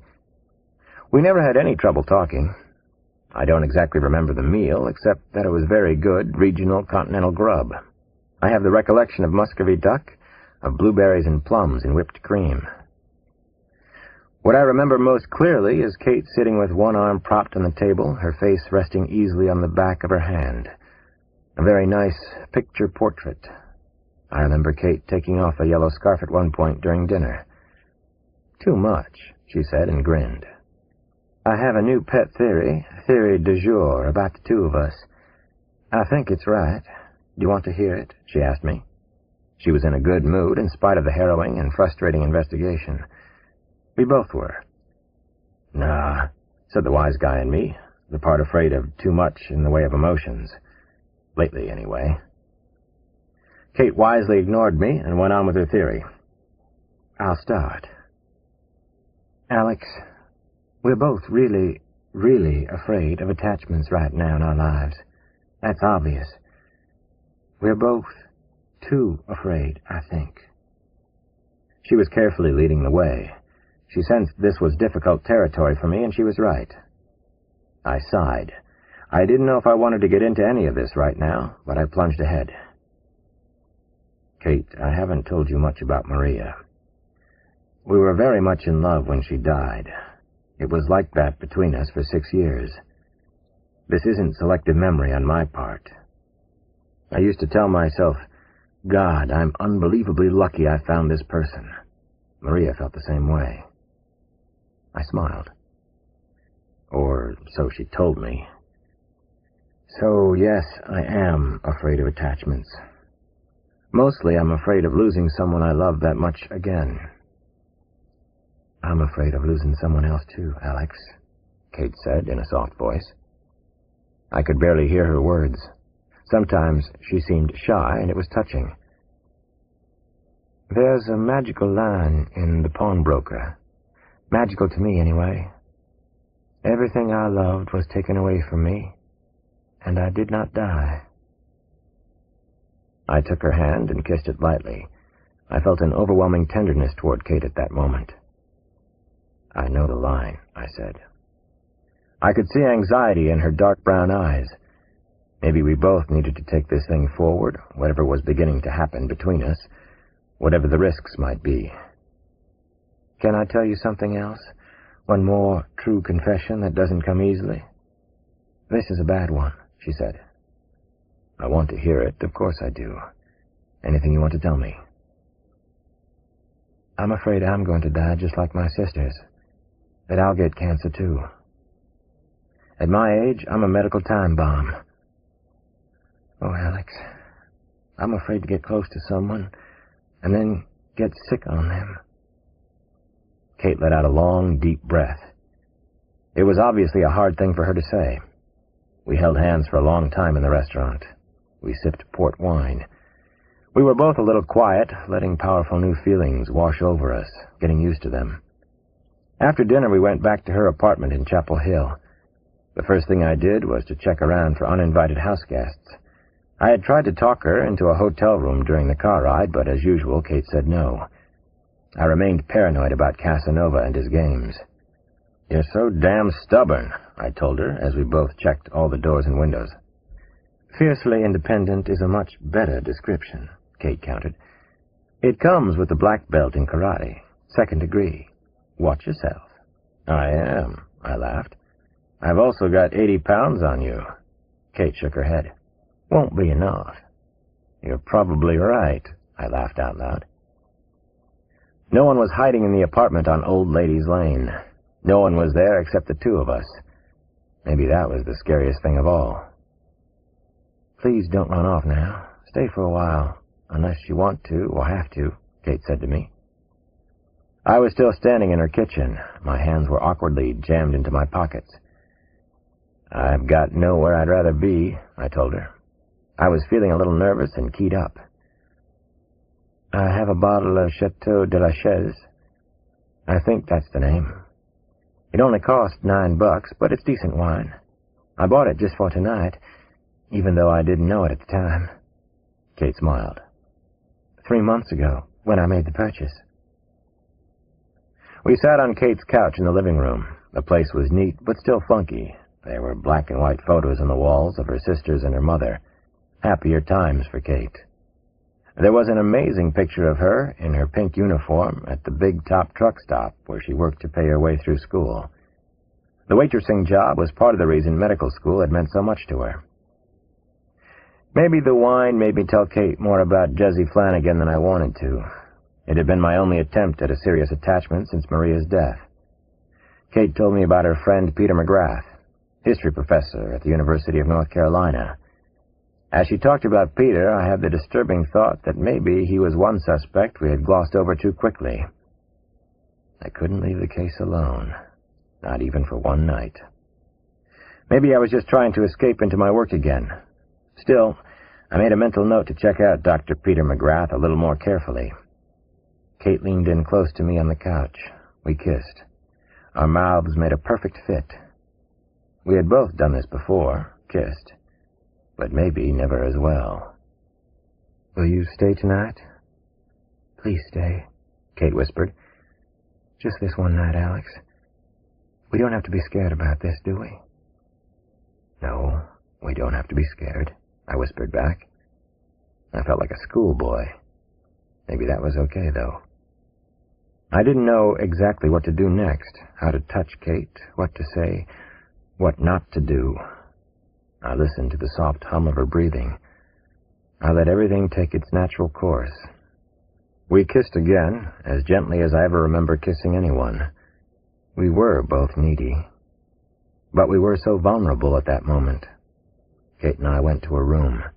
We held each other for a long time. We talked in whispers. We slept together.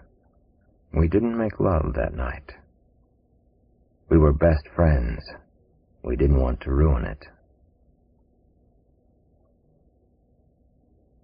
Chapter 85. Naomi thought that she was finally losing the last pieces of her sanity. She had just seen Alex kill Casanova, even though she knew it hadn't really happened. She'd seen the shooting with her own eyes. She was hallucinating, and she couldn't stop the waves of delusion anymore. She talked to herself sometimes. The sound of her own voice was comforting. Naomi became quiet and thoughtful as she sat on an armchair in the darkened prison cell. Her violin was there, but she hadn't played it in days. She was afraid for a whole new reason now. Maybe he wasn't coming back again. Maybe Casanova had been caught and he wouldn't tell the police where he kept his captives. That was his ultimate leverage, wasn't it? That was his diabolical secret, his final edge and bargaining chip. Maybe he'd already been killed in a shootout. How could the police hope to find her and the others if he was dead? Something's happened, she thought. He hasn't been here in the last 2 days. Something has changed. She desperately wanted to see sunny blue skies, grass, the Gothic spires of the university, the layered terraces at the Sarah Duke Gardens, even the Potomac River in all of its muddy gray glory back home in Washington. She finally got up from the easy chair beside her bed. Very, very slowly, Naomi shuffled across the bare wooden floor and stood by the locked door with a cheek pressed against the cool wood. Should I do this crazy thing? She wondered. Do I sign my own death warrant? Naomi could barely catch her breath. She listened for sounds in the mysterious house, any tiny, insignificant sound at all. The rooms had been soundproof, but if you made enough noise, some sound carried through the eerie building. She went over what she wanted to say, exactly what she would say. My name is Naomi Cross. Where are you, Kristen? Green Eyes. I've decided that you're right. We have to do something. We have to do something together. He's not coming back. Naomi had thought this moment through clearly, intelligently, she hoped, but she couldn't say the words out loud. She understood that plotting against him could mean her death. Kristen Miles had called out to her a few times during the past 24 hours, but Naomi hadn't answered back. It was forbidden to talk, and she had seen his warning to them, the hanged woman a few days before. Poor Anna Miller, another law student. She couldn't hear anything right now. White noise, that was all. The static of silence, the gentle hum of eternity. There was never even the sound of a car, not a single backfire or a distant horn, not even the boom of an airplane passing overhead. Naomi had decided they must be underground, at least a couple of levels down into the earth. Had he built this underground complex, this sinplex? Had he thought it all through, dreamed about it, and then done it in some burst of psychopathic fury and energy? She thought that he had indeed. She was getting herself ready to break the silence. She had to talk to Kristen, to Green Eyes. Her mouth was so dry, it felt like cotton wool. Naomi finally licked her lips. "I would kill for a Coke. I would kill him for a Coke," she whispered to herself. "I could kill him, given the chance. I could kill Casanova. I could commit a murder. I'm that far gone, aren't I?" she thought, and had to stifle a sob. Naomi finally called out in a loud, strong voice. "Kristen, can you hear me? Kristen, it's Naomi Cross." She was shivering, and warm tears streamed down her cheeks. She'd gone against him and his shitty, sacred rules. Green Eyes called back immediately. The other woman's voice sounded so good. "I can hear you, Naomi. I think I'm only a few doors away from you. I hear you fine. Keep talking. I'm sure he's not here, Naomi." Naomi didn't think any more about what she was doing. Maybe he wasn't there, maybe he was. It didn't matter now. "He's going to kill us," she called back. "Something's different about him. He's going to kill us for sure. If we're going to do anything, we have to do it the first chance we get." "Naomi's right." Kristen's voice was slightly muffled, as if she were talking from the bottom of a well. "Do you all hear, Naomi? Of course you do. I have one idea for everyone to consider." Naomi spoke even more loudly this time. She wanted to keep this communication going now. They all had to hear her, all the trapped women. "The next time he gets us together, we have to go for it. If we rush him all at once, he might hurt some of us, but he can't stop all of us. What do you think?" Just then, the heavy wooden door to Naomi's room opened a crack. Light streamed in. Naomi watched in stark horror as the door swung open. She couldn't move, couldn't speak a word. Her heart beat painfully in her chest, pounding, and she couldn't get a breath. She felt as if she were about to die. He'd been there, waiting, listening all this time. The door opened all the way. "Hello, my name is Will Rudolph," the tall, good-looking man in the doorway said in a pleasant voice. "I like your plan very much, but I don't think it will work. Let me tell you why." Chapter 86. I was at Raleigh-Durham International Airport at a little before 9 on Wednesday morning. The cavalry was arriving. Fresh troops were here. Team Samson was back in town. In contrast to the creeping terror and paranoia that were present everywhere on the streets of Durham and Chapel Hill, the early morning business people at the airport seemed oblivious to harm in their dark pressed suits, their floral print dresses from Neiman Marcus and Dillard. I like that. Good for them. Denial is an approach. I finally saw Samson loping through the U.S. Air Gate with long, determined strides. I waved my local newspaper at him. It was characteristic of me to wave and for Man Mountain not to. He gave a city-cool head nod, though, bad to the bone, just what the doctor ordered. I brought Samson up to speed while we drove from the airport to Chapel Hill. I needed to check out the Waikigill River area. It was just another hunch of mine, but it could lead to something, like the location of the disappearing house. I had enlisted the help of Dr. Louis Freed, a mentor and former teacher of Seth Samuels. Dr. Freed was a noted black historian on the Civil War, a period I was also interested in. Slaves in the Civil War in North Carolina. In particular, the Underground Railroad that had been used for slaves escaping to the north.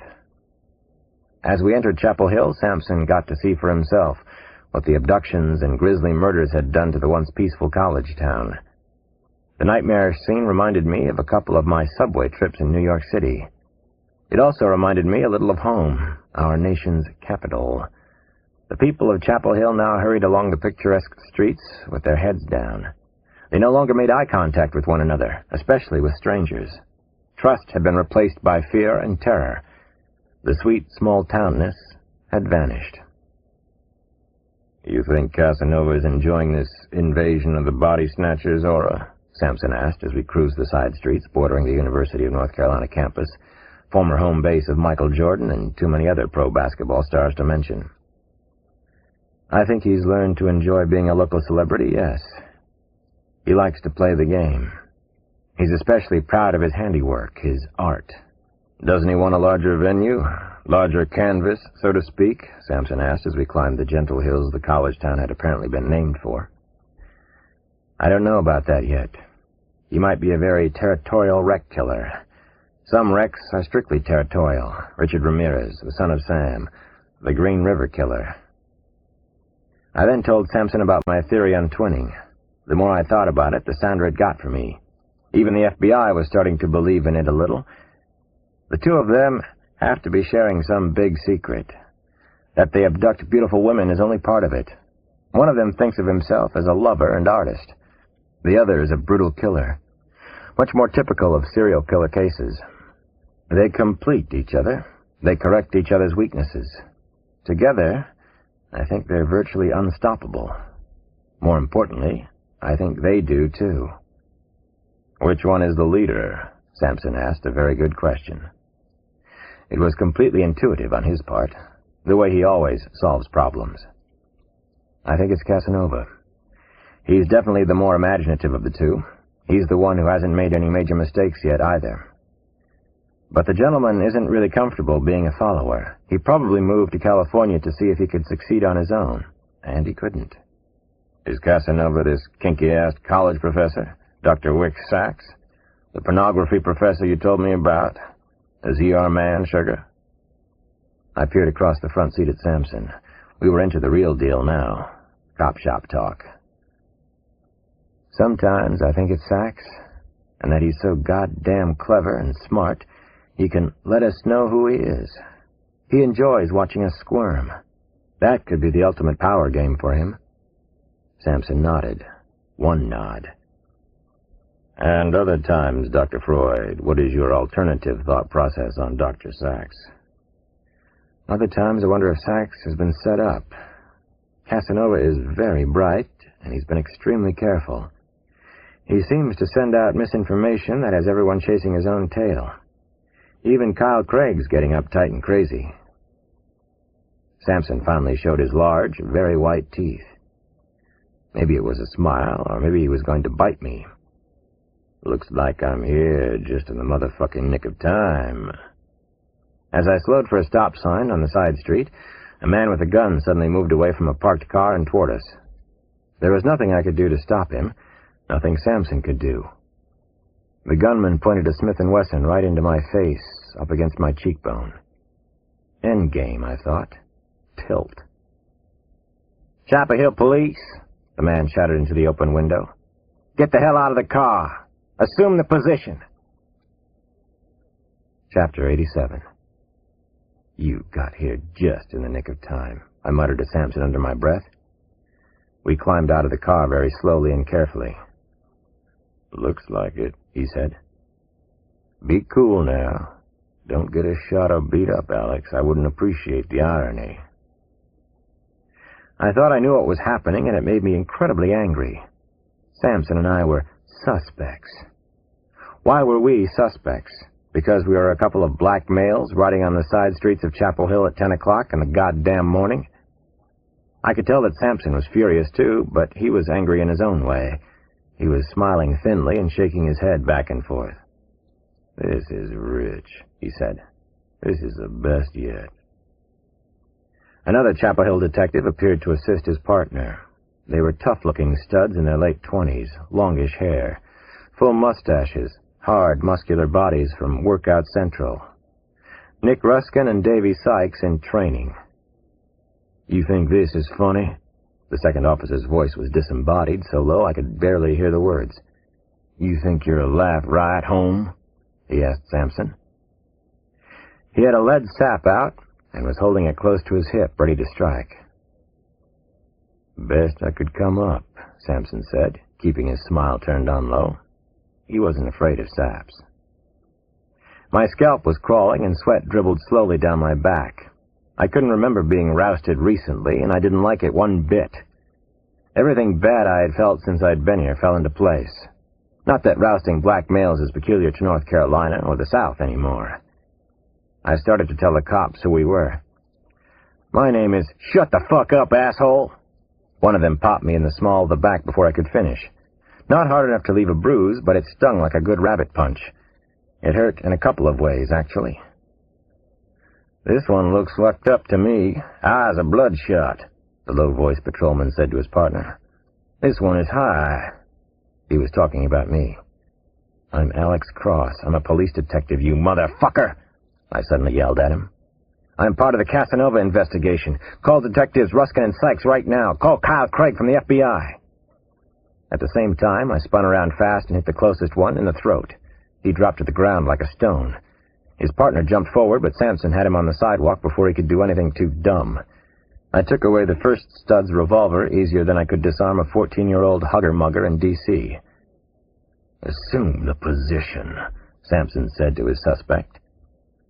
There was no merriment in his deep voice. "How many brothers you pull that shit on? How many young men you call homes and humiliate like that? Like you might fucking understand what their life is about. Makes me sick." "You know damn well the serial killer Casanova isn't a black man," I said to the two disarmed Chapel Hill cops. "You haven't heard the last of this particular incident, gentlemen. Believe me on that one." "There have been a lot of robberies in this neighborhood," the deep-voiced one said. He was contrite all of a sudden, doing the corporate America step-and-fetch-it, the old two-step backstep. "Save the sorry bullshit," Sampson said, jabbing out with his own gun, letting the two detectives feel a little humiliation of their own. Sampson and I got back into our car. We kept the detectives' guns, souvenirs of our day, let them explain it to their bosses back at police headquarters. "Son of a bitch," Sampson said as we pulled away. I hit the steering wheel with the heel of my palm. I hit it a second time.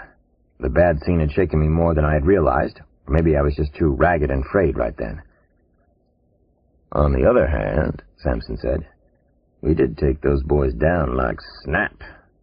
Little bullshit racism gets my adrenaline flowing, blood boiling, gets the demons going. That's good. I have the proper edge now." "It's nice to see your ugly face again," I said to Sampson. I had to smile, finally. We both did. Then we were both laughing out loud in the car. "Nice to see you too, brown sugar. You'll be happy to know you've still got your looks. Strain's not showing too bad. Let's go to work. You know, I pity that poor psycho if we catch him today. Which is likely, I might add." Sampson and I were twinning too. It felt as good as ever. Chapter 88. Sampson and I found Dean Browning Lowell working out at the new faculty gym in Allen Hall on the Duke campus. The gym was filled with the latest and greatest muscle building and toning equipment, shiny new rowing machines, stairmasters, treadmills, gravitrons. Dean Lowell was working with free weights. We needed to talk to him about Wick Sachs, doctor of pornography. Sampson and I watched Browning Lowell do a tough set of lateral raises, then some leg curls and presses. It was an impressive workout, even by the standards of two dedicated gym rats like ourselves. Lowell was quite a physical specimen. "So this is what an Olympian god looks like up close," I said as we finally strolled across the gym floor toward him. Whitney Houston was playing from speakers in the gym's walls. Whitney was getting all the professor types pumped up to the max. "You're walking with an Olympian god," Sampson reminded me. "It's easy to forget in the presence of the great yet humble ones," I said and grinned. Dean Lowell looked up as he heard our street shoes tattooing on the gymnasium floor. His smile was friendly and welcoming. That nice guy, Browning Lowell. Actually, he did seem like a nice man. He went out of his way to create that impression. I needed as much insider's detail as I could get from him in a hurry. Somewhere in North Carolina there had to be a missing puzzle piece that would begin to make sense out of all this murder and intrigue. I introduced Sampson, and we skipped the polite small talk. I asked Lowell what he knew about Wick Sachs. The dean was extremely cooperative, as he'd been in our first meeting. Sachs is our campus skell. Has been for a decade. Every university seems to have at least one, Dean Lowell said, and frowned deeply. I noticed that even his frown lines had muscles. Sachs is widely known as Dr. Dirt. He's got tenure, though, and he's never been caught at anything completely untoward. I guess I should give Dr. Sachs the benefit of the doubt, but I won't. You ever hear about an exotic book and film collection that he owns, keeps at his house? Pornography masquerading as erotica? Sampson decided to ask my next question for me. Lowell stopped his vigorous exercises. He looked at both of us for a long moment before he spoke again. Is Dr. Sachs a serious suspect in the disappearances of these young women? There are a lot of suspects, Dean Lowell. I can't say any more than that right now. I told him the truth. Lowell nodded. I respect your judgment, Alex. Let me tell you some things about Sachs that might be important, he said. He had stopped exercising by now. He began toweling off his thick neck and shoulders. His body looked like polished rock. Lowell continued to talk as he dried himself meticulously. Let me start at the beginning. There was an infamous murder of a young couple here a while back. This was in 1981. Wick Sachs was an undergrad at the time, a liberal arts student, very brilliant mind. I was in the graduate school then. When I became dean, I learned that Sachs had actually been one of the suspects in the murder investigation, but he was definitely cleared. There wasn't any evidence that he was involved in any way. I don't know every detail, but you can check it for yourself with the Durham police. This book is continued at this point on the other side of this cassette. Please reverse or turn the cassette over now.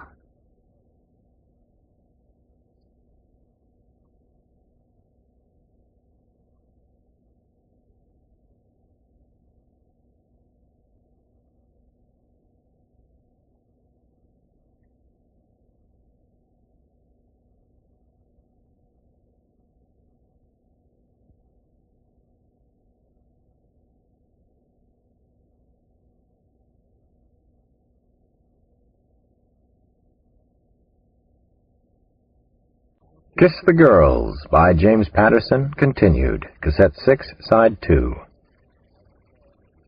I don't know every detail, but you can check it for yourself with the Durham police. It was in the spring of '81. The murdered students were Roe Tierney and Tom Hutchinson. It was a huge scandal, I remember. In those days, a single murder case could still actually shock a community. Thing is, the case was never solved. Why didn't you bring this up before? I asked Lowell. The FBI knew all about it, Alex. I told them myself.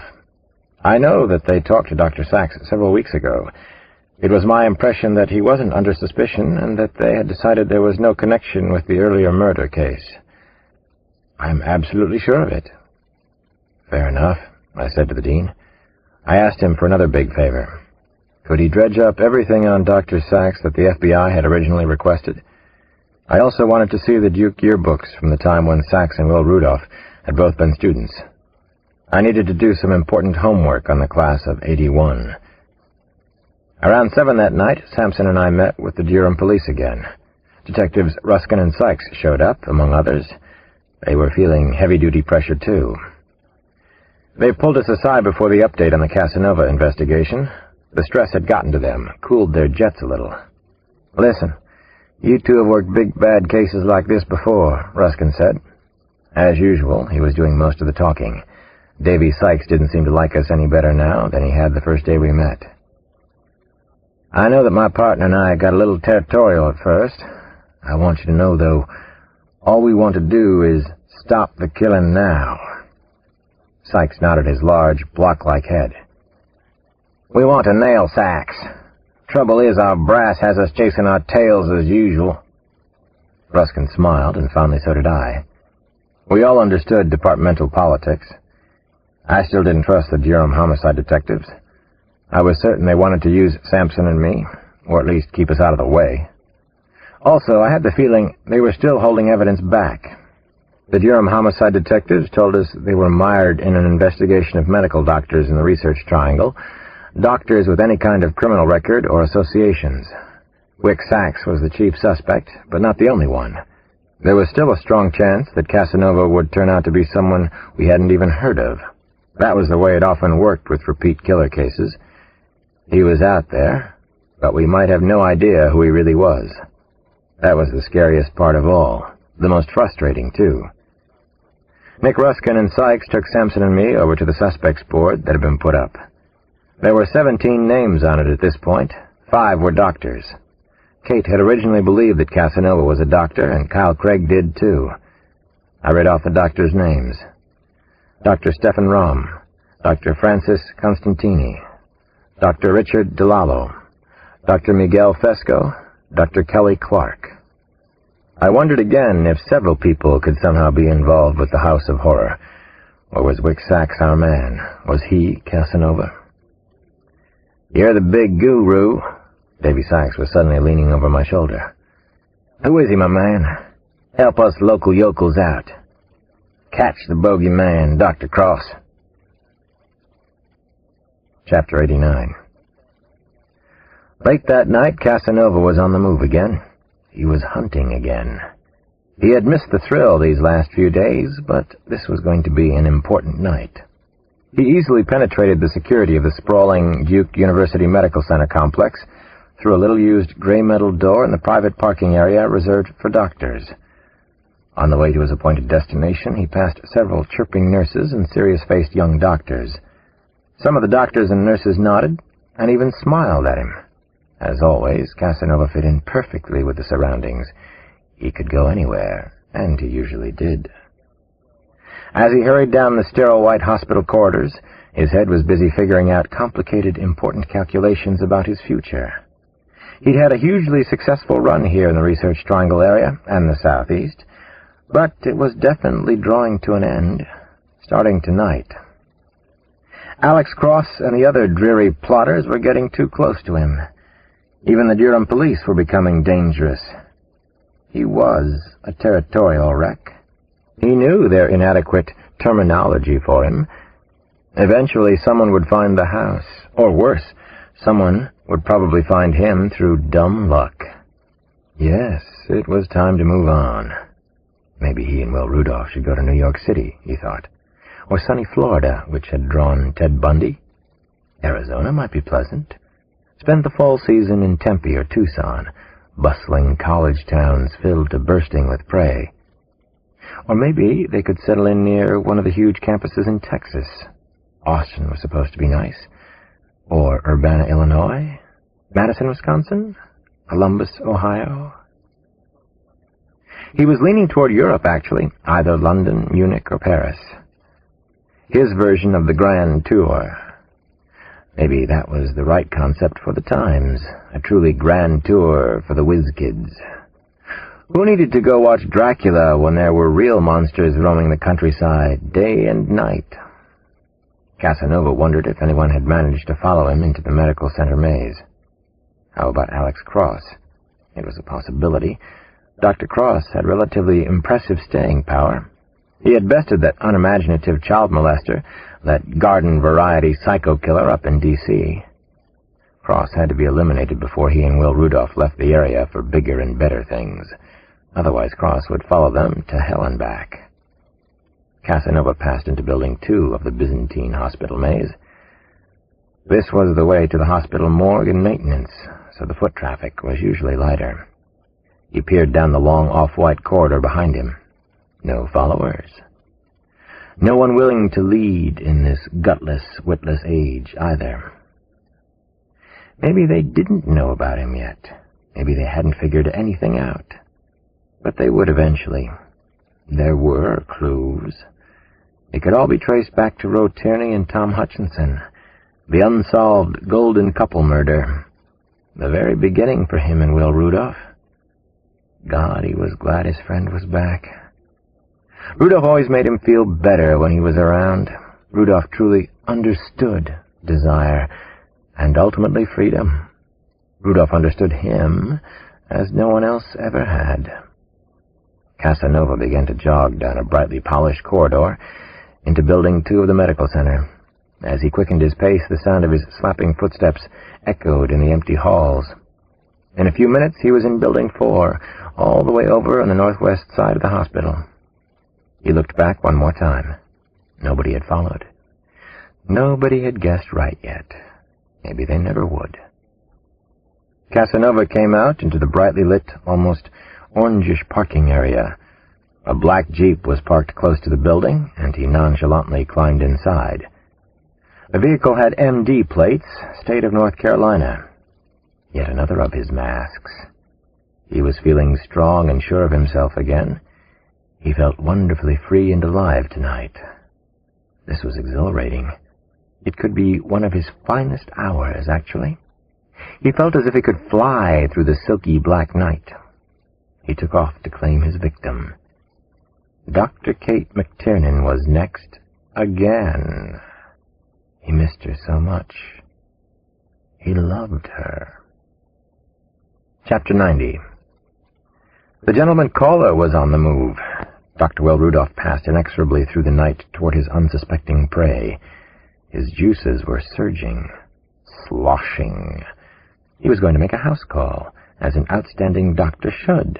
At least, a doctor who really cared. Casanova didn't want him out roaming the streets of Durham or Chapel Hill. He'd forbidden it, in fact. Understandable enough. Admirable, but not possible. They were working together again. Besides, the danger was minimal at night, and the rewards far exceeded the risks. This next scene in the drama had to be done just right, and he was the one to do it. Will Rudolph was certain of that. He had no emotional baggage, no Achilles heel. Casanova did. Her name was Kate McTiernan. In a strange way, he thought, she had become his competition. Casanova had bonded with her in a special way. She was very close to the lover he claimed to be obsessively searching for. As such, she was dangerous to his own special relationship with Casanova. As he drove into Chapel Hill, he thought about his friend. Something was different, and even more satisfying between them now. Being torn apart for almost a year made him appreciate the strange relationship. It was more powerful than ever. There was no one else he could talk to, not one person. How very sad, Rudolph thought. How droll. During his year in California, Will Rudolph had remembered all too well the searing loneliness he had experienced as a boy. He'd grown up at Fort Bragg, North Carolina, then in Asheville. He was a bird colonel's boy, an Army brat, a true son of the South. Right from the beginning, he had been clever enough to keep up a facade. Honor student, polite, helpful, social graces to beat all. The perfect gentleman. No one had guessed the truth about his desires and needs, which was exactly why the loneliness had been so unbearable. He knew when the loneliness had ended, exactly when and where. He remembered the first dizzying meeting with Casanova. It had taken place right on the Duke campus, and it was a dangerous meeting for both of them. The gentleman remembered the scene so well. He had a small room, like any other student on campus. Casanova had shown up one night, well past midnight, closer to 2. Scared the shit out of him. He seemed so sure of himself when Rudolph opened the door and saw him there. There was a theatrical suspense movie called Rope. The scene reminded him of the movie. "You going to invite me in? I don't think you want what I have to say broadcast out here in a public hallway." Rudolph had let him in, shut the door. His heart was thundering. "What do you want? It's almost 2 a.m. Christ." The smile again, so cocksure, knowing. "You killed Ro Tierney and Thomas Hutchinson. You were stalking her for over a year. You have a loving remembrance of Ro right here in this room. Her tongue, I believe." It was the most dramatic moment of Will Rudolph's life. Someone actually knew who he was. Someone had found him out. Don't be frightened. I also know there's no way they'll ever prove you committed the murders. You committed perfect crimes. Well, near perfect. Congratulations. Acting as well as he could under the circumstances, Rudolph had laughed in his accuser's face. You're completely out of your mind. I'd like you to leave now. That's the craziest thing I've ever heard. Yes, it is, the accuser said. But you've been waiting to hear it all your life. Let me tell you something else you've wanted to hear. I understand what you did and why. I've done it myself. I'm a lot like you, Will. Rudolph had felt a powerful connection immediately. The first real human connection of his life. Perhaps that was what love was. Did ordinary people feel so much more than he did? Or were they deluding themselves, creating grandiose romantic fantasies around the mundane exchange of seminal fluids? He was at his final destination before he knew it. He stopped the car under a towering old elm and switched off the headlamps. 2 black men were standing on the porch of Kate McTiernan's house. One of them was Alex Cross. Chapter 91. At a little past 10, Sampson and I rode down a dark, winding street on the outskirts of Chapel Hill. It had been a long day in the tank for both of us. I'd taken Sampson to meet Seth Samuel Taylor earlier that evening.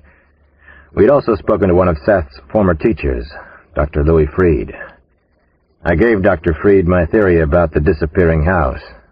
He agreed to help me with some important research for the investigation on where it might be located. I hadn't told Sampson too much about Kate McTiernan yet. It was time for them to meet, though. I didn't know exactly what our friendship was about, and neither did Kate.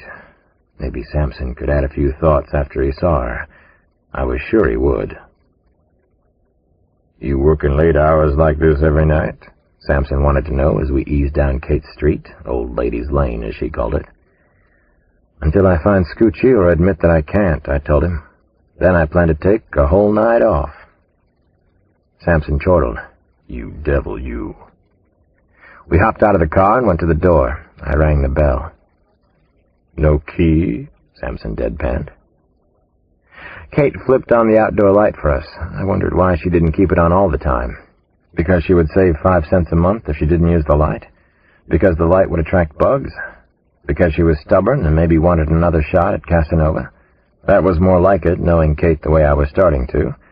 She wanted Casanova as badly as I did. She came to the door in an old gray sweatshirt, tattered holey jeans, bare feet with playfully red toenails. Her dark hair was bobbed at shoulder length, and she looked beautiful. No getting away from that. It's like a damn bug house out here, Kate commented as she looked around her porch. She hugged me and gave me a kiss on the cheek. I had a thought about the two of us holding each other the night before. Where was this going, I wondered. Did it have to be going anywhere? Ah, John Sampson, she greeted him with a pumping handshake. I know a few things about you ever since you two met when you were 10. You can fill me in on the rest over a cold beer or two. Tell your side. She smiled then. It always felt good to be on the other side of one of her smiles. So you're the famous Kate. Sampson held onto her hand and stared into the deep pools of her brown eyes. I hear you worked your way through medical school at a truck stop, or some such apocryphal nonsense. 2nd-degree black belt, too. A Nidan. He started to smile and bowed respectfully. Kate grinned at Sampson as she bowed back. Come in out of the eternal bugs in the infernal heat. Looks like Alex has been talking behind our backs. We'll get him for that. Let's both gang up on him. That's Kate, I said to Sampson as I followed him inside. What do you think? He looked back at me. She likes you for some strange reason. She even likes me, which makes a lot more sense. We sat in her kitchen, and the talk was easy and comfortable, the way it usually was around her. Sampson and I drank beer, and Kate had several iced teas. I could tell that Kate and Sampson liked each other fine. There was nothing not to like about either of them. They were both independent spirits, very smart, generous. I filled her in on our latest day of detective work, our disappointing meeting with Ruskin and Sykes, and she told us about her day at the hospital, even some verbatims from her off-service notes. "Sounds like you have an eidetic memory to go along with the black belt," Sampson said, with a raised eyebrow about the size of a boomerang. "No wonder Dr. Alex is so impressed with you." "You are?" Kate gave me a look. "Well, you never told me that." "Kate, believe it or not, is not self-centered enough," I told Sampson. Rare disease in our quarter century. It's because she doesn't watch much TV. She reads too many books instead." "It's not polite to analyze your friends in front of your other friends," Kate said to me with a little slap on the arm. We talked about the case some more, about Dr. Wick Sachs and his head games, about harems, the masks, the disappearing house, my newest theory involving Dr. Louis Freed. "I was doing some light reading before you got here," Kate told us. "An essay on the male sexual urge, the natural beauty and power of it. It's about modern men trying to distance themselves from their mothers, from the smothering cosmological mom. It proposes that many men want the freedom to assert their masculine identities, but contemporary society continually frustrates that. Comments, gentlemen?" "Men will be men." Sampson showed his big white teeth. "Good case in point. We're still lions and tigers at heart. Never met a cosmological mom, so I won't comment on that part of your essay." "What do you think, Alex?" Kate asked me. "Are you a lion or a tiger?" "I have never liked certain things about most men," I said. "We are incredibly repressed, monochromatic because of it. Insecure, defensive. Rudolph and Sachs are asserting their masculinity to the extreme. They refuse to be repressed by society's mores or laws." "Bum. Sampson did a talk show drumbeat for me. "They think they're smarter than everyone else," Kate said. "At least Casanova does. He laughs at all of us. He's a nasty son of a bitch." "And that's why I'm here," Sampson told her. "To catch him and put him in a cage and lock the cage on a far mountaintop. And by the way, he'd be stone dead in the cage anyway." The time passed like that, flashed by real quickly. Finally, it was getting late, and we had to leave. I tried to talk Kate into staying at a hotel for the night. We had been over this subject repeatedly, and her answer was always the same. "Thanks for the concern, but no thanks," she said as she brought us out onto the porch. "I can't let him chase me out of my own house. That will not happen. He comes back, we tangle." "Alex is right about the hotel," Sampson said to her in the gentle voice he reserves for friends. There it was, a double recommendation from two of the sharpest cops around. Kate shook her head, and I knew there was no sense in arguing with her anymore. "Absolutely not. I'll be just fine, I promise," she said. I didn't ask Kate if I could stay, but I wanted to. I didn't know if Kate even wanted me to stay. It was a little complicated with Sampson there. I suppose I could have given him my car to drive back, but it was already after 1:30. We all needed to get some sleep anyway. Sampson and I finally left. "Very nice. Very interesting woman. Very smart. Not your type," Sampson said as we pulled away from the house. From him, it was a rare rave review. "My type," he added. When we reached the end of the block, I turned and looked back at the house. It was cooler now, in the low 70s, and Kate had already turned off the porch light and gone in. She was stubborn, but she was smart. It had gotten her through med school. It had gotten her past the deaths of people she loved. She would be okay. She always had been. I called Kyle Craig when I got back to the hotel, though. "How's our man Sachs?" I asked him. "He's just fine. He's all tucked in for the night. Not to worry." Chapter 92. After the good ship Alex and Sampson left, Kate carefully checked and double-checked all the doors and windows to her apartment. They were securely locked. She had liked Sampson right away. He was huge and scary, nice and scary, sweet and scary. Alex had brought his closest friend to see her, and she liked that. As she did her rounds, her safety check of Home Sweet Home, she ruminated about a new life, far away from Chapel Hill, far away from everything terrifying and bad that had happened here. Hell, I'm living a Hitchcock movie, she thought. If Alfred Hitchcock had stayed alive long enough to see and react to the madness and horror of the 1990s. Exhausted, she finally climbed into bed. Yuck. She felt stale bread or cake crumbs against her legs. She hadn't made the bed that morning. She wasn't accomplishing much lately, and that made her angry, too. She'd been on a proper schedule to complete her intern year this spring. Now she didn't know if she'd make it by the end of summer. Kate pulled the covers up under her chin. In early June. She was getting so buggy. Her anxiety wasn't going to stop while the monster Casanova was on the loose out there, she knew. She thought about killing him. Her first and only violent fantasy. She imagined going to Wick Sax's house. An eye for an eye. She remembered the appropriate passage from the book of Exodus. Eidetic memory, right. She really wished that Alex had stayed, but she didn't want to embarrass him in front of Sampson. She wanted to talk to Alex the way they always did, and she wished he was with her now. She wanted to be in his arms tonight. Maybe more than just in Alex's arms. Maybe she was ready for more. One night at a time. She wasn't sure what she believed in anymore, or if she believed in anything at all. She was praying lately, so maybe she did believe. Wrote prayers, but prayers all the same. Our Father who art, Hail Mary full of. She wondered if a lot of people did the same thing. I do love the idea of you, God, she finally whispered. Please love the idea of me back. She couldn't stop obsessing about Casanova, about Dr. Wick Sax, about the mysterious disappearing house of horror and the poor women still trapped there. But she was so used to the continuous, terrifying nightmares that she finally drifted off to sleep anyway. Kate never heard him come into the house. Chapter 93. Tick-tock, tick-tock, tickery, dickory, tock. Kate finally heard a noise. A floorboard creaked on the right side of the bedroom. Tiny, tiny sound, but unmistakable. That wasn't her imagination, wasn't a dream.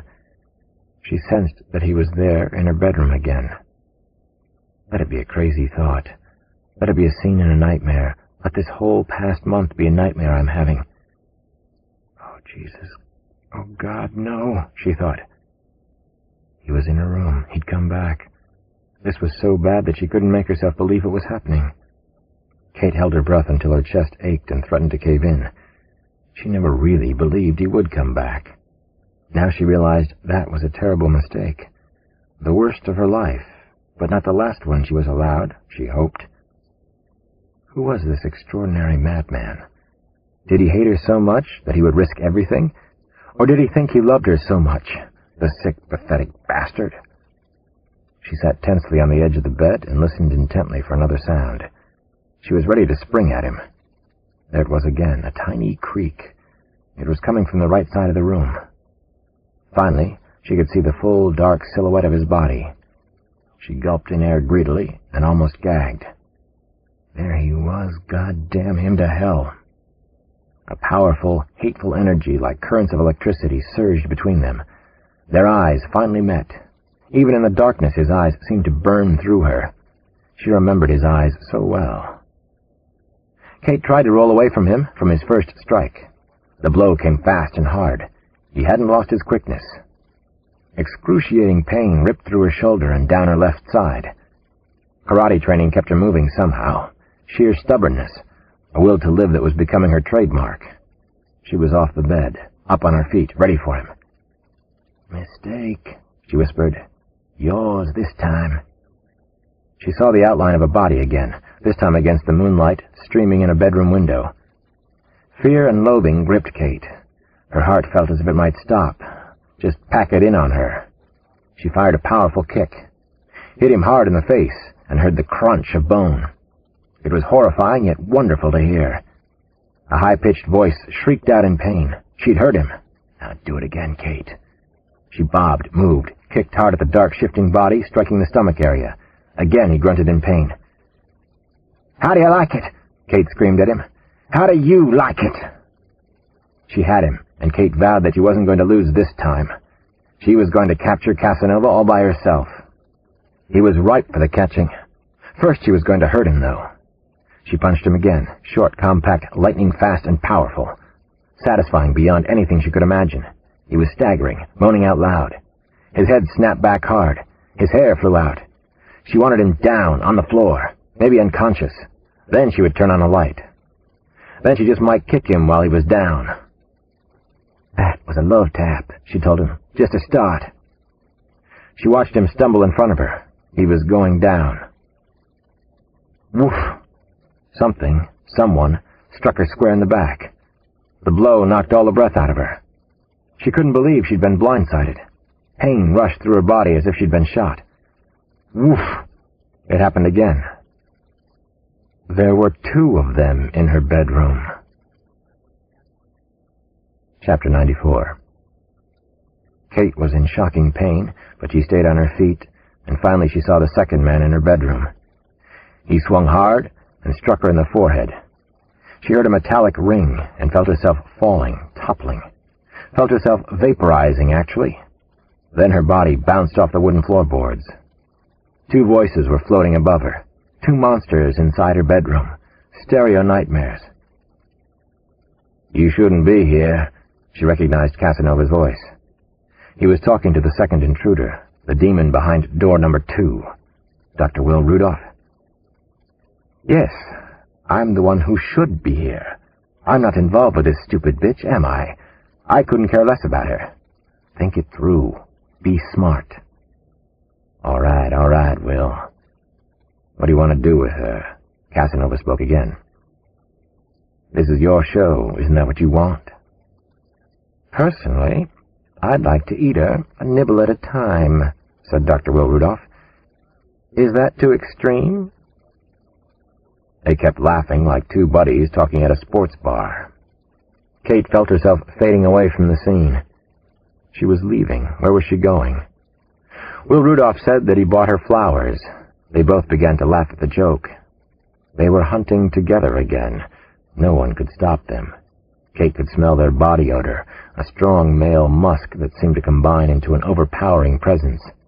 She stayed conscious for a long time. She fought with all her strength. She was stubborn, willful, proud as hell. The light finally went out for her, like a tube in an old-fashioned TV set. A blurry picture, then a small dot of light, then blackness. It was that simple, that prosaic. They turned on the bedroom lights when they were finished, so that all of Kate McTiernan's admirers could have a last good look at her. Murdered beyond cold blood. Chapter 95.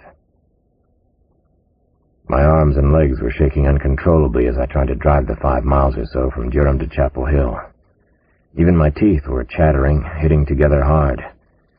I finally had to pull off Chapel Hill Durham Boulevard, where I thought I would probably crash the car.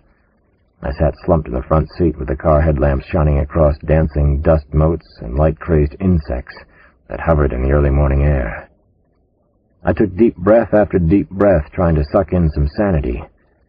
It was past 5 in the morning, and the birds were already singing away. I put my hands over my ears to shut out their songs. Samson was still asleep back at the hotel. I'd forgotten that he was there. Kate had never been afraid of Casanova. She trusted in her ability to take care of herself, even after her abduction.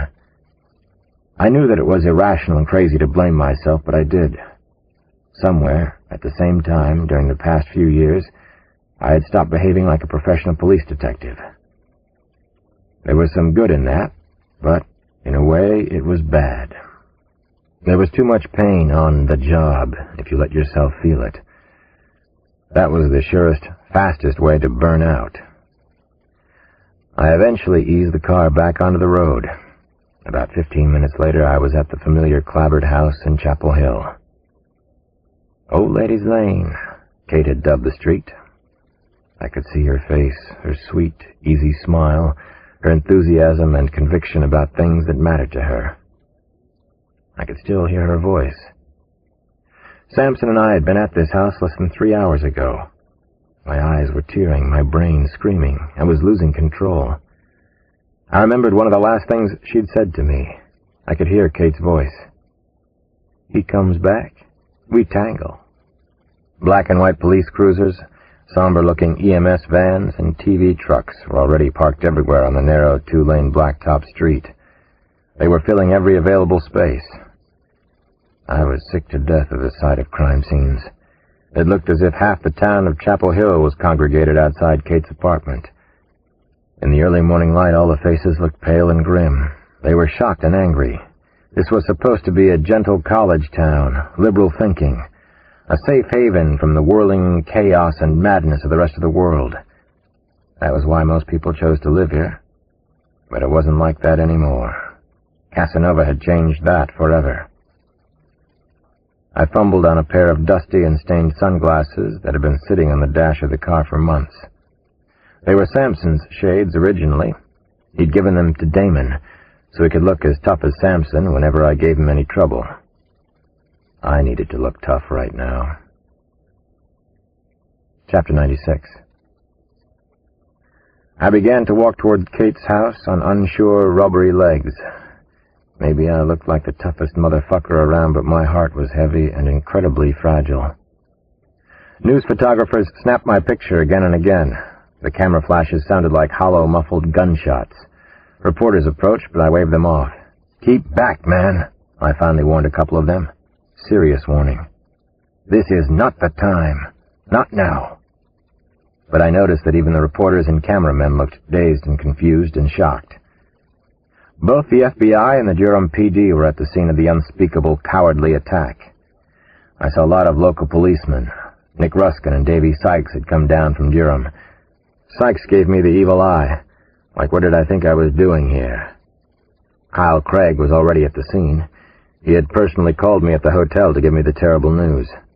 Kyle came up to me and he put his arm around my shoulder, spoke to me in a low whisper. "She's very bad, Alex, but she's hanging in somehow. She must want to live very, very much. They should be bringing her out any minute now. Stay out here with me. Don't go inside. Trust me on this, will you?" I listened to Kyle's words, and I was afraid I was going to break down in front of all the cameras, all the strangers, and the few people I knew. My head, my heart, it was all whirling chaos. I finally went inside the house, and I looked at as much as I could bear. He had come into her bedroom again. He had been right there. Something was wrong, though. Something didn't track in straight lines for me. Something. What was wrong here? The emergency team from Duke Medical Center put Kate on a stretcher, the kind used for broken backs and severe head injuries. I don't think I'd ever seen anyone carried so delicately under any tragic circumstances. The doctors looked ashen as they began to carry her out of the house. The crowd became suddenly hushed when the EMS crew appeared outside. "They're bringing her to the Duke Medical Center. You'll get some arguments from the university people, but that's the best facility in the state," Al told me. He was trying to be reassuring in his soothing, mechanical man way. Actually, he was surprisingly good at it. Something was wrong. Something was all out of kilter. Think. Focus your thoughts somehow. This could be important. But I couldn't think in straight lines. Not yet I couldn't. "What about Wick Sachs?" I asked Kyle. "He got home before 10 o'clock. He's there now. We don't know that he didn't go out for sure, I suppose. He could have slipped out past us somehow. Maybe he has a way out of the house. I don't think so, though." I moved away from Kyle Craig and went over to one of the white-coated Duke University doctors near the ambulance. Camera flashes were erupting everywhere around us. Hundreds of memorable pictures were being taken by the night crawlers at the crime scene. "Can I ride with her?" The EMS doctor very gently shook his head at me. "No, sir," he said. He seemed to be talking in slow motion. "No, sir, Only the family can ride in the ambulance. I'm sorry, Dr. Cross. I'm her family tonight, I said. I pushed past him and climbed into the rear of the ambulance. He didn't try to stop me. He couldn't have anyway. I felt numb all over. Kate lay amid the solemn monitoring and resuscitation equipment in the close quarters of the rescue ambulance. I was afraid that she had died as I was getting into the ambulance, or when they were carrying her outside. I sat beside Kate and held just the tips of her fingers. "It's Alex. I'm here for you," I whispered to her. "Be strong right now. You're so strong anyway. Be strong now." The same doctor who had told me I couldn't get into the ambulance came in and sat next to me. He felt obliged to tell me the rules, but he didn't care to enforce them. His name tag said Dr. B. Stringer, Duke University EMS team. I owed him a big favor. "Can you tell me anything about Kate's chances?" I asked as the emergency ambulance slowly pulled away from the nightmare scene in Chapel Hill. "That's a tough question, I'm afraid. She's alive, and that's a miracle in itself." He spoke in a low, respectful voice. "There are multiple fractures and contusions, some open gashes in them. Both cheekbones are fractured. She may have a sprained neck. She must have played dead on him. Somehow she had the presence of mind to trick him." Kate's face was swollen badly and cut. She was almost unrecognizable. I knew the same was true all over her body. I clung gently to Kate's hand as the ambulance sped toward Duke Medical Center. She had the presence of mind to trick him. That was Kate, all right. I wondered, though. I held on to another mind-blowing thought. It had hit me hard outside the house. I thought I knew what had been wrong in Kate's bedroom. Will Rudolph had been in the bedroom, hadn't he? The gentleman caller had been there for the attack. He had to be the one. It was his style. Extreme graphic violence. Rage. There was little evidence of Casanova, no artistic touches. There was such extraordinary violence, though. They were twinning. Two monsters bonding to make one. Perhaps Rudolph resented Kate because Casanova had loved her. Maybe she had come between them in his twisted perception. Maybe they had left Kate alive on purpose, so she could be a vegetable for the rest of her life. They were working together now, weren't they? There were two of them to catch, to stop. Chapter 97. The FBI and Durham police decided to bring Dr. Wick Sachs in for questioning early the next morning. This was a big deal, a pivotal decision in the case. A special investigator was flown down from Virginia to do the delicate interrogation. He was one of the FBI's best, a man named James Patterson. He questioned Sachs throughout most of the morning. I sat with Sampson, Kyle Craig, and detectives Nick Ruskin and Davy Sykes. We watched the interrogation through a two-way mirror inside Durham Police Headquarters. I felt like a starving man with his nose pressed against the window of an expensive restaurant. But there was no food being served inside. The FBI interrogator was good, very patient, and as crafty as a star district attorney. But so was Wick Sachs. He was articulate, extremely cool under verbal fire, even smug. "This fucker's going down," Davy Sykes finally said inside the quiet observation room. It was good to see that he and Ruskin cared, at least. In a way, I could empathize with them in their role as local detectives. They had been on the outside looking in for most of the frustrating investigation. "What do you have on Sachs? Tell me if you're holding anything back," I said to Nick Ruskin at the coffee machine. "We brought him in because our chief of police is an asshole," Ruskin told me. "We don't have anything on Sachs yet." I wondered if I could believe Ruskin or anyone else connected with this case. After nearly 2 hours of tense parrying back and forth, Agent Heacon's interrogation had established little more than Sachs was a collector of erotica and that he'd been promiscuous with consenting students and professors over the last 11 years at the university. As much as I had wanted to bust Sachs, I couldn't really understand why he'd been brought in at this time. Why now? "We found out where his money comes from," Hal told me part of the answer that morning. "Sachs is the owner of an escort service working out of Raleigh and Durham. The service is called Kismet. Interesting name. They advertise lingerie modeling in the yellow pages. At the least, Dr. Sachs will have some serious problems with internal revenue. Washington decided we should apply pressure now. They're afraid he's going to run soon. I don't agree with your people in Washington, I told Kyle. I knew that some agents called headquarters up there Disneyland East. I could see why. They could be risking the investigation right now and by remote control. Who does agree with Washington? Kyle said, and shrugged his wide, bony shoulders. It was his way of admitting that he wasn't in full control anymore. The case was too big now. By the way, how is Kate McTiernan doing? He asked. I had already been on the phone 3 times with Duke Medical Center that morning. They had a number for me at the Durham station in case Kate's condition changed. She's listed as grave, but she's still hanging in there, I told Kyle. I got the chance to talk to Wick Sachs just before 11 o'clock that morning. It was Kyle's concession to me. I tried to put Kate out of my mind before I had to be in the same room with Sachs. Anger thundered and roared inside my body all the same. I didn't know if I could control myself. I wasn't even sure if I wanted to anymore. Let me do this one, Alex. Let me go in there with him. Sampson held my arm before I went inside. I broke away from him and went to meet Dr. Wick Sachs. I'm going to do him. Chapter 98.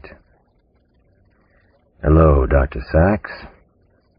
The lighting in the small, impersonal interrogation room was even brighter and harsher than it had looked from behind the two-way mirror. This book is continued on cassette 7, side 1.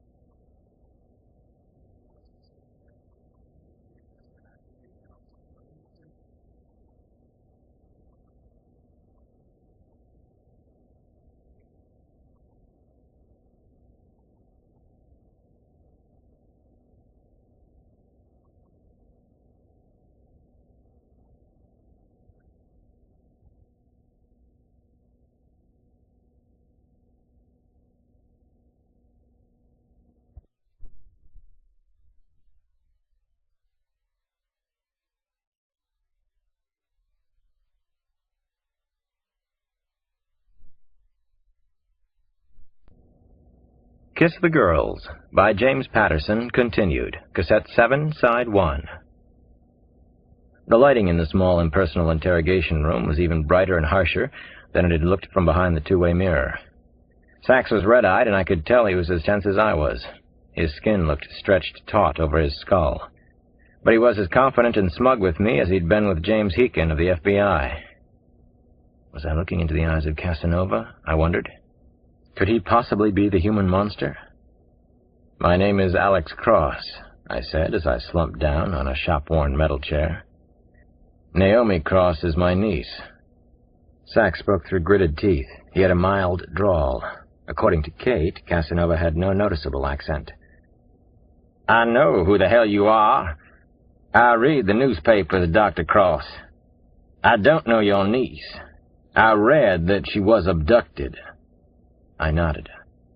If you read the papers, you must also be aware of the handiwork of the scum who calls himself Casanova.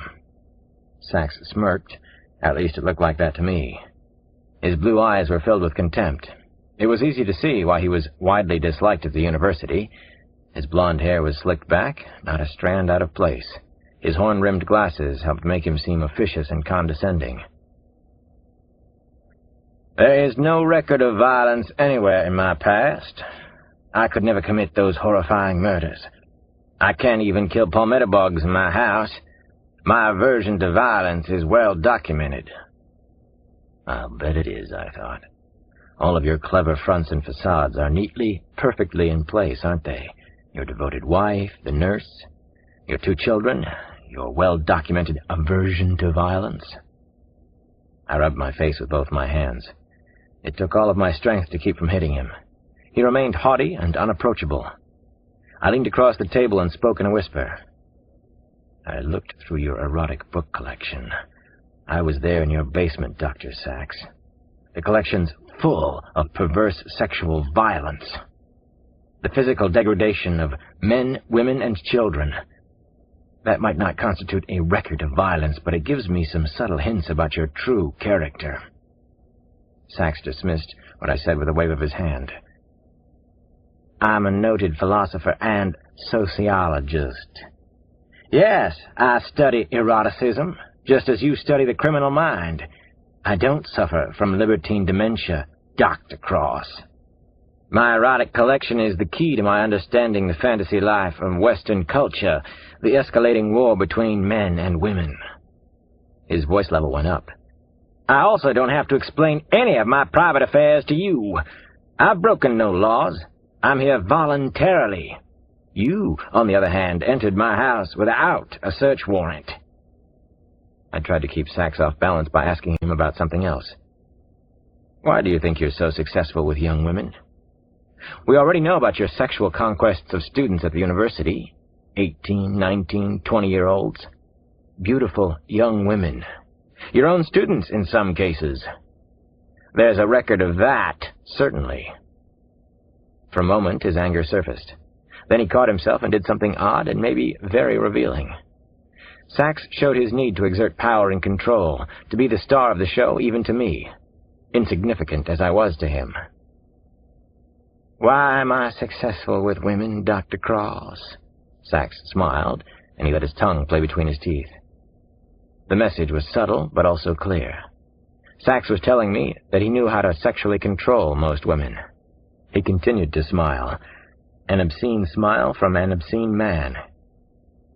Many women want to be freed from their sexual inhibitions, especially young women, the modern women on campuses. I free them. I free as many women as I possibly can. That did it. I was across the table in a second. Sachs's chair tumbled over backwards. I landed heavily on top of him. He grunted in pain. I pressed my body down hard on his. My arms and legs were shaking. I held back from actually throwing a punch. He was absolutely powerless to stop me, I realized. He didn't know how to fight back. He wasn't very strong or athletic. Nick Ruskin and Davy Sykes were inside the interrogation room in a flash, and Kyle and Sampson were right behind them. They jammed into the room and tried to pull me off Sachs. Actually, I pulled myself away from Wick Sachs. I didn't hurt him, never intended to. I whispered to Sampson, He isn't physically strong. Casanova is. He isn't the monster. He isn't Casanova. Chapter 99. That night, Sampson and I had dinner together at a pretty good spot in Durham. Ironically, it was called Nana's. Neither of us was especially hungry. The overly large steaks with shallots and mountains of garlic mashed potatoes went to waste. It was late in the game with Casanova, and we seemed to be falling all the way back to square one. We talked about Kate. I'd been told by hospital officials that her condition was still poor. If she lived, the doctors believed that she had little chance of full recovery, of ever being a doctor again. You two were more than, good friends? Sampson finally asked. He was gentle with his probing, the way he can be when he wants to. I shook my head. No, we were friends, John. I could talk to her about anything, and in ways I'd mostly forgotten. I'd never been so comfortable with a woman so quickly, except maybe for Maria. Sampson nodded a lot, and mostly listened to me air it all out. He knew who I was, past and present. My beeper sounded while we were still pushing around the generous portions of food on our plates. I called Kyle Craig from a phone downstairs in the restaurant. I reached him in his car. He was on his way to Hope Valley. We're about to arrest Wick Sachs for the Casanova murders, he said. I almost dropped the receiver. You're about to what? I shouted into the phone. I couldn't believe what I had just heard. When the hell is this going to happen? I asked. When was the decision made? Who made it? Kyle kept his cool as always. The Iceman. We're going into the house in the next couple of minutes. This time it's the Durham police chief's game. Something was found in the house. Physical evidence. It will be a joint arrest, the Bureau in cooperation with the Durham PD. I wanted you to know, Alex. He's not Casanova, I said to Kyle. Don't take him down. Don't arrest Wick Sachs. The level of my voice was high. The payphone was in a narrow corridor of the restaurant, and people were filing in and out of nearby restrooms. I was drawing stares, both angry and fearful looks. "It's a done deal," Kyle said. "I'm sorry about it myself." Then he hung up the car phone on me. End of discussion. Sampson and I rushed to Sachs's house in the Durham suburbs. Man Mountain was quiet at first. Then he asked the $64,000 question. "Could they have enough to convict without you knowing anything?" It was a tough question for me. His meaning, how out of the loop was I? "I don't think Kyle has enough for an arrest now. He would have told me. The Durham PD? I don't know what the hell they're up to. Ruska and Sykes have been off doing their own thing. We've been in their position ourselves." When we arrived in Hope Valley, I found out that we weren't the only ones who had been called to the arrest scene. The quiet suburban street was blocked off. Several TV station trucks and minivans were already there. Police cruisers and FBI sedans were parked everywhere. "This is really fucked up. Looks like a block party," Sampson said as we got out of the car. "Worst I've seen, I think. Worst screw-up." "It has been from the beginning," I agreed. "A multi-jurisdictional nightmare." I was shaking like a wino in winter on a D.C. street. I had taken one body blow after another. Nothing completely made sense to me anymore. How out of the loop was I? Kyle Craig saw me coming. He walked up to me and firmly grabbed my arm. I had the feeling he was ready to body block me if necessary. "I know how damn upset you are, so am I," were his first words. He seemed apologetic, but Kyle also appeared angry as hell. "This wasn't our doing, Alex. Durham blindsided us this time. The chief of police made the decision himself. There's political pressure right up to the State House on this thing. Something smells so bad I want to put a handkerchief over my nose and mouth." "What the hell did they find in the house?" I asked Kyle. "What physical evidence? Not the dirty books." Kyle shook his head. "Women's underwear. He had a large cache of clothes hidden in the house. There was a University of North Carolina t-shirt that belonged to Kate McTiernan. Casanova apparently kept souvenirs too, just like the gentleman in L.A. "He wouldn't do that. He's different from the gentleman," I said to Kyle. "He has the girls and plenty of their clothes at his hideaway. He's careful and obsessive about it." "Kyle, this is fucking crazy. This isn't the answer. This is a huge mess-up." "You don't know that for sure," Kyle said. "Good theories aren't going to stop this from happening. How about good logic and a little common sense? That won't work either, I'm afraid." We started to walk toward the back porch of the Sachs house. TV cameras whirred in action, shooting anything that moved. It was a full-scale, three-ring media circus, a disaster of the highest order in progress. "They searched the house sometime late this afternoon," Kyle told me as we walked. "Brought dogs in. Special dogs from Georgia." Why the hell would they do that? Why suddenly search the Sachs house now? God damn it. "They received a tip, and they had reason to believe it. That's what I'm getting from them. I'm on the outside too, Alex. I don't like it any more than you do." I could barely see 2 feet ahead of me. My vision was tunneled. Stress will do that. Anger, too. I wanted to shout, to scream out at somebody. I wanted to punch out lights on the Sachs' veranda-style porch. "Did they tell you anything about this anonymous tipster?" Jesus Christ, Kyle. God damn it to hell. An anonymous tip? Oh, God damn it. Wick Sachs was being held hostage inside his own beautiful house. The Durham police apparently wanted this historic moment recorded on local and national TV. This was it for them. North Carolina law enforcement Hall of Fame time.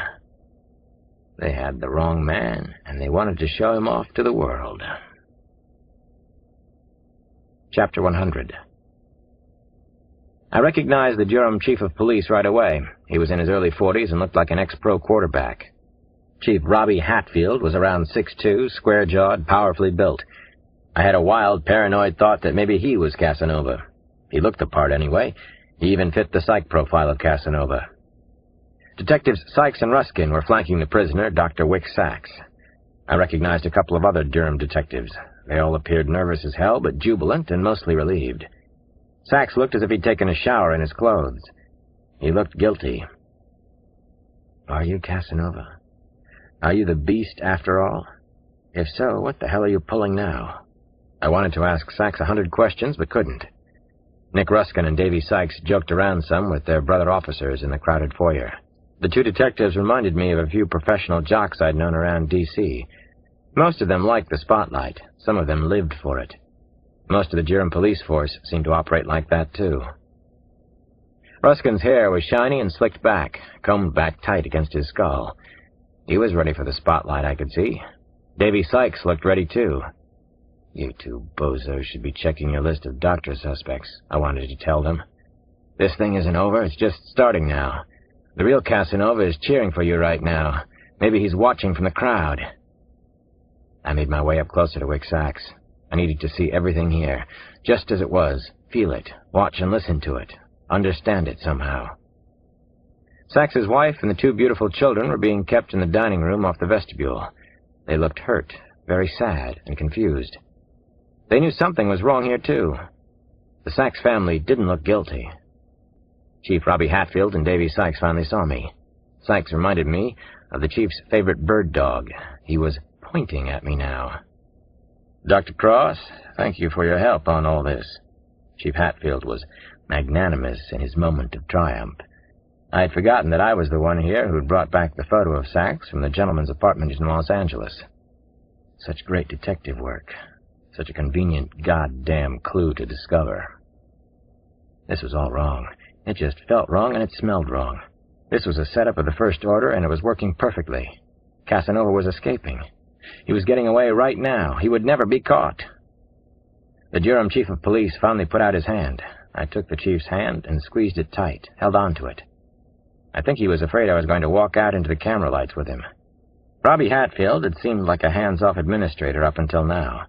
He and his star detectives were about to parade Wick Sachs outside. It would be a big, dazzling moment under a full moon in the blazing Klieg lights.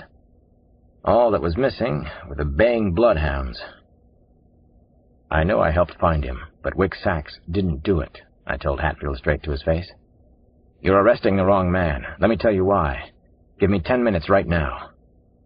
He smiled at me, and it seemed like a goddamn condescending smile. It was almost as if he were stoned in the moment. Chief Hatfield pulled away from me and walked outside. He walked out in front of the bright TV camera lights, playing his part beautifully. He was so taken with himself that he almost forgot about Sachs. Whoever called about the women's underwear is Casanova, I was thinking to myself. I was getting closer in my mind to who that might be. Casanova did this. Casanova is behind it, anyway.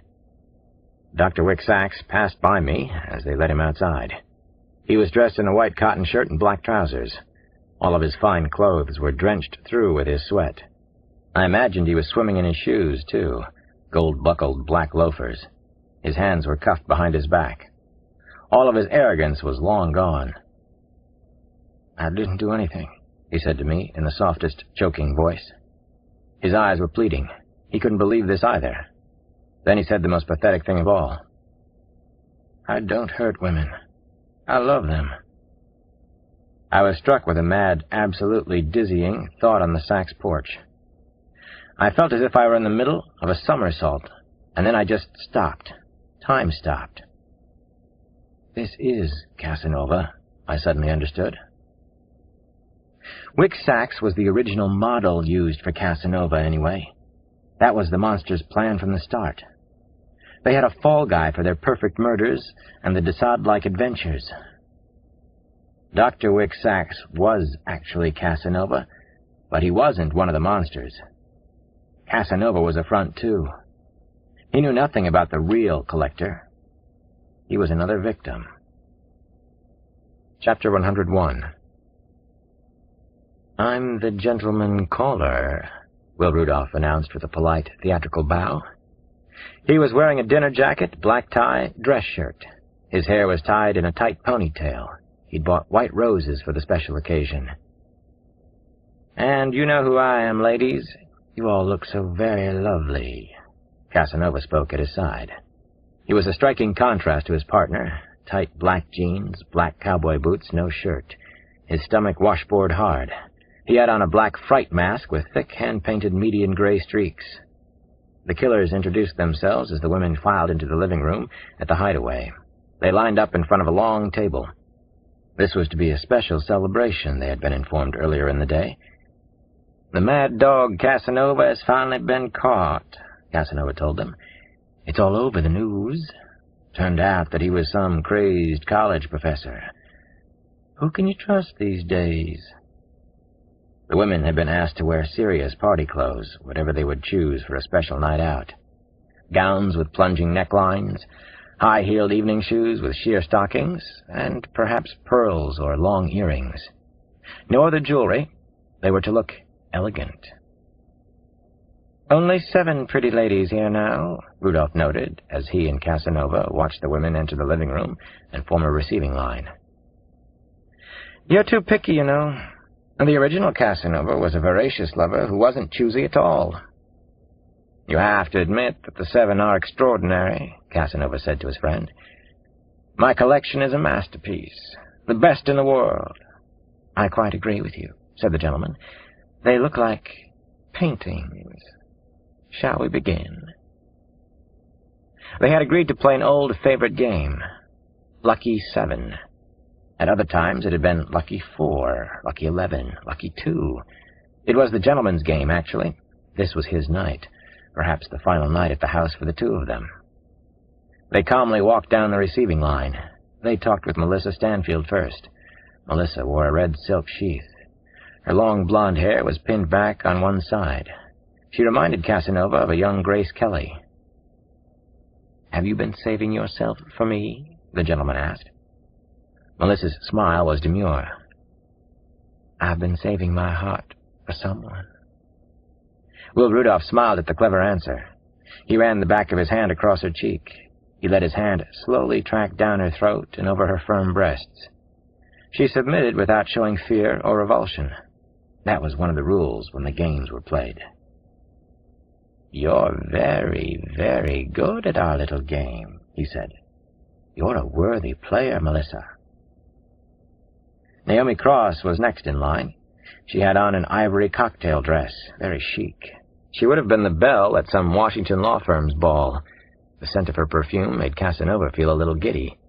He had been tempted to declare her off-limits to the gentleman. He wasn't fond of her uncle, Alex Cross, after all. "We might come back to visit with Naomi," the gentleman said. He lightly kissed her hand. "Enchanté." Rudolph nodded, then stopped at the 6th woman in the receiving line. He turned his head and checked out the final girl. Then his eyes returned to number 6. "You're very special," he spoke softly, almost shyly. "Extraordinary, actually." "This is Krista," Casanova said with a knowing smile. "Krista is my date for tonight," the gentleman exclaimed in an enthusiastic voice. He'd made his choice. Casanova had given him a present, to do with as he pleased. Krista Akers tried to smile. That was the house rule. But she couldn't. That was what the gentleman especially liked about her, the delicious fear in her eyes. He was ready to play Kiss the Girls one last time. Part 5. Kiss the Girls. Chapter 102. The morning after the arrest of Dr. Wick Sachs, Casanova strolled the corridors of the Duke Medical Center. He calmly turned into Kate McTiernan's private room. He could go anywhere now. He was free again. "Hello, my darling. How goes the wars?" he whispered to Kate. She was all by her lonesome, though there was still a Durham policeman stationed on the floor. Casanova sat on the straight-back chair beside her bed. He looked at the sad physical wreck that had once been such an outstanding beauty. He wasn't even angry with Kate anymore. There wasn't much to be angry with now, was there? "The lights are still on," he thought, as he stared into the vacant brown eyes. "But there's nobody home, is there, Katie?" He enjoyed being in her hospital room. It got his juices going, turned him on, moved his spirit toward great things. Actually, just sitting beside Kate McTiernan's bed made him feel at peace. That was important now. There were decisions to be made. How exactly to handle the situation with Dr. Wick Sachs?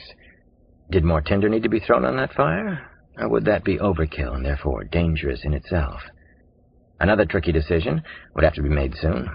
Did he and Rudolph still have to leave the Research Triangle area? He didn't want to. This was home. But maybe it had to be. And how about Will Rudolph? He had clearly been emotionally disturbed in California. He had been taking Valium, Halcyon, and Xanax that Casanova knew of. Sooner or later, he was going to blow it for both of them, wasn't he? On the other hand, it had been so unbearably lonely when Rudolph was away. He'd felt cut in half. Casanova heard a noise behind him at the hospital room door. He turned and smiled at the man. "I was just leaving, Alex," he said, and got up from the chair. "No change here. What a damn shame." Alex Cross let Casanova slide by him and out the door. He fit in anywhere, Casanova thought to himself as he walked away and down the hospital corridor. He was never going to be caught. He had the perfect mask. Chapter 103. There was a fine old upright piano inside the barroom at the Washington Duke Inn.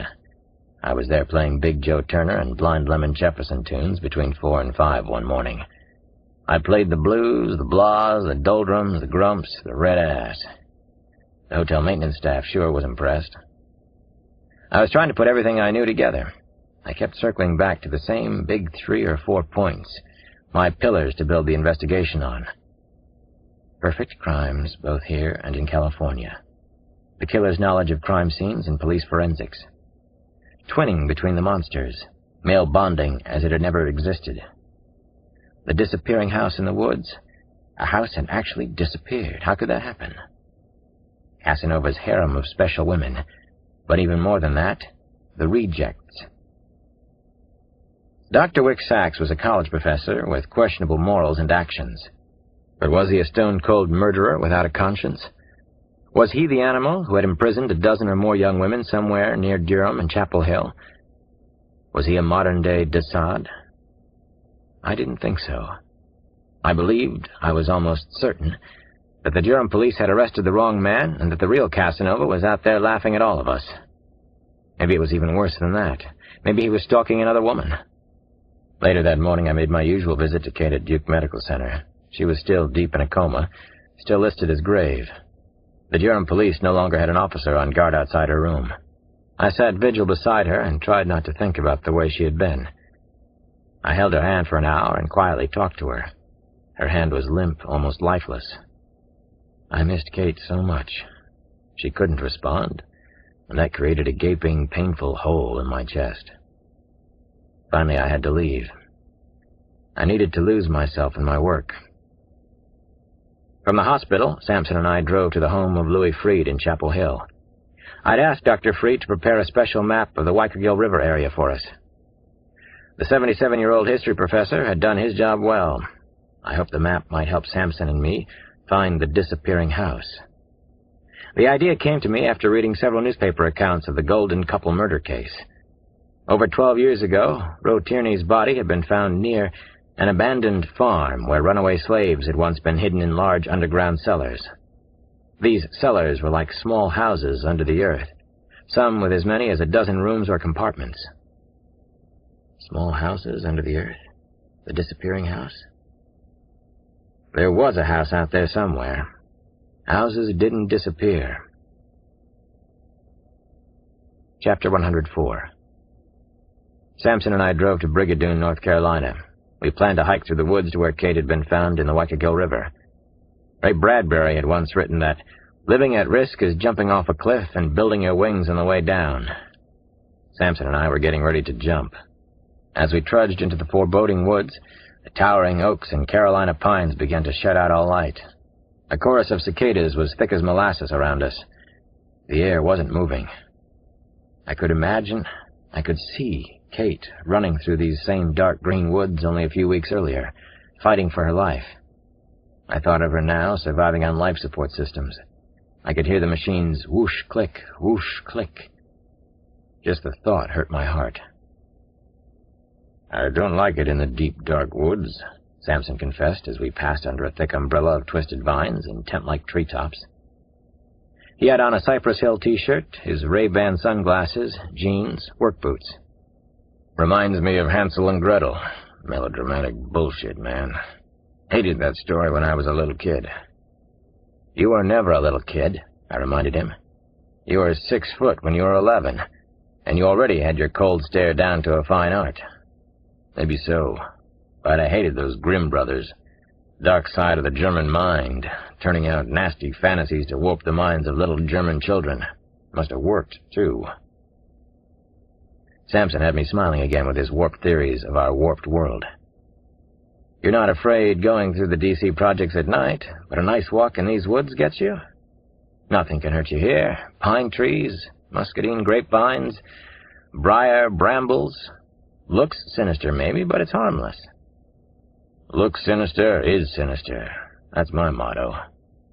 Samson was struggling to get his statuesque body through closely bunched saplings and honeysuckle at the edge of the woods. The honeysuckle was actually like a mesh curtain in places. It seemed to grow tangled. I wondered if Casanova might be watching us. I suspected that he was a very patient watcher. Both he and Will Rudolph were very clever, organized, and careful. They had been doing this for a lot of years and hadn't been caught yet. How's your history on the slaves in this area? I asked Samson as we walked. I wanted his mind off poisonous snakes and dangling snake-like vines. I needed him concentrating on the killer, or maybe the killers who might be cohabiting these woods with us. I've dabbled with some Edie Genovese, some Muhammad Awad, he said. I couldn't tell if he was serious. Samson is well-read for a man of action. The Underground Railroad was active in this area. Runaway slaves and whole families heading north were kept safe for days, even weeks, at some of the local farms. They were called stations, I said. That's what Dr. Freed's map shows. That's what his book was written about. I don't see any farms, Dr. Livingston. Just this muscadine grapevine shit, Samson complained and pushed away more branches with his long arms. The big tobacco farms used to be west of here. They've been deserted for almost 60 years. Remember I told you that a student from UNC was brutally raped and murdered back in 1981? Her decomposed body was found out here. I think Rudolph and possibly Casanova killed her. That's around the time they first met. Dr. Freed's map shows the locations of the old Underground Railroad. Most of the farms in the area where runaway slaves were hidden. Some of the farms had expanded cellars, even underground living quarters. The farms themselves are gone now. There's nothing to see from aerial surveillance. The honeysuckle and brambles have grown thick, too. The cellars are still here, though. Your handy-dandy map tell us where all the old-time tobacco farms used to be? Yep. Got a map, got a compass. Got my Glock pistol, too, I said, and patted my holster. Most important, Samson said, you got me. That, too. God save the miscreants from the two of us. Samson and I walked a long, long way into the hot, damp, buggy afternoon. We managed to find 3 of the farm sites where tobacco leaf had once flourished, where terrified black men and women, sometimes whole families, had been taken in and hidden in old cellars as they tried to escape to freedom in the north, to cities like Washington, D.C. 2 of the cellars were located exactly where Dr. Freed said they would be. Antique wood planks and twisted, rusted metal were the only signs left of the original farms. It was as if some angry god had come down and destroyed the scene of the old slave-owning ways. Around 4 in the afternoon, Samson and I arrived at the once proud and successful farm of Jason Snyder and his family. How do you know we're here? Samson looked around at the small, desolate, and deserted area where I had stopped walking. Says so on Dr. Louis Freed's hand-drawn map. Same compass points. He's a famous historian, so it must be true. Samson was right, though. There was nothing to see. Jason Snyder's farm had completely disappeared, just as Kate had said it would. Chapter 105. Place gives me the creeps, Samson said. So-called tobacco farm. What was once the Snyder farm was particularly eerie and otherworldly, creepy as hell. There was almost no visual evidence that anyone human had ever lived here. Still, I could feel the blood and bones of the slaves as I stood before the disturbing ruins of the old tobacco farm. Sassafras trees, arrowwood shrubs, honeysuckle, and poison ivy had grown up to the level of my chin. Red and white oaks, sycamores, and a few sweet gum trees stood tall and mature where a prosperous farm had once been. But the farm itself had disappeared. I felt a cold spot at the center of my chest. Was this the bad place, then? Could we be near the house of horror that Kate had described? We had worked our way north, and now east. We weren't too far from the state highway, where I wished I had the car parked. According to my rough calculations, we couldn't be more than 2 or 3 miles from the state road. Search parties for Casanova never came all the way back in here, Sampson said as he prowled around. Undergrowth's real thick, real nasty. Not trampled down anywhere I can see. Dr. Freed said he was probably the last person to come out and examine each of the old Underground Railroad sites. The woods were getting too thick and overgrown for casual visitors, I said. Blood and bones of my ancestors. That was a powerful, almost overwhelming notion, to walk where slaves were once held captive for years. No one ever came to rescue them. No one cared. No detectives back then went looking for human monsters who stole entire black families from their homes. I used natural landmarks from the map to locate where the original Snyder cellar might have been. I was also trying to brace myself in case we found something I didn't want to find. We are probably looking for a very old trap door, I told Sampson. There isn't anything specific marked on Freed's map. The cellar is supposed to be 40 to 50 feet west of those sycamores. I think those are the right trees, and we should be right over the cellar now. But where the hell is the door? Probably where nobody would walk on it by mistake, Sampson figured. He was making a path into the thicker, wilder undergrowth. Beyond the tangle of vines, there was an open field or meadow where tobacco had once been planted and grown. Beyond that was more thick woods. The air was hot and still. Sampson was getting impatient, and he knocked down honeysuckle with a vengeance. He was stamping his feet, trying to locate the hidden door. He listened for a hollow sound, some kind of wood or metal under the tall grass and thickly tangled weeds. This was originally a very large cellar on 2 levels. Casanova might have expanded it. Built something grander for his house of horror, I said as I searched through the heavy undergrowth. I thought of Naomi kept underneath the ground for so long. She had been my obsession all of these days and weeks. She still was. Sampson had been right about these woods. They were eerie, and I felt we were standing at an evil place where forbidden, secretive things had been done. Naomi could be somewhere close by, underneath the ground. You getting hoodoo spooky on me again? Trying to think like this nutty squirrel? You sure Dr. Emeritus Sachs isn't Casanova? Sampson asked as he worked. No, I'm not. But I don't know why the Durham PD arrested him either. How did they just happen to find out the underwear was there? How did the underwear get in his house in the first place? Because maybe he is Casanova, sugar. Because maybe he put the victim's underwear there so he could sniff it on rainy afternoons. FBI and Durham crime fighters going to close down the case now? If there isn't another killing or abduction for a while, once they shut the case, the real Casanova can relax, plan for the future. Sampson stood up tall and stretched his long neck. He sighed, and then he moaned loudly. His T-shirt was soaked through with sweat. He peered up at the overhanging vines. We got a long walk back to the car. Long, dark, hot, buggy walk. Not yet. Stick with me on this.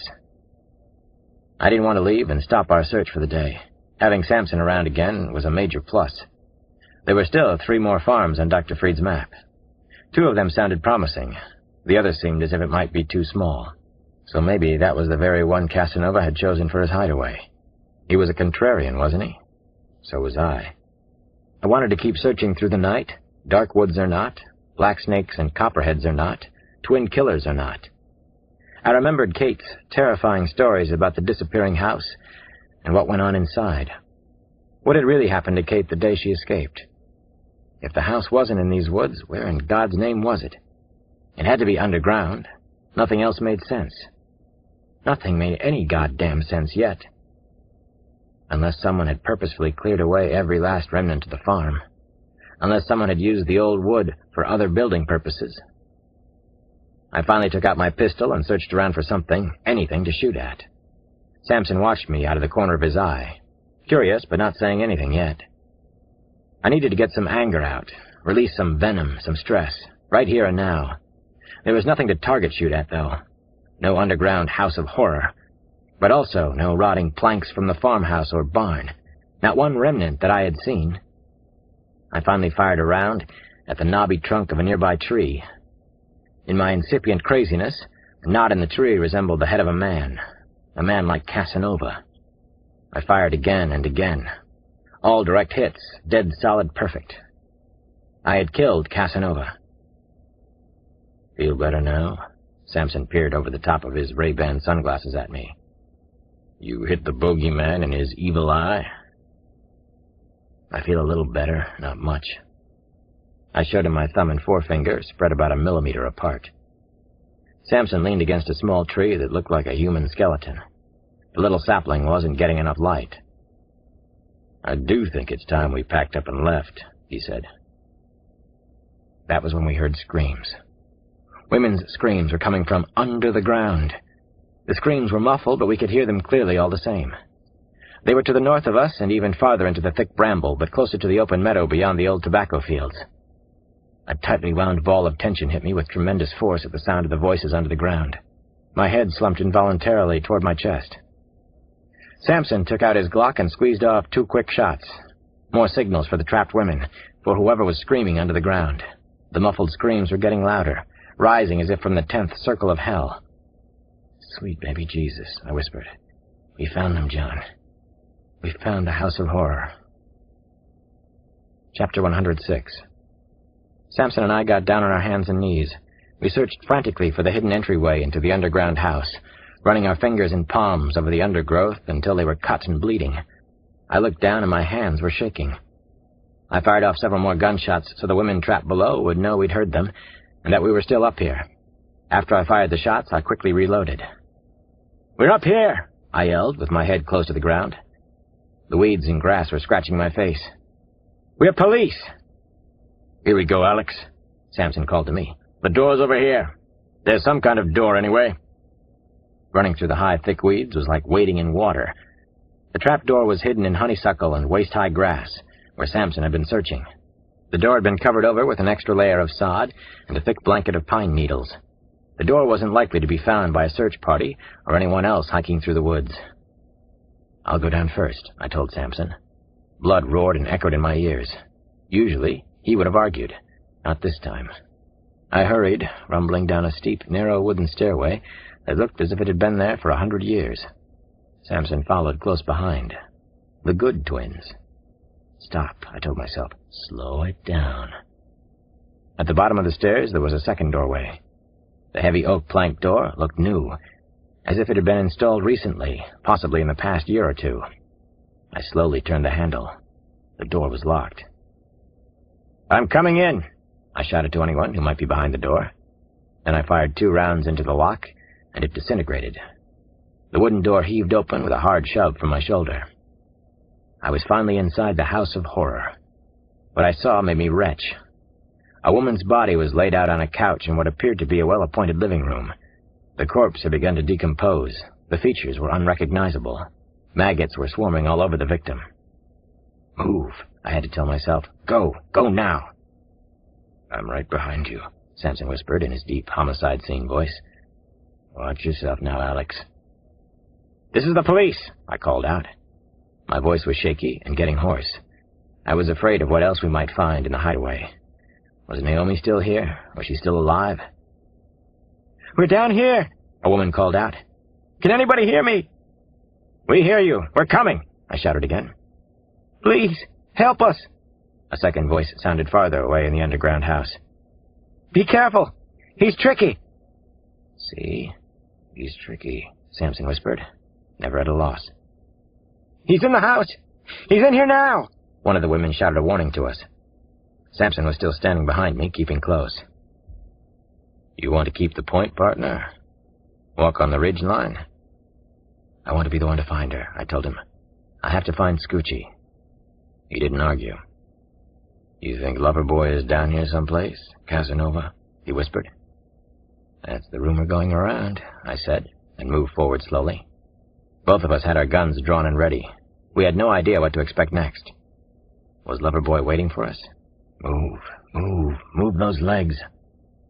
I led the way out of the deserted living room. There were high-tech lamps in the ceiling of the adjoining hallway. How was he able to get electricity in here? A transformer? A generator? What should that tell me? That he was handy? That he had connections with a local electric company? How long had it taken to get the underground cellar in this condition, I wondered? To fix it up like this? To make his fantasy come true? This book is continued at this point on the other side of this cassette. Please reverse or turn the cassette over now.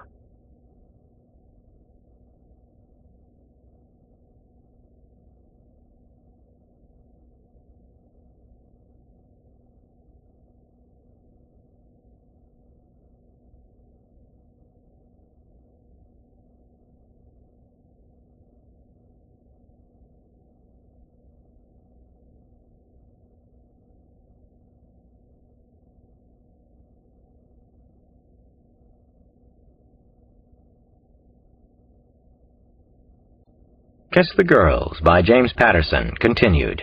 Cassette 7, Side 2. How long had it taken to get the underground cellar in this condition, I wondered? To fix it up like this? To make his fantasy come true? The space was extensive. We entered a long hallway that snaked off the living room to the right. There were doors on either side, and they were bolt-locked from the outside, like prison cells. "Watch your backs," I said to Sampson. "I'm going in door number 1. "I always watch your back," he whispered. "Watch your back, too." I went up to the first door. "This is the police," I called out. "I'm Detective Alex Cross. Everything's going to be all right." I yanked open the first door and peered inside. I wanted it to be Naomi. I prayed that it was. Chapter 107. "Such utter fools," said the gentleman, intolerant and impatient as always. "Two carnival clowns in blackface." Casanova smiled thinly, growing impatient with the gentleman. "What the hell did you expect? Brain surgeons from Walter Reed in Washington? They're a couple of ordinary street cops." "Not so ordinary, perhaps. They found the house, didn't they?" "They're inside right now." The two friends watched everything coming together from a nearby hiding place in the woods. They had tracked the detectives all afternoon, observing them with binoculars. Plotting, planning, but also playing with their prey. They were careful as they moved in for the final confrontation. "Why didn't they bring the others out here? Why didn't they bring the FBI?" Rudolph asked. He was always inquisitive and very logical. A logic machine, a killing machine, but a machine that ran without a human heart. Casanova looked through the powerful German binoculars again. He could see the open trap door that led down into the underground house, the masterpiece that he and Rudolph had built by hand. "It's their policeman's arrogance," he finally answered Rudolph's question. "In some ways, they're like us. Cross is especially. He trusts himself and no one else." He glanced over at Will Rudolph, and both men smiled. The irony was beautiful, actually. The two detectives against the two of them. "Cross probably thinks he understands us, our relationship, that is," Rudolph said.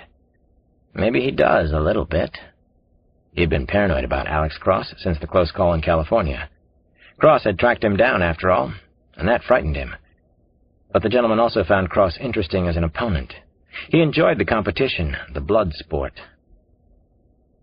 "He understands some things. He sees patterns, so he thinks he knows more than he actually does. Just be patient, and we'll expose Cross's weaknesses." As long as they were patient, Casanova believed, as long as they thought everything through carefully, they would win. They would never be caught. It had been that way for years, from the first day they met at Duke University. Casanova knew that Will Rudolph had been careless out in California. He'd had that disturbing tendency even as a brilliant medical student. He was impatient and had been sloppy and melodramatic when he killed Roe Tierney and Tom Hutchinson. He had almost been caught back then. He was questioned by the police and had been a serious suspect in the famous case. Casanova thought about Alex Cross again, evaluating the detective's strengths and weaknesses. Cross was careful, and he was a thorough professional. He almost always thought things through before he acted. He was certainly smarter than the rest of the pack. A cop and a psychologist. He'd found the hideaway, hadn't he? He'd gotten this far, closer than all the others. John Sampson was more impulsive. He was the weak point, though he certainly didn't look it. He was physically powerful, but he would be the one to break first, and breaking Sampson would break Cross. The two detectives were close friends. They were extremely emotional about each other. "It was stupid for us to split up a year ago to go our separate ways," Casanova said to his only real friend in the world.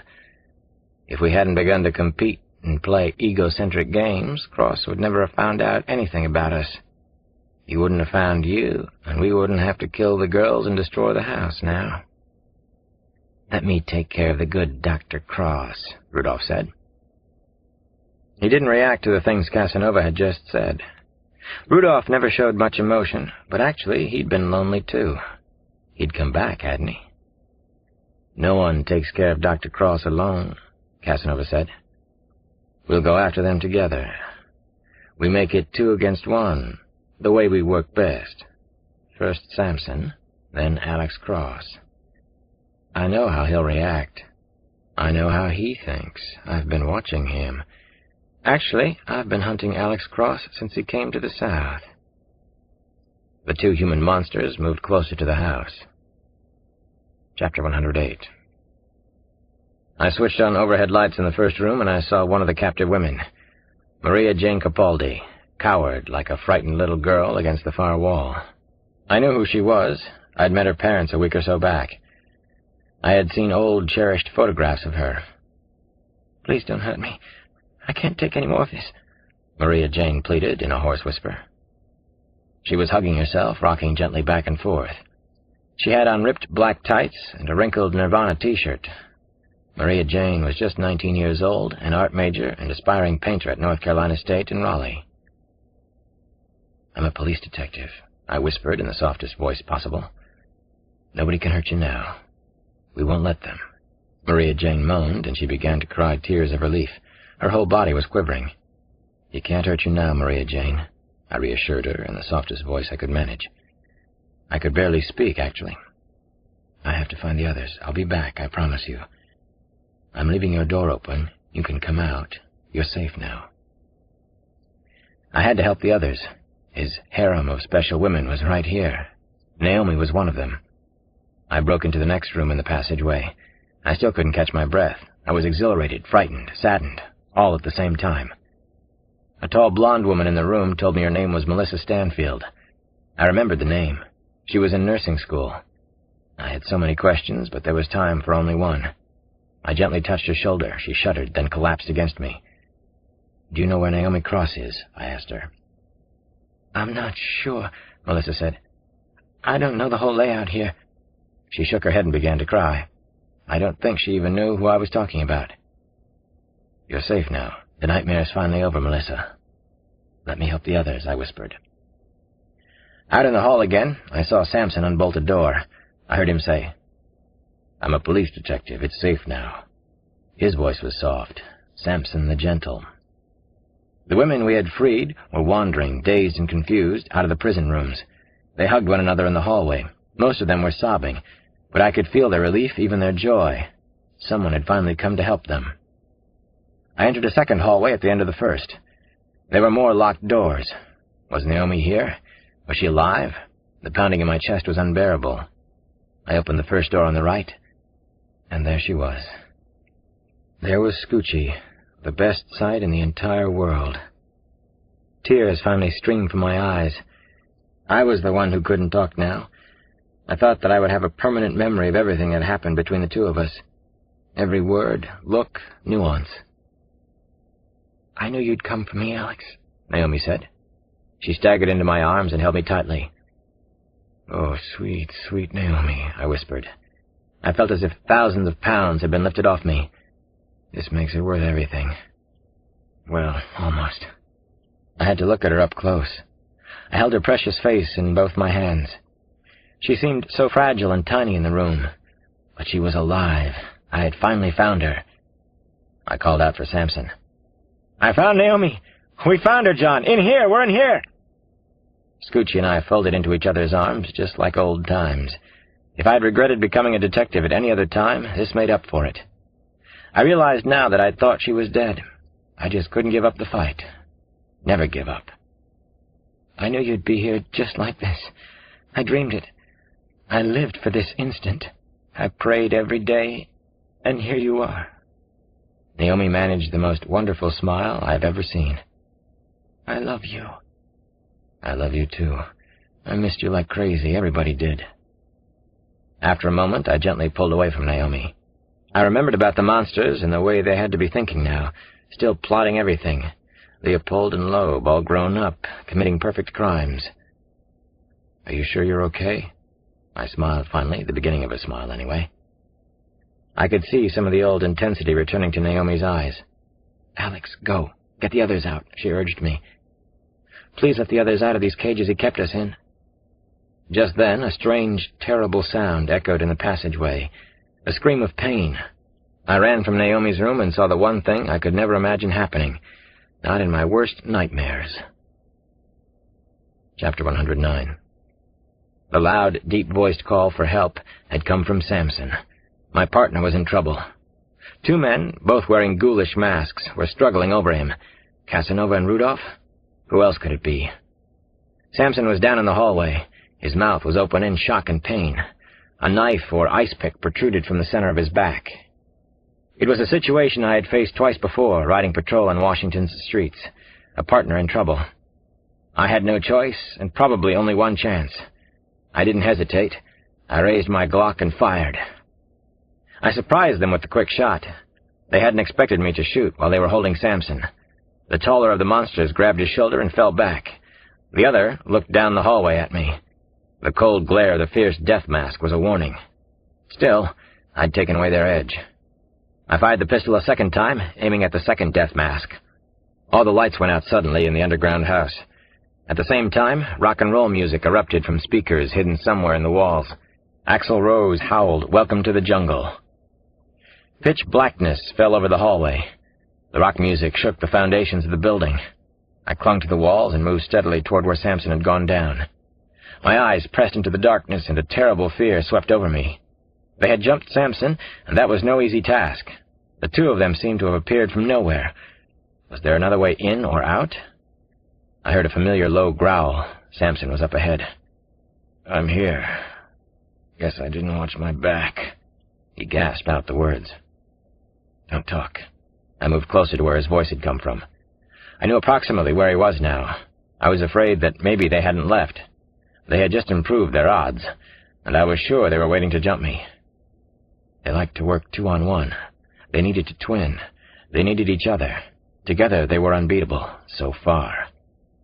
I inched my way along the wall, pressing against it with my back. I moved toward shapes and shifting shadows at the end of the passageway. There was a faint glimmer of amber light ahead. I could see Samson curled up on the floor. My heart was pounding so fast, there was barely a space between the beats. My partner was badly hurt. This had never happened before, not even when we were kids on the streets of D.C. "I'm here," I said to Samson, kneeling beside him. I touched his arm. "You bleed to death, I'll be pissed off," I told him. "Just be real still. Don't sweat it. I'm not going into shock, either. Nothing shocks me anymore," he groaned. "Don't be a hero." I held his head lightly against my side. "You've got a knife stuck in the middle of your back." "I am a hero. Go on. You can't let them get away now. You already hit one. They headed toward the stairs. The same way we came in." "Go, Alex. You have to get them." I turned at the sound of Naomi's voice. She knelt over Samson. "I'll take care of him." "I'll be back," I said. Then I was gone. I turned a dark corner of the long passageway in a low, shooting crouch. I found myself entering the first corridor we'd come to. They headed toward the stairs, Samson had said. Light at the end of the tunnel. Monsters hiding along the way. I moved faster in the semi-darkness. Nothing would stop me now. Well, maybe Casanova and Rudolph could. 2 against 1 weren't the odds I wanted on their home field. I found the doorway out at last. There was no lock, no doorknob. I'd blown it away. The stairway was clear. At least it looked that way. The trap door was open. I could see dark pine trees and patches of blue sky overhead. Were they waiting up there for me? The 2 clever monsters? I climbed the wooden steps as quickly as I could. My finger was light on the Glock's trigger. Everything was surging out of control again. I exploded up the final stairs like an all-pro fullback through a small hole in the line of scrimmage. I burst from the rectangular opening in the ground, did a semi-acrobatic roll, came up firing the Glock. At the least, my combat routine might ruin somebody's aim. No one was there to shoot me or applaud my performance either. The deep woods were silent and appeared absolutely empty. The monsters had disappeared, and so had the house. Chapter 110. I chose the same general direction that Samson and I had come in. It was definitely one way out of the woods, and it might be the route Casanova and Will Rudolph would take. I hated leaving Samson and the women, but there was no other choice, no other way. I stuck the Glock into my shoulder holster, and I started to run. Faster and faster as my legs began to work again, remembering how to run fast. A trail of fresh blood on leaves led a few yards into the thick undergrowth. One of them was bleeding heavily. I hoped he would die soon. I was on the right trail anyway. Vines and thorny bushes tore at my arms and legs as I moved through the densely overgrown thicket. The leafy branches whipped across my face. I didn't care about being whipped. I ran for what must have been a mile, or seemed like it. I was perspiring, and searing pains ripped through my chest. My head felt as hot as the engine of an overheated car. Every footstep seemed heavier than the last. For all I knew, I was putting distance between myself and the two of them. Or maybe they were right behind me. Maybe they had watched me come out, trailed me, circled around behind me. 2-on-1 wasn't how I wanted this to go down. I looked for more signs of blood or torn clothing, some sign that they had been through here. My lungs were on fire now, and I was soaked with perspiration. My legs ached and were tightening up. I had a flashback, a rush of images. I was running with Marcus Daniels in my arms in Washington, D.C. I saw the poor little boy's face again now. I remembered hearing Samson scream in shock and pain back at the house. I saw Naomi's face. Something was up ahead. 2 men were running. One of them was holding his shoulder. Was it Casanova? Or the gentleman? Didn't really matter. I wanted both of them. Wouldn't settle for less. The wounded monster showed no signs of slowing. He knew I was bearing down on him, and he unleashed a blood-curdling yell. It reminded me that he was an unpredictable madman of the highest order. The scream, "Yah!" echoed through the fir woods like the howl of a wild animal. Then another primal scream, "Yah!"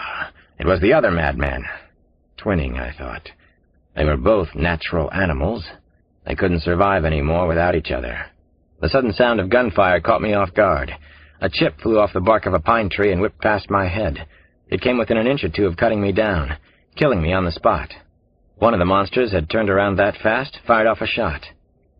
I crouched behind the tree that had taken a bullet for me. I peered out through leafy branches.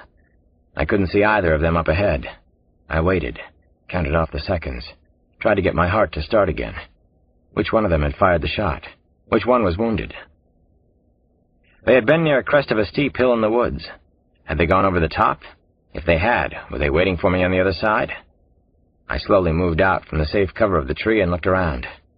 It was eerie and quiet again. No screams, no gunshots. No one seemed to be there. What the hell were they up to? I had just learned something new about them, though. I had another clue to go on. I'd seen something important a moment ago. I sprinted to the balding crest of the hill up ahead. Nothing. My heart sank, fell 1,000,000 miles into the abyss. Had they gotten away after all this? I kept running. I couldn't let this abomination happen.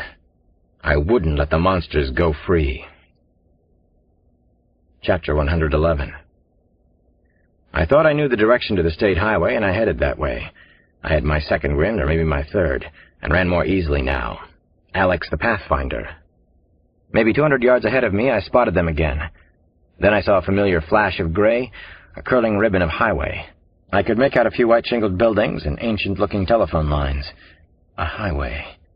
The way for them to escape. The two of them were running in the direction of a shambling roadhouse. They still wore their death masks. That told me Casanova was in charge, the natural leader. He loved his masks. They represented who he believed he really was, a dark god, free to do whatever he chose, superior to the rest of us. A red and blue neon sign blinked trail dust on the roadhouse roof. It was one of those country gin mills that got good customer traffic all day. The monsters were heading that way. Casanova and the gentleman caller climbed into a late-model blue pickup truck parked in the lot. Busy tavern lots were a good place to park a car inconspicuously. I knew that as a detective. I raced across the state road toward the roadhouse. A man with long, frizzy red hair was just climbing into his Plymouth Duster in the parking area. He wore a wrinkled Coca-Cola work shirt and had a bulky brown bag shoved under one arm. Liquid groceries. "Police!" I flashed my badge, a foot from his lightly bearded chin. "I have to take your car." I had my pistol out, ready for trouble if it came at me. I was definitely taking the car. "Jesus Christ, man, this here's my girlfriend's car," he drawled rapidly. His eyes stayed on the Glock. He handed over the car keys. I pointed back toward where I'd come from. "Call the police right now. The missing women are back there, maybe a mile and a half. Tell them there's an officer down. Tell them it's Casanova's hideaway." I jumped into the Duster and was doing 40 before I got out of the parking lot. In the rearview mirror, I could see the man with the six-pack still staring at me. I wanted to call Kyle Craig myself and have him send help, but I couldn't stop now, couldn't lose Casanova and his friend. The dark blue pickup headed toward Chapel Hill, where Casanova had tried to kill Kate, where he had originally kidnapped her. Was that his home base after all? Was he someone from the University of North Carolina, another doctor, someone we had never even heard of? Not only was that possible, it was likely. I closed to within 4 car lengths of them inside the city limits. No way to tell if they knew I was there. Probably they did. Chapel Hill's version of rush hour was in progress. Franklin Street was a narrow, winding stream of traffic rolling slowly alongside the tree-lined campus. Up ahead I could see the funky Varsity Theater, where Wick Sachs had gone to a foreign movie with a woman named Suzanne Wellesley. It had been adultery, nothing more, nothing less.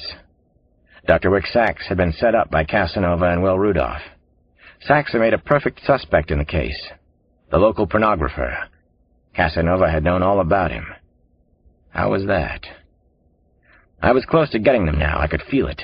I had to think like that. They caught a red light at the corner of Franklin and Columbia. Students wearing ratty T-shirts with Champion and Nike and Bass Ale logos jaywalked between the stopped cars. Shaquille O'Neal's "I Know I Got Skills" played loudly from somebody's radio.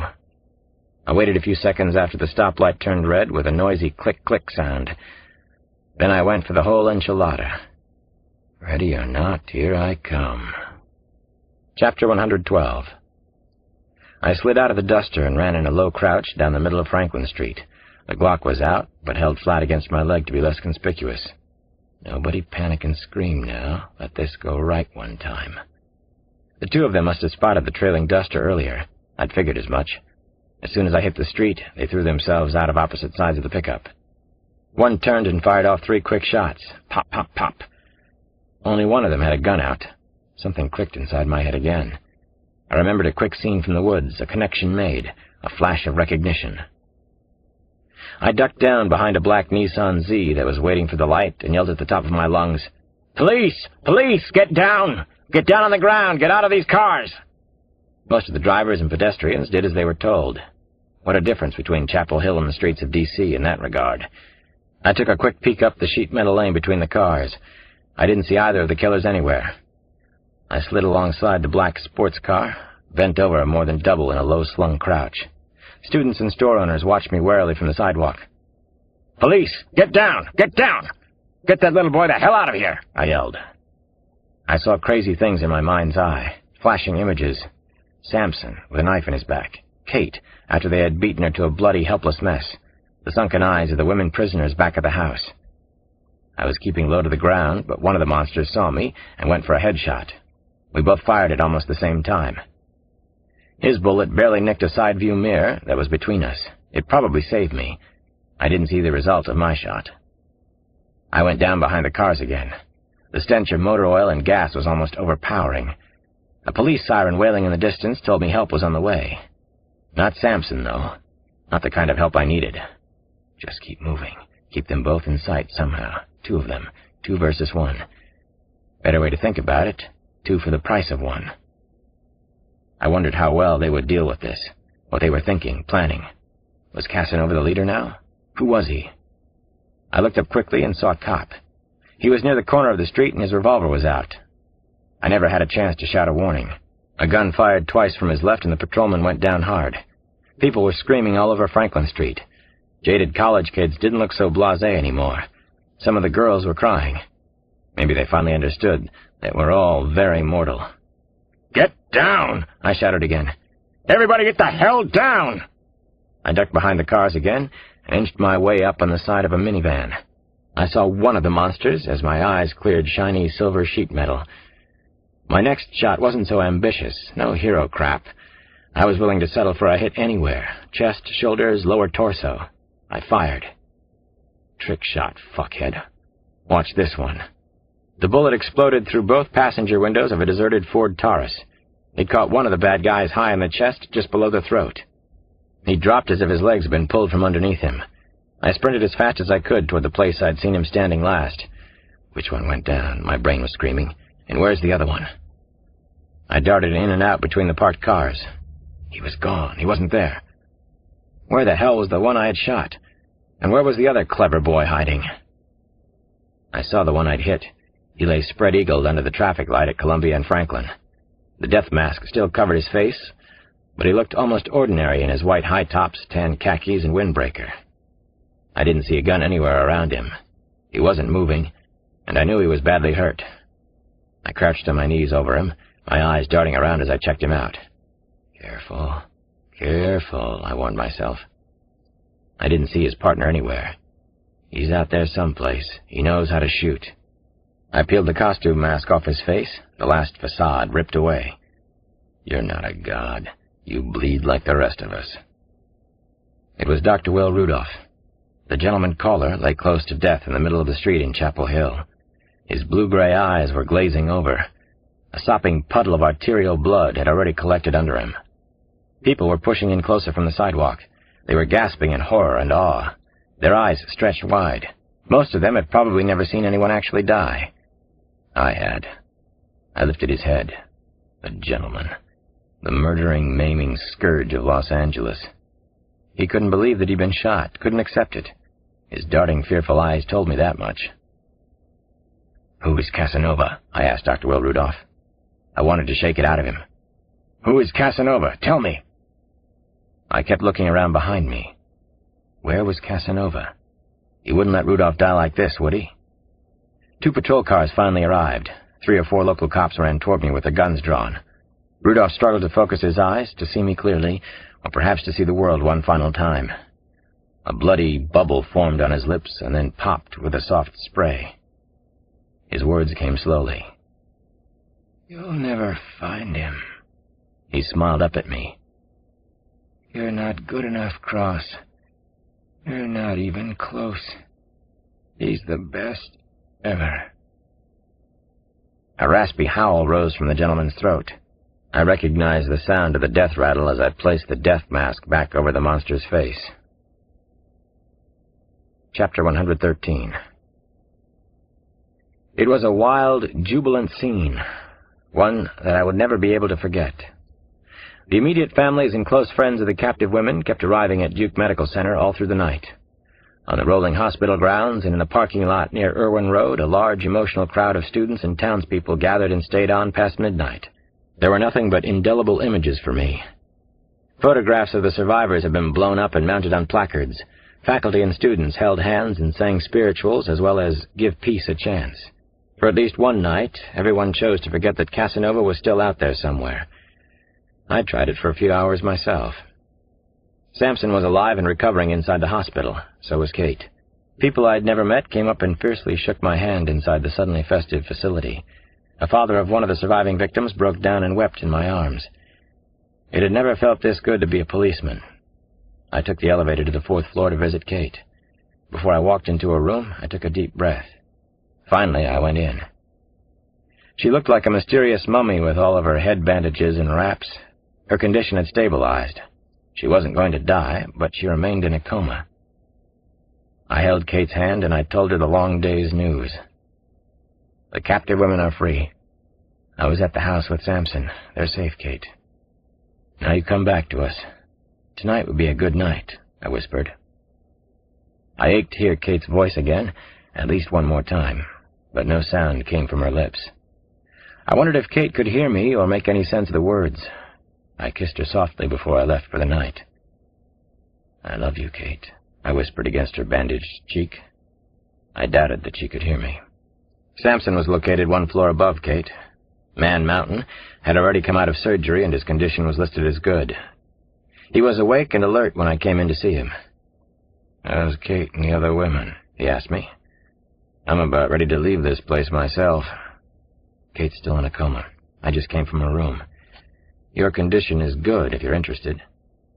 "You tell the doctors to upgrade me to excellent. I hear Casanova got away." He started to cough, and I could tell he was angry. "Take it easy. We'll get him." I knew it was time for me to go. "Don't forget to bring me my shades," he said as I left. "Too much light in this place. Feel like I'm in Kmart." At 9:30 that night, I was back in Scoochie's hospital room. Seth Samuel was there. The two of them were impressive to watch together. They were strong, but they were also sweet. I began the happy task of getting to know Naomi and Seth. "Andy Scooch! Andy Scooch!" I heard a familiar voice behind me, and it was the best sound. Nana, Scylla, Damon, and Janny all trooped into the room. They had flown in from Washington. Scylla broke down and cried as she saw her baby. I saw Nana Mama also wipe away a few tears. Then Scylla and Naomi were giving the word hug a new meaning. My kids watched their Auntie Scooch lying in the scary hospital bed. I could see the fear and confusion shining in their little eyes, especially in Damon's, who tries to rise above all forms of uncertainty and terror in his life. I went to my kids and scooped them up in my arms. I held them both as tightly as I could. "Hello, son." Little cue bowl in the side pocket. "How's my Jenny?" I asked. For me, there's nothing like my family, nothing even close. I imagine that's part of why I do what I do. I know it is. Dr. Detective Cross.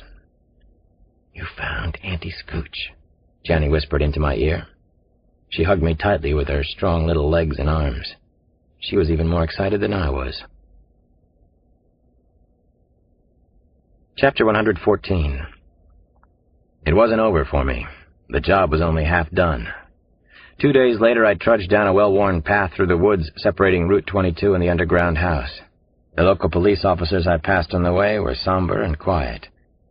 They tramped out of the woods with their heads lowered, not talking with one another, their faces drained of color and effect.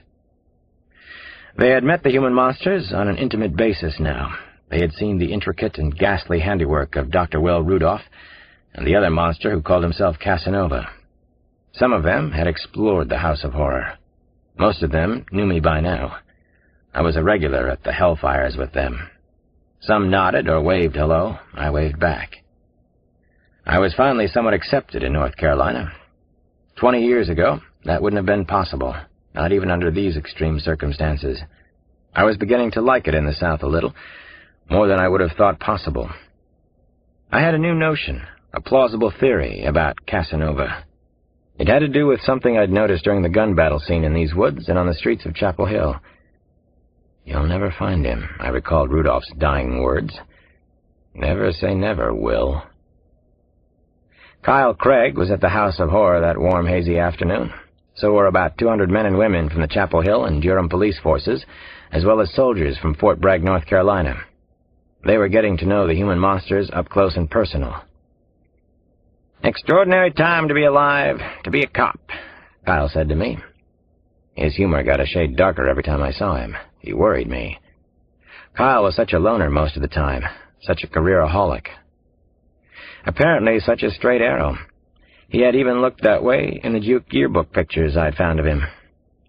"I feel sorry for these local people dragged out here for this," I said to Kyle. My eyes passed slowly over the ghoulish crime scene. They won't be able to forget this until the day they die. They'll dream of it for years. "How about you, Alex?" Kyle asked. His intense, grayish-blue eyes leveled mine. Sometimes he almost seemed to care about me. "Oh, I have so many nightmare images now, it's hard to pick out just one favorite," I confessed with a thin smile. "I'll go home soon. I'll make my kids sleep in with me for a while. They love to anyway. They won't understand the real reason why. I'll be able to sleep okay with the kids there to protect me. They pound on my chest if I have a nightmare." Kyle finally smiled. "You're an unusual man, Alex." You're both incredibly open and secretive." "Getting more unusual every day," I said to Kyle. "You come on a new monster one of these days, don't bother to call. I'm monstered out." I stared into his eyes, trying to make contact and not completely succeeding.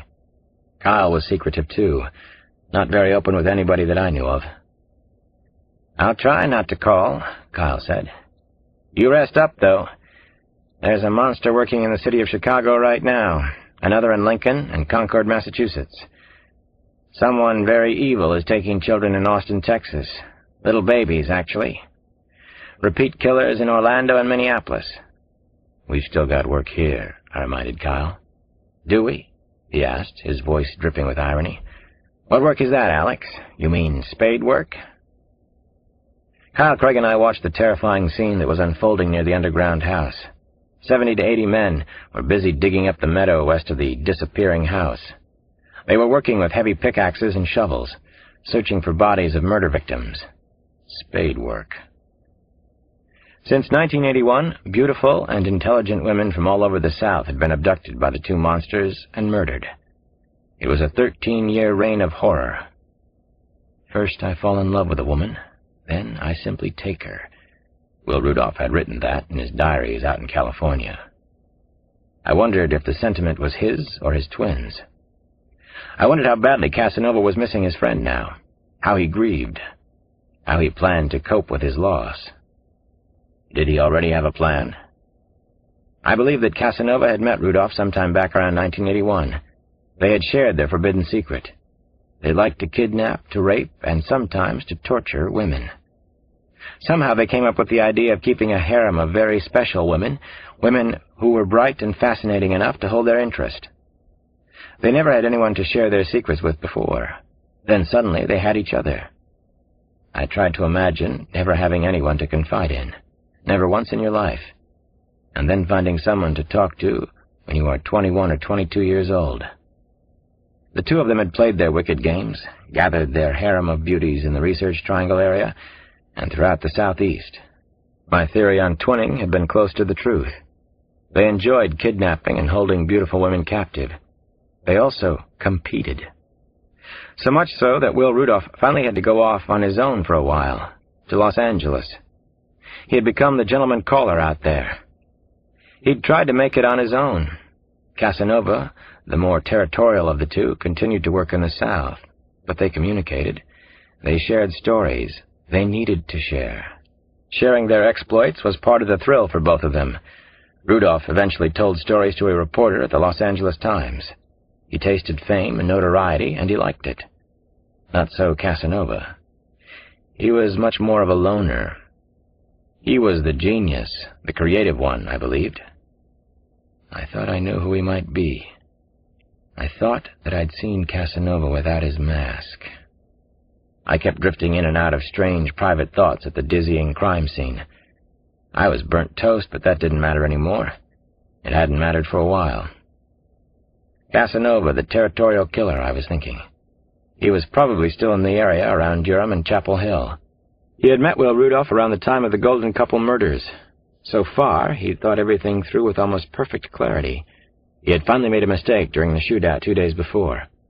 A small mistake, but that was all it took sometimes. I thought I knew who Casanova might be, but I couldn't share it with the FBI. I was their loose cannon, right? The outsider on this case, so be it. Hal Craig and I watched the same distant spot in the high-waving grass and honeysuckle out where the digging was taking place. Mass graves, I thought as I watched the horrific scene. What a concept for the 90s. A tall, balding man stood up from his deep hole in the soft earth. He waved long arms high over his head, which was shiny with sweat. "Bob Shaw here," he called out his name in a loud, clear voice. The digger's name was the verbal signal that another woman's body had been found.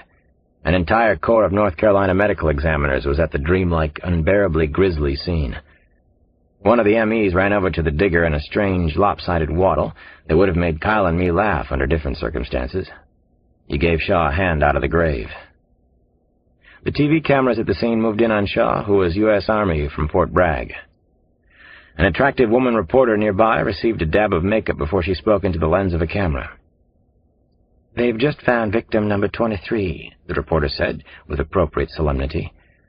"All the victims so far appear to have been young women. The grisly murders—" I turned away from the TV coverage, and I had to sigh out loud. I thought of children like my own Damon and Janelle watching this spectacle in their homes. This was a world they were inheriting. Human monsters roaming the earth, a majority of them in America and Europe. Why was that? Something in the water? And a high-fat fast food? On Saturday morning TV? "Go to hell home, Alex," Kyle said to me. "It's over now. You won't catch him, I promise you." Chapter 115. Never say never. That's one of my few mottos as a cop. My body was bathed in a cold sweat. My pulse was jumpy and irregular. This was it, wasn't it? I needed to believe that it was. I waited in the hot, still darkness outside a small wood-shingled house in the Edgemont section of Durham. It was a typical middle-class southern neighborhood. Nice middle-class houses, American and Japanese cars in about equal numbers, mower-striped lawns, familiar cooking smells. It was where Casanova had chosen to live for the past 7 years. I had spent the early part of that night at the offices of the Herald-Sun. I had reread everything written in the newspaper about the unsolved murders of Roe Tierney and Tom Hutchinson. A name mentioned in the Herald-Sun helped put it together for me, confirmed my suspicions and fears, anyway. Hundreds of hours of investigating, reading and rereading Durham police briefs. Then, pay dirt on a single line of newsprint. The name was in a story lost in the Durham newspaper's middle pages. It appeared just once. I found it anyway. I had stared for a long time at the familiar name in the news article. I thought about something I'd noticed during the shootout in Chapel Hill. I thought about the whole subject of perfect crimes. It all fit together for me now. Game, match, set, bingo. Casanova had blinked just once. I had seen it with my own eyes, though. The name in the news article was verification. It materially linked Will Rudolph and Casanova for the first time. It also explained to me how they had met and why they had talked. Casanova was sane and completely responsible for his actions. He had planned every step in cold blood.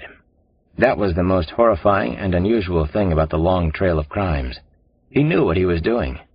He was a slime who had chosen to abduct beautiful young students in their prime. He'd chosen to rape and murder again and again. He was obsessed with perfect young women, with loving them, as he called it. I conducted an imaginary interview with Casanova as I waited outside his house in the car. I could see his face as clearly as the numbers on the dashboard. "You don't feel anything one way or the other, do you?" "Oh, I do. I feel elation. I feel the most tremendous high when I take another lady." This book is continued on Cassette 8, Side 1.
Kiss the Girls by James Patterson, continued.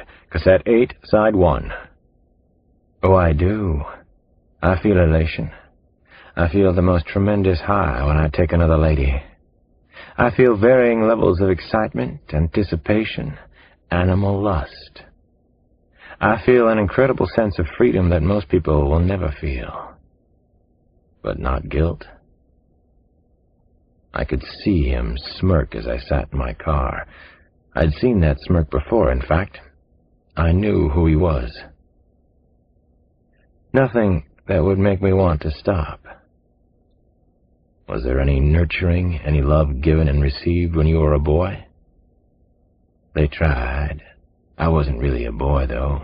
I don't remember acting or thinking like a boy. I had begun to think like the monsters again. I was the dragon slayer. I hated the responsibility.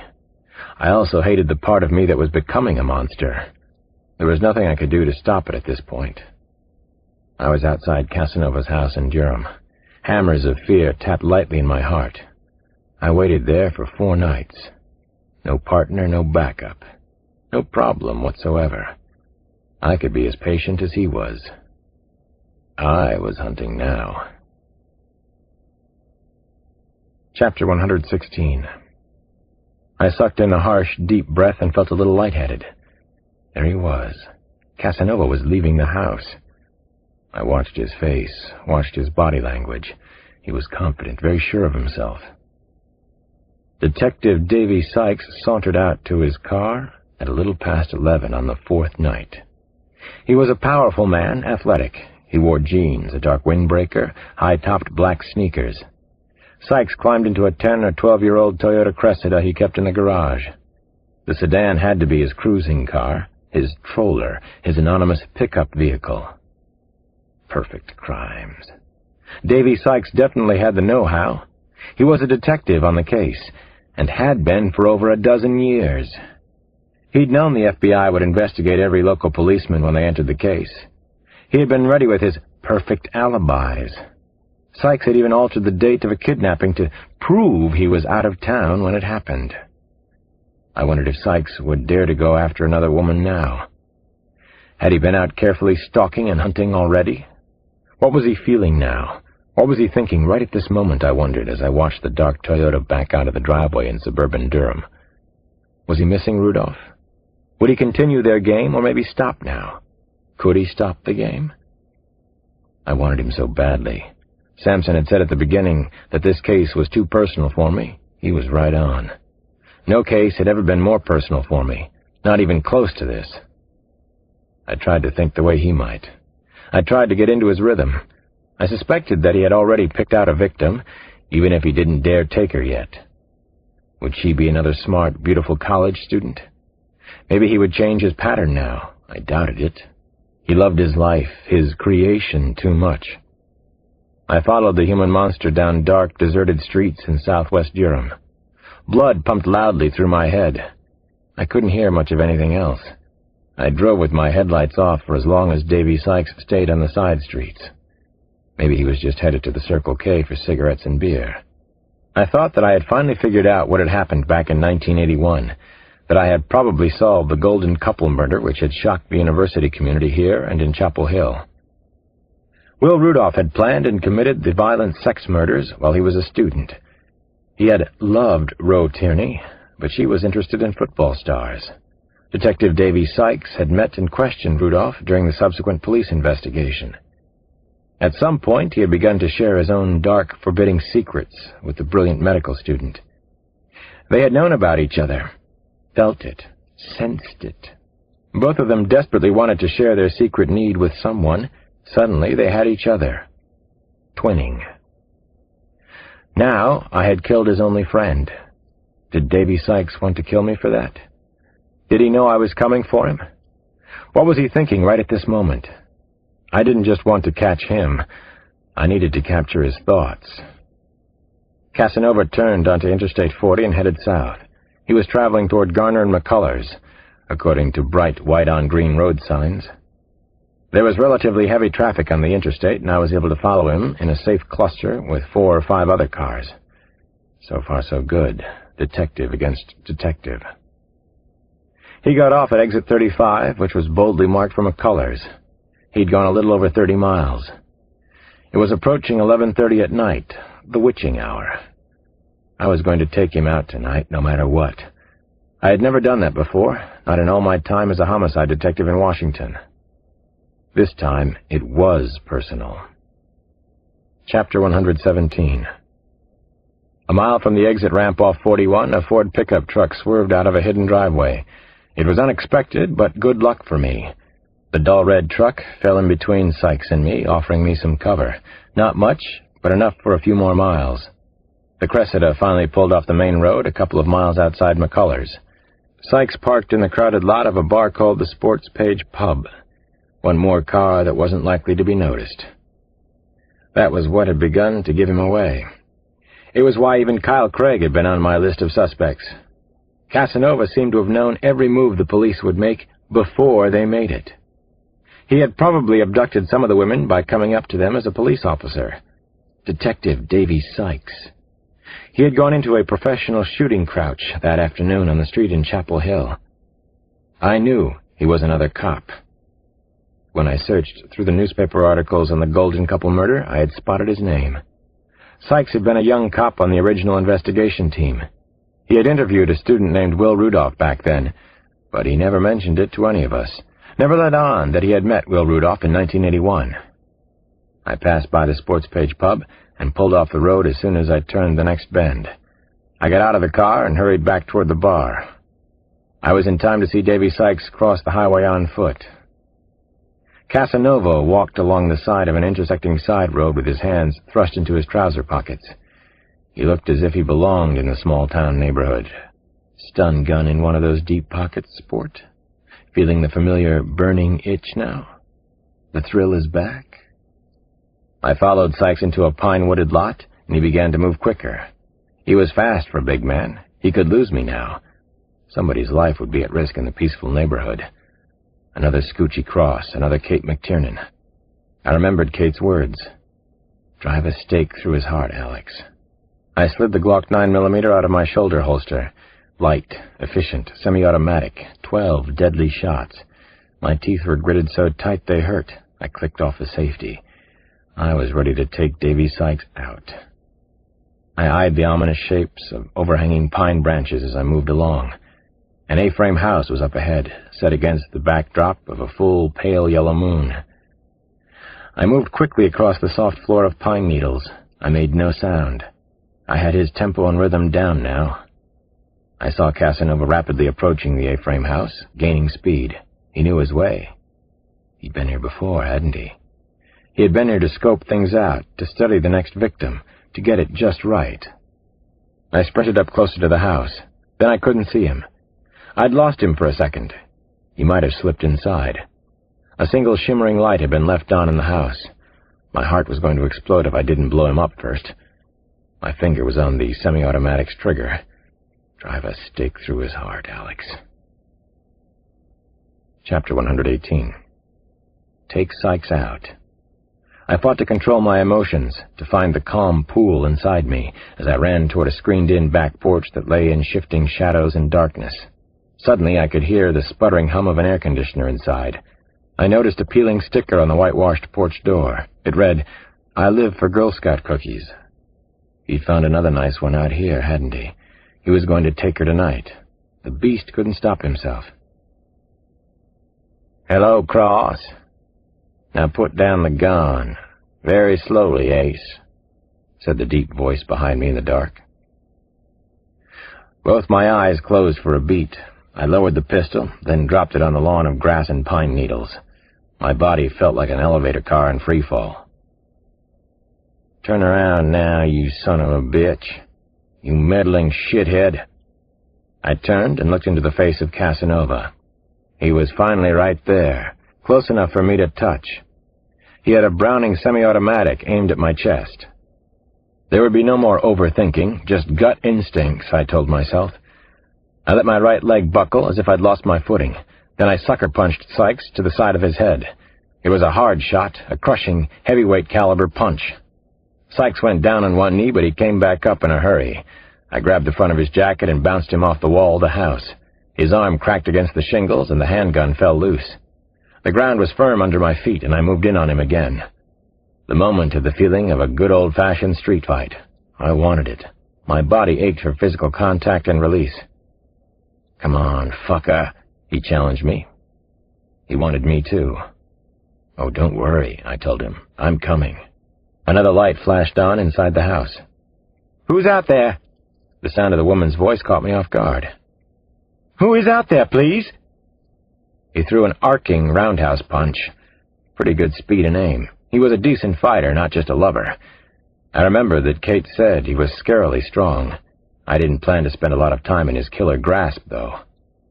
I caught his punch on my upper arm, and it instantly went numb. He was powerful, all right. Stay away from his strength, I warned myself. Hurt him, though. Hurt him a lot. I fired a hard right uppercut into his lower stomach. I thought of Kate and the beating she had taken for being disobedient. I vividly remembered the final beating she'd gotten. I crunched another right hand into his stomach. I felt the stomach soften. I think I hit him below the belt. Sykes groaned and slumped over like a badly beaten club fighter. It was a trick, a slick feint on his part.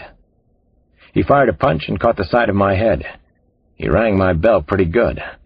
I snorted, bobbed a little, showed him he hadn't hurt me. This was street fighting DC style. "Come on, white boy. Come to me, monster man." I needed this time with him so much. I slammed my fist hard into his lower stomach again. Kill the body and the head dies. I wanted to mess up the head, too. I hit him for good measure in the nose, my best effort so far. Samson would have been proud of the shot. I was. "That's for Samson," I told him through gritted teeth. "He asked me to give you that. Hand deliver it." I hit him in the throat and he started to gag. I continued to bob. I didn't just look a little like Ali. I could fight like him when I had to. I could defend what needed to be defended. I could be a street tough when it had to be that way. "This is for Kate." I hit Sykes in the nose again, right on the button, then square in the left eye with another right lead. His face was puffing up nicely. Drive a stake through his heart, Alex. He was strong and well-conditioned and still dangerous, I knew. He came at me again, charged like a raging bull in Plaza de Toros. I stepped aside and he forearmed the wall of the house as if he were trying to level it. The small house rumbled and shook. I punched Sykes hard on the side of his head. His head snapped back so hard against the house's aluminum siding that he left a dent in it. He was weaving now, his breath coming in gasps. Suddenly there were wails of sirens in the distance. The woman inside must have called the police. I was the police, wasn't I? Somebody hit me from behind, hit me real hard. "Oh, Jesus, no!" I moaned and tried to shake off the hurt.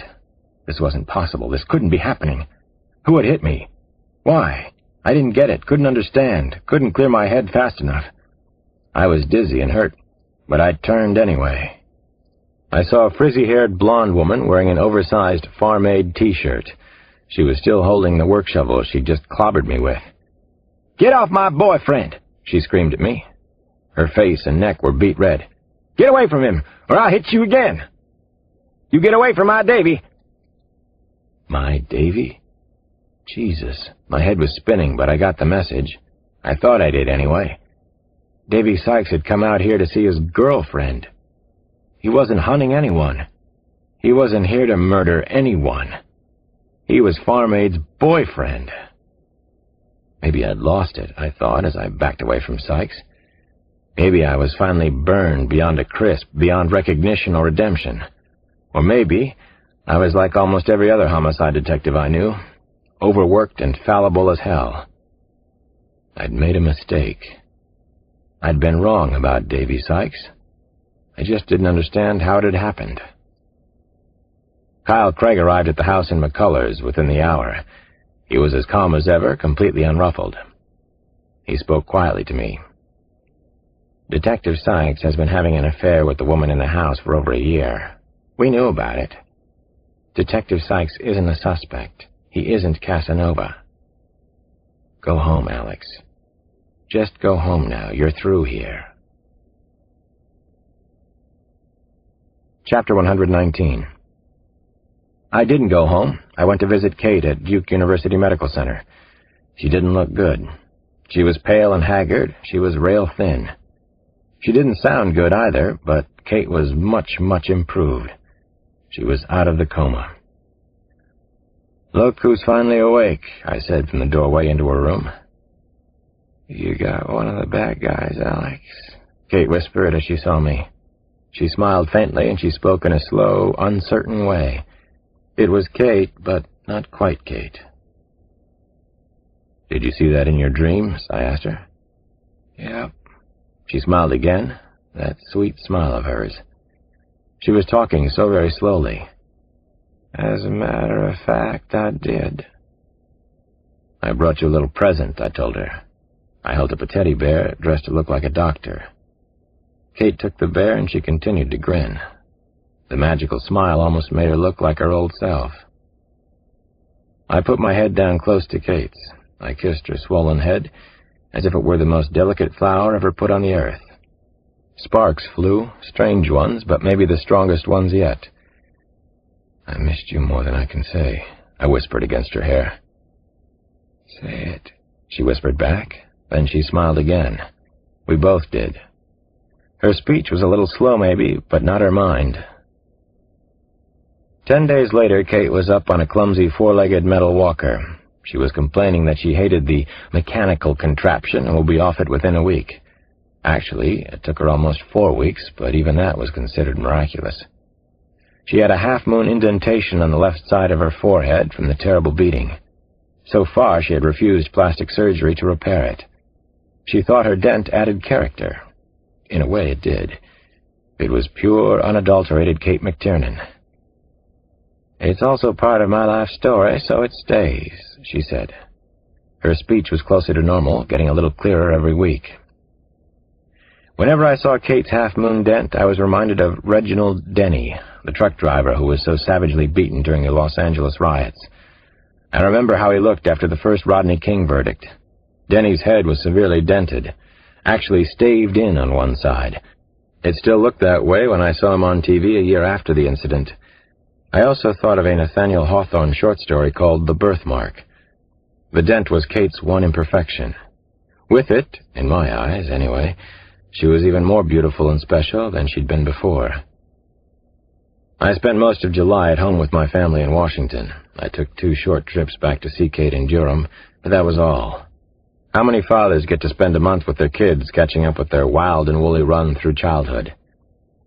Damon and Janny were both playing organized baseball that summer. They were still music, movie, general noise, and hot chocolate chip cookie addicts. They both slept on the quilt with me for the first week or so, while I was recuperating, while I was trying to forget my recent time spent in hell. I worried that Casanova would come after me for killing his best friend, but so far there was no sign of him.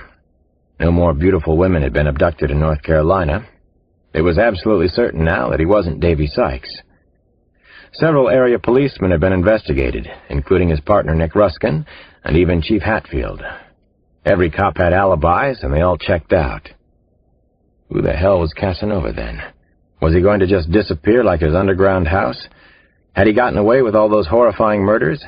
Could he just stop killing now? My grandmother still had volumes of psychological and other kinds of useful advice for me to follow. Much of it was directed at the subject of my love life, and my leading a normal life, for a change. She wanted me to go into private practice, anything but police work. "The children need a grandmother and a mother," Nana Mama told me from the pulpit of her stove where she was fixing her breakfast one morning. Should I go out and look for a mother for Damon and Janny? Is that what you're telling me? "Yes, you should, Alex. And maybe you should do it before you lose your boyish good looks and charm." "I'll get right on it," I said. "Snare a wife and mother this summer." Nana Mama swatted me with her spatula. Swatted me again for good measure. "Don't get smart with me," she said. She always had the last word. The phone call came around 1 o'clock one morning in late July. Nana and the kids had gone up for the night. I was playing some jazz piano, amusing myself, keeping a few junkies out on 5th Street up with the music of Miles Davis and Dave Brubeck. Kyle Craig was on the phone line. I groaned when I heard Kyle's calm, subaltern voice. I expected bad news, of course, but not the particular news that I got that night. "What the hell is it, Kyle?" I asked him right off, trying to make his unexpected call into a joke. "I told you not ever to call me again." "I had to call on this, Alex. You had to know," he hissed over the long-distance lines. "Now listen to me closely." Kyle talked to me for almost half an hour, and it wasn't what I expected. It was much, much worse. After I got off the phone with Kyle, I went back to the sun porch. I sat there for a long time thinking about what I should do now. There was nothing I could do, not a thing. "It doesn't stop," I whispered to the four walls. "Does it?" I went and got my pistol. I hated carrying it inside the house. I checked all the doors and windows in our house. Finally, I went to bed. I heard Kyle's fateful words again as I lay in my darkened bedroom. I heard Kyle tell me his shocker. I saw a face I never wanted to see again. I remembered everything. "Gary Sonergy escaped from prison, Alex. He left a note. The note said he'd stop by and see you sometime soon." It doesn't stop. I lay in bed and thought about the fact that Gary Sonergy still wanted to kill me. He'd told me so himself. He'd had time in prison to obsess about how, when, and where he was going to do it. I finally went off to sleep. It was almost morning. Another day was starting. It really doesn't stop. Chapter 120. There were still two mysteries that had to be solved, or at least dealt with in a better way. There was the mystery of Casanova and who he was, and there was the one featuring Kate and myself. Kate and I visited the Outer Banks in North Carolina for 6 days at the end of August. We stayed near a picturesque resort town called Nag's Head. Kate's clumsy metal walker was gone, though she did carry around a knobby, old-fashioned hickory cane at times. Mostly she practiced karate exercises with the hardwood cane. She used it as a karate stick on the beach, twirling the cane around her body and head with great dexterity and skill. Watching Kate, I thought that she looked almost luminescent. She was back in good form. Her face was close to the way it had been, except for the dent. "It's my stubborn streak," she told me, "and it's permanent until the day I die." It was an idyllic time in many ways. Everything seemed just right for us. Kate and I felt that we both deserved a holiday and much more. We ate breakfast together every morning on a porch made from long gray planks which overlooked the shimmering Atlantic. I made breakfast on my mornings to cook. Kate went to the Nag's Head Market and brought home sticky buns and Bavarian cream donuts on her days. We went for long, long walks along the shoreline. We surf-cast for blues and cooked the fresh fish right there on the beach. Sometimes we just watched the shiny boats patrolling the water. We took a day trip to watch the crazy-ass hang gliders off the high dunes in Jockey's Ridge State Park. We waited on Casanova. We were daring him to come after us. So far he wasn't interested. At least he didn't seem to be. I thought of the book and movie The Prince of Tides. Kate and I were a little bit like Tom Wingo and Susan Lowenstein, only mixed together in a different, though equally complex way. Lowenstein had brought out Tom Wingo's need to feel and give love, I remembered. Kate and I were learning everything about each other, the important things, and we were both quick learners. Early one August morning, we waded into the clear, deep blue water in front of the house. Most of the beach community wasn't up yet. A lone brown pelican was skimming the water. We held hands above the low waves. Everything was picture postcard perfect. So why was I feeling as if there were a gaping hole where my heart ought to be? Why was I still obsessed with Casanova? "You're thinking bad thoughts, aren't you?" Kate bumped me hard with her hip. "You're on vacation. Think vacation thoughts." "Actually, I was thinking very good thoughts, but they made me feel bad," I told her. "I know that crazy-ass song," she said. She gave me a hug to reassure me that we were both in this thing together, whatever it was that we were in. "Let's take a run. I'll race you to Coquina Beach," she said. "Ready, set, prepare yourself to lose." We started to jog. Kate showed no signs of a limp.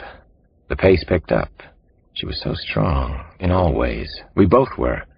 At the end, we were running nearly full out, and we collapsed in a wall of silver-blue surf. I didn't want to lose Kate, I was thinking as I ran. I didn't want this to end. I didn't know what to do about it. On a warm, breezy Saturday night, Kate and I lay on an old Indian blanket on the beach. We were talking on 100 subjects at one sitting. We had already feasted on roast Carolina duckling with blackberry sauce that we'd made together. Kate had on a sweatshirt that read, "Trust me, I'm a doctor." "I don't want this to end either," Kate said with a heavy sigh. Then, "Alex, let's talk about some of the reasons we both believe this has to end." I shook my head and smiled at her characteristic directness. "Oh, this will never really end, Kate. We'll always have this time. It's one of those special treasures you get every once in a while in life." Kate grabbed and held my arm with both her hands. Her deep brown eyes were intense. "Then why does it have to end here?" We both knew some, though not all, of the reasons. We're too much alike. We're both obsessively analytical. We're both so logical that we know the half-dozen reasons this won't work out. We're stubborn and we're strong-willed. Eventually, we would go boom, I said in a half-teasing tone. "Sounds like the old self-fulfilling prophecy to me," Kate said. We both knew I was telling the truth, though. Sad truth. Is there such a thing? I guess that there is. "We just might go boom," Kate said, and she smiled sweetly. "Then we couldn't even be friends. I couldn't stand the idea of losing you as my friend. That's still part of it for me. I can't risk a big loss yet." "We're both physically too strong. We'd kill each other eventually, Nidan," I told her. I was trying to lighten things up. She squeezed me a little tighter. "Don't make jokes about it. Don't make me laugh, damn you, Alex. I want this to be our sad time, at least. It's so sad I might cry. Now I am. See that?" "It is sad," I said to Kate. "It's the saddest thing." We lay on the scratchy wool beach blanket and held each other until the morning. We slept under the stars and listened to the steady beat of the Atlantic. Everything seemed gently touched with the brush of eternity that night on the Outer Banks. Well, almost everything. Kate turned to me in between cat naps, in between dreams. "Alex, is he coming after us again?" "He is, isn't he?" I didn't know for sure, but that was the plan. Chapter 121. Tick-cock, tick-cock, tick-cock. He was still obsessed with Kate McTiernan, only it was much more disturbing and complex than just the fate of Dr. Kate now. She and Alex Cross had conspired to ruin his unique creation, his precious and very private art, his life as it had been. Nearly everything that he'd ever loved was gone now, or in disarray. It was time for a comeback. Time to show them once and for all. Time to show his true face. Casanova realized that he missed his best friend above all else. That was proof that he was sane after all. He could love. He could feel things. He had watched in disbelief as Alex Cross shot down Will Rudolph on the streets of Chapel Hill. Rudolph had been worth 10 Alex Crosses, and now Rudolph was dead. Rudolph had been a rare genius. This book is continued at this point on the other side of this cassette. Please reverse or turn the cassette over now.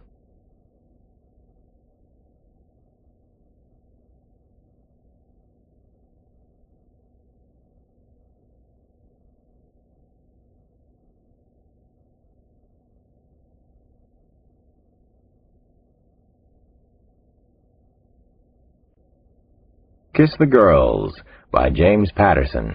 Concluded. Rudolph had been a rare genius. Will Rudolph was Jekyll and Hyde, but only Casanova had been able to appreciate both sides of his personality. He remembered their years together and couldn't put them out of his thoughts anymore. They had both understood that exquisite pleasure intensified the more it was forbidden. That was a ruling principle behind the hunts, the collection of bright, beautiful, talented women, and eventually the long string of murders. The unbelievable, matchless thrill of breaking society's sacred taboos, of living out elaborate fantasies, was absolutely irresistible. These were pleasures not to be believed. So were the hunts themselves, the choosing, observing, and taking of beautiful women and their most personal possessions. But now, Rudolph was gone. Casanova understood that he wasn't merely alone. He was suddenly afraid to be alone. He felt as if he'd been cut in half. He had to take control again. That's what he was doing now.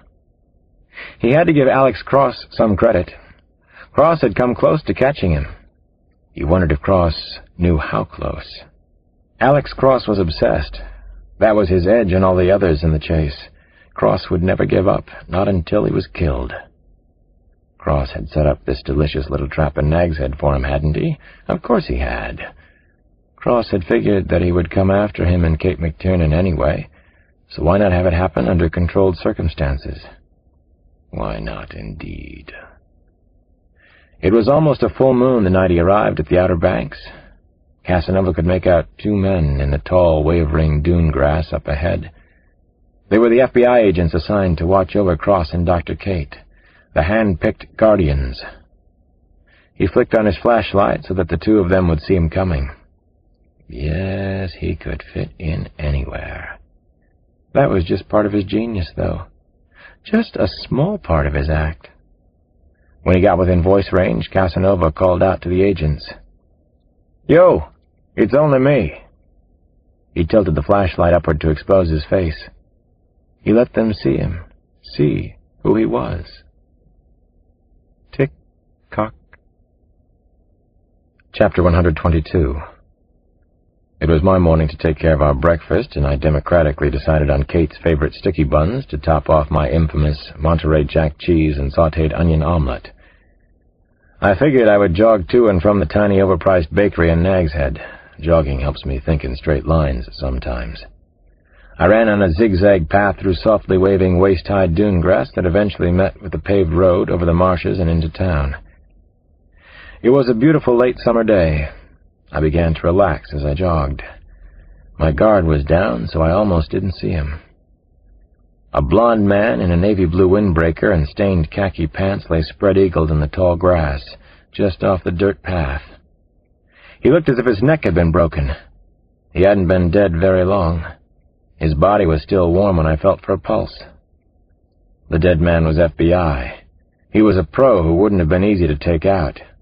He had been stationed out here to watch over Kate and me, to help trap Casanova. The plan was Kyle Craig's, but Kate and I had agreed to it. "Oh, God damn it, no," I groaned. I took out my gun and began to sprint back to the house and Kate. She was in terrible danger. We both were. I tried to concentrate on thinking like Casanova, on what he might do next, what he was capable of doing. Clearly the perimeter defense around the house had been broken. How did he keep doing that? Who the hell was he? Who did I have to fight? I wasn't expecting the second body and almost tripped over it. It was hidden in the dune grass. The agent also wore a navy blue windbreaker. He was lying on his back and his red hair was neatly combed. There was no sign of a struggle. His lifeless brown eyes were staring up at circling gulls and a buttery yellow sun. Another FBI bodyguard dead. I was in a panic now as I raced through the stiff wind and flowing grass to the beach house. It was quiet and still, just as I had left it. I was almost certain that Casanova was already there. He had come hunting for us. It was payback time. He had to get this just right, didn't he? He had to make it perfect. Or maybe he just needed revenge for Rudolph. I raised my Glock pistol and went cautiously inside the front screen door. Nothing moved in the living room. The only sound was the ancient refrigerator humming in the kitchen, singing like a nest of insects. "Kate!" I yelled at the top of my lungs. "He's here! Kate! Kate, he's here! Casanova is here!" I rushed through the living room to the first-floor bedroom and flung open the door. She wasn't in there. Kate wasn't where I had left her minutes ago. I ducked into the hallway again. A closet door opened suddenly. A hand reached out and grabbed me. I swung hard to my right. It was Kate. The look on her face was one of determination and sheer hatred. I saw no fear in her eyes. She put her finger to her lips. "Shh, shh," she whispered. "I'm okay, Alex." "Me too, so far." We proceeded in lockstep toward the kitchen, where the house phone was located. I had to get the Cape Hatteras police here now. They would contact Kyle and the FBI. It was dark in the narrow hallway, and I didn't see the flash of metal until it was too late. A sharp pain shot through me as a longish dart stuck into the left side of my chest. It was a heart shot, perfectly delivered. He'd hit me with a state-of-the-art tensor stun gun. A powerful shock of electrical current streaked through my body. My heart fluttered. I could smell my own flesh burning. I don't know how I did it, but I went at him. That's the problem with stun guns, even an expensive 80,000-volt tensor. They don't always bring down a big man, especially a crazed one with a sense of purpose. I didn't have enough strength left. Not for Casanova. The agile and powerful killer sidestepped me and chopped my neck hard. He hit me a second time and brought me to my knees. He wore no mask this time. I looked up at him. He had a light beard now, like Harrison Ford's at the start of The Fugitive. His brown hair was slicked straight back, longer now and unruly. He was letting himself go a little bit. Was he mourning his best friend? No mask. He wanted me to see who he was. His game had been destroyed, hadn't it? Here was Casanova finally. I had been close with Davy Sykes. I felt sure it had to be someone connected with the Durham police force. I felt it was someone attached to the original Golden Couple murder case. He had covered every trace, though. He'd had alibis that made it impossible for him to be the killer. He had figured everything out so beautifully. He was a genius. That was why he had succeeded for such a long time. I stared into the impassive face of Detective Nick Ruskin. Ruskin was Casanova. Ruskin was the beast. Ruskin, Ruskin, Ruskin. I can do anything I want to do. Don't you forget that, Cross, Ruskin said to me. He had been so perfect at his art. He had fit in, blended so well, created the best possible facade as a detective, the local star, the local hero, the one most above suspicion. Ruskin stepped toward Kate as I lay helpless from the tensor dart. I missed you, Katie. Did you miss me? He laughed easily as he spoke.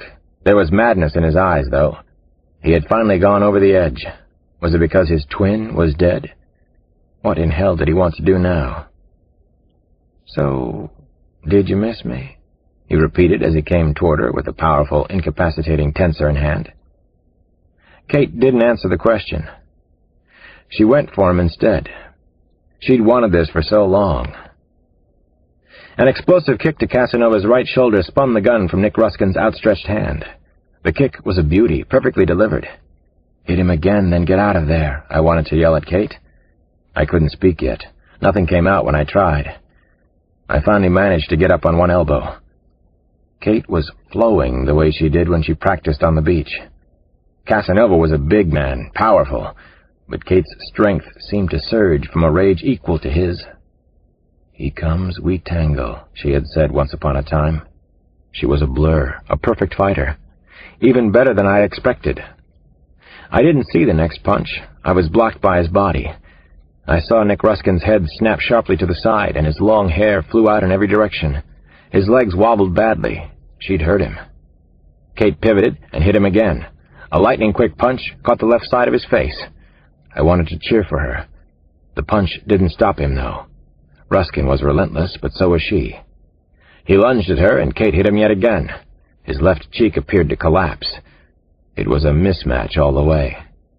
She crunched a hard fist into his nose, and he went down. He moaned loudly. He was beaten. He wasn't getting up again. Kate had won. My heart was thundering inside my chest. I saw Ruskin reaching for his ankle holster. Casanova wasn't going to lose to a woman or anyone else. The gun appeared like some clever sleight-of-hand trick. It was a semi-automatic, Smith & Wesson. He was changing the rules of the fight. "No!" Kate shouted at him. "Hey, asshole," I said in a hoarse whisper. I was changing the rules, too.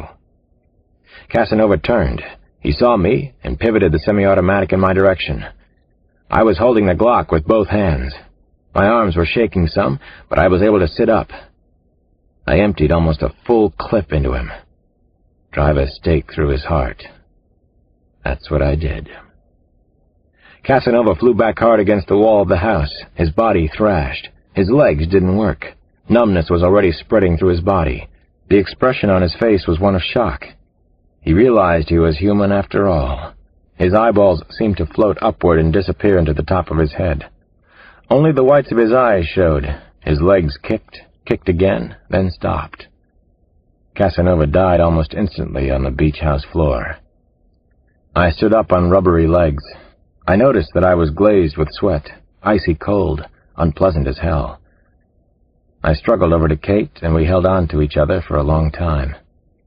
We were both trembling with fear, but also triumph. We had won. We had beaten Casanova. "I hated him so much," Kate whispered. "I never even understood the word before." I telephoned the Cape Hatteras police. Then I called the FBI and my kids and Nana in Washington. It was finally over. Chapter 123. The Last Chapter. I sat on the familiar sun porch of my home sweet home in Washington. I was sipping a cold beer with Samson. It was fall, and the crisp, cool bite of winter was already in the air. Our beloved and despised Redskins were already in football training camp. The Orioles were out of the pennant race again.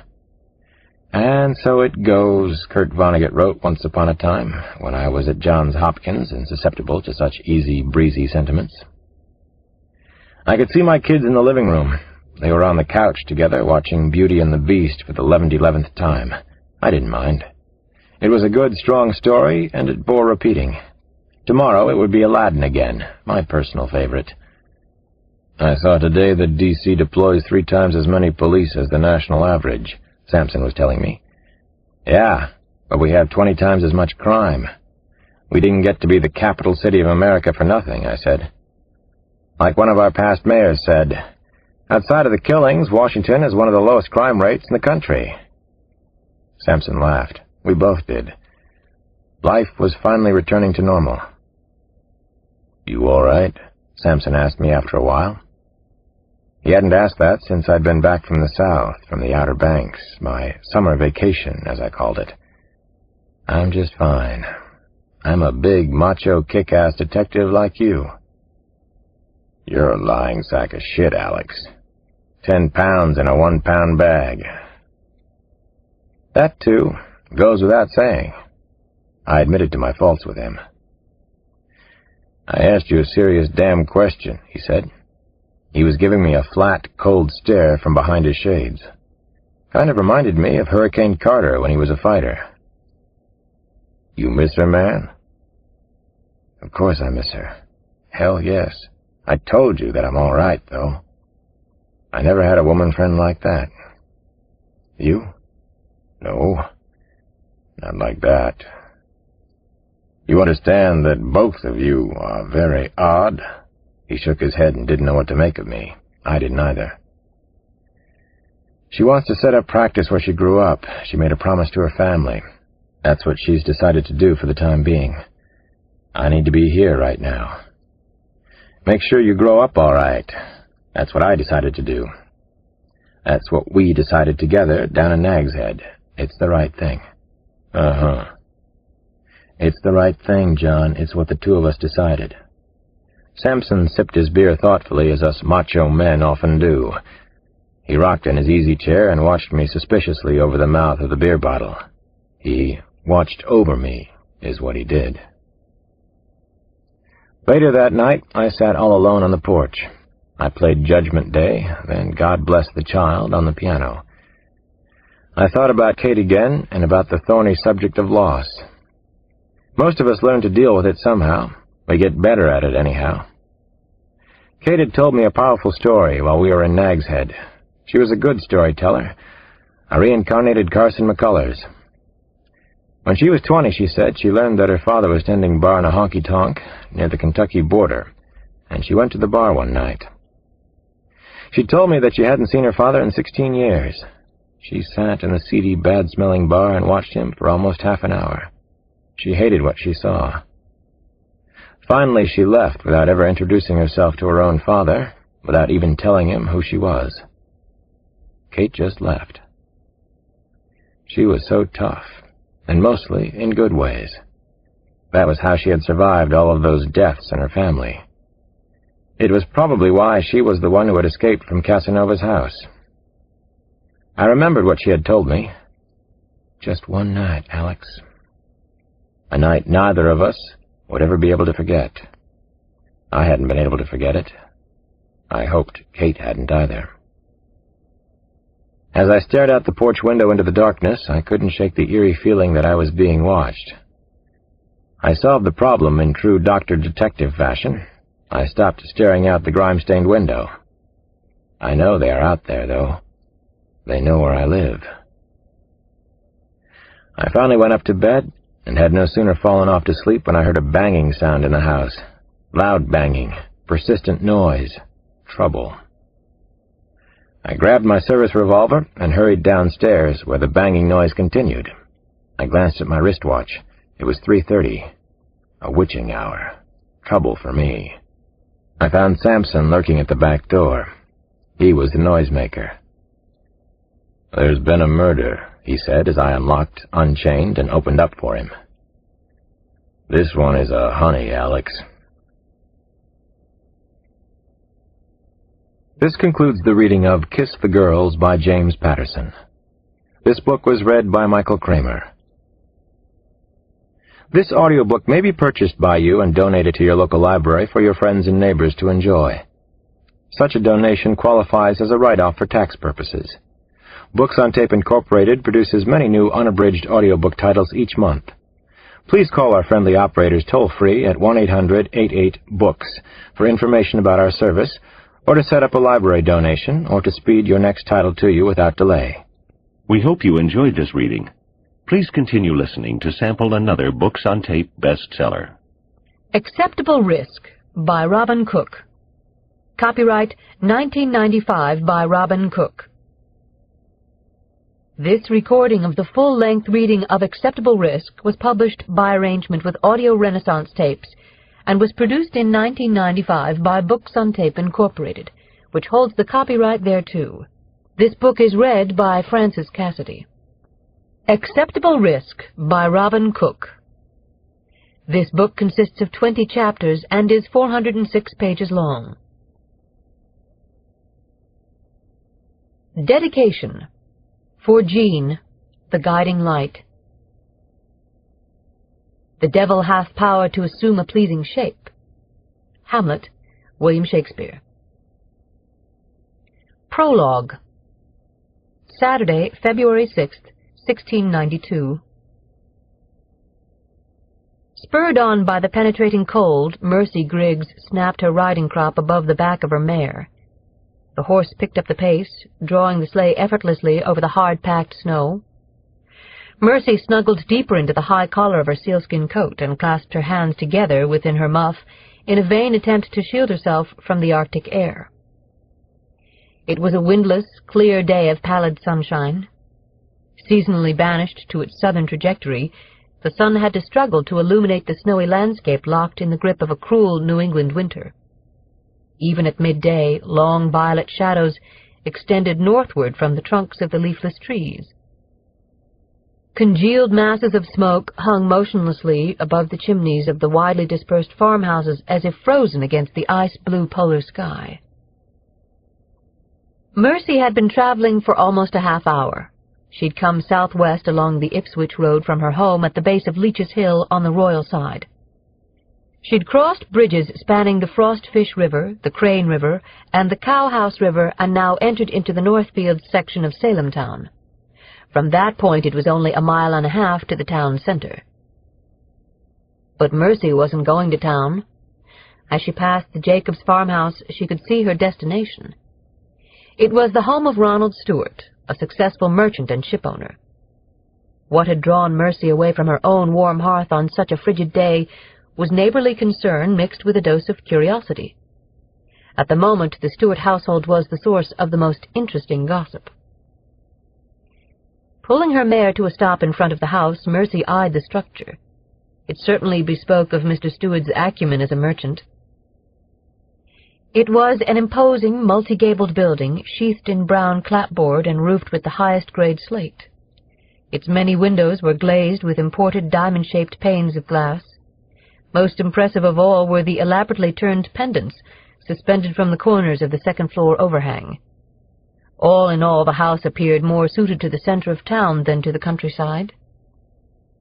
Confident that the sound of the sleigh bells on her horse's harness had announced her arrival, Mercy waited. To the right of the front door was another horse and sleigh, suggesting that company had already arrived. The horse was under a blanket. From its nostrils issued intermittent billows of vapor that vanished instantly into the bone-dry air.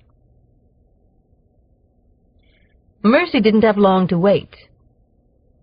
Almost immediately the door opened, and within the doorframe stood a 27-year-old, raven-haired, green-eyed woman whom Mercy knew to be Elizabeth Stewart. In her arms she comfortably cradled a musket. From around her sides issued a multitude of children's curious faces. Unexpected social visits in isolated homes were not common in such weather. "Mercy Griggs," called the visitor, "wife of Dr. William Griggs. I've come to bid you good day." "'Tis a pleasure indeed," called Elizabeth in return. "Come in for some hot cider to chase the chill from your bones." Elizabeth leaned the musket against the inside door frame and directed her oldest boy, Jonathan, age 9, to go out to cover and tether Mrs. Griggs' horse. With great pleasure, Mercy entered the house, and following Elizabeth's direction, turned right into the common room. As she passed the musket, she eyed it. Elizabeth, catching her line of sight, explained, "'Tis from having grown up in the wilderness of Andover. We had to be on the lookout for Indians all hours of the day." "I see," Mercy said, although a woman wielding a musket was apart from her normal experience. Mercy hesitated for a moment on the threshold of the kitchen and surveyed the domestic scene, which appeared more like a schoolhouse than a home. There were more than a half-dozen children. On the hearth was a large, crackling fire that radiated a welcome warmth. Enveloping the room was a mixture of savory aromas. Some of them were coming from a kettle of pork stew simmering on its lug pole over the fire. Others were rising from a large bowl of cooling corn pudding. But most were coming from the beehive oven built into the back of the fireplace. Inside, multiple loaves of bread were turning a dark golden brown. "I hope, in God's name, I am not a bother," Mercy said.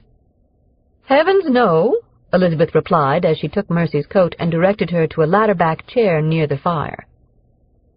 "You're a welcome reprieve from the likes of these unruly children. But you have caught me baking, and I must remove my bread." Quickly she hefted a long-handled peel, and with short, deft thrusts, picked up the 8 loaves one by one and deposited them to cool on the long trestle table that dominated the center of the room. Mercy watched Elizabeth as she worked, remarking to herself that she was a fine-looking woman with her high cheekbones, porcelain complexion, and lithesome figure. It was also apparent she was accomplished in the kitchen by the way she handled the bread-making and with the skill she evinced, stoking the fire and adjusting the trammel holding the kettle. At the same time, Mercy sensed there was something disturbing about Elizabeth's persona. There wasn't the requisite Christian meekness and humbleness. In fact, Elizabeth seemed to project an alacrity and boldness that was unbecoming of a Puritan woman whose husband was away in Europe. Mercy began to sense that there was more to the gossip that she'd heard than idle hearsay. "The aroma of your bread has an unfamiliar piquancy," Mercy said as she leaned over the cooling loaves. "'Tis rye bread," Elizabeth explained as she began to slip 8 more loaves into the oven. "Rye bread?" Mercy questioned. Only the poorest farmers with marshy land ate rye bread. "I grew up on rye bread," Elizabeth explained. "I do indeed like its spicy taste, but you may wonder why I am baking so many loaves. The reason is I have in mind to encourage the whole village to utilize rye to conserve the wheat supplies. As you know, the cool, wet weather through the spring and summer and now this terrible winter has hurt the crop." "It is a noble thought," Mercy said, "but perhaps it is an issue for the men to discuss at the town meeting." Elizabeth then shocked Mercy with a hearty laugh. When Elizabeth noticed Mercy's expression, she explained herself. "The men don't think in such practical terms. They are more concerned with the polemic between the village and the town. Besides, there is more than a poor harvest. We women must think of the refugees from the Indian raids, since it is already the 4th year of King William's War, and there is no end in sight." "A woman's role is in the home," Mercy began, but she trailed off, taken aback by Elizabeth's pertness. "I've also been encouraging people to take the refugees into their homes," Elizabeth said, as she dusted the flour from her hands on her smocked apron. "We've taken in 2 children after the raid on Casco, Maine, a year ago last May." Elizabeth called out sharply to the children and interrupted their play by insisting they come to meet the doctor's wife. Elizabeth first introduced Mercy to Rebecca Sheaf, age 12, and Mary Roots, age 9. Both had been cruelly orphaned during the Casco raid, but now both appeared hale and happy. Next, Elizabeth introduced Joanna, age 13, Ronald's daughter from a previous marriage. Then came her own children, Sarah, age 10, Jonathan, age 9, and Daniel, age 3. Finally, Elizabeth introduced Ann Putnam, age 12, Abigail Williams, age 11, and Betty Paris, age 9, who were visiting from Salem Village. After the children dutifully acknowledged Mercy, they were allowed to return to their play, which Mercy noticed involved several glasses of water and fresh eggs.